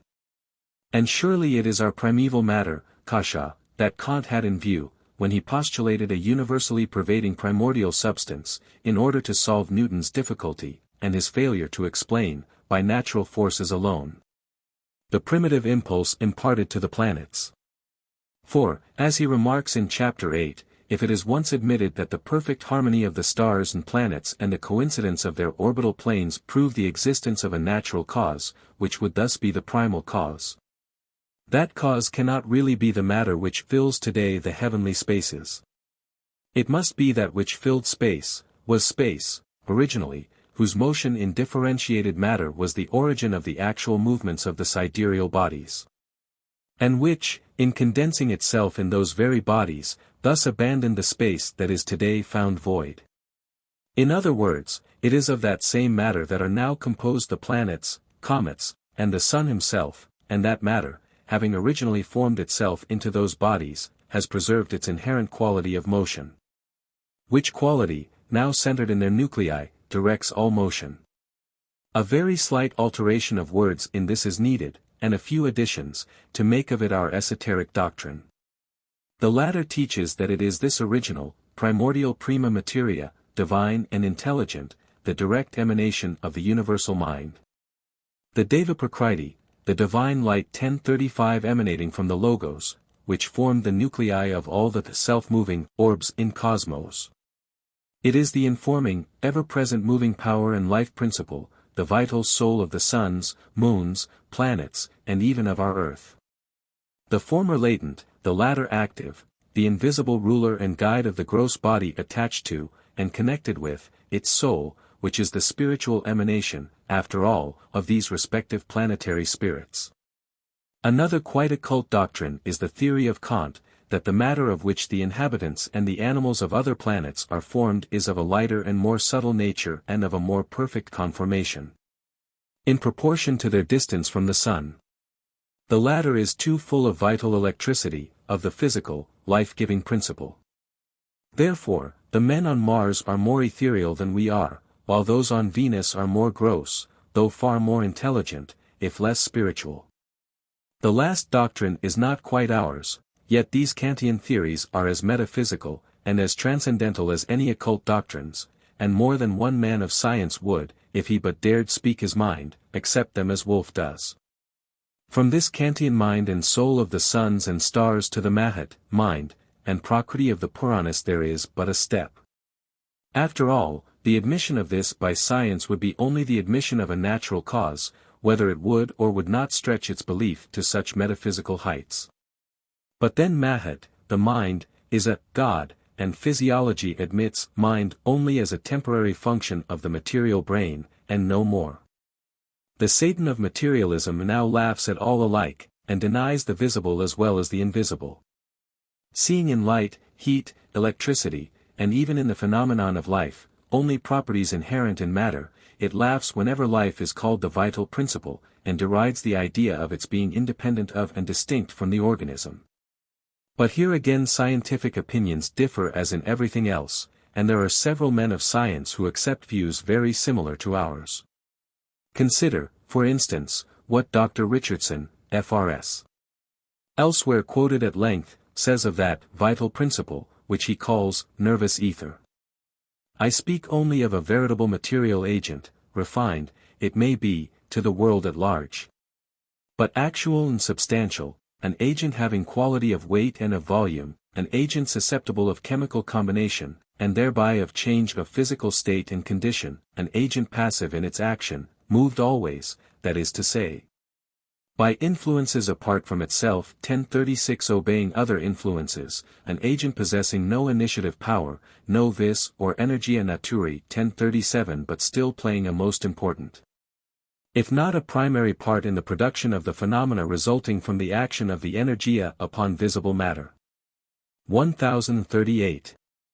As biology and physiology now deny, in toto, the existence of a vital principle, this extract, together with the Cataphage's admission, is a clear confirmation that there are men of science who take the same views about things occult as do theosophists and occultists.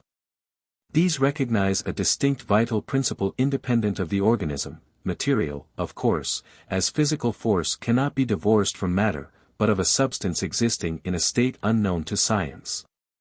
Life for them is something more than the mere interaction of molecules and atoms. There is a vital principle without which no molecular combinations could ever have resulted in a living organism, least of all in the so-called inorganic matter of our plane of consciousness. By molecular combinations are meant, of course, those of the matter of our present elusive perceptions, which matter energizes only on this, our plane. And this is the chief point at issue. 1039. Thus the occultists are not alone in their beliefs. Nor are they so foolish, after all, in rejecting even the gravity of modern science along with other physical laws, and in accepting instead attraction and repulsion. They see, moreover, in these two opposite forces only the two aspects of the universal unit, called manifesting mind. In which aspects, occultism, through its great seers, perceives an innumerable host of operative beings, cosmic Dayan Chohans, entities, whose essence, in its dual nature, is the cause of all terrestrial phenomena. For that essence is consubstantial with the universal electric ocean, which is life, and being dual, as said, positive and negative, it is the emanations of that duality that act now on earth under the name of modes of motion. Even force having now become objectionable as a word, for fear it should lead someone, even in thought, to separate it from matter. It is, as occultism says, the dual effects of that dual essence, which have now been called centripetal and centrifugal forces, now negative and positive poles, or polarity, heat and cold, light and darkness, etc. And it is further maintained that even the Greek and Roman Catholic Christians are wiser in believing, as they do, even if blindly connecting and tracing them all to an anthropomorphic God, in angels, archangels, archons, seraphs, and morning stars. In all those theological delicii humani generis, in short, that rule the cosmic elements, than science is, in disbelieving in them altogether, and in advocating its mechanical forces.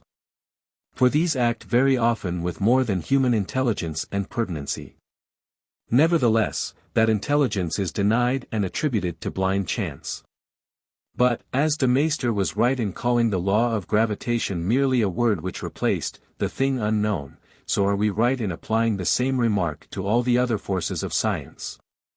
And if it is objected that the Count was an ardent Roman Catholic, then we may cite Le Couturier, as ardent a materialist, who said the same thing, as did also Herschel and many others. 1040.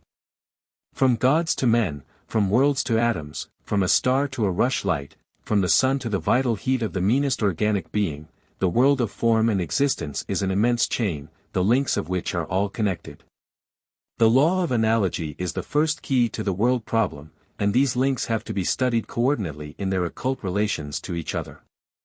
When, therefore, the Secret Doctrine, postulating that conditioned or limited space, location, has no real being except in this world of illusion, or, in other words, in our perceptive faculties, teaches that every one of the higher, as of the lower worlds, is interblended with our own objective world. That millions of things and beings are, in point of localization, around and in us, as we are around, with, and in them, this is no mere metaphysical figure of speech, but a sober fact in nature, however incomprehensible to our senses. But one has to understand the phraseology of occultism before criticizing what it asserts.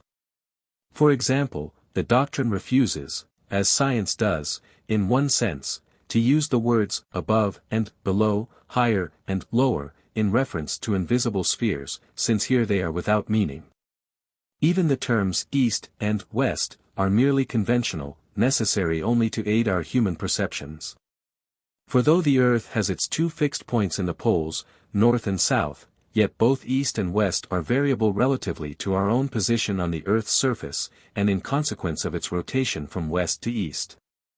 Hence, when other worlds are mentioned, whether better or worse, more spiritual or still more material, though both invisible, the occultist does not locate these spheres either outside or inside our earth, as the theologians and the poets do. For their location is nowhere in the space known to, or conceived by, the profane. They are, as it were, blended with our world, interpenetrating it and interpenetrated by it.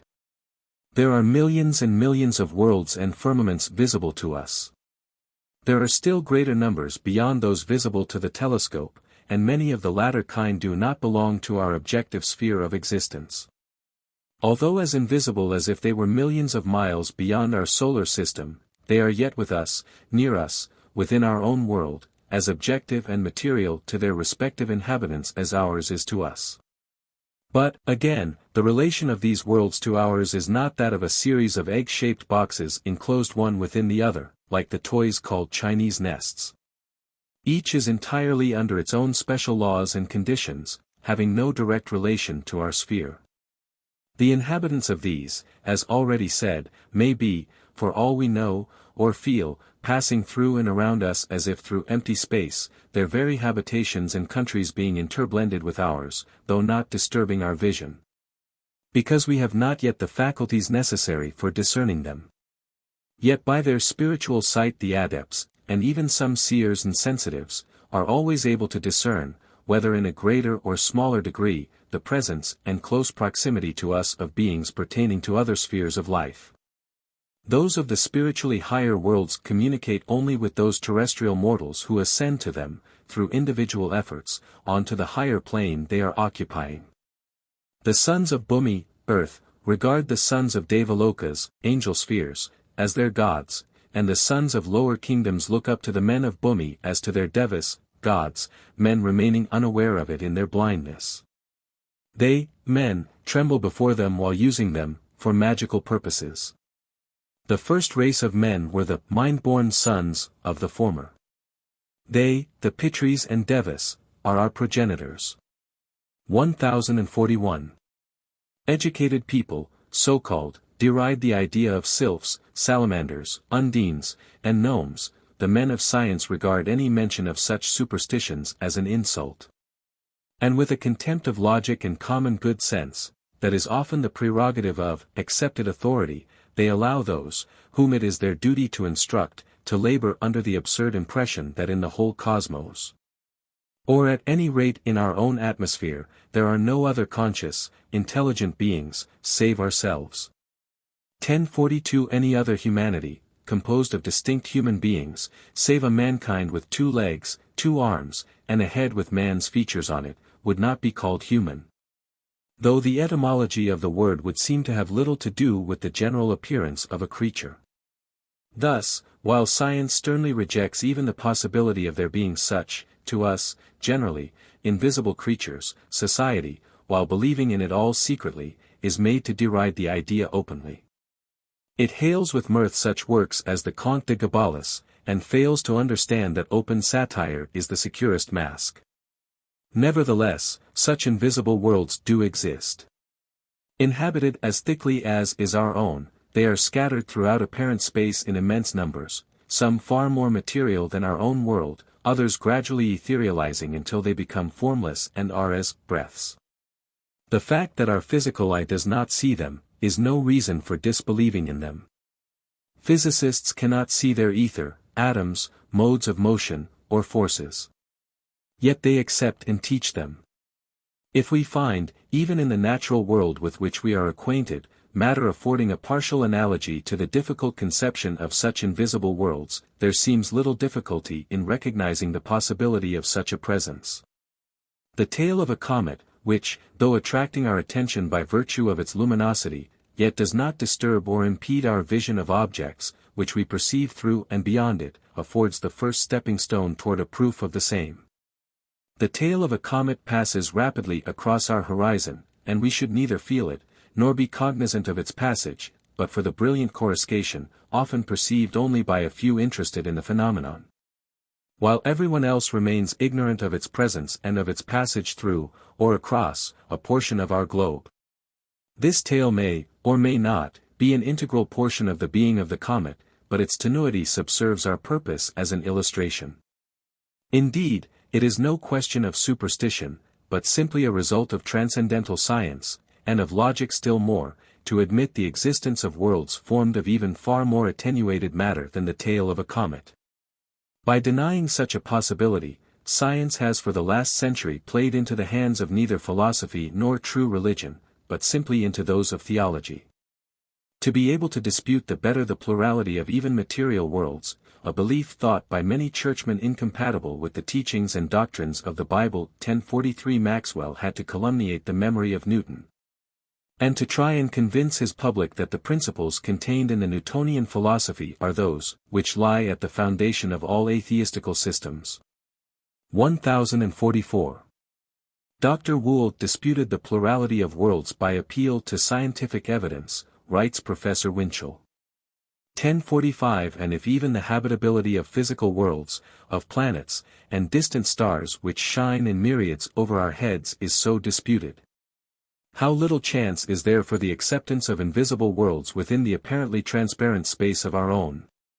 But, if we can conceive of a world composed of matter still more attenuated to our senses than the tail of a comet, hence of inhabitants in it who are as ethereal, in proportion to their globe, as we are in comparison with our rocky, hard-crusted earth, no wonder if we do not perceive them, nor sense their presence or even existence.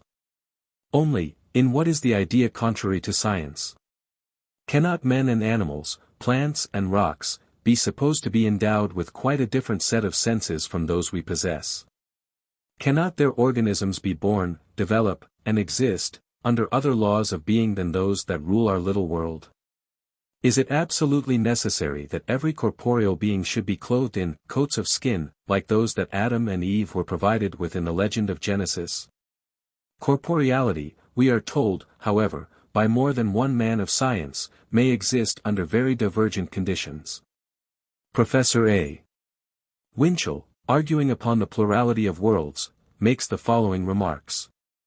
It is not at all improbable that substances of a refractory nature might be so mixed with other substances, known or unknown to us, as to be capable of enduring vastly greater vicissitudes of heat and cold than is possible with terrestrial organisms. The tissues of terrestrial animals are simply suited to terrestrial conditions. Yet even here we find different types and species of animals adapted to the trials of extremely dissimilar situations. That an animal should be a quadruped or a biped is something not depending on the necessities of organization, or instinct, or intelligence. That an animal should possess just 5 senses is not a necessity of percipient existence. There may be animals on the earth with neither smell nor taste.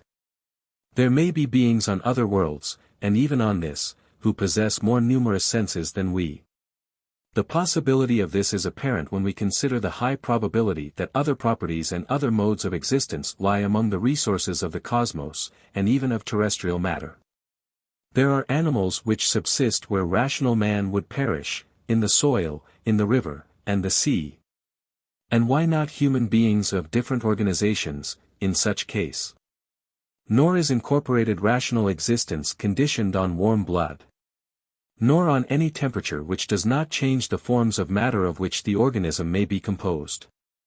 There may be intelligences corporealized after some concept not involving the processes of injection, assimilation, and reproduction. Such bodies would not require daily food and warmth. They might be lost in the abysses of the ocean, or laid up on a stormy cliff through the tempests of an Arctic winter, or plunged in a volcano for 100 years. And yet retain consciousness and thought. It is conceivable. Why might not psychic natures be enshrined in indestructible flint and platinum? These substances are no further from the nature of intelligence than carbon, hydrogen, oxygen, and lime. But, not to carry the thought to such an extreme, might not high intelligence be embodied in frames as indifferent to external conditions as the sage of the western plains, or the lichens of Labrador? The rotifers which remain dried for years, or the bacteria which pass living through boiling water. These suggestions are made simply to remind the reader how little can be argued respecting the necessary conditions of intelligent, organized existence, from the standard of corporeal existence found upon the earth. Intelligence is, from its nature, as universal and as uniform as the laws of the universe. Bodies are merely the local fitting of intelligence to particular modifications of universal matter or force. 1046. Do not we know through the discoveries of that same all-denying science that we are surrounded by myriads of invisible lives? If these microbes, bacteria and the tutti quanti of the infinitesimally small, are invisible to us by virtue of their minuteness, cannot there be, at the other pole, beings as invisible owing to the quality of their texture or matter, to its tenuity? In fact, conversely, as to the effects of cometary matter, have we not another example of a half-visible form of life and matter? The ray of sunlight entering our apartment reveals in its passage myriads of tiny beings living their little life and ceasing to be, independent and heedless of whether they are or are not perceived by our grosser materiality. And so again, of the microbes and bacteria and such like unseen beings in other elements. We pass them by, during those long centuries of dreary ignorance, after the lamp of knowledge in the heathen and highly philosophical systems had ceased to throw its bright light on the ages of intolerance and bigotry of early Christianity. And we would fain pass them by again now. And yet these lives surrounded us then as they do now. They have worked on, obedient to their own laws, and it is only as they have been gradually revealed by science that we have begun to take cognizance of them and of the effects produced by them. How long has it taken the world to become what it now is? If it can be said that even up to the present day cosmic dust, which has never belonged to the earth before, 1047 reaches our globe. How much more logical is it to believe, as the occultists do, that through the countless millions of years that have rolled away since that dust aggregated and formed the globe we live in round its nucleus of intelligent primeval substance, many humanities, differing from our present mankind as greatly as the humanity which will evolve millions of years hence will differ from our races, appeared but to disappear from the face of the earth, as will our own. These primitive and far distant humanities are denied, because, as geologists think, they have left no tangible relics of themselves. All trace of them is swept away, and therefore they have never existed. Yet their relics, though very few of them, truly, are to be found, and they must be discovered by geological research. But, even if they were never to be met with, there would be no reason to say that no men could have ever lived in the geological periods to which their presence on earth is assigned. For their organisms needed no warm blood, no atmosphere, no feeding. The author of World Life is right, and there is no extravagance in believing as we do, that as, on scientific hypotheses, there may be to this day psychic natures enshrined in indestructible flint and platinum. So there were psychic natures enshrined in forms of equally indestructible primeval matter, the real forefathers of our fifth race. When, therefore, as in Volume 2, we speak of men who inhabited this globe 18 million years ago, we have in mind neither the men of our present races, nor the present atmospheric laws, thermal conditions, etc. The earth and mankind, like the sun, moon, and planets, all have their growth, changes, development, and gradual evolution in their life periods, they are born, become infants, then children, adolescent, grown up, they grow old, and finally die. Why should not mankind be also under this universal law? Says Uriel to Enoch. Behold, I have showed thee all things, O Enoch. Thou sayest the sun, the moon, and those which conduct the stars of heaven, which cause all their operations, seasons, and arrivals to return. In the days of sinners the years shall be shortened, everything done on earth shall be subverted. The moon shall change its laws. 1048. The days of sinners meant the days when matter would be in its full sway on earth, and man would have reached the apex of physical development in stature and animality. That came to pass during the period of the Atlanteans, about the middle point of their race, the fourth, which was drowned, as prophesied by Uriel. Since then man has been decreasing in physical stature, strength, and years, as will be shown in Volume 2. But as we are at the midpoint of our sub-race of the fifth root race, the acme of materiality in each, the animal propensities, though more refined, are none the less developed, and this is most marked in civilized countries. Section 14. Gods, Monads and Atoms. Some years ago we remarked that the Esoteric Doctrine may well be called the thread doctrine, since, like Sutratma, in the Vedanta philosophy, 1049, it passes through and strings together all the ancient philosophical religious systems, and reconciles and explains them. 1050. We now say it does more. It not only reconciles the various and apparently conflicting systems, but it checks the discoveries of modern exact science, showing some of them to be necessarily correct, since they are found corroborated in the ancient records. All this will, no doubt, be regarded as terribly impertinent and disrespectful, a veritable crime of lay science. Nevertheless, it is a fact. Science is, undeniably, ultramaterialistic in our days, but it finds, in one sense, its justification.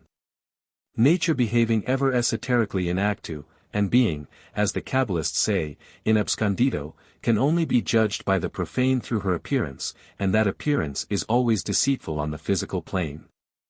On the other hand, the naturalists refuse to blend physics with metaphysics, the body with its informing soul and spirit. They prefer to ignore the latter. This is a matter of choice with some, while the minority very sensibly strive to enlarge the domain of physical science by trespassing on the forbidden grounds of metaphysics, so distasteful to some materialists. These scientists are wise in their generation. For all their wonderful discoveries will go for nothing, and remain forever headless bodies, unless they lift the veil of matter and strain their eyes to see beyond. Now that they have studied nature in the length, breadth, and thickness of her physical frame, it is time to remove the skeleton to the second plane, and search within the unknown depths for the living and real entity. For its substance, the noumenon of evanescent matter. It is only by acting along such lines that some truths, now called exploded superstitions, will be discovered to be facts, and the relics of ancient knowledge and wisdom. One of such degrading beliefs, degrading in the opinion of the all-denying skeptic, is found in the idea that cosmos, besides its objective planetary inhabitants, its humanities and other inhabited worlds, is full of invisible, intelligent existences. The so-called archangels, angels and spirits, of the West, copies of their prototypes, the Dayan Chohans, the Devas and Pitris, of the East, are not real beings, but fictions. On this point materialistic science is inexorable. To support its position, it upsets its own axiomatic law of uniformity and of continuity in the laws of nature, and all the logical sequence of analogies in the evolution of being.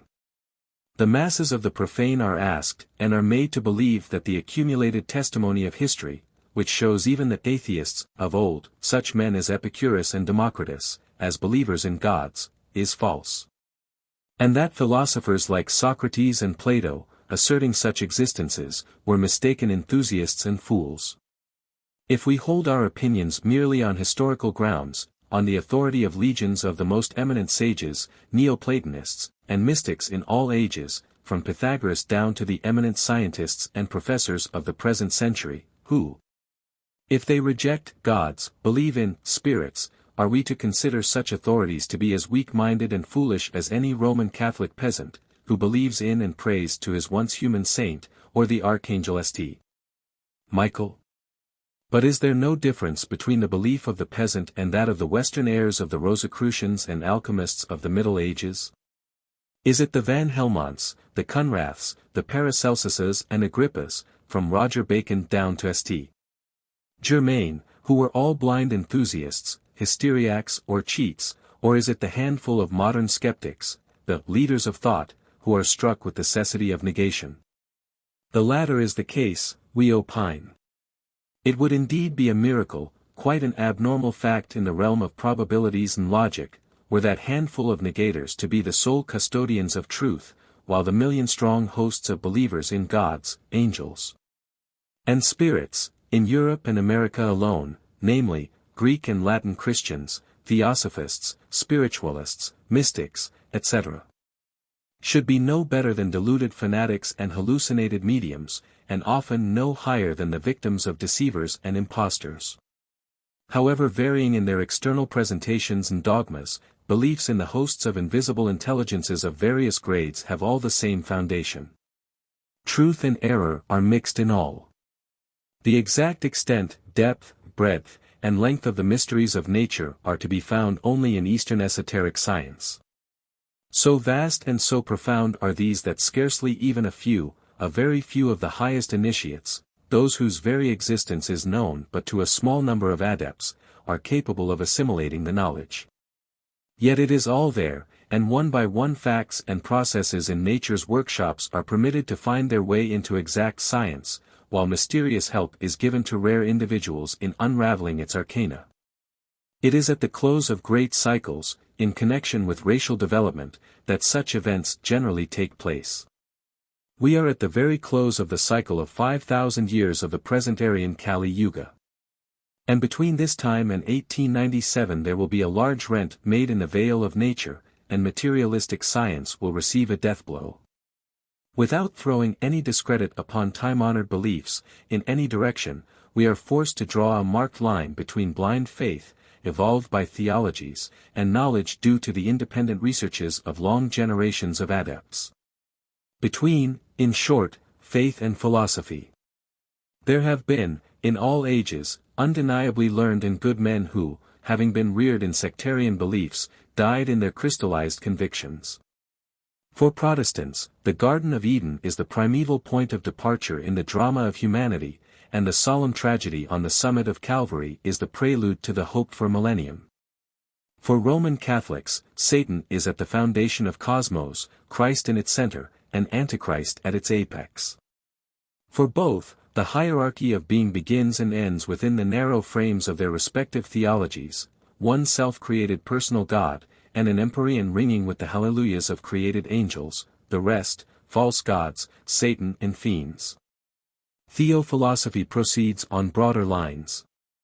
From the very beginning of eons, in time and space in our round and globe, the mysteries of nature, at any rate, those which it is lawful for our races to know, were recorded by the pupils of those same, now invisible, heavenly men. In geometrical figures and symbols. The keys thereto passed from one generation of wise men to another.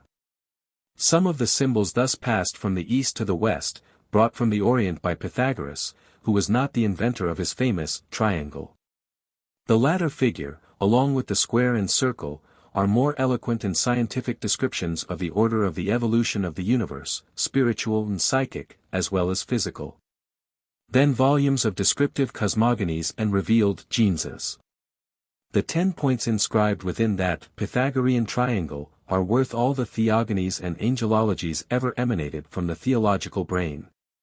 For he who interprets these 17 points, the 7 mathematical points hidden, on their very face, and in the order given, will find in them the uninterrupted series of the genealogies from the first heavenly to terrestrial man. And, as they give the order of beings, so they reveal the order in which were evolved the cosmos, our earth, and the primordial elements by which the latter was generated. Begotten in the invisible depths, and in the womb of the same mother as its fellow globes, he who masters the mysteries of our own earth will have mastered those of all others. Whatever ignorance, pride or fanaticism may suggest to the contrary, esoteric cosmology can be shown to be inseparably connected with both philosophy and modern science. The gods and monads of the ancients, from Pythagoras down to Leibniz, and the atoms of the present materialistic schools, as borrowed by them from the theories of the old Greek atomists, are only a compound unit. Or a graduated unity like the human frame, which begins with body and ends with spirit. In the occult sciences they can be studied separately, but they can never be mastered unless they are viewed in their mutual correlations during their life cycle, and as a universal unity during pralayas. Laplace shows sincerity, but gives a poor idea of his philosophical capacities, when declaring his personal views on the monad or the mathematical point.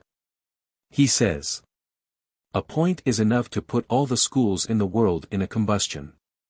But what need has man to know that point, since the creation of such a small being is beyond his power? A fortiori, philosophy acts against probability when, from that point which absorbs and disconcerts all her meditations, she presumes to pass on to the generation of the world." Philosophy, however, could never have formed its conception of a logical, universal, and absolute deity, if it had had no mathematical point within the circle upon which to base its speculations.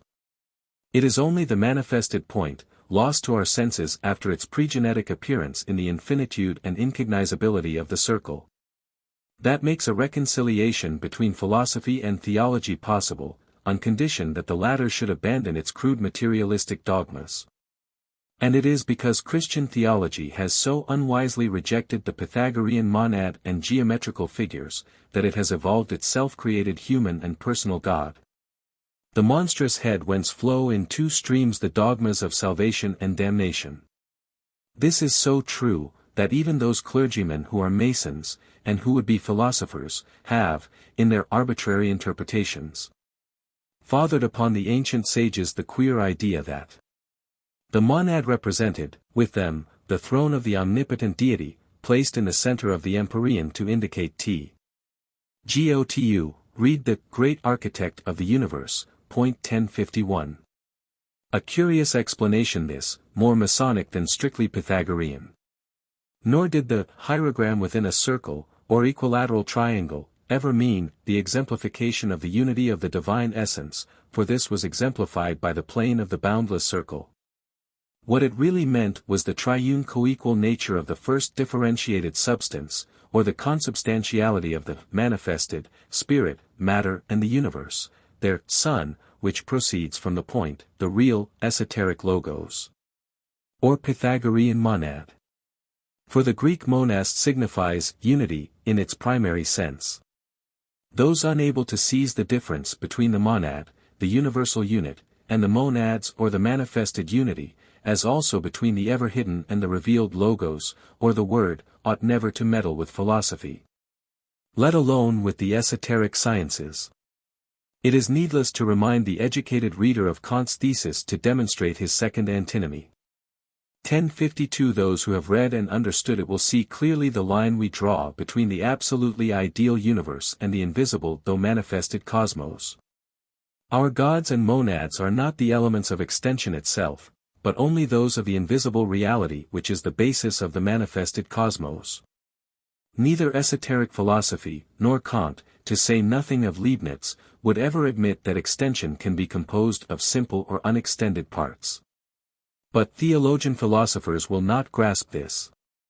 The circle and the point, the latter retiring into and merging with the former, after having emanated the first 3 points and connected them with lines, thus forming the first noumenal basis of the second triangle in the manifested world, have ever been an insuperable obstacle to theological flights into dogmatic empyreans. On the authority of this archaic symbol, a male, personal God, the creator and father of all, becomes a third-rate emanation, the Sapphira standing forth in descent, and on the left hand of Ein Sof, in the Kabbalistic tree of life.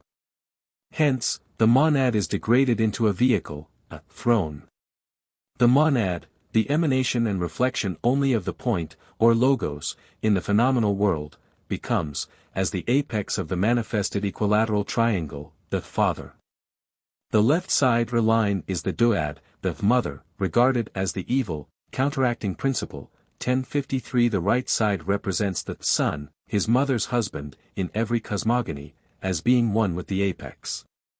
The base line is the universal plane of productive nature, unifying on the phenomenal plane father-mother-son, as these were unified in the apex, in the supersensuous world. 1054. By mystic transmutation they became the quaternary, the triangle became the tetractys.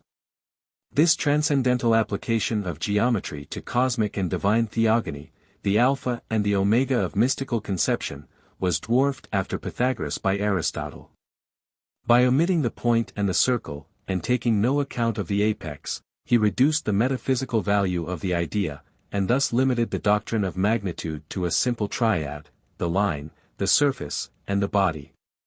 His modern heirs, who play at idealism, have interpreted these three geometrical figures as space, force, and matter, the potencies of an interacting unity. Materialistic science, perceiving but the base line of the manifested triangle, the plane of matter, translates it practically as father, matter, mother, matter, and son, matter, and theoretically as matter, force, and correlation. But to the average physicist, as remarked by a Kabbalist, space, and force, and matter, are what signs in algebra are to the mathematician, merely conventional symbols, or force as force, and matter as matter. Are as absolutely unknowable as is the assumed empty space in which they are held to interact. 1055. Symbols represent abstractions, and on these the physicist bases reasoned hypotheses of the origin of things. He sees three needs in what he terms creation: a place wherein to create, a medium by which to create, a material from which to create. And in giving a logical expression to this hypothesis through the term space, force, matter, he believes he has proved the existence of that which each of these represents as he conceives it to be. 1056. The physicist who regards space merely as a representation of our mind, or extension unrelated to things in it, which Locke defined as capable of neither resistance nor motion. The paradoxical materialist, who would have a void there, where he can see no matter, would reject with the utmost contempt the proposition that space is a substantial though, apparently an absolutely, unknowable living entity. 1057. Such is, nevertheless, the Kabbalistic teaching, and it is that of archaic philosophy. Space is the real world, while our world is an artificial one. It is the one unity throughout its infinitude, in its bottomless depths as on its elusive surface, a surface studded with countless phenomenal universes, systems and mirage-like worlds. Nevertheless, to the Eastern occultist, who is an objective idealist at bottom, in the real world, which is a unity of forces, there is a connection of all matter in the plenum, as Leibniz would say. This is symbolized in the Pythagorean triangle. It consists of 10 points inscribed pyramid-like, from 1 to 4, within its three sides, and it symbolizes the universe in the famous Pythagorean decad. The upper single point is a monad, and represents a unit point, which is the unity whence all proceeds. All is of the same essence with it. While the 10 points within the equilateral triangle represent the phenomenal world, the three sides enclosing the pyramid of points are the barriers of noumenal matter, or substance, that separate it from the world of thought.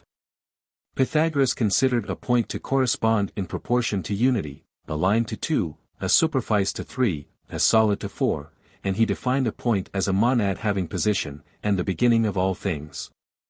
A line was thought to correspond with duality, because it was produced by the first motion from indivisible nature, and formed the junction of 2 points.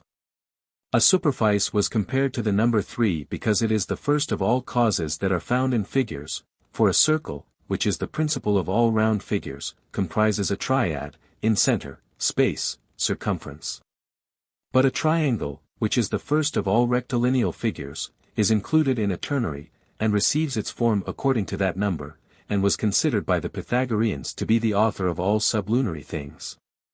The 4 points at the base of the Pythagorean triangle correspond with a solid or cube, which combines the principles of length, breadth, and thickness, for no solid can have less than 4 extreme boundary points. 1058.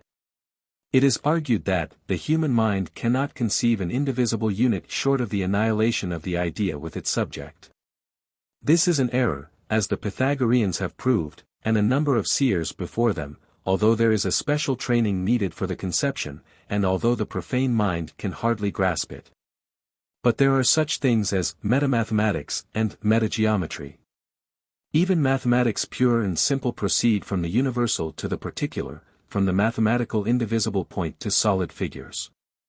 The teaching originated in India, and was taught in Europe by Pythagoras, who, throwing a veil over the circle and the point, which no living man can define except as incomprehensible abstractions, laid the origin of the differentiated cosmic matter in the base of the triangle. Thus the latter became the earliest of geometrical figures. The author of New Aspects of Life, dealing with the Kabbalistic mysteries, objects to the objectivization, so to speak, of the Pythagorean conception and the use of the equilateral triangle, and calls it a misnomer. His argument that a solid equilateral body, one whose base, as well as each of its sides, form equal triangles, must have four coequal sides or surfaces, while a triangular plane will as necessarily possess 5. 1059. Demonstrates on the contrary the grandeur of the conception in all its esoteric application to the idea of the pregenesis, and the genesis of cosmos. Granted, that an ideal triangle, depicted by mathematical, imaginary lines, can have no sides at all, being simply a phantom of the mind to which, if sides be imputed, these must be the sides of the object it constructively represents. 1060. But in such case most of the scientific hypotheses are no better than phantoms of the mind, they are unverifiable, except on inference, and have been adopted merely to answer scientific necessities. Furthermore, the ideal triangle, as the abstract idea of a triangular body, and, therefore, as the type of an abstract idea, accomplished and carried out to perfection the double symbolism intended. As an emblem applicable to the objective idea, the simple triangle became a solid. When repeated in stone, facing the 4 cardinal points, it assumed the shape of the pyramid, the symbol of the phenomenal merging into the noumenal universe of thought, at the apex of the 4 triangles. And, as an imaginary figure constructed of 3 mathematical lines, it symbolized the subjective spheres, these lines, enclosing a mathematical space, which is equal to nothing enclosing nothing. And this because, to the senses and the untrained consciousness of the profane and the scientist, everything beyond the line of differentiated matter, i.e., outside of, and beyond the realm of even the most spiritual substance, has to remain forever equal to nothing. It is the Ein Sof, the no thing. Yet these phantoms of the mind are in truth no greater abstractions than the abstract ideas in general as to evolution and physical development, e.g., gravity, matter, force, etc., on which the exact sciences are based. Our most eminent chemists and physicists are earnestly pursuing the not hopeless attempt of finally tracing to its hiding place the protyle, or the basic line of the Pythagorean triangle. The latter is, as we have said, the grandest conception imaginable, for it symbolizes both the ideal and the visible universes. 1061. For if the possible unit is only a possibility as an actuality of nature, as an individual of any kind, and as every individual natural object is capable of division, and by division loses its unity, or ceases to be a unit.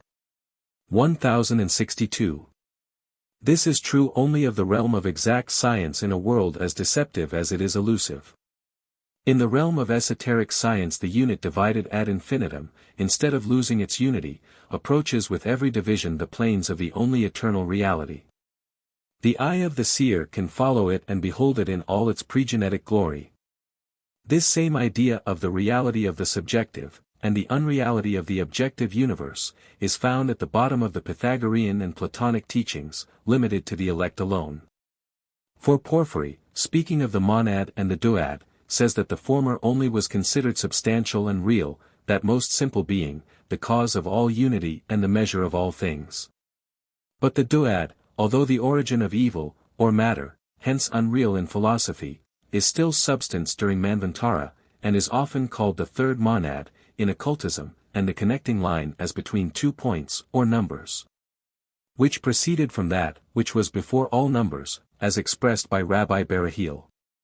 And from this duad proceeded all the scintillas of the 3 upper and the 4 lower worlds or planes, which are in constant interaction and correspondence. This is a teaching which the Kabbalah has in common with Eastern occultism. For in the occult philosophy there is the one cause, and the primal cause, the latter thus becoming, paradoxically, the second, as is clearly expressed by the author of the Kabbalah, from the philosophical writings of Ibn Gabirol, who says, in the treatment of the primal cause, 2 things must be considered, the primal cause per se, and the relation and connection of the primal cause with the visible and unseen universe. 1063. Thus he shows the early Hebrews, as the later Arabians, following in the steps of the Oriental philosophy, such as the Chaldean, Persian, Hindu, etc. Their primal cause was designated at first by the triadic Shaddai, the triune, almighty, subsequently by the tetragrammaton, YHVH symbol of the past, present, and future, 1064. And, let us add, of the eternal Is, or the I Am. Moreover, in the Kabbalah the name YHVH, or Jehovah, expresses a he and a she, male and female, 2 in 1, or Chakma and Bina, and his, or rather their Shekinah or synthesizing spirit, or grace, which again makes of the duad a triad. This is demonstrated in the Jewish liturgy for Pentecost, and the prayer. In the name of unity, of the holy and blessed who, he, and his Shekinah, the hidden and concealed who, blessed be YHVH, the quaternary, forever. Who is said to be masculine and Yah feminine, together they make the i.e., one YHVH. 1, but of a male-female nature. The Shekinah is always considered in the Kabbalah as feminine. 1065. And so it is considered in the Esoteric Puranas, for Shekinah is no more than Shakti, the female double of any god, in such case. And so it was with the early Christians, whose Holy Spirit was feminine, as Sophia was with the Gnostics. But in the Transcendental Chaldean Kabbalah, or Book of Numbers, Shekinah is sexless, and the purest abstraction, a state, like nirvana, neither subject nor object, nor anything except an absolute presence. Thus it is only in the anthropomorphized systems, such as the Kabbalah has now for the most part become, that Shekinah Shakti is feminine. As such she becomes the duad of Pythagoras, the 2 straight lines which can form no geometrical figure and are the symbol of matter. Out of this duad, when united in the basic line of the triangle on the lower plane, the upper triangle of the Sephirothal tree, emerged the Elohim, or deity in cosmic nature, with the true Kabbalists the lowest designation. Translated in the Bible, God. 1066 Out of these, the Elohim, issue the scintillas. The scintillas are the souls, and these souls appear in the threefold form of monads, units, atoms and gods, according to our teaching. As says the Esoteric Catechism, every atom becomes a visible complex unit, a molecule, and once attracted into the sphere of terrestrial activity, the monadic essence, passing through the mineral, vegetable, and animal kingdoms, becomes man. Again, God, monad, and atom are the correspondences of spirit, mind, and body, atma, manas, and stula sharira, in man. In their septenary aggregation they are the heavenly man, in the Kabbalistic sense. Thus, terrestrial man is the provisional reflection of the heavenly. Once again, the monads, jivas, are the souls of the atoms, both are the fabric in which the chohans, dhyanis, gods, clothe themselves when a form is needed. This relates to cosmic and subplanetary monads, not to the supercosmic monads, the Pythagorean monad, as it is called, in its synthetic character, by the pantheistical peripatetics. The monads of the present dissertation are treated, from the standpoint of their individuality, as atomic souls, before these atoms descend into pure terrestrial form. For this descent into concrete matter marks the medial point of their own individual pilgrimage. Here, losing in the mineral kingdom their individuality, they begin to ascend through the 7 states of terrestrial evolution to that point where a correspondence is firmly established between the human and deva, divine, consciousness. At present, however, we are not concerned with their terrestrial metamorphoses and tribulations, but with their life and behavior in space, on planes wherein the eye of the most intuitional chemist and physicist cannot reach them, unless, indeed, he develops in himself highly clairvoyant faculties. It is well known that Leibniz came very near the truth several times, but he defined monadic evolution incorrectly, a thing not to be wondered at, since he was not an initiate, nor even a mystic, but only a very intuitional philosopher. Yet no psychophysicist ever came nearer than has he to the esoteric general outline of evolution. This evolution, viewed from its several standpoints, i.e., as the universal and the individualized monad, and the chief aspects of the evolving energy after differentiation, the purely spiritual, the intellectual, the psychic and the physical, may be thus formulated as an invariable law, a descent of spirit into matter, equivalent to an ascent in physical evolution. A reascent from the depths of materiality towards its status quo ante, with a corresponding dissipation of concrete form and substance up to the lay state, or what science calls the zero point, and beyond. These states, once the spirit of esoteric philosophy is grasped, become absolutely necessary from simple logical and analogical considerations. Physical science having now ascertained, through its department of chemistry, the invariable law of this evolution of atoms, from their protean state down to that of a physical and then a chemical particle or molecule, cannot well reject these states as a general law. And once it is forced by its enemies, Metaphysics and Psychology 1067, out of its alleged impregnable strongholds, it will find it more difficult than it now appears to refuse room in the spaces of space to planetary spirits, gods, elementals, and even the elementary spooks or ghosts, and others. Already Figuier and Paul Dacier, two positivists and materialists, have succumbed before this logical necessity. Other and still greater scientists will follow in that intellectual fall. They will be driven out of their position not by spiritual, theosophical, or any other physical or even mental phenomena, but simply by the enormous gaps and chasms that open daily and will still be opening before them. As one discovery follows the other, until they are finally knocked off their feet by the ninth wave of simple common sense. We may take as an example, Mr. W. Crookes' latest discovery of what he has named protyle.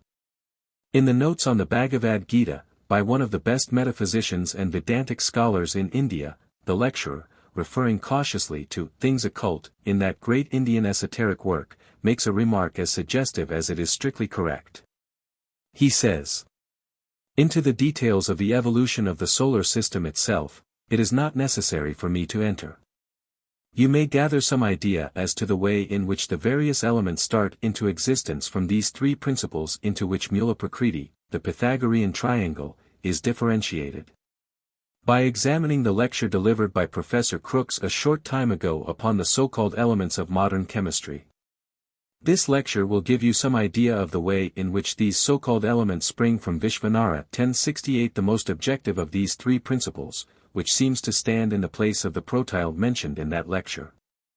Except in a few particulars, this lecture seems to give the outlines of the theory of physical evolution on the plane of Vishvanara, and is, so far as I know, the nearest approach made by modern investigators to the real occult theory on the subject." 1069. These words will be re-echoed and approved by every Eastern occultist. Much from the lectures by Mr. Crookes has already been quoted in section 11. A second lecture has been delivered by him, as remarkable as the first, on the Genesis of the Elements, 1070, and also a third one.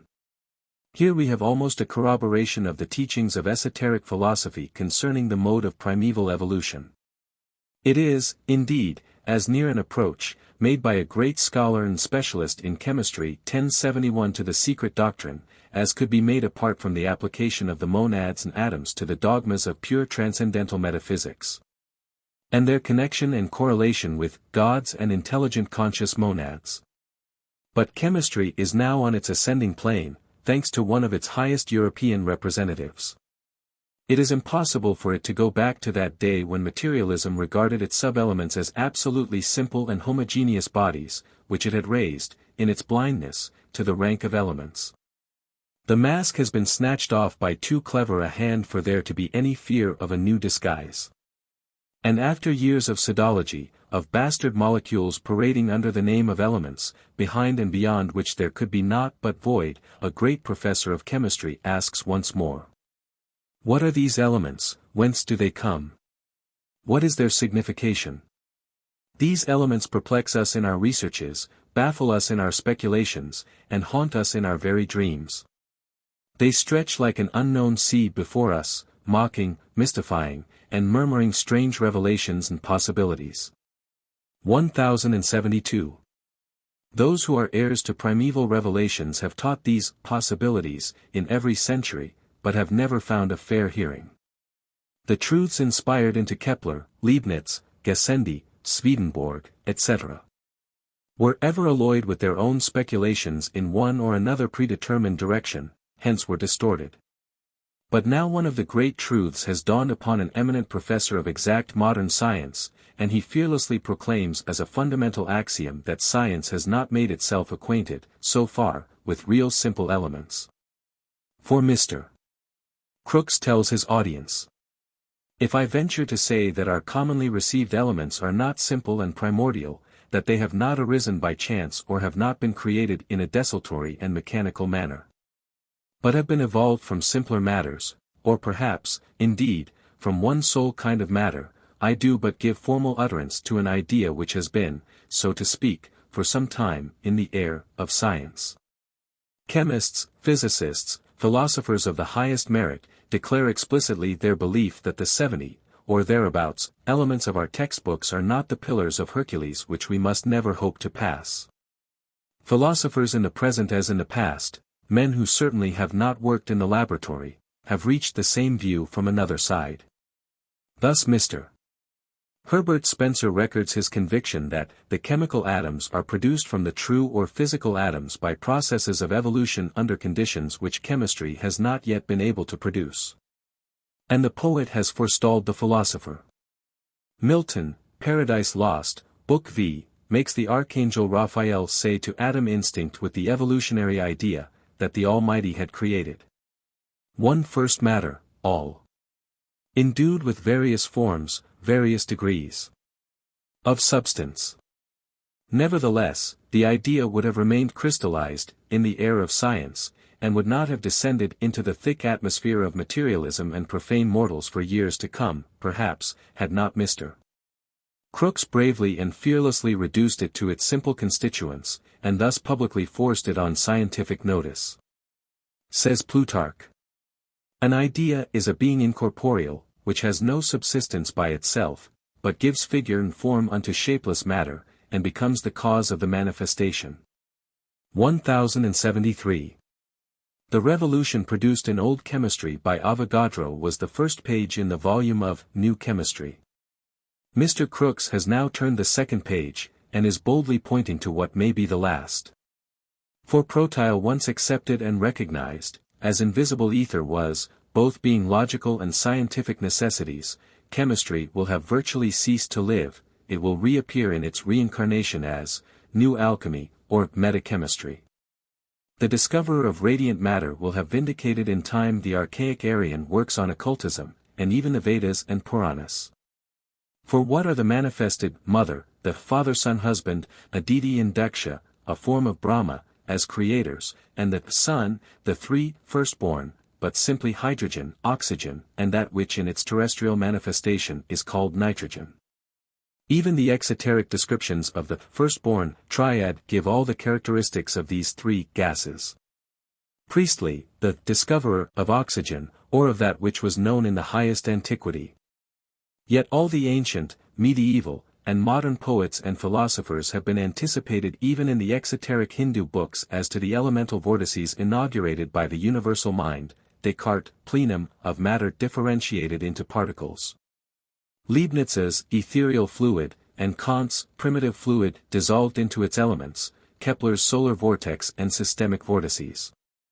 In short, through Anaxagoras, down to Galileo, Torricelli, and Swedenborg, and after them to the latest speculations by European mystics, all this is found in the Hindu hymns, or mantras, to the gods, monads and atoms, in their fullness. For they are inseparable.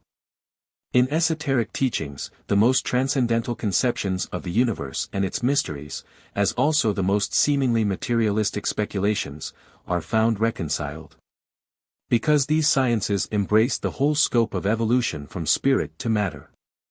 As declared by an American theosophist, the monads, of Leibniz, may from one point of view be called force, from another matter. To occult science, force and matter are only two sides of the same substance. 1074. Let the reader remember these monads, of Leibniz, every one of which is a living mirror of the universe, every monad reflecting every other, and compare this view and definition with certain Sanskrit shlokas translated by Sir William Jones, in which it is said that the creative source of the divine mind, hidden in a veil of thick darkness, formed mirrors of the atoms of the world, and cast reflection from its own face on every atom. When, therefore, Mr. Crookes declares that, if we can show how the so-called chemical elements might have been generated, we shall be able to fill up a formidable gap in our knowledge of the universe. The answer is ready. The theoretical knowledge is contained in the esoteric meaning of every Hindu cosmogony in the Puranas, the practical demonstration thereof is in the hands of those who will not be recognized in this century, save by the very few. The scientific possibilities of various discoveries, that must inexorably lead exact science into the acceptation of Eastern occult views, which contain all the requisite material for the filling of those gaps, are, so far, at the mercy of modern materialism. It is only by working in the direction taken by Mr. William Crookes that there is any hope for the recognition of a few, hitherto occult, truths. Meanwhile, anyone thirsting to have a glimpse at a practical diagram of the evolution of primordial matter, which, separating and differentiating under the impulse of cyclic law, divides itself on a general view into a septenary gradation of substance, can do no better than examine the plates attached to Mr. Crookes' lecture, Genesis of the Elements, and ponder well over some passages of the text. In one place he says, our notions of a chemical element have expanded. Hitherto the molecule has been regarded as an aggregate of two or more atoms, and no account has been taken of the architectural design on which these atoms have been joined. We may consider that the structure of a chemical element is more complicated than has hitherto been supposed. Between the molecules we are accustomed to deal with in chemical reactions and ultimate atoms as first created, come smaller molecules or aggregates of physical atoms. These submolecules differ one from the other, according to the position they occupy in the yttrium edifice. Perhaps this hypothesis can be simplified if we imagine yttrium to be represented by a 5-shilling piece. By chemical fractionation I have divided it into 5 separate shillings, and find that these shillings are not counterparts, but like the carbon atoms in the benzol ring, have the impress of their position, 1, 2, 3, 4, 5, stamped on them. If I throw my shillings into the melting pot or dissolve them chemically, the mint stamp disappears and they all turn out to be silver. 1075. This will be the case with all the atoms and molecules when they have separated from their compound forms and bodies, when pralaya sets in. Reverse the case, and imagine the dawn of a new manvantara. The pure silver of the absorbed material will once more separate into substance, which will generate divine essences, whose principles, 1076, are the primary elements, the sub-elements, the physical energies, and subjective and objective matter. Or, as these are epitomized, gods, monads, and atoms. If leaving for one moment the metaphysical or transcendental side of the question, dropping out of the present consideration the supersensuous and intelligent beings and entities believed in by the Kabbalists and Christians, we turn to the theory of atomic evolution.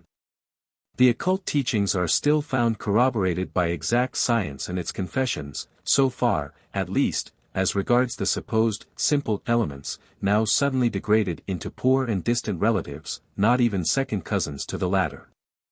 For we are told by Mr. Crookes that hitherto, it has been considered that if the atomic weight of a metal, determined by different observers, setting out from different compounds, was always found to be constant. Then such metal must rightly take rank among the simple or elementary bodies. We learn that this is no longer the case. Again, we have here wheels within wheels. Gadolinium is not an element but a compound. We have shown that yttrium is a complex of 5 or more new constituents. And who shall venture to gainsay that each of these constituents, if attacked in some different manner, and if the result were submitted to a test more delicate and searching than the radiant matter test, might not be still further divisible?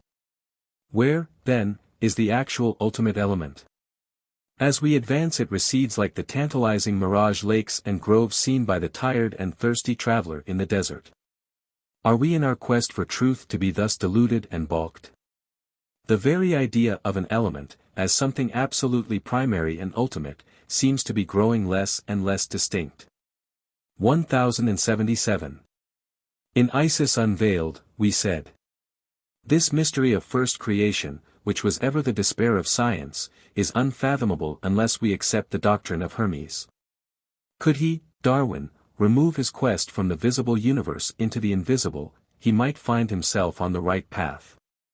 But then, he would be following in the footsteps of the Hermetists. 1078.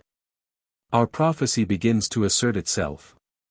But between Hermes and Huxley there is a middle course and point. Let the men of science only throw a bridge halfway, and think seriously over the theories of Leibniz.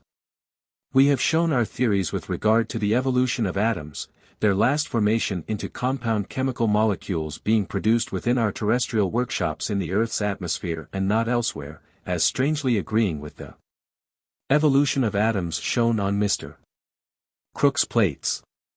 Several times already it has been stated in this volume that Martanda, the Sun, had evolved and aggregated, together with his 7 smaller brothers, from his mother Aditi's bosom, that bosom being prima mater ia, the lecturer's primordial protyle. Esoteric doctrines teach the existence of an antecedent form of energy having periodic cycles of ebb and swell, rest and activity. 1079. And behold a great scholar in science now asking the world to accept this as one of his postulates. We have shown the mother, fiery and hot, becoming gradually cool and radiant, and this same scientist claims as his second postulate, a scientific necessity, it would seem. An internal action, akin to cooling, operating slowly in the protyle.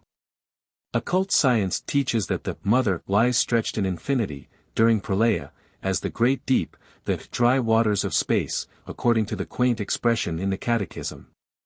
And becomes wet only after the separation and the moving over its face of Narayana, the spirit which is invisible flame, which never burns, but sets on fire all that it touches, and gives it life and generation. 1080.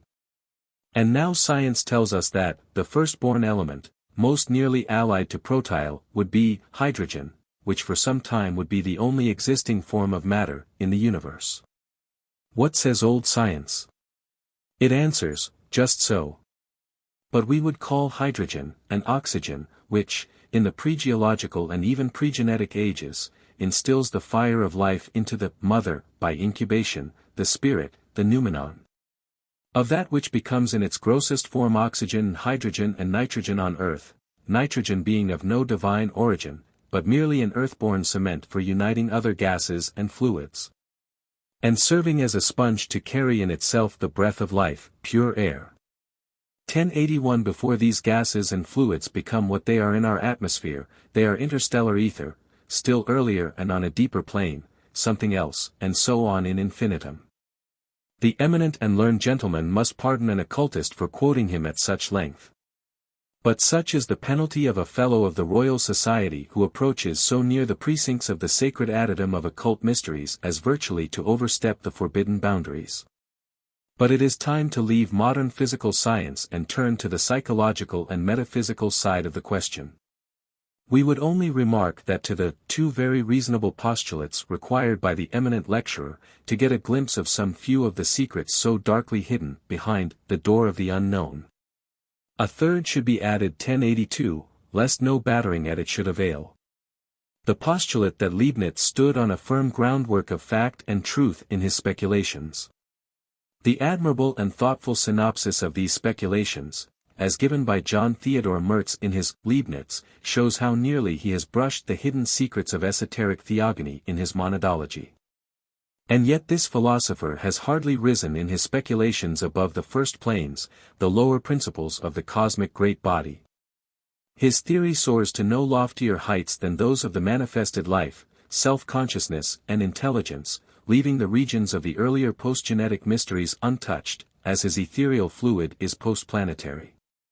But this third postulate will hardly be accepted by the modern men of science. And, like Descartes, they will prefer keeping to the properties of external things, which, like extension, are incapable of explaining the phenomenon of motion, rather than accept the latter as an independent force. They will never become anti-Cartesian in this generation, nor will they admit that this property of inertia is not a purely geometrical property, that it points to the existence of something in external bodies which is not extension merely. This is Leibniz's idea as analyzed by Mertz, who adds that he called this something force, and maintained that external things were endowed with force, and that in order to be the bearers of this force they must have a substance. For they are not lifeless and inert masses, but the centers and bearers of form, a purely esoteric claim, since force was with Leibniz an active principle, the division between mind and matter disappearing by this conclusion. The mathematical and dynamical inquiries of Leibniz would not have led to the same result in the mind of a purely scientific inquirer. But Leibniz was not a scientific man in the modern sense of the word. Had he been so, he might have worked out the conception of energy, defined mathematically the ideas of force and mechanical work, and arrived at the conclusion that even for purely scientific purposes it is desirable to look upon force not as a primary quantity, but as a quantity derived from some other value. But, luckily for truth, Leibniz was a philosopher. And as such he had certain primary principles, which biased him in favor of certain conclusions, and his discovery that external things were substances endowed with force was at once used for the purpose of applying these principles. One of these principles was the law of continuity, the conviction that all the world was connected, that there were no gaps and chasms which could not be bridged over. The contrast of extended thinking substances was unbearable to him. The definition of the extended substances had already become untenable. It was natural that a similar inquiry was made into the definition of mind, the thinking substance. The divisions made by Leibniz, however incomplete and faulty from the standpoint of occultism, show a spirit of metaphysical intuition to which no man of science, not Descartes, not even Kant, has ever reached.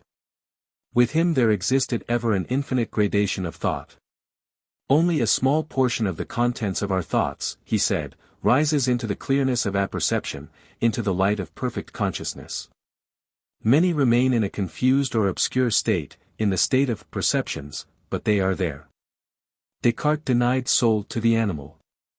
Leibniz, as do the occultists, endowed the whole creation with mental life, this being, according to him, capable of infinite gradations.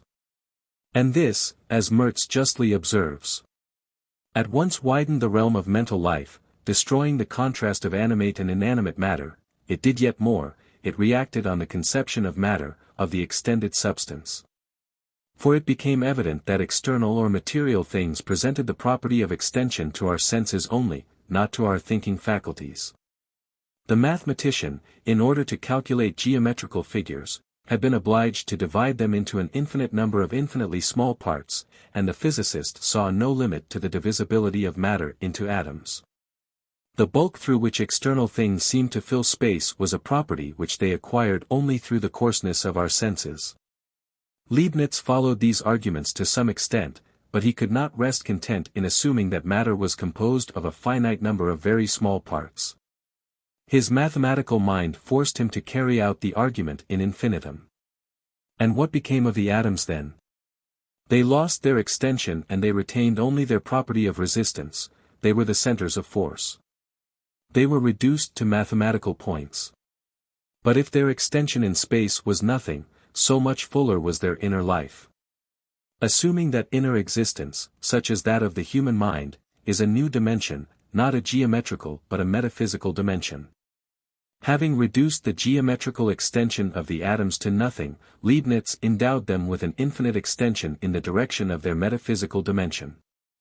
After having lost sight of them in the world of space, the mind has, as it were, to dive into a metaphysical world to find and grasp the real essence of what appears in space merely as a mathematical point. As a cone stands on its point, or a perpendicular straight line cuts a horizontal plane only in one mathematical point, but may extend infinitely in height and depth.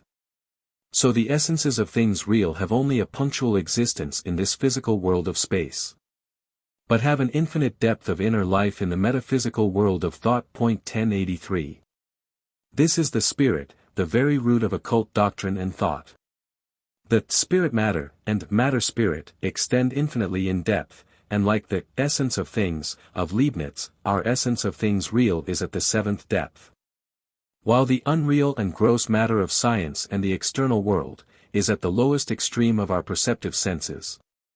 The occultist knows the worth or worthlessness of the latter.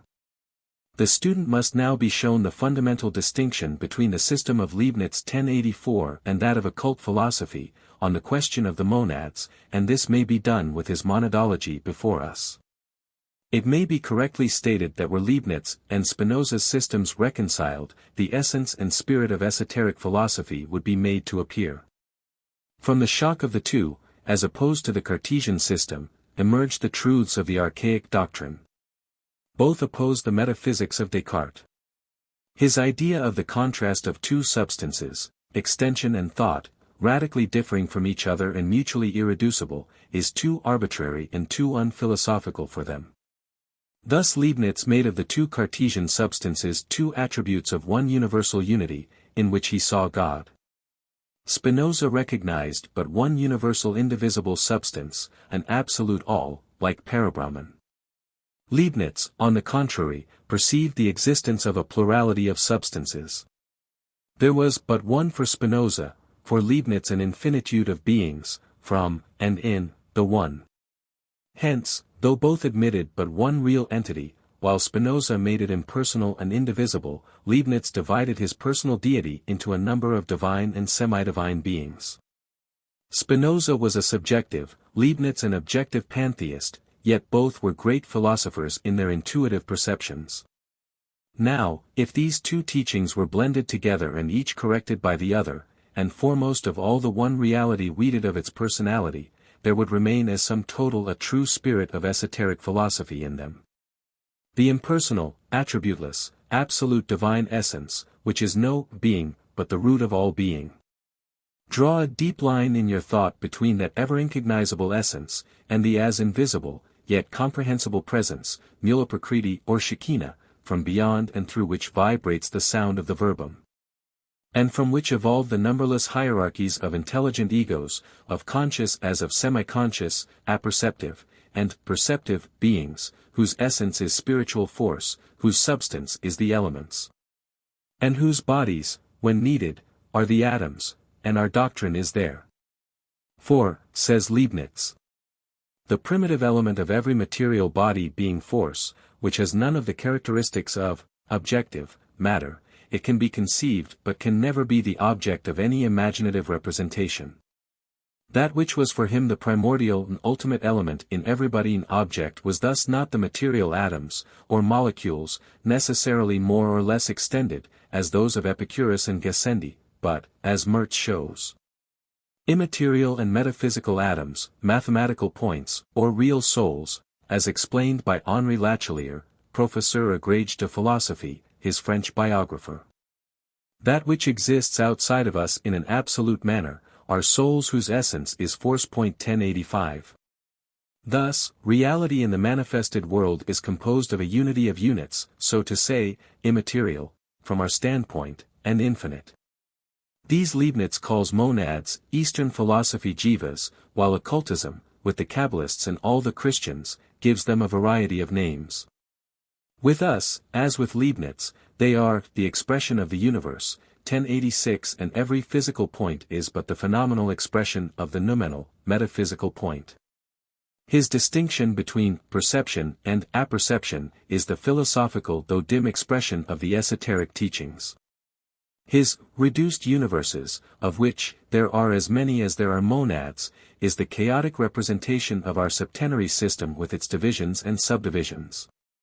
As to the relation his monads bear to our Dayan Chohans, cosmic spirits, devas, and elementals, we may reproduce briefly the opinion of a learned and thoughtful theosophist, Mr. C. H. Kierkegaard, on the subject. In an excellent paper, on the elementals, the elementary spirits, and the relationship between them and human beings, read by him before the Aryan Theosophical Society of New York, Mr. Kierkegaard thus distinctly formulates his opinion. To Spinoza, substance is dead and inactive, but to Leibniz as penetrating powers of mind everything is living activity in active energy. In holding this view, he comes infinitely nearer the Orient than any other thinker of his day, or after him.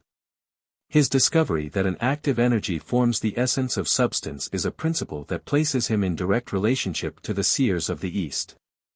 1087. And the lecture proceeds to show that to Leibniz atoms and elements are centers of force, or rather, spiritual beings whose very nature it is to act, for the elementary particles are vital forces, not acting mechanically, but from an internal principle. They are incorporeal spiritual units, substantial, however, but not immaterial, in our sense, inaccessible to all change from without, and indestructible by any external force. Leibniz monads differ from atoms in the following particulars, which are very important for us to remember, otherwise we shall not be able to see the difference between elementals and mere matter. Atoms are not distinguished from each other, they are qualitatively alike, but one monad differs from every other monad qualitatively, and every one is a peculiar world to itself. Not so with the atoms. They are absolutely alike quantitatively and qualitatively, and possess no individuality of their own. 1088 Again, the atoms, molecules, rather, of materialistic philosophy can be considered as extended and divisible, while the monads are mere metaphysical points and indivisible. Finally, and this is a point where these monads of Leibniz closely resemble the elementals of mystic philosophy, these monads are representative beings. Every monad reflects every other. Every monad is a living mirror of the universe within its own sphere. And mark this, for upon it depends the power possessed by these monads, and upon it depends the work they can do for us. In mirroring the world, the monads are not mere passive reflective agents, but spontaneously self-active, they produce the images spontaneously, as the soul does a dream. In every monad, therefore, the adept may read everything, even the future. Every monad, or elemental, is a looking-glass that can speak. It is at this point that Leibniz's philosophy breaks down. There is no provision made, nor any distinction established, between the elemental monad and that of a high planetary spirit, or even the human monad or soul. He even goes so far as to sometimes doubt whether God has ever made anything but monads or substances without extension. 1089. He draws a distinction between monads and atoms, 1090 because, as he repeatedly states, bodies with all their qualities are only phenomenal, like the rainbow. Corpora omnia cum omnibus qualitatibus sui non sunt aliud quam phenomena bene fundata, ut iris. 1091. But soon after he finds a provision for this in a substantial correspondence, a certain metaphysical bond between the monads, vinculum substantial. Esoteric philosophy, teaching an objective idealism, though it regards the objective universe and all in it as maya, temporary illusion, draws a practical distinction between collective illusion, mahamaya, from the purely metaphysical standpoint, and the objective relations in it between various conscious egos so long as this illusion lasts. The adept, therefore, may read the future in an elemental monad, but he has to draw together for this object a great number of them, as each monad represents only a portion of the kingdom it belongs to. It is not in the object, but in the modification of the cognition of the object that the monads are limited. They all tend, confusedly, to the infinite, to the whole, but they are limited and distinguished by the degrees of distinctness in their perception. 1092. And as Leibniz explains, all the portions of the universe are distinctly represented in the monads, but some are reflected in one monad, some in another. A number of monads could represent simultaneously the thoughts of the 2 million inhabitants of Paris. But what say the occult sciences to this, and what do they add? They say that what is called collectively monads by Leibniz, roughly viewed, and leaving every subdivision out of calculation, for the present, may be separated into 3 distinct hosts, 1093, which, counted from the highest planes, are, firstly, gods, or conscious, spiritual egos. The intelligent architects, who work after the plan in the divine mind. Then come the elementals, or monads, who form collectively and unconsciously the grand universal mirrors of everything connected with their respective realms. Lastly, the atoms, or material molecules, which are informed in their turn by their perceptive monads, just as every cell in a human body is so informed. There are shoals of such informed atoms which, in their turn, inform the molecules. An infinitude of monads, or elementals proper, and countless spiritual forces, monadless, for they are pure incorporealities, 1094, except under certain laws, when they assume a form, not necessarily human. Whence the substance that clothes them, the apparent organism they evolve around their centers. The formless, arupa, radiations, existing in the harmony of universal will, and being what we term the collective or the aggregate of cosmic will on the plane of the subjective universe. Unite together an infinitude of monads, each the mirror of its own universe, and thus individualize for the time being an independent mind, omniscient and universal. And by the same process of magnetic aggregation they create for themselves objective, visible bodies, out of the interstellar atoms. For atoms and monads, associated or dissociated, simple or complex, are, from the moment of the first differentiation, but the principles, corporeal, psychic and spiritual, of the gods, themselves the radiations of primordial nature. Thus, to the eye of the seer, the higher planetary powers appear under 2 aspects, the subjective, as influences, and the objective, as mystic forms, which, under karmic law, become a presence, spirit and matter being one, as repeatedly stated. Spirit is matter on the 7th plane, matter is spirit at the lowest point of its cyclic activity, and both are Maya. Atoms are called vibrations in occultism, also sound, collectively. This does not interfere with Mr. Tyndall's scientific discovery. He traced, on the lower rung of the ladder of monadic being, the whole course of the atmospheric vibrations, and this constitutes the objective part of the process in nature. He has traced and recorded the rapidity of their motion and transmission, the force of their impact, their setting up vibrations in the tympanum and their transmission of these to the otoliths, etc. Till the vibration of the auditory nerve commences, and a new phenomenon now takes place, the subjective side of the process or the sensation of sound. Does he perceive or see it? No, for his specialty is to discover the behavior of matter. But why should not a psychic see it, a spiritual seer, whose inner eye is opened, one who can see through the veil of matter? The waves and undulations of science are all produced by atoms propelling their molecules into activity from within.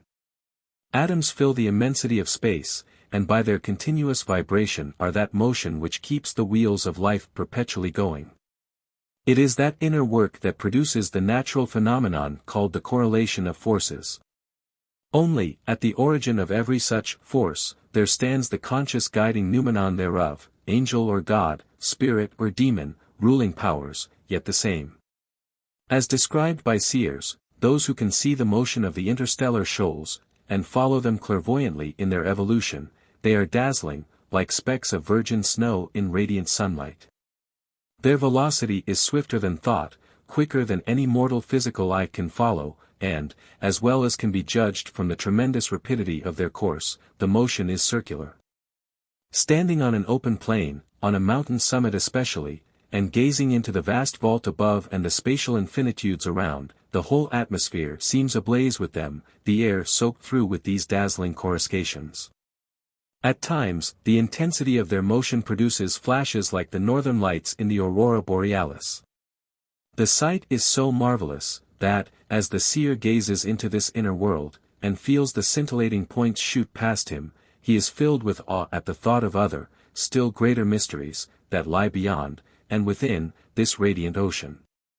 However imperfect and incomplete this explanation on gods, monads and atoms, it is hoped that some students and theosophists, at least, will feel that there may indeed be a close relation between materialistic science and occultism. Which is the complement and missing soul of the former? Section 15. Cyclic evolution and karma. It is the spiritual evolution of the inner, immortal man that forms the fundamental tenet of the occult sciences. To realize even distantly such a process, the student has to believe, a. in the one universal life, independent of matter, or what science regards as matter. And, b. in the individual intelligences that animate the various manifestations of this principle. Mr. Huxley does not believe in vital force, other scientists do. Dr. J. H. Hutchinson Sterling's work as regards protoplasm has made no small havoc of this dogmatic negation. Professor Beale's decision also is in favor of a vital principle, and Dr. B. W. Richardson's lectures on nervous ether have been sufficiently quoted. Thus, opinions are divided. The one life is closely related to the one law which governs the world of being, karma. Exoterically, this is simply and literally action, or rather an effect-producing cause. Esoterically, it is quite a different thing in its far-reaching moral effects. It is the unerring law of retribution. To say to those ignorant of the real significance, characteristics, and awful importance of this eternal immutable law, that no theological definition of a personal deity can give an idea of this impersonal, yet ever-present and active principle, is to speak in vain. Nor can it be called providence. For providence, with the theists, the Protestant Christians, at any rate, rejoices in a personal male gender, while with the Roman Catholics it is a female potency. Divine providence tempers his blessings to secure their better effects, Wogan tells us. Indeed, he tempers them, which karma, a sexless principle, does not. Throughout the first two parts, it has been shown that, at the first flutter of renascent life, Svabhavat, the mutable radiance of the immutable darkness unconscious in eternity, passes, at every new rebirth of cosmos, from an inactive state into one of intense activity. That it differentiates, and then begins its work through that differentiation. This work is karma. The cycles are also subservient to the effects produced by this activity. The one cosmic atom becomes 7 atoms on the plane of matter, and each is transformed into a center of energy. That same atom becomes 7 rays on the plane of spirit, and the 7 creative forces of nature, radiating from the root essence. Follow, one the right, the other the left path, separate till the end of the kalpa, and yet in close embrace. What unites them? Karma. The atoms emanated from the central point emanate in their turn new centers of energy, which, under the potential breath of Fohat, begin their work from within without, and multiply other minor centers. These, in the course of evolution and involution, form in their turn the roots or developing causes of new effects, from worlds and man-bearing globes, down to the genera, species, and classes of all the 7 kingdoms, of which we know only 4. For as says the book of the aphorisms of Tsongkhapa, the blessed workers have received the Thyan Kam, in the eternity. Thyan Kam is the power or knowledge of guiding the impulses of cosmic energy in the right direction. The true Buddhist, recognizing no personal God, nor any Father and Creator of heaven and earth, still believes in an absolute consciousness, Adi-Buddhi, and the Buddhist philosopher knows that there are planetary spirits, the Dayan Chohans. But though he admits of spiritual lives, yet, as they are temporary in eternity, even they, according to his philosophy, are the Maya of the day, the illusion of a day of Brahma, a short manvantara of 4,320,000,000 years. The Ein-Sin is not for the speculations of men, for the Lord Buddha has strongly prohibited all such inquiry. If the Dayan Chohans and all the invisible beings, the seven centers and their direct emanations, the minor centers of energy, are the direct reflex of the one light, yet men are far removed from these. Since the whole of the visible cosmos consists of self-produced beings, the creatures of karma. Thus regarding a personal God as only a gigantic shadow thrown upon the void of space by the imagination of ignorant men, 1095 they teach that only two things are, objectively, eternal, namely Akasha and Nirvana. And that these are one in reality, and but a Maya when divided. Everything has come out of Akasha, or Svabhavat on our earth, in obedience to a law of motion inherent in it, and after a certain existence passes away. No thing ever came out of nothing. We do not believe in miracles, hence we deny creation and cannot conceive of a creator. 1096. If a Vedantic Brahmin of the Advaita sect were asked whether he believed in the existence of God, he would probably answer, as Chakaliyat was answered, I am myself God. While a Buddhist, a Sinhalese especially, would simply laugh, and say in reply, there is no God, no creation. Yet the root philosophy of both Advaita and Buddhist scholars is identical, and both have the same respect for animal life, for both believe that every creature on earth, however small and humble, is an immortal portion of the immortal matter, matter having with them quite another significance from that which it has with either Christian or materialist, and that every creature is subject to karma. The answer of the Brahmin would have suggested itself to every ancient philosopher, Kabbalist, and Gnostic of the early days.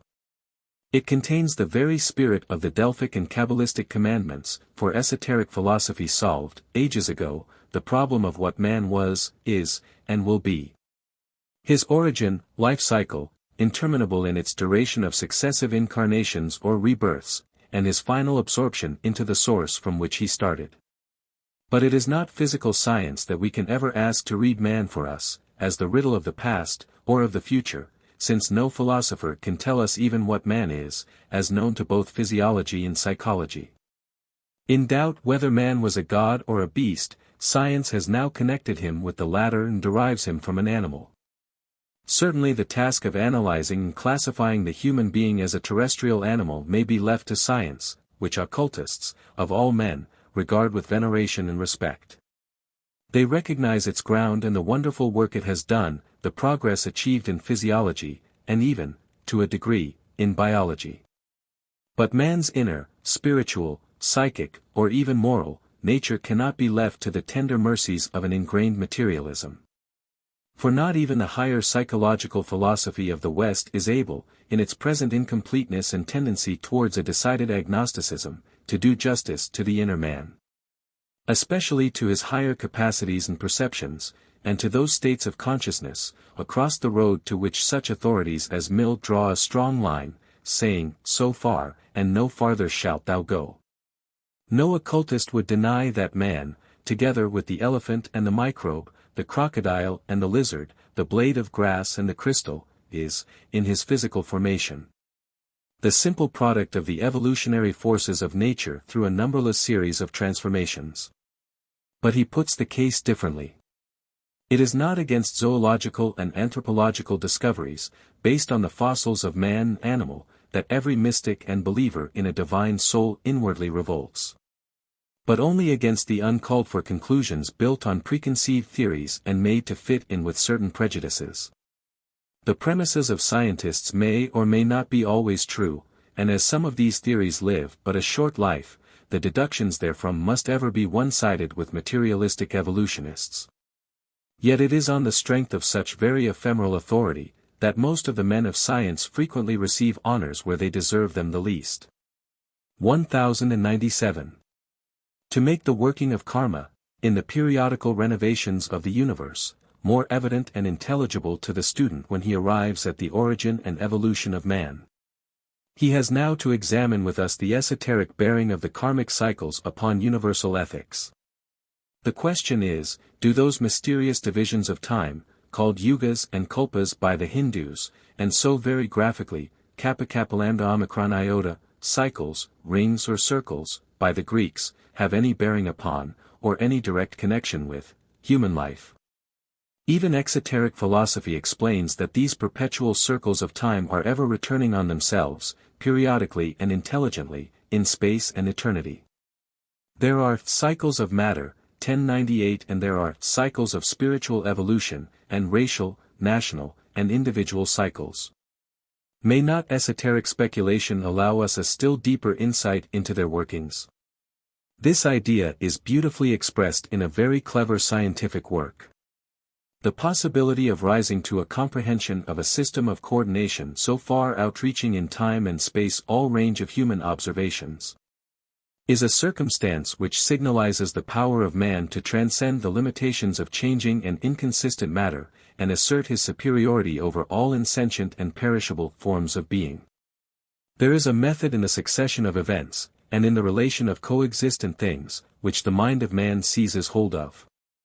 And by means of this as a clue, he runs back or forward over eons of material history of which human experience can never testify.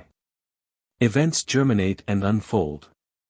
They have a past which is connected with their present, and we feel a well-justified confidence that a future is appointed which will be similarly connected with the present and the past.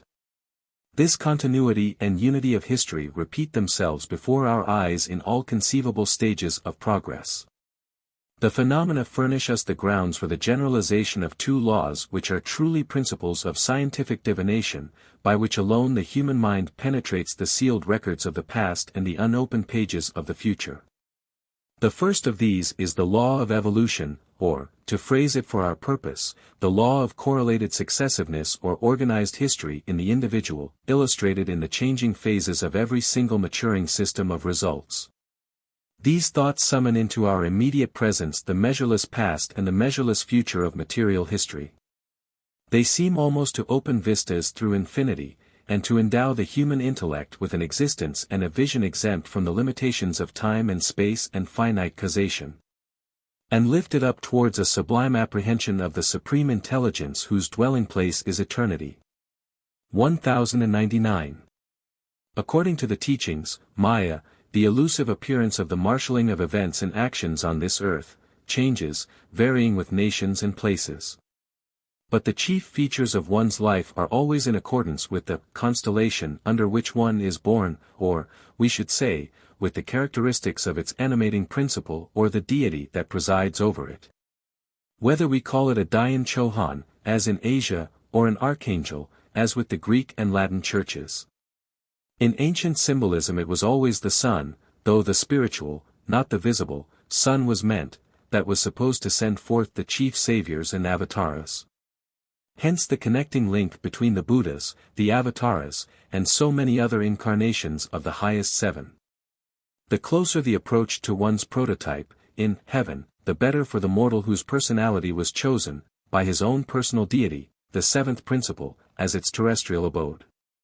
For, with every effort of will toward purification and unity with that self-God, one of the lower rays breaks, and the spiritual entity of man is drawn higher and ever higher to the ray that supersedes the first, until, from ray to ray, the inner man is drawn into the one and highest beam of the parent sun.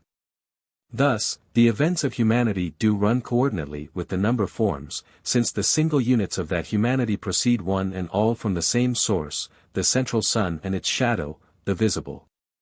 For the equinoxes and solstices, the periods and various phases of the solar course, astronomically and numerically expressed, are only the concrete symbols of the eternally living verity, though they do seem abstract ideas to uninitiated mortals. And this explains the extraordinary numerical coincidences with geometrical relations, shown by several authors. Yes, our destiny is written in the stars. Only, the closer the union between the mortal reflection man and his celestial prototype, the less dangerous the external conditions and subsequent reincarnations, which neither Buddhas nor Christs can escape. This is not superstition, least of all is it fatalism. The latter implies a blind course of some still blinder power, but man is a free agent during his stay on earth. He cannot escape his ruling destiny, but he has the choice of two paths that lead him in that direction, and he can reach the goal of misery, if such is decreed to him, either in the snowy white robes of the martyr, or in the soiled garments of a volunteer in the iniquitous course. For there are external and internal conditions which affect the determination of our will upon our actions, and it is in our power to follow either of the two. Those who believe in karma have to believe in destiny, which, from birth to death, every man weaves thread by thread round himself, as a spider his web. And this destiny is guided either by the heavenly voice of the invisible prototype outside of us, or by our more intimate astral, or inner man, who is but too often the evil genius of the embodied entity called man. Both these lead on the outward man, but one of them must prevail, and from the very beginning of the invisible affray the stern and implacable law of compensation steps in and takes its course, faithfully following the fluctuations of the fight. When the last strand is woven, and man is seemingly enwrapped in the network of his own doing, then he finds himself completely under the empire of this self-made destiny. It then either fixes him like the inert shell against the immovable rock, or carries him away like a feather in a whirlwind raised by his own actions, and this is karma. A materialist, treating of the periodical creations of our globe, has expressed it in a single sentence. The whole past of the earth is nothing but an unfolded present. The writer was Buchner, who little suspected that he was repeating an axiom of the occultists. It is quite true also, as Burmeister remarks, that the historical investigation of the development of the earth has proved that now and then rest upon the same base, that the past has been developed in the same manner as the present rolls on. And that the forces which were in action ever remain the same. 1100. The forces, their noumena rather, are the same, of course, therefore, the phenomenal forces must be the same also. But how can anyone feel so sure that the attributes of matter have not altered under the hand of protean evolution?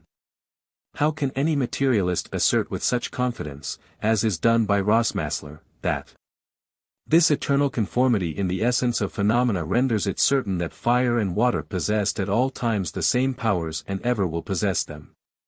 Who are they that darken counsel with words without knowledge, and where were the Huxleys and Buchners when the foundations of the earth were laid by the great law?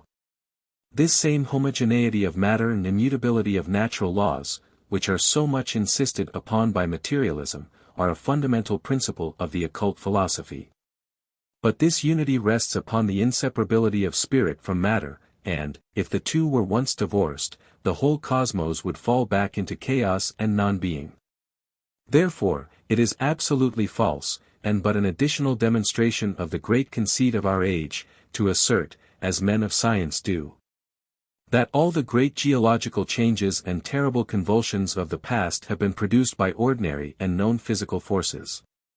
For these forces were but the tools and final means for the accomplishment of certain purposes, acting periodically, and apparently mechanically, through an inward impulse mixed up with, but beyond their material nature. There is a purpose in every important act of nature, whose acts are all cyclic and periodical. But spiritual forces having been usually confused with the purely physical, the former are denied by, and therefore, because left unexamined, have to remain unknown to science. 1101 says Hegel. The history of the world begins with its general aim, the realization of the idea of spirit, only in an implicit form, and sich, that is, as nature. A hidden, most profoundly hidden unconscious instinct, and the whole process of history, is directed to rendering this unconscious impulse a conscious one. Thus appearing in the form of merely natural existence, natural will, that which has been called the subjective side, physical craving, instinct, passion, private interest. As also opinion and subjective conception, spontaneously present themselves at the very commencement. This vast congeries of volitions, interests and activities constitute the instruments and means of the world spirit for attaining its object, bringing it to consciousness and realizing it. And this aim is none other than finding itself, coming to itself, and contemplating itself in concrete actuality. But that those manifestations of vitality on the part of individuals and peoples, in which they seek and satisfy their own purposes, are at the same time the means and instruments of a higher and broader purpose of which they know nothing, which they realize unconsciously, might be made a matter of question. Rather has been questioned. On this point I announced my view at the very outset, and asserted our hypothesis, and our belief that reason governs the world and has consequently governed its history. In relation to this independently universal and substantial existence, all else is subordinate, subservient to it, and the means for its development. 1102. No metaphysician or theosophist could demur to these truths, which are all embodied in esoteric teachings. There is a predestination in the geological life of our globe, as in the history, past and future, of races and nations. This is closely connected with what we call karma, and what Western pantheists called nemesis and cycles. The law of evolution is now carrying us along the ascending arc of our cycle, when the effects will be once more re-merged into, and re-become the now neutralized causes. And all things affected by the former will have regained their original harmony. This will be the cycle of our special round, a moment in the duration of the great cycle, or Mahayuga. The fine philosophical remarks of Hegel are found to have their application in the teachings of occult science, which shows nature ever acting with a given purpose, whose results are always dual. This was stated in our first occult volumes, in the following words. As our planet revolves once every year around the sun, and at the same time turns once in every 24 hours upon its own axis, thus traversing minor circles within a larger one, so is the work of the smaller cyclic periods accomplished and recommenced within the great Saros. The revolution of the physical world, according to the ancient doctrine, is attended by a like revolution in the world of intellect, the spiritual evolution of the world proceeding in cycles, like the physical one. Thus we see in history a regular alternation of ebb and flow in the tide of human progress. The great kingdoms and empires of the world, after reaching the culmination of their greatness, descend again, in accordance with the same law by which they ascended. Till, having reached the lowest point, humanity reasserts itself and mounts up once more, the height of its attainment being, by this law of ascending progression by cycles, somewhat higher than the point from which it had before descended. 1103. But these cycles, wheels within wheels, so comprehensively and ingeniously symbolized by the various Manas and Rishis in India, and by the Kabiri in the West 1104, do not affect all mankind at one and the same time. Hence, as we see, the difficulty of comprehending, and of discriminating between them, with regard to their physical and spiritual effects, without having thoroughly mastered their relations with, and action upon, the respective positions of nations and races, in their destiny and evolution. This system cannot be comprehended if the spiritual action of these periods, preordained, so to say, by karmic law, is separated from their physical course. The calculations of the best astrologers would fail, or at any rate remain imperfect, unless this dual action is thoroughly taken into consideration and mastered upon these lines. And this mastery can be achieved only through initiation.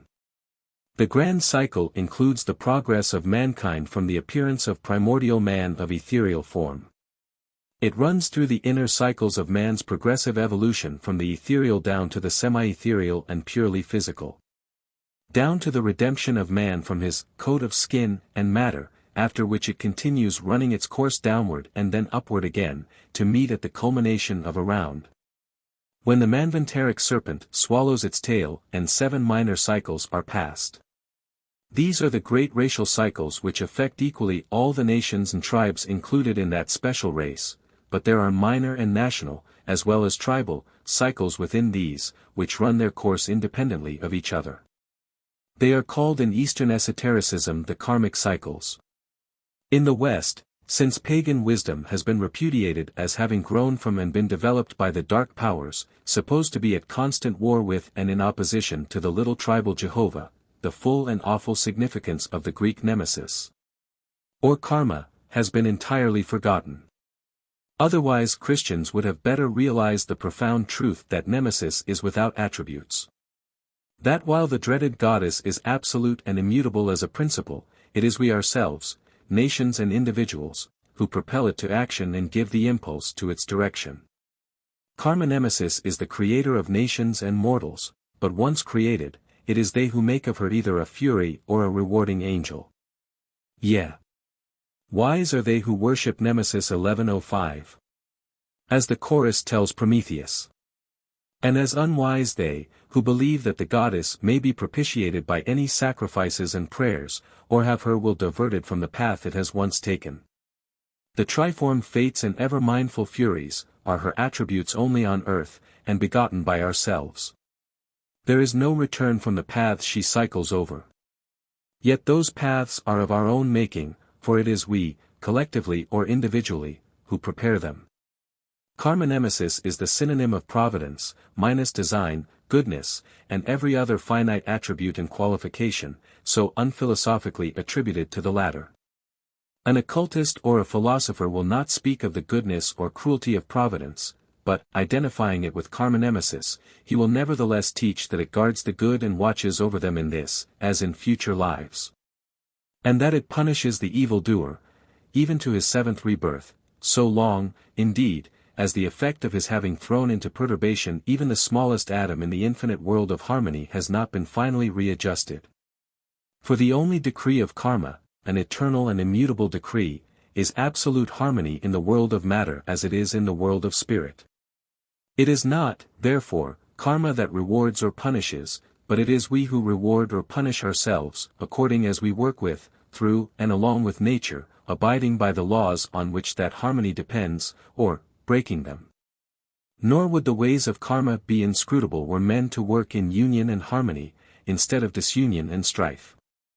For our ignorance of these ways, which one portion of mankind calls the ways of providence, dark and intricate, while another sees in them the action of blind fatalism, and a third, simple chance. With neither gods nor devils to guide them, would surely disappear, if we would but attribute all of them to their correct cause. With right knowledge, or at any rate with a confident conviction that our neighbors would no more work to hurt us than we would think of harming them, 2/3 of the world's evil would vanish into thin air. Were no man to hurt his brother, karma nemesis would have neither cause to work for, nor weapons to act through. It is the constant presence in our midst of every element of strife and opposition, and the division of races, nations, tribes, societies and individuals into Cains and Abels, wolves and lambs, that is the chief cause of the ways of providence. We cut these numerous windings in our destinies daily with our own hands, while we imagine that we are pursuing a track on the royal high road of respectability and duty, and then we complain because these windings are so intricate and so dark. We stand bewildered before the mystery of our own making, and the riddles of life that we will not solve, and then accuse the great Sphinx of devouring us. But verily there is not an accident in our lives, not a misshapen day, or a misfortune, that could not be traced back to our own doings in this or in another life. If one breaks the laws of harmony, or, as a theosophical writer expresses it, the laws of life, one must be prepared to fall into the chaos oneself has produced. For, according to the same writer, the only conclusion one can come to is that these laws of life are their own avengers, and consequently that every avenging angel is only a typified representation of their reaction. Therefore, if any one is helpless before these immutable laws, it is not ourselves, the artificers of our destinies, but rather those angels, the guardians of harmony. Karma nemesis is no more than the spiritual dynamical effect of causes produced, and forces awakened into activity, by our own actions. It is a law of occult dynamics that a given amount of energy expended on the spiritual or astral plane is productive of far greater results than the same amount expended on the physical objective plane of existence. This condition of things will last till man's spiritual intuitions are fully opened, and this will not be until we fairly cast off our thick coats of matter. Until we begin acting from within, instead of ever following impulses from without, impulses produced by our physical senses and gross selfish body. Until then the only palliatives for the evils of life are union and harmony, a brotherhood in actu, and altruism not simply in name.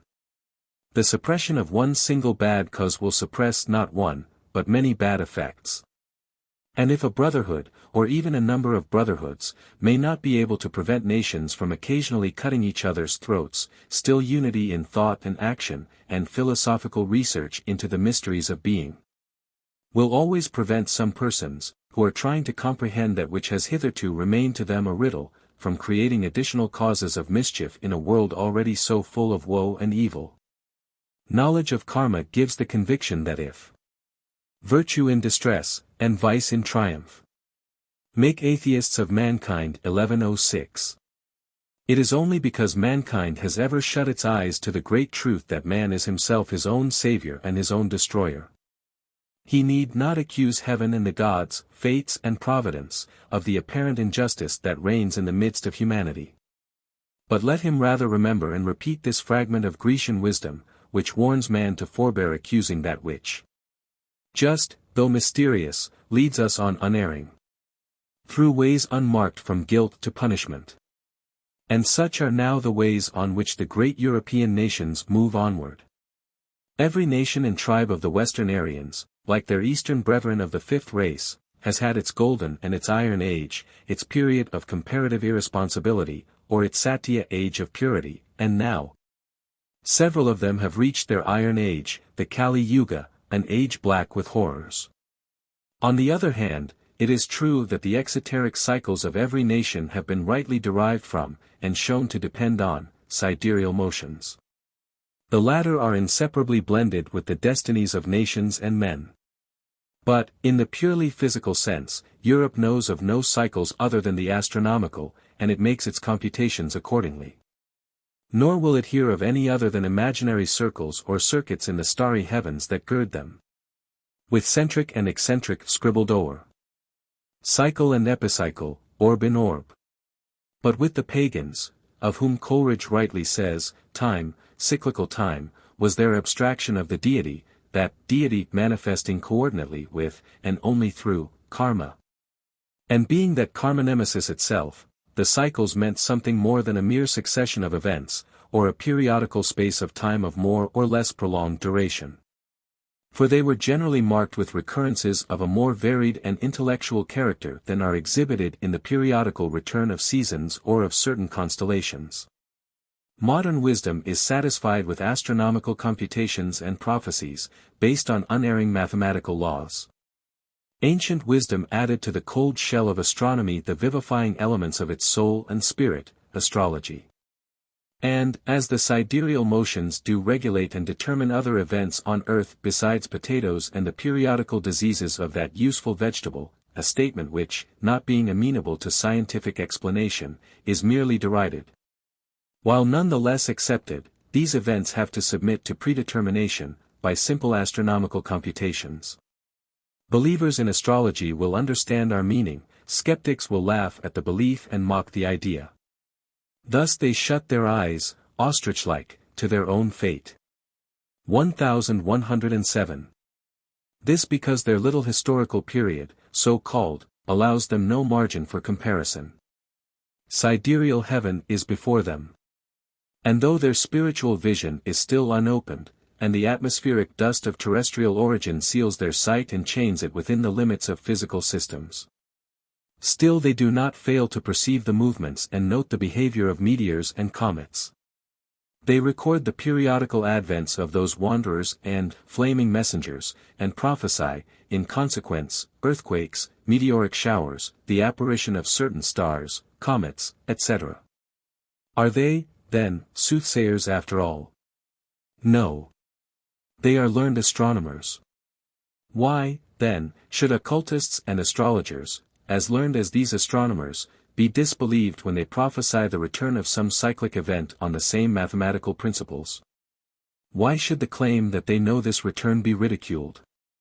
Their forefathers and predecessors, having recorded the recurrence of such events in their time and day, throughout a period embracing hundreds of thousands of years, the conjunction of the same constellations must necessarily produce, if not quite the same, at any rate similar, effects. Are the prophecies to be derided, because of the claim made for hundreds of thousands of years of observation, and for millions of years for the human races? In its turn, modern science is laughed at by those who hold to biblical chronology, for its far more modest geological and anthropological figures. Thus karma adjusts even human laughter, at the mutual expense of sects, learned societies, and individuals. Yet in the prognostication of such future events, at any rate, all foretold on the authority of cyclic recurrences, no psychic phenomenon is involved. It is neither prevision, nor prophecy. any more than is the signaling of a comet or star, several years before its appearance. It is simply knowledge, and mathematically correct computations, which enable the wise men of the East to foretell, for instance, that England is on the eve of such or another catastrophe, that France is nearing such a point of her cycle, and that Europe in general is threatened with, or rather is on the eve of, a cataclysm, to which her own cycle of racial karma has led her. Our view of the reliability of the information depends, of course, on our acceptation or rejection of the claim for a tremendous period of historical observation. Eastern initiates maintain that they have preserved records of racial development and of events of universal import ever since the beginning of the fourth race, their knowledge of events preceding that epoch being traditional. Moreover, those who believe in seership and in occult powers will have no difficulty in crediting the general character, at least, of the information given, even if it be traditional. Once the tradition is checked and corrected by clairvoyance and esoteric knowledge. But in the present case no such metaphysical belief is claimed as our chief dependence, for proof is given, on what, to every occultist, is quite scientific evidence, the records preserved through the Zodiac for incalculable ages. It is now amply proved that even horoscopes and judiciary astrology are not quite based on fiction, and that stars and constellations, consequently, have an occult and mysterious influence on, and connection with, individuals. And if with the latter, why not with nations, races, and mankind as a whole? This, again, is a claim made on the authority of the zodiacal records. We shall then inquire how far the zodiac was known to the ancients, and how far it is forgotten by the moderns. Section 16. The Zodiac and its Antiquity. All men are apt to have a high conceit of their own understanding, and to be tenacious of the opinions they profess, said Jordan. Justly adding to this, and yet almost all men are guided by the understandings of others, not by their own. And may be said more truly to adopt, than to beget, their opinions. This is doubly true in regard to scientific opinions upon hypotheses offered for consideration, the prejudice and preconceptions of authorities, so called, often deciding upon questions of the most vital importance for history. There are several such predetermined opinions held by our learned Orientalists, and few are more unjust or illogical than the general error with regard to the antiquity of the zodiac. Thanks to the hobby of some German Orientalists, English and American Sanskritists have accepted Professor Weber's opinion that the peoples of India had no idea or knowledge of the zodiac prior to the Macedonian invasion, and that it is from the Greeks that the ancient Hindus imported it into their country. We are further told, by several other authorities, that no Eastern nation knew of the zodiac before the Hellenes kindly acquainted their neighbors with their invention. And this, in the face of the Book of Job, which is declared, even by themselves, to be the oldest in the Hebrew canon, and certainly prior to Moses. A book which speaks of the making of Arcturus, Orion, and Pleiades, Osh, Kesel, and Kema, and the chambers of the south, 1108, of Scorpio and the Mazzaroth, the 12 signs 1109. Words which, if they mean anything, imply knowledge of the zodiac even among the nomadic Arabian tribes.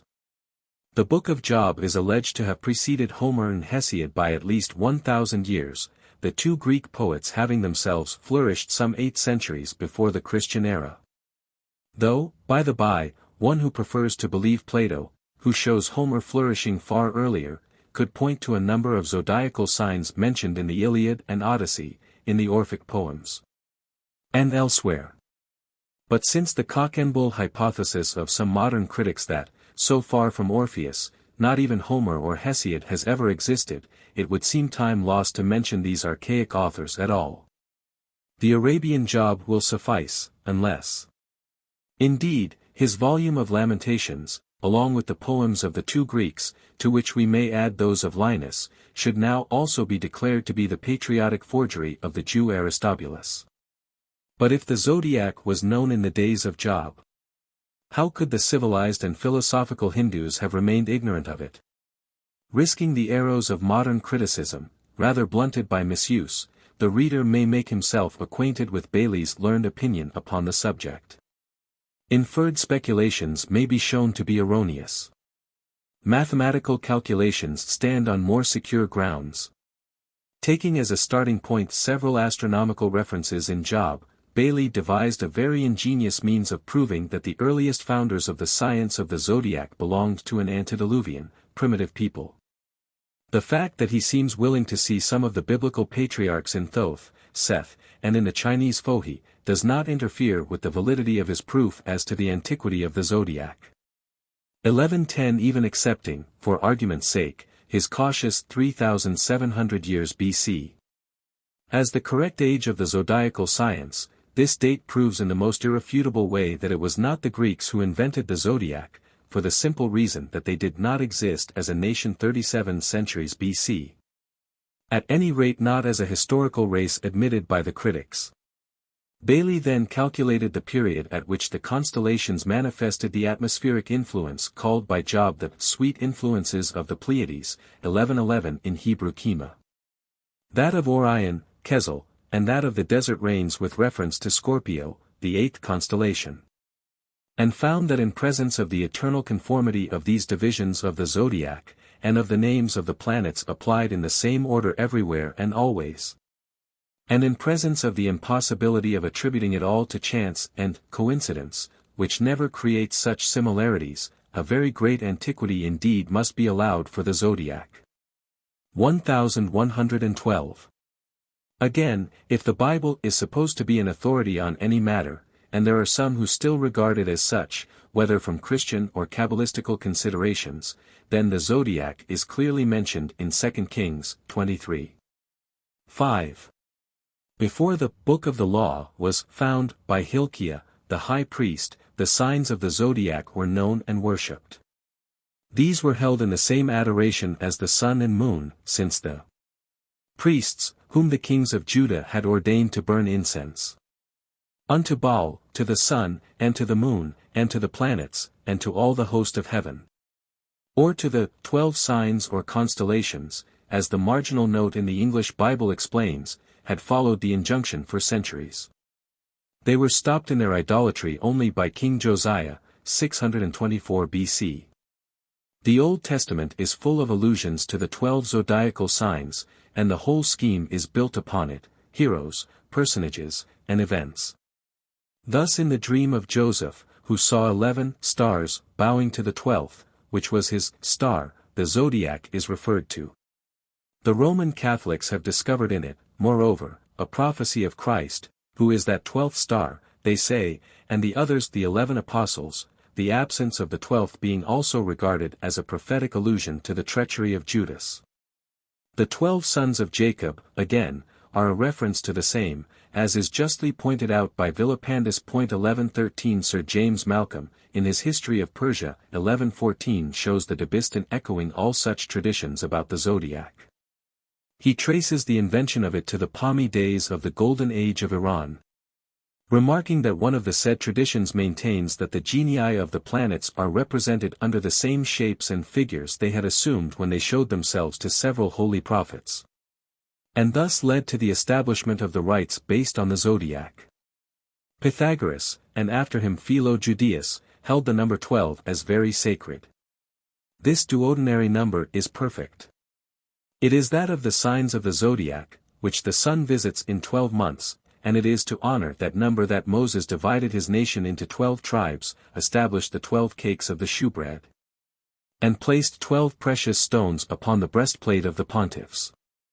1115.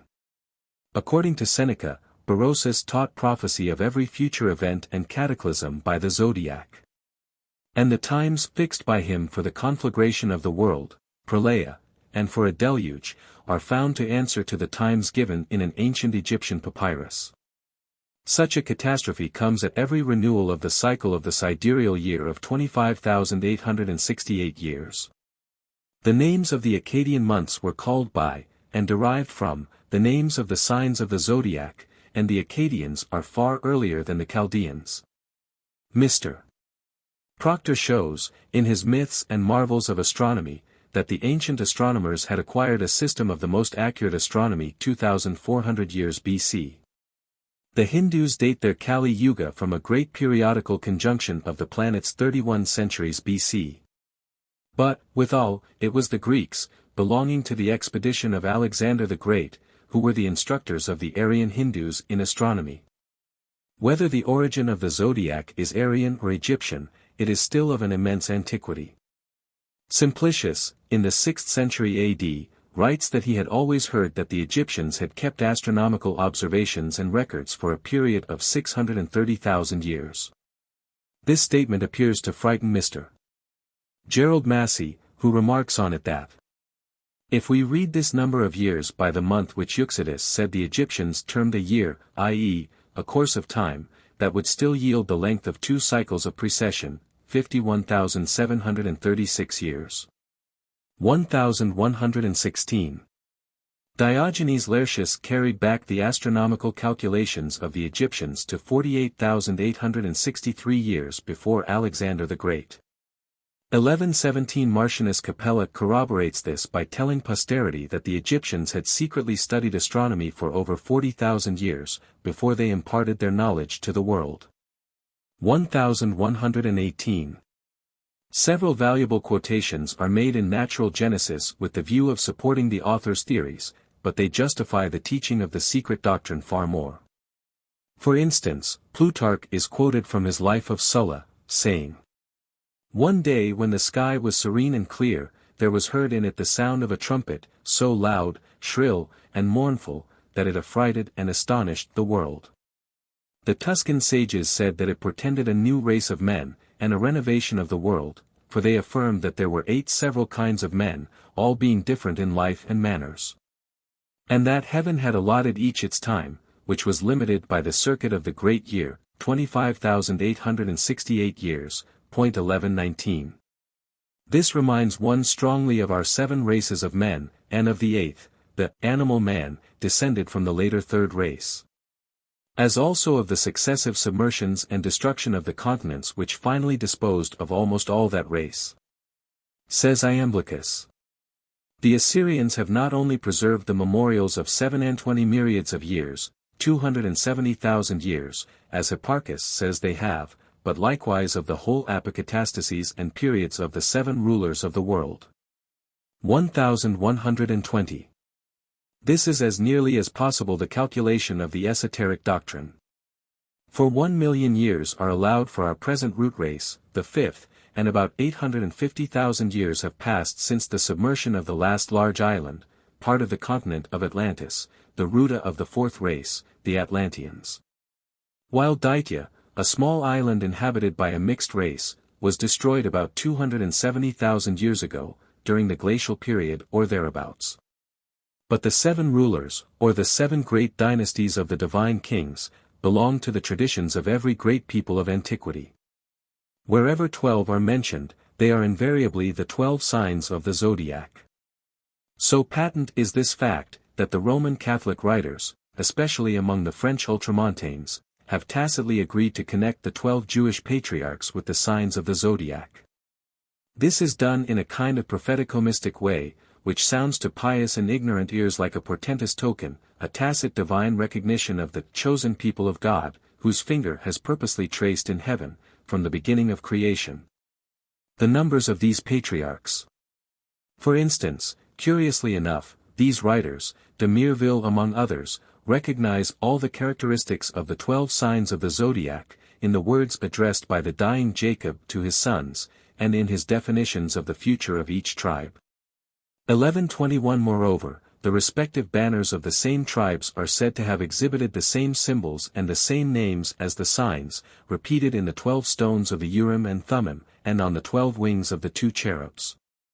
Leaving to the said mystics the proof of exactitude in the alleged correspondence, we quote it as follows: Man, or Aquarius, is in the sphere of Reuben, who is declared as unstable as water, the Vulgate has it, rushing like water. Gemini, in that of Simeon and Levi, because of their strong fraternal association. Leo, in that of Judah, the strong lion of his tribe, the lion's whelp. Pisces, in Zabulon, who shall dwell at the haven of the sea.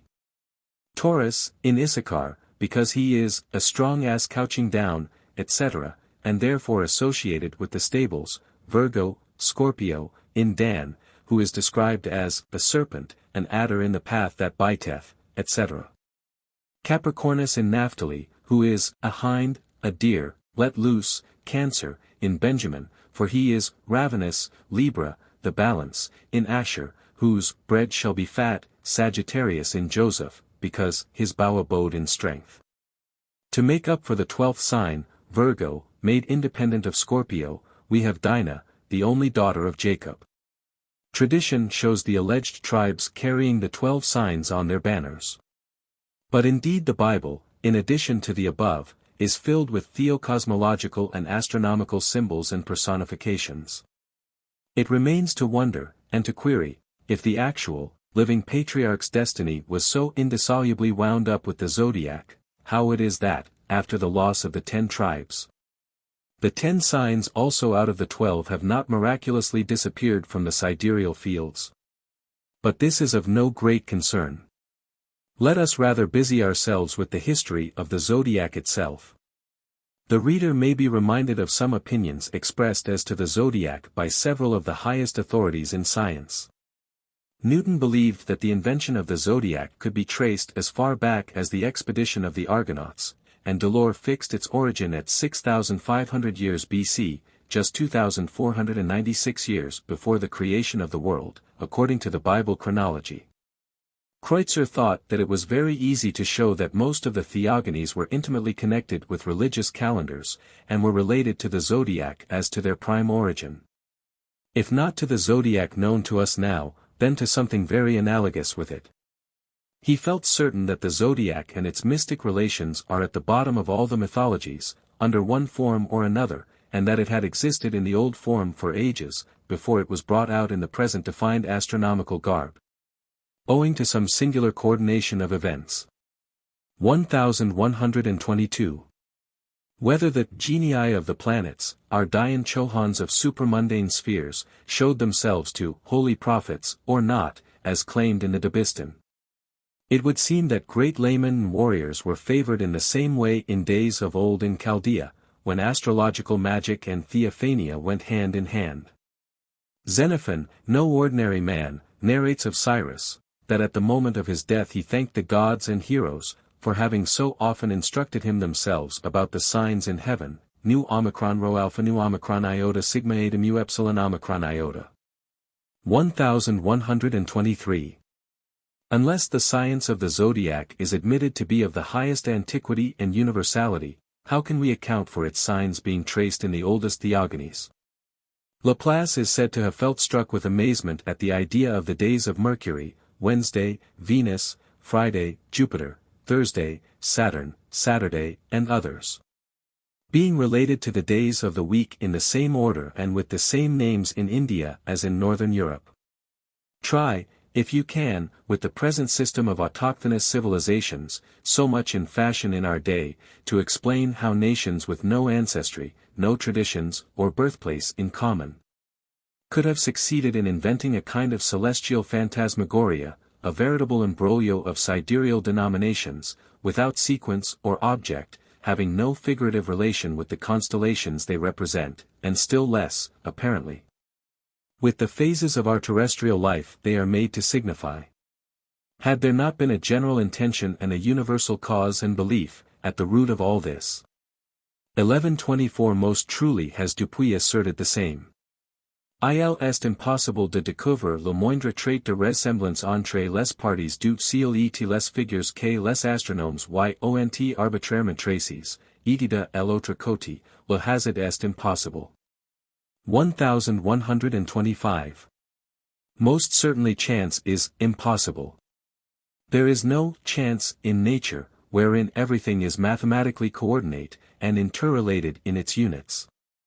Says Coleridge. Chance is but the pseudonym of God, or nature, for those particular cases which he does not choose to subscribe openly with his sign manual. Replace the word God by karma, and it will become an Eastern axiom. Therefore, the sidereal prophecies of the zodiac, as they are called by Christian mystics, never point to any one particular event, however solemn and sacred it may be for some one portion of humanity, but to ever recurrent Periodical laws in nature, understood only by the initiates of the sidereal gods themselves.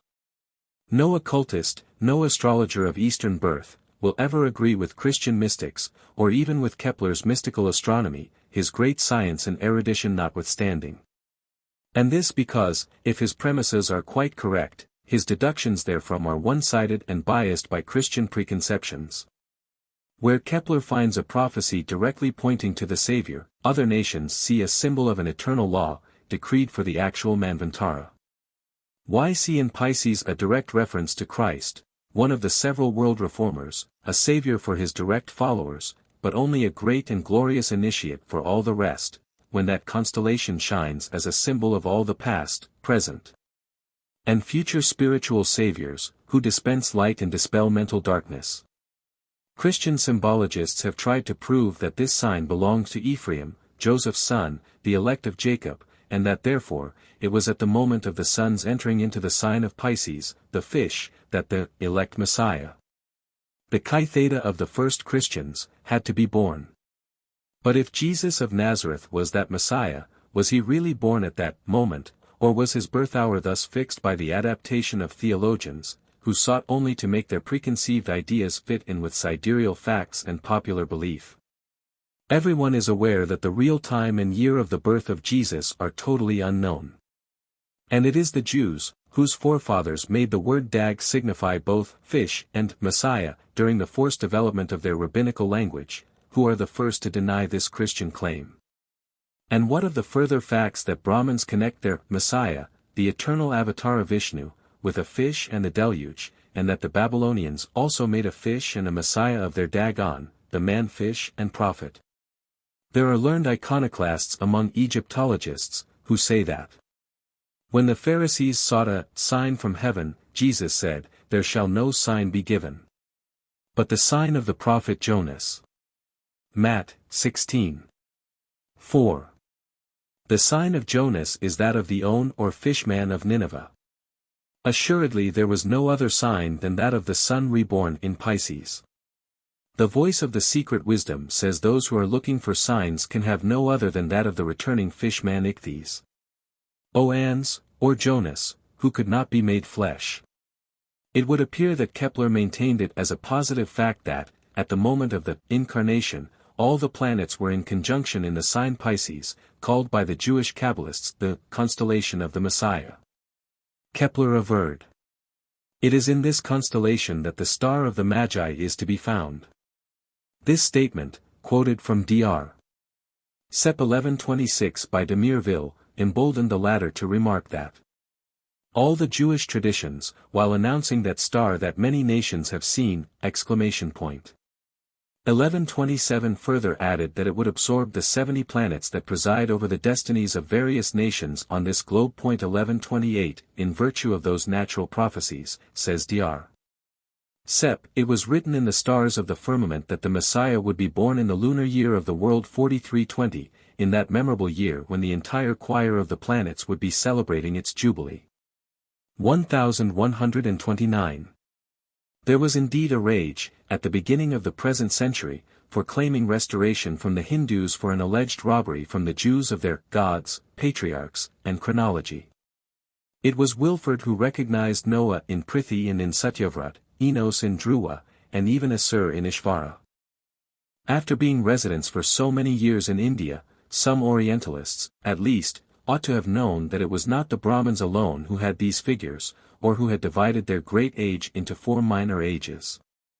Nevertheless, writers in the Asiatic researches indulged in the most extravagant speculations.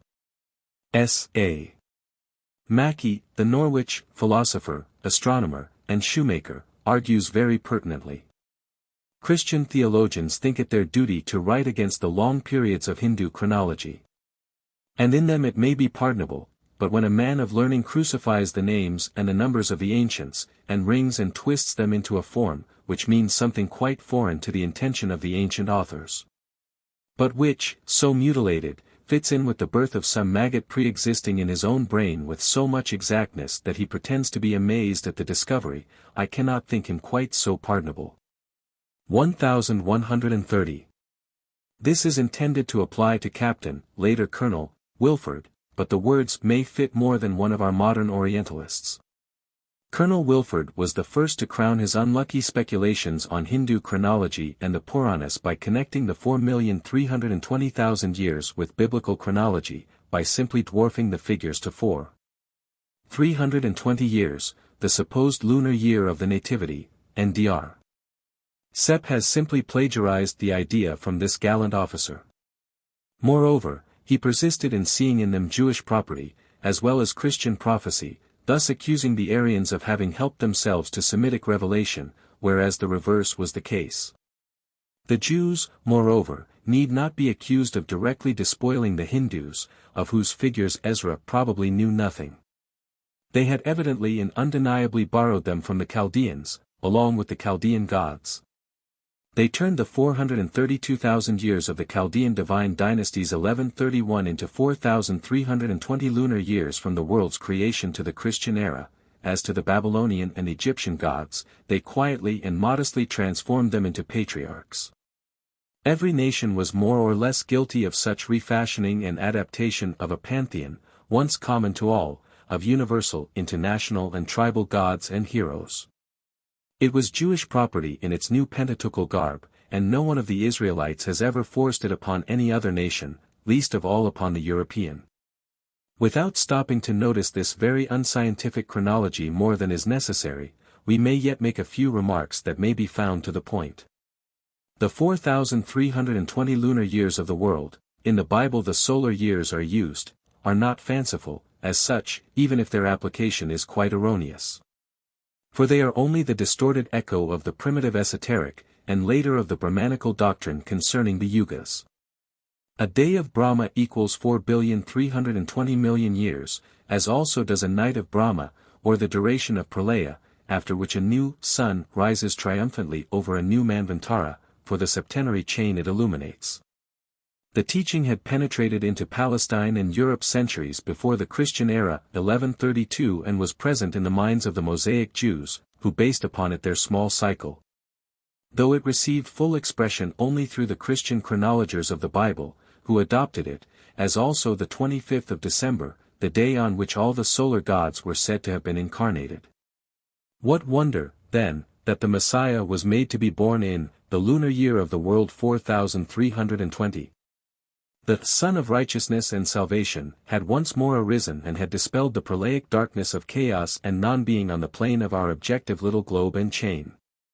Once the subject of the adoration was settled upon, it was easy to make the supposed events of his birth, life, and death, fit in with the zodiacal exigencies and the old traditions, though they had to be somewhat remodeled for the occasion. Thus what Kepler said, as a great astronomer, becomes comprehensible. He recognized the grand and universal importance of all such planetary conjunctions, each of which, as he has well said, is a climacteric year of humanity. 1133 The rare conjunction of Saturn, Jupiter, and Mars has its significance and importance on account of its certain great results, in India and China as much as it has in Europe, for the respective mystics of these countries. And it is certainly now no better than a mere assumption to maintain that nature had only Christ in view, in building her, to the profane, fantastic and meaningless constellations. If it is claimed that it was no hazard that could lead the archaic architects of the Zodiac, thousands of years ago, to mark the figure of Taurus with the asterisk A. With no better or more valid proof of it being prophetic of the verbum or Christ than that the Aleph of Taurus means the one and the first, and that Christ was also the Alpha or the one. Then this proof may be shown to be strangely invalidated in more than one way. To begin with, the Zodiac existed before the Christian era, at all events. Further, all the sun gods, Osiris, for instance, had been mystically connected with the constellation Taurus and were all called by their respective votaries the first. Further, the compilers of the mystical epithets given to the Christian Savior were all more or less acquainted with the significance of the zodiacal signs. And it is easier to suppose that they should have arranged their claims so as to match the mystic signs, than that the latter should have shown as a prophecy for one portion of humanity, for millions of years. Taking no heed of the numberless generations that had gone before, and of those that were to be born hereafter. We are told. It is not simple chance that, in certain spheres, has placed on a throne the head of this bull, Taurus, trying to push back a dragon with the ancetid cross. We should know that this constellation of Taurus was called the Great City of God and the Mother of Revelations, and also, the interpreter of the divine voice, the Apis Paces of Hermontis, in Egypt. Which, as the patristic fathers would assure the world, is said to have proffered oracles that related to the birth of the Savior. 1134. To this theological assumption there are several answers. Firstly, the ancetid Egyptian cross, or Tau, the Jaina cross, or swastika, and the Christian cross, have all the same meaning. Secondly, no peoples or nations except the Christians gave the significance to the dragon that is given to it now. The serpent was the symbol of wisdom, and the bull, Taurus, the symbol of physical or terrestrial generation. Thus the bull, pushing off the dragon, or spiritual divine wisdom, with the Tau, or cross, which is esoterically the foundation and framework of all construction, would have an entirely phallic, physiological meaning. Had it not had yet another significance unknown to our biblical scholars and symbologists. At any rate, it has no special reference to the verbum of St. John, except, perhaps, in a general sense. The Taurus, which, by the way, is no lamb, but a bull, was sacred in every cosmogony, with the Hindus as with the Zoroastrians, with the Chaldees as with the Egyptians. So much, every schoolboy knows. It may perhaps help to refresh the memory of our Theosophists if we refer them to what was said of the Virgin and the Dragon, and the universality of periodical births and rebirths of world saviors, solar gods, in Isis Unveiled. 1135 with regard to certain passages in Revelation. In 1853, the savant known as Erard Mallion read before the Institute of France a paper tending to prove the antiquity of the Indian zodiac. In the signs of which were found the root and philosophy of all the most important religious festivals of that country. The lecturer tried to demonstrate that the origin of these religious ceremonies goes back into the night of time to at least 3000 BC. The zodiac of the Hindus, he thought, was long anterior to the zodiac of the Greeks, and differed from it much in some particulars. In it one sees the dragon on a tree, at the foot of which the Virgin, Kanyadurga, one of the most ancient goddesses, is placed on a lion dragging after it the solar car. He said, "This is the reason why this Virgin Durga is not the simple memento of an astronomical fact, but verily the most ancient divinity of the Indian Olympus. She is evidently the same whose return was announced in all the Sibylline books, the source of the inspiration of Virgil, an epoch of universal renovation. And why, since the months are still named after this Indian solar zodiac, by the Malayalam-speaking people, of southern India, should that people have abandoned it to take that of the Greeks? Everything proves, on the contrary, that these zodiacal figures were transmitted to the Greeks by the Chaldeans, who got them from the Brahmins. 1136. But all this is very poor testimony. Let us, however, remember also that which was said and accepted by the contemporaries of Volney, who remarks that as Aries was in its 15th degree 1447 BC. It follows that the first degree of Libra could not have coincided with the vernal equinox later than 15,194 years BC. If we add to this, he argues, the 1,790 years that have passed since the birth of Christ, it appears that 16,984 years must have elapsed since the origin of the zodiac. 1137. Dar. Schlegel, moreover, in his Uranography Chinoise, assigns to the Chinese astronomical sphere an antiquity of 18,000 years. 1138. Nevertheless, as opinions quoted without adequate proofs are of little avail, it may be more useful to turn to scientific evidence. M. Bailly, the famous French astronomer of the last century, member of the Academy, etc., asserts that the Hindu systems of astronomy are by far the oldest, and that from them the Egyptians, Greeks, Romans, and even the Jews derived their knowledge. In support of these views he says, the astronomers who preceded the epoch 1491 are, first, the Alexandrian Greeks, Hipparchus, who flourished 125 years before our era, and Ptolemy, 260 years after Hipparchus. Following these were the Arabs, who revived the study of astronomy in the 9th century. These were succeeded by the Persians and the Tartars, to whom we owe the tables of Nasreddin in 1269, and those of Ulugh Beg in 1437. Such is the succession of events in Asia as known prior to the Indian epoch 1491. What, then, is an epoch? It is the observation of the longitude of a star at a given moment, the place in the sky where it was seen, and which serves as a point of reference. A starting point from which to calculate both the past and future positions of the star from its observed motion. But an epoch is useless unless the motion of the star has been determined. A people, new to science and obliged to borrow a foreign astronomy, finds no difficulty in fixing an epoch, since the only observation needed is one which can be made at any moment. But what it needs above all, what it is obliged to borrow, are those elements which depend on accurate determination, and which require continuous observation. Above all, those motions which depend on time, and which can only be accurately determined by centuries of observation. These motions, then, must be borrowed from a nation which has made such observations, and has behind it the labors of centuries. We conclude, therefore, that a new people will not borrow the epochs of an ancient one, without also borrowing from them the average motions. Starting from this principle we shall find that the Hindu epochs 1491 and 3102 could not have been derived from those of either Ptolemy or Ulugh Beg. There remains the supposition that the Hindus, comparing their observations in 1491 with those previously made by Ulugh Beg and Ptolemy, used the intervals between these observations to determine the average motions.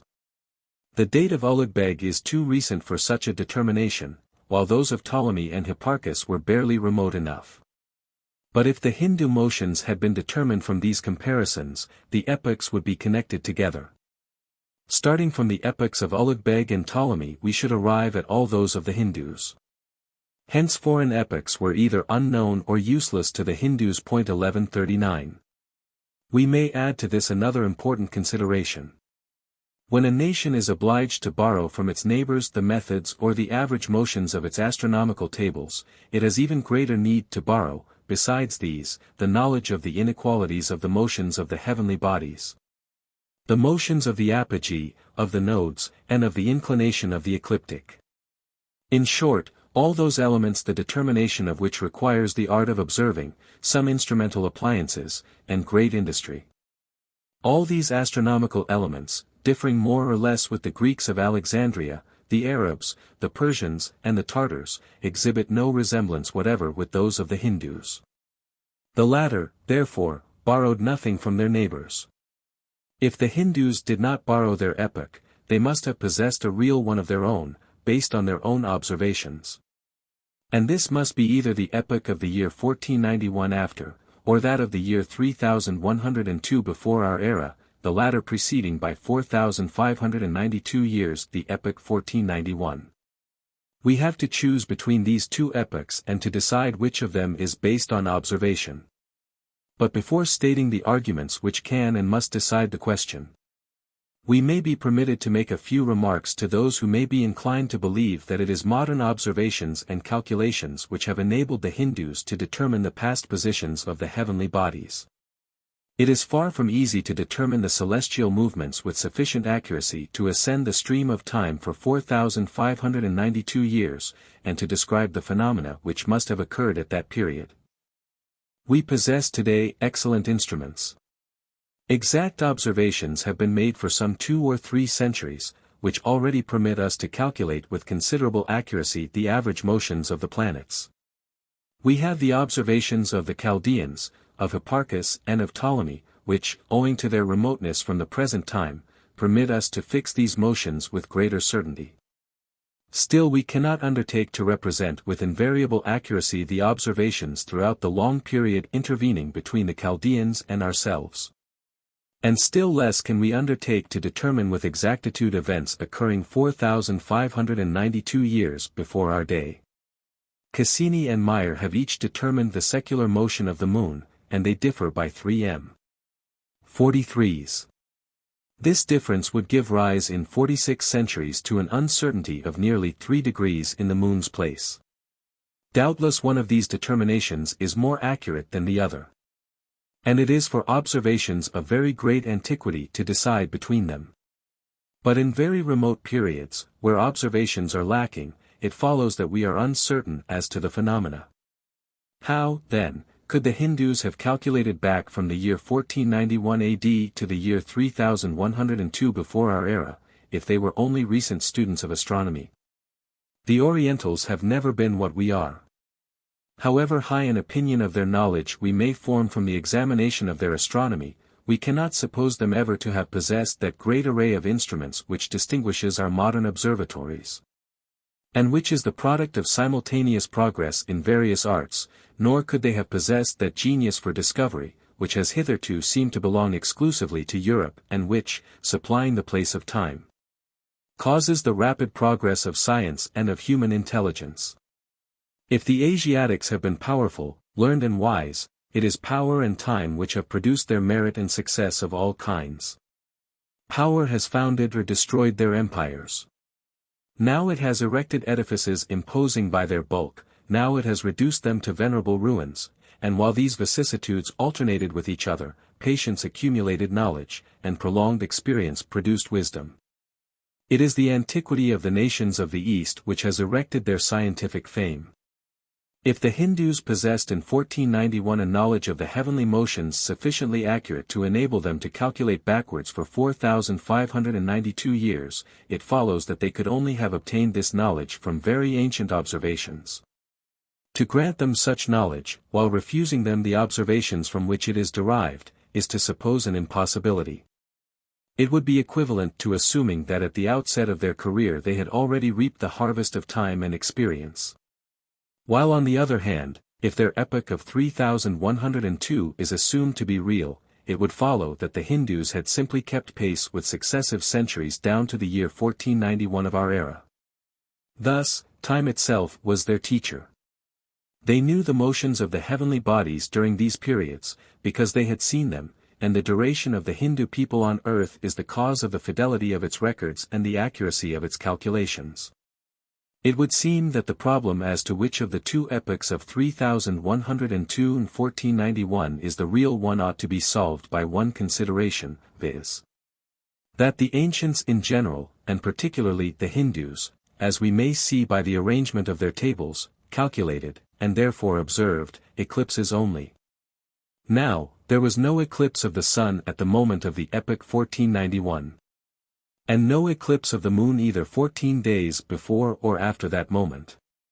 Therefore the epoch 1491 is not based on an observation. As regards the epoch 3102, the Brahmins of Tervalore place it at sunrise on February 18. The sun was then in the first point of the zodiac according to its true longitude. The other tables show that at the preceding midnight the moon was in the same place, but according to its average longitude. The Brahmins tell us also that this first point, the origin of their zodiac, was, in the year 3102, 54 degrees behind the equinox.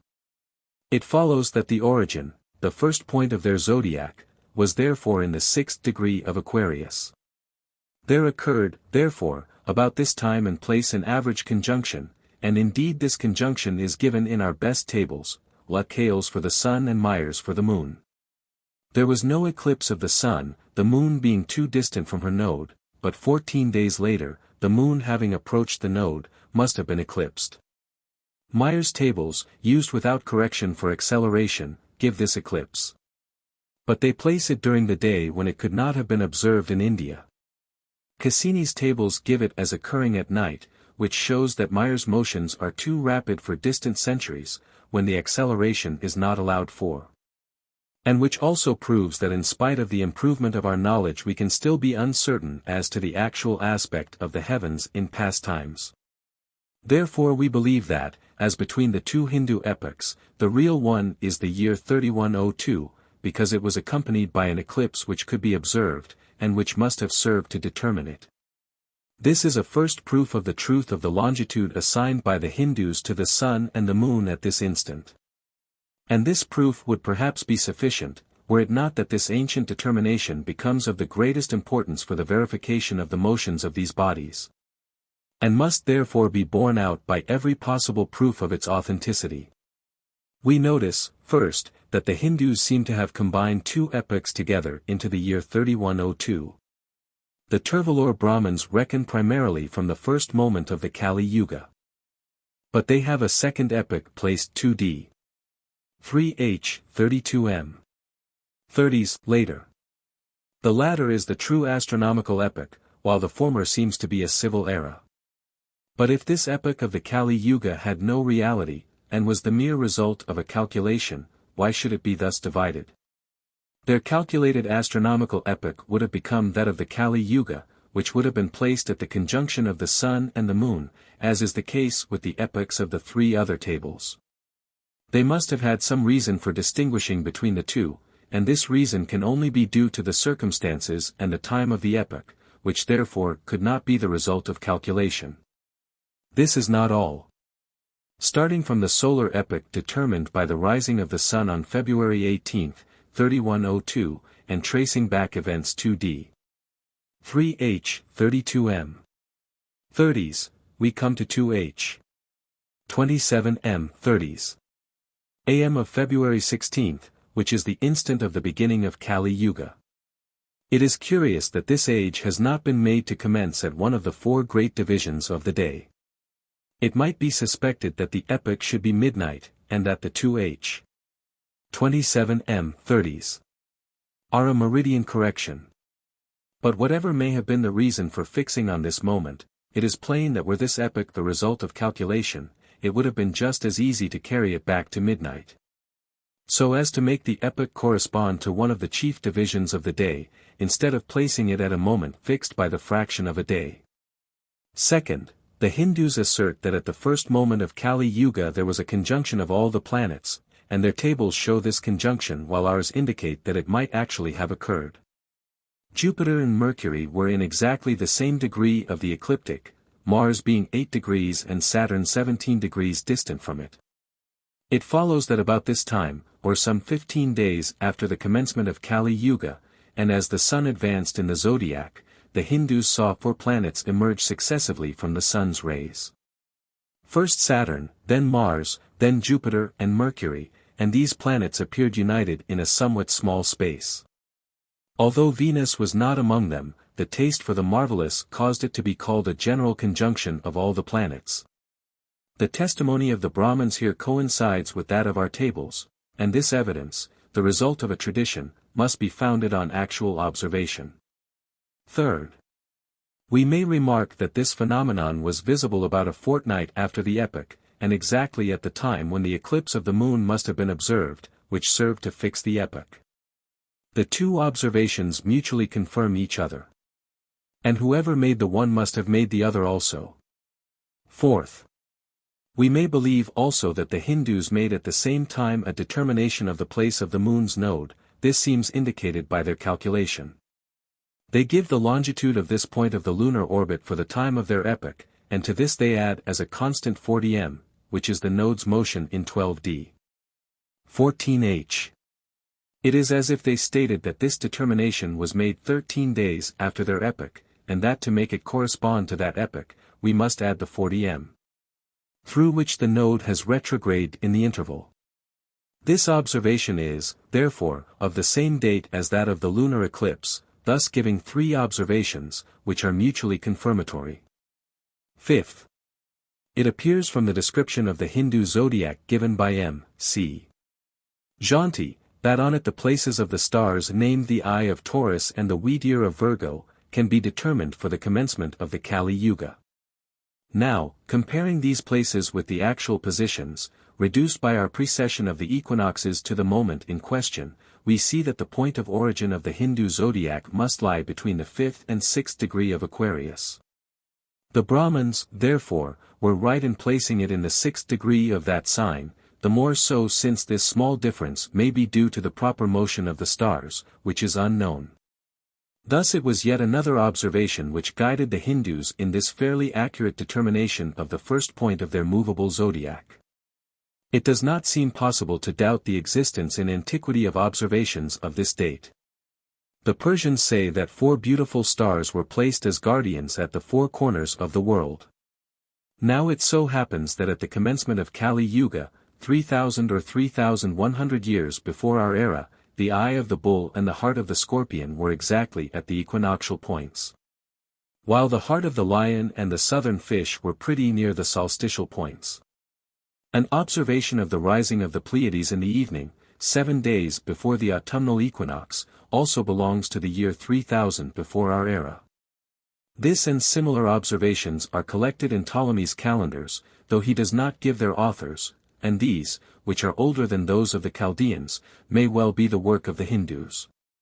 They are well acquainted with the constellation of the Pleiades, and while we call it vulgarly the Poussiniere, they name it Pilalokoti, the hen and chickens.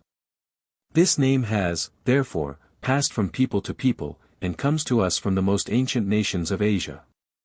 We see that the Hindus must have observed the rising of the Pleiades, and have made use of it to regulate their years and their months. For this constellation is also called Kritika. Now they have a month of the same name, and this coincidence can only be due to the fact that this month was announced by the rising or setting of the constellation in question. But what is even more decisive as showing that the Hindus observed the stars, and in the same way that we do, marking their position by their longitude, is a fact mentioned by Augustinus Riccius that, according to observations attributed to Hermes, and made 1985 years before Ptolemy, the brilliant star in the Lyre and that in the heart of the Hydra were each 7 degrees in advance of their respective positions as determined by Ptolemy. This determination seems very extraordinary. The stars advance regularly with respect to the equinox, and Ptolemy ought to have found the longitudes 28 degrees in excess of what they were 1985 years before his time. Besides, there is a remarkable peculiarity about this fact, the same error or difference being found in the positions of both stars, therefore the error was due to some cause affecting both stars equally. It was to explain this peculiarity that the Arab Thebeth imagined the stars to have an oscillatory movement, causing them to advance and recede alternately. This hypothesis was easily disproved. But the observations attributed to Hermes remained unexplained. Their explanation, however, is found in Hindu astronomy. At the date fixed for these observations, 1985 years before Ptolemy, the first point of the Hindu zodiac was 35 degrees in advance of the equinox. Therefore the longitudes reckoned for this point are 35 degrees in excess of those reckoned from the equinox. But after the lapse of 1985 years the stars would have advanced 28 degrees, and there would remain a difference of only 7 degrees between the longitudes of Hermes and those of Ptolemy, and the difference would be the same for the two stars. Since it is due to the difference between the starting points of the Hindu zodiac and that of Ptolemy, which reckons from the equinox. This explanation is so simple and natural that it must be true. We do not know whether Hermes, so celebrated in antiquity, was a Hindu, but we see that the observations attributed to him are reckoned in a Hindu manner, and we conclude that they were made by the Hindus, who, therefore, were able to make all the observations we have enumerated, and which we find noted in their tables. Sixth, the observation of the year 3102, which seems to have fixed their epoch, was not a difficult one. We see that the Hindus, having once determined the moon's daily motion of 13 degrees 1035, made use of it to divide the zodiac into 27 constellations, related to the period of the moon, which takes about 27 days to describe it. It was by this method that they determined the positions of the stars in this zodiac. It was thus they found that a certain star of the Lyre was in 8's 24 degrees, the heart of the Hydra in 4's 7 degrees, longitudes which are ascribed to Hermes, but which are calculated on the Hindu zodiac. Similarly, they discovered that the wheat year of Virgo forms the commencement of their 15th constellation, and the eye of Taurus the end of the 4th, these stars being the one in 6's 6 degrees 40, the other in 1's 23 degrees 20 of the Hindu zodiac. This being so, the eclipse of the moon which occurred 15 days after the Kali Yuga epoch, took place at a point between the wheat year of Virgo and the star Theta of the same constellation. These stars are very approximately a constellation apart, the one beginning the 15th, the other the 16th. Thus it would not be difficult to determine the moon's place by measuring her distance from one of these stars. From this they deduced the position of the sun, which is opposite to the moon, and then, knowing their average motions, they calculated that the moon was at the first point of the zodiac according to her average longitude at midnight on the 17th to 18th February of the year 3102 before our era. And that the sun occupied the same place 6 hours later according to his true longitude. An event which fixes the commencement of the Hindu year. 7th. The Hindus state that 20,400 years before the age of Kali Yuga, the first point of their zodiac coincided with the vernal equinox, and that the sun and moon were in conjunction there. This epoch is obviously fictitious, 1140, but we may inquire from what point, from what epoch, the Hindus set out in establishing it. Taking the Hindu values for the revolution of the sun and moon, viz., 363d, 6h 12m, 30s, and 27d, 7h 43m, 13ths. We have 20,400 revolutions of the sun equals 7 451 277d. 2h. 272,724 revolutions of the moon equals 7 451 277d. 7h. Such is the result obtained by starting from the Kali Yuga epoch. And the assertion of the Hindus, that there was a conjunction at the time stated, is founded on their tables. But if, using the same elements, we start from the era of the year 1491, or from another placed in the year 1282, of which we shall speak later, there will always be a difference of almost 1 or 2 days. It is both just and natural, in verifying the Hindu calculations, to take those among their elements which give the same result as they had themselves arrived at, and to set out from that one among their epochs which enables us to arrive at the fictitious epoch in question.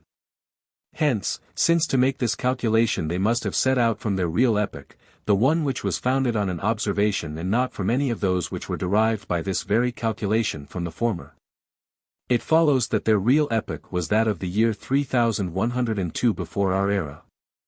8th. The Turvalor Brahmins give the moon's motion as 7's 20 degrees 07 on the movable zodiac, and as 9k 7 degrees 45 1 as referred to the equinox in a great period of 1,600,984 days, or 4,386 years and 94 days.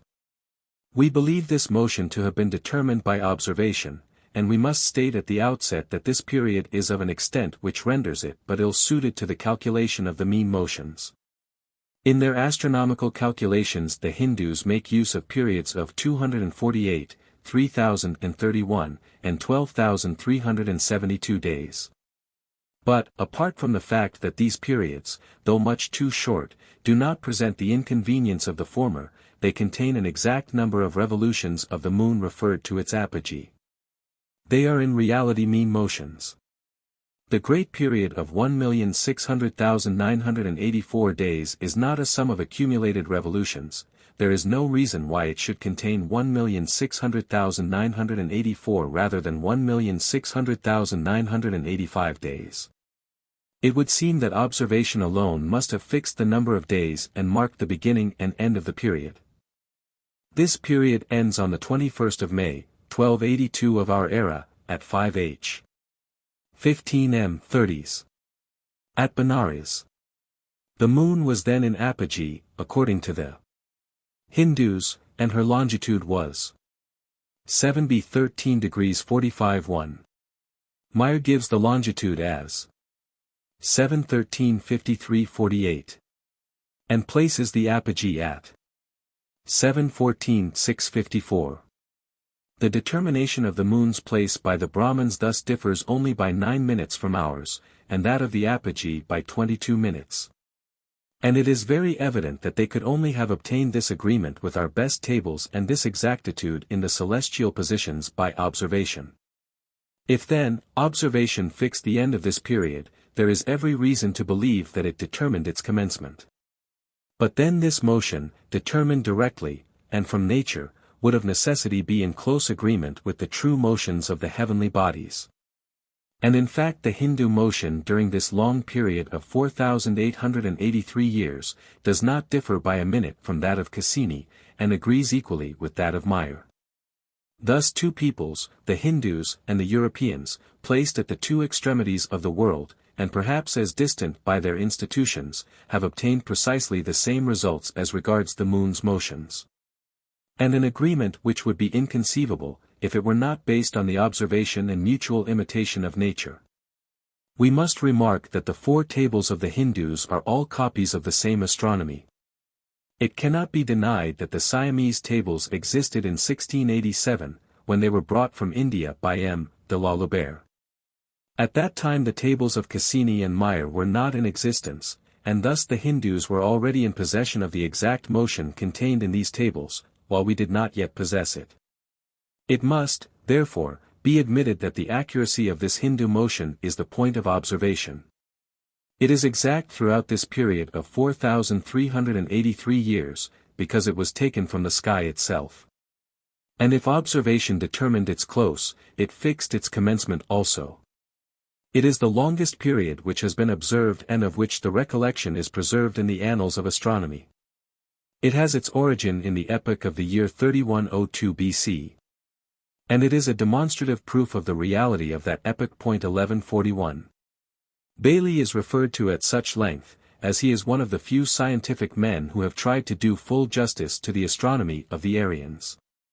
From John Bentley down to Burgess Suryasiddhanta, not one astronomer has been fair enough to the most learned people of antiquity. However distorted and misunderstood the Hindu symbology may be, no occultist can fail to do it justice once that he knows something of the secret sciences. Nor will he turn away from their metaphysical and mystical interpretation of the Zodiac, even though the whole Pleiades of Royal Astronomical Societies rise in arms against their mathematical rendering of it. The descent and reascent of the monad or soul cannot be disconnected from the zodiacal signs, and it looks more natural, in the sense of the fitness of things, to believe in a mysterious sympathy between the metaphysical soul and the bright constellations, and in the influence of the latter on the former, than in the absurd notion that the creators of heaven and earth have placed in heaven the types of 12 vicious Jews. And if, as the author of the Gnostics and Their Remains asserts, the aim of all the Gnostic schools and the later Platonists was to accommodate the old faith to the influence of Buddhistic Theosophy, the very essence of which was that the innumerable gods of the Hindu mythology were but names for the energies of the first triad in its successive avatars or manifestations unto man. Whither can we better turn to trace these theosophic ideas to their very root, than to the old Indian wisdom? We say again, archaic occultism would remain incomprehensible to all, if it were to be rendered otherwise than through the more familiar channels of Buddhism and Hinduism. For the former is the emanation of the latter. And both are children of one mother, ancient Lemuro-Atlantean wisdom. Section 17. Summary of the position. The reader has had the whole case presented to him from both sides, and it remains with him to decide whether its summary stands in our favor or not. If there were such a thing as a void, a vacuum in nature, one ought to find it produced, according to a physical law, in the minds of helpless admirers of the lights of science, who pass their time in mutually destroying their teachings. If ever the theory that two lights make darkness found its application, it is in this case, where one half of the lights imposes its forces and modes of motion on the belief of the faithful, and the other half opposes the very existence of the same. Ether, matter, energy, the sacred hypostatical trinity, the three principles of the truly unknown God of science, called by them physical nature. Theology is taken to task and ridiculed for believing in the union of three persons in one Godhead, one God as to substance, three persons as to individuality. And we are laughed at for our belief in unproved and unprovable doctrines, in angels and devils, gods and spirits. And, indeed, that which made the scientists win the day over theology in the great conflict between religion and science, was precisely the argument that neither the identity of that substance, nor the triple individuality claimed, after having been conceived, invented, and worked out in the depths of theological consciousness, could be proved to exist by any scientific inductive process of reasoning. Least of all by the evidence of our senses. Religion must perish, it is said, because it teaches mysteries. Mystery is the negation of common sense, and science repels it. According to Mr. Tyndall, metaphysics is fiction, like poetry. The man of science takes nothing on trust. Rejects everything that is not proven to him, while the theologian accepts everything on blind faith. The theosophist and the occultist, who take nothing on trust, not even exact science, the spiritualist who denies dogma but believes in spirits and in invisible but potent influences, all share in the same contempt. Very well, then. What we have to do now, is to examine for the last time whether exact science does not act precisely in the same way as do theosophy, spiritualism, and theology. In a work by Mr. S. Lang, considered a standard book on science and modern thought, the author of which, according to the laudatory review of the Times, exhibits with much power and effect the immense discoveries of science and its numerous victories over old opinions, whenever they have the rashness to challenge conclusions with it, we read as follows. What is the material universe composed of? Ether, matter, energy. We stop to ask, what is ether? And Mr. Lang answers in the name of science. Ether is not actually known to us by any test of which the senses can take cognizance, but is a sort of mathematical substance which we are compelled to assume in order to account for the phenomena of light and heat. 1142. And what is matter? Do you know more about it than you do about the hypothetical agent ether? In perfect strictness, it is true that chemical investigations can tell us nothing directly of the composition of living matter, and it is also in strictness true that we know nothing about the compositions of any material body whatever, as it is. 1143. And energy? Surely you can define the third person of the trinity of your material universe? We can take the answer from any book on physics. Energy is that which is only known to us by its effects. Pray explain, for this is rather hazy. In mechanics there is actual and potential energy, work actually performed, and the capacity for performing it. As to the nature of molecular energy or forces, the various phenomena which bodies present show that their molecules are under the influence of two contrary forces, one which tends to bring them together, and the other to separate them. The first force is called molecular attraction, the second force is due to the vis viva, or moving force. 1144. Just so, it is the nature of this moving force, of this vis viva, that we want to know. What is it? We do not know, is the invariable answer. It is an empty shadow of my imagination, explains Mr. Huxley in his Physical Basis of Life. Thus the whole structure of modern science is built on a kind of mathematical abstraction, on a protean substance which eludes the senses, Du Bois-Reymond, and on effects. The shadowy and elusive will-o'-the-wisps of a something entirely unknown to, and beyond the reach of, science. Self-moving atoms. Self-moving suns, planets, and stars. But who, then, or what are they all, if they are self-endowed with motion? Why then should you, physicists, laugh at and deride our self-moving archaeus?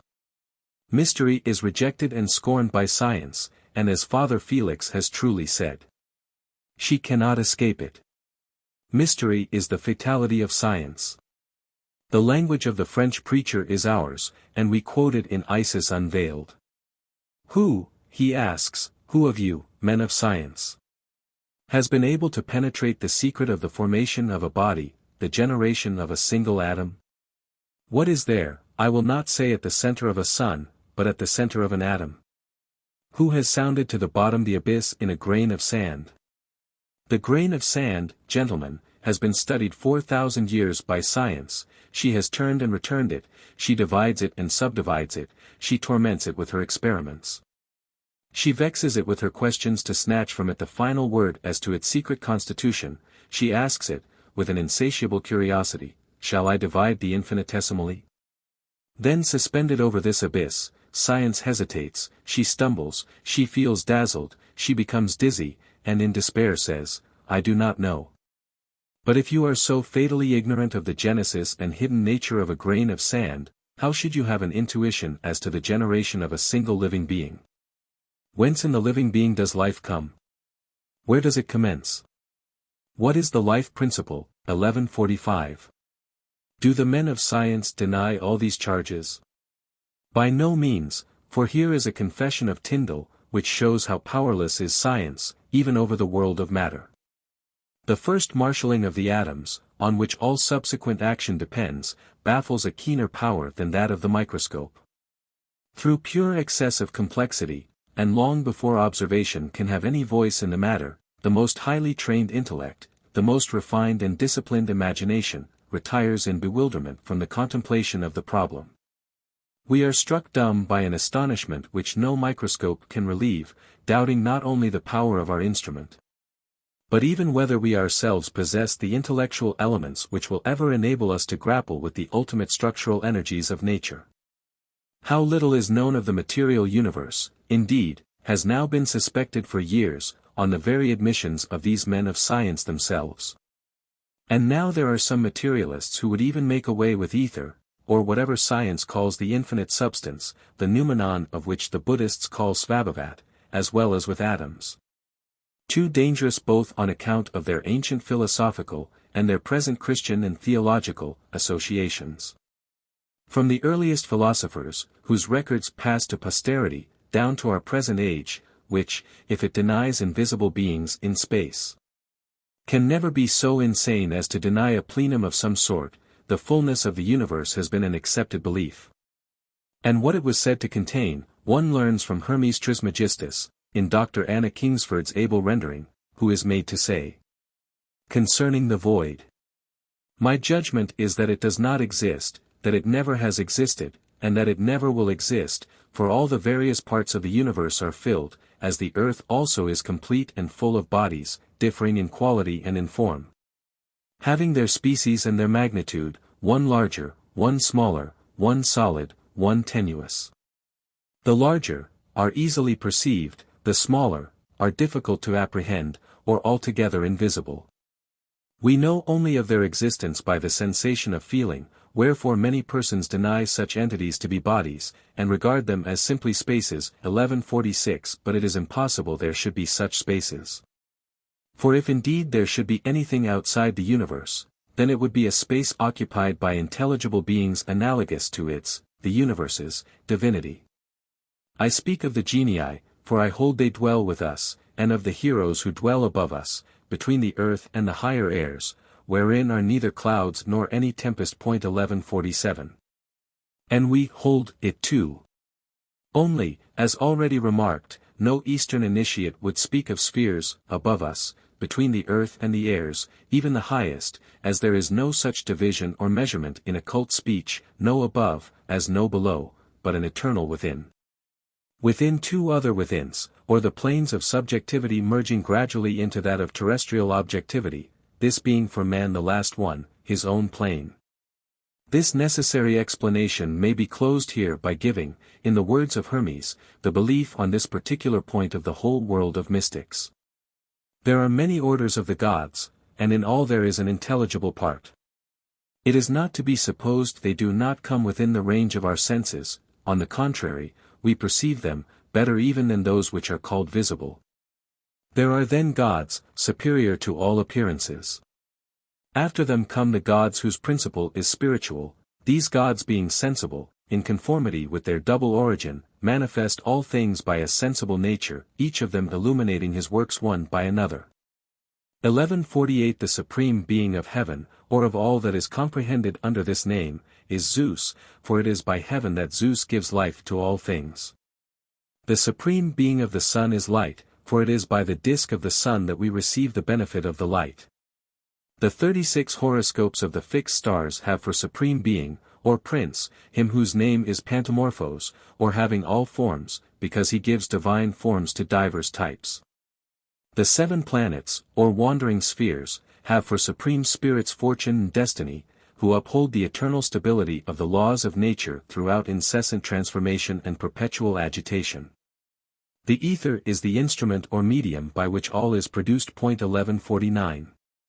This is quite philosophical and in accordance with the spirit of Eastern esotericism, for all the forces, such as light, heat, electricity, etc., are called the gods, esoterically. This, indeed, must be so, since the esoteric teachings in Egypt and India were identical. And, therefore, the personification of Fohat, synthesizing all the manifesting forces in nature, is a legitimate result. Moreover, as will be shown later, the real and occult forces in nature only now begin to be known, and even in this case, by heterodox, not orthodox, science. 1150, though their existence, in one instance at any rate, is corroborated and certified by an immense number of educated people, and even by some official men of science. The statement, moreover, in stanza 6, that Fohat sets in motion the primordial world germs, or the aggregation of cosmic atoms and matter, some one way, some the other way, in the opposite direction, looks orthodox and scientific enough. For there is, at all events, in support of this position, one fact fully recognized by science, and it is this. The meteoric showers, periodical in November and August, belong to a system moving in an elliptical orbit around the Sun. The aphelion of this ring is 1,732 millions of miles beyond the orbit of Neptune. Its plane is inclined to the Earth's orbit at an angle of 64 degrees 3. And the direction of the meteoric swarm moving round this orbit is contrary to that of the Earth's revolution. This fact, recognized only in 1833, shows it to be the modern rediscovery of what was very anciently known. Fohat turns with his two hands in contrary directions the seed and the curds, or cosmic matter. In clearer language, is turning particles in a highly attenuated condition, and nebulae. Outside the boundaries of the solar system, it is other suns, and especially the mysterious central sun, the abode of the invisible deity, as some reverend gentlemen have called it, that determines the motion and the direction of bodies. That motion serves also to differentiate the homogeneous matter, round and between the several bodies, into elements and sub-elements unknown to our Earth, and these are regarded by modern science as distinct individual elements. Whereas they are merely temporary appearances, changing with every small cycle within the manvantara, some esoteric works calling them Kalpic masks. Fohat is the key in occultism which opens and unriddles the multiform symbols and allegories in the so-called mythology of every nation. Demonstrating the wonderful philosophy and the deep insight into the mysteries of nature, contained in the Egyptian and Chaldean as well as in the Aryan religions. Fohat, shown in his true character, proves how deeply versed were all those prehistoric nations in every science of nature, now called the physical and chemical branches of natural philosophy. In India, Fohat is the scientific aspect of both Vishnu and Indra, the latter older and more important in the Rig Veda than his sectarian successor.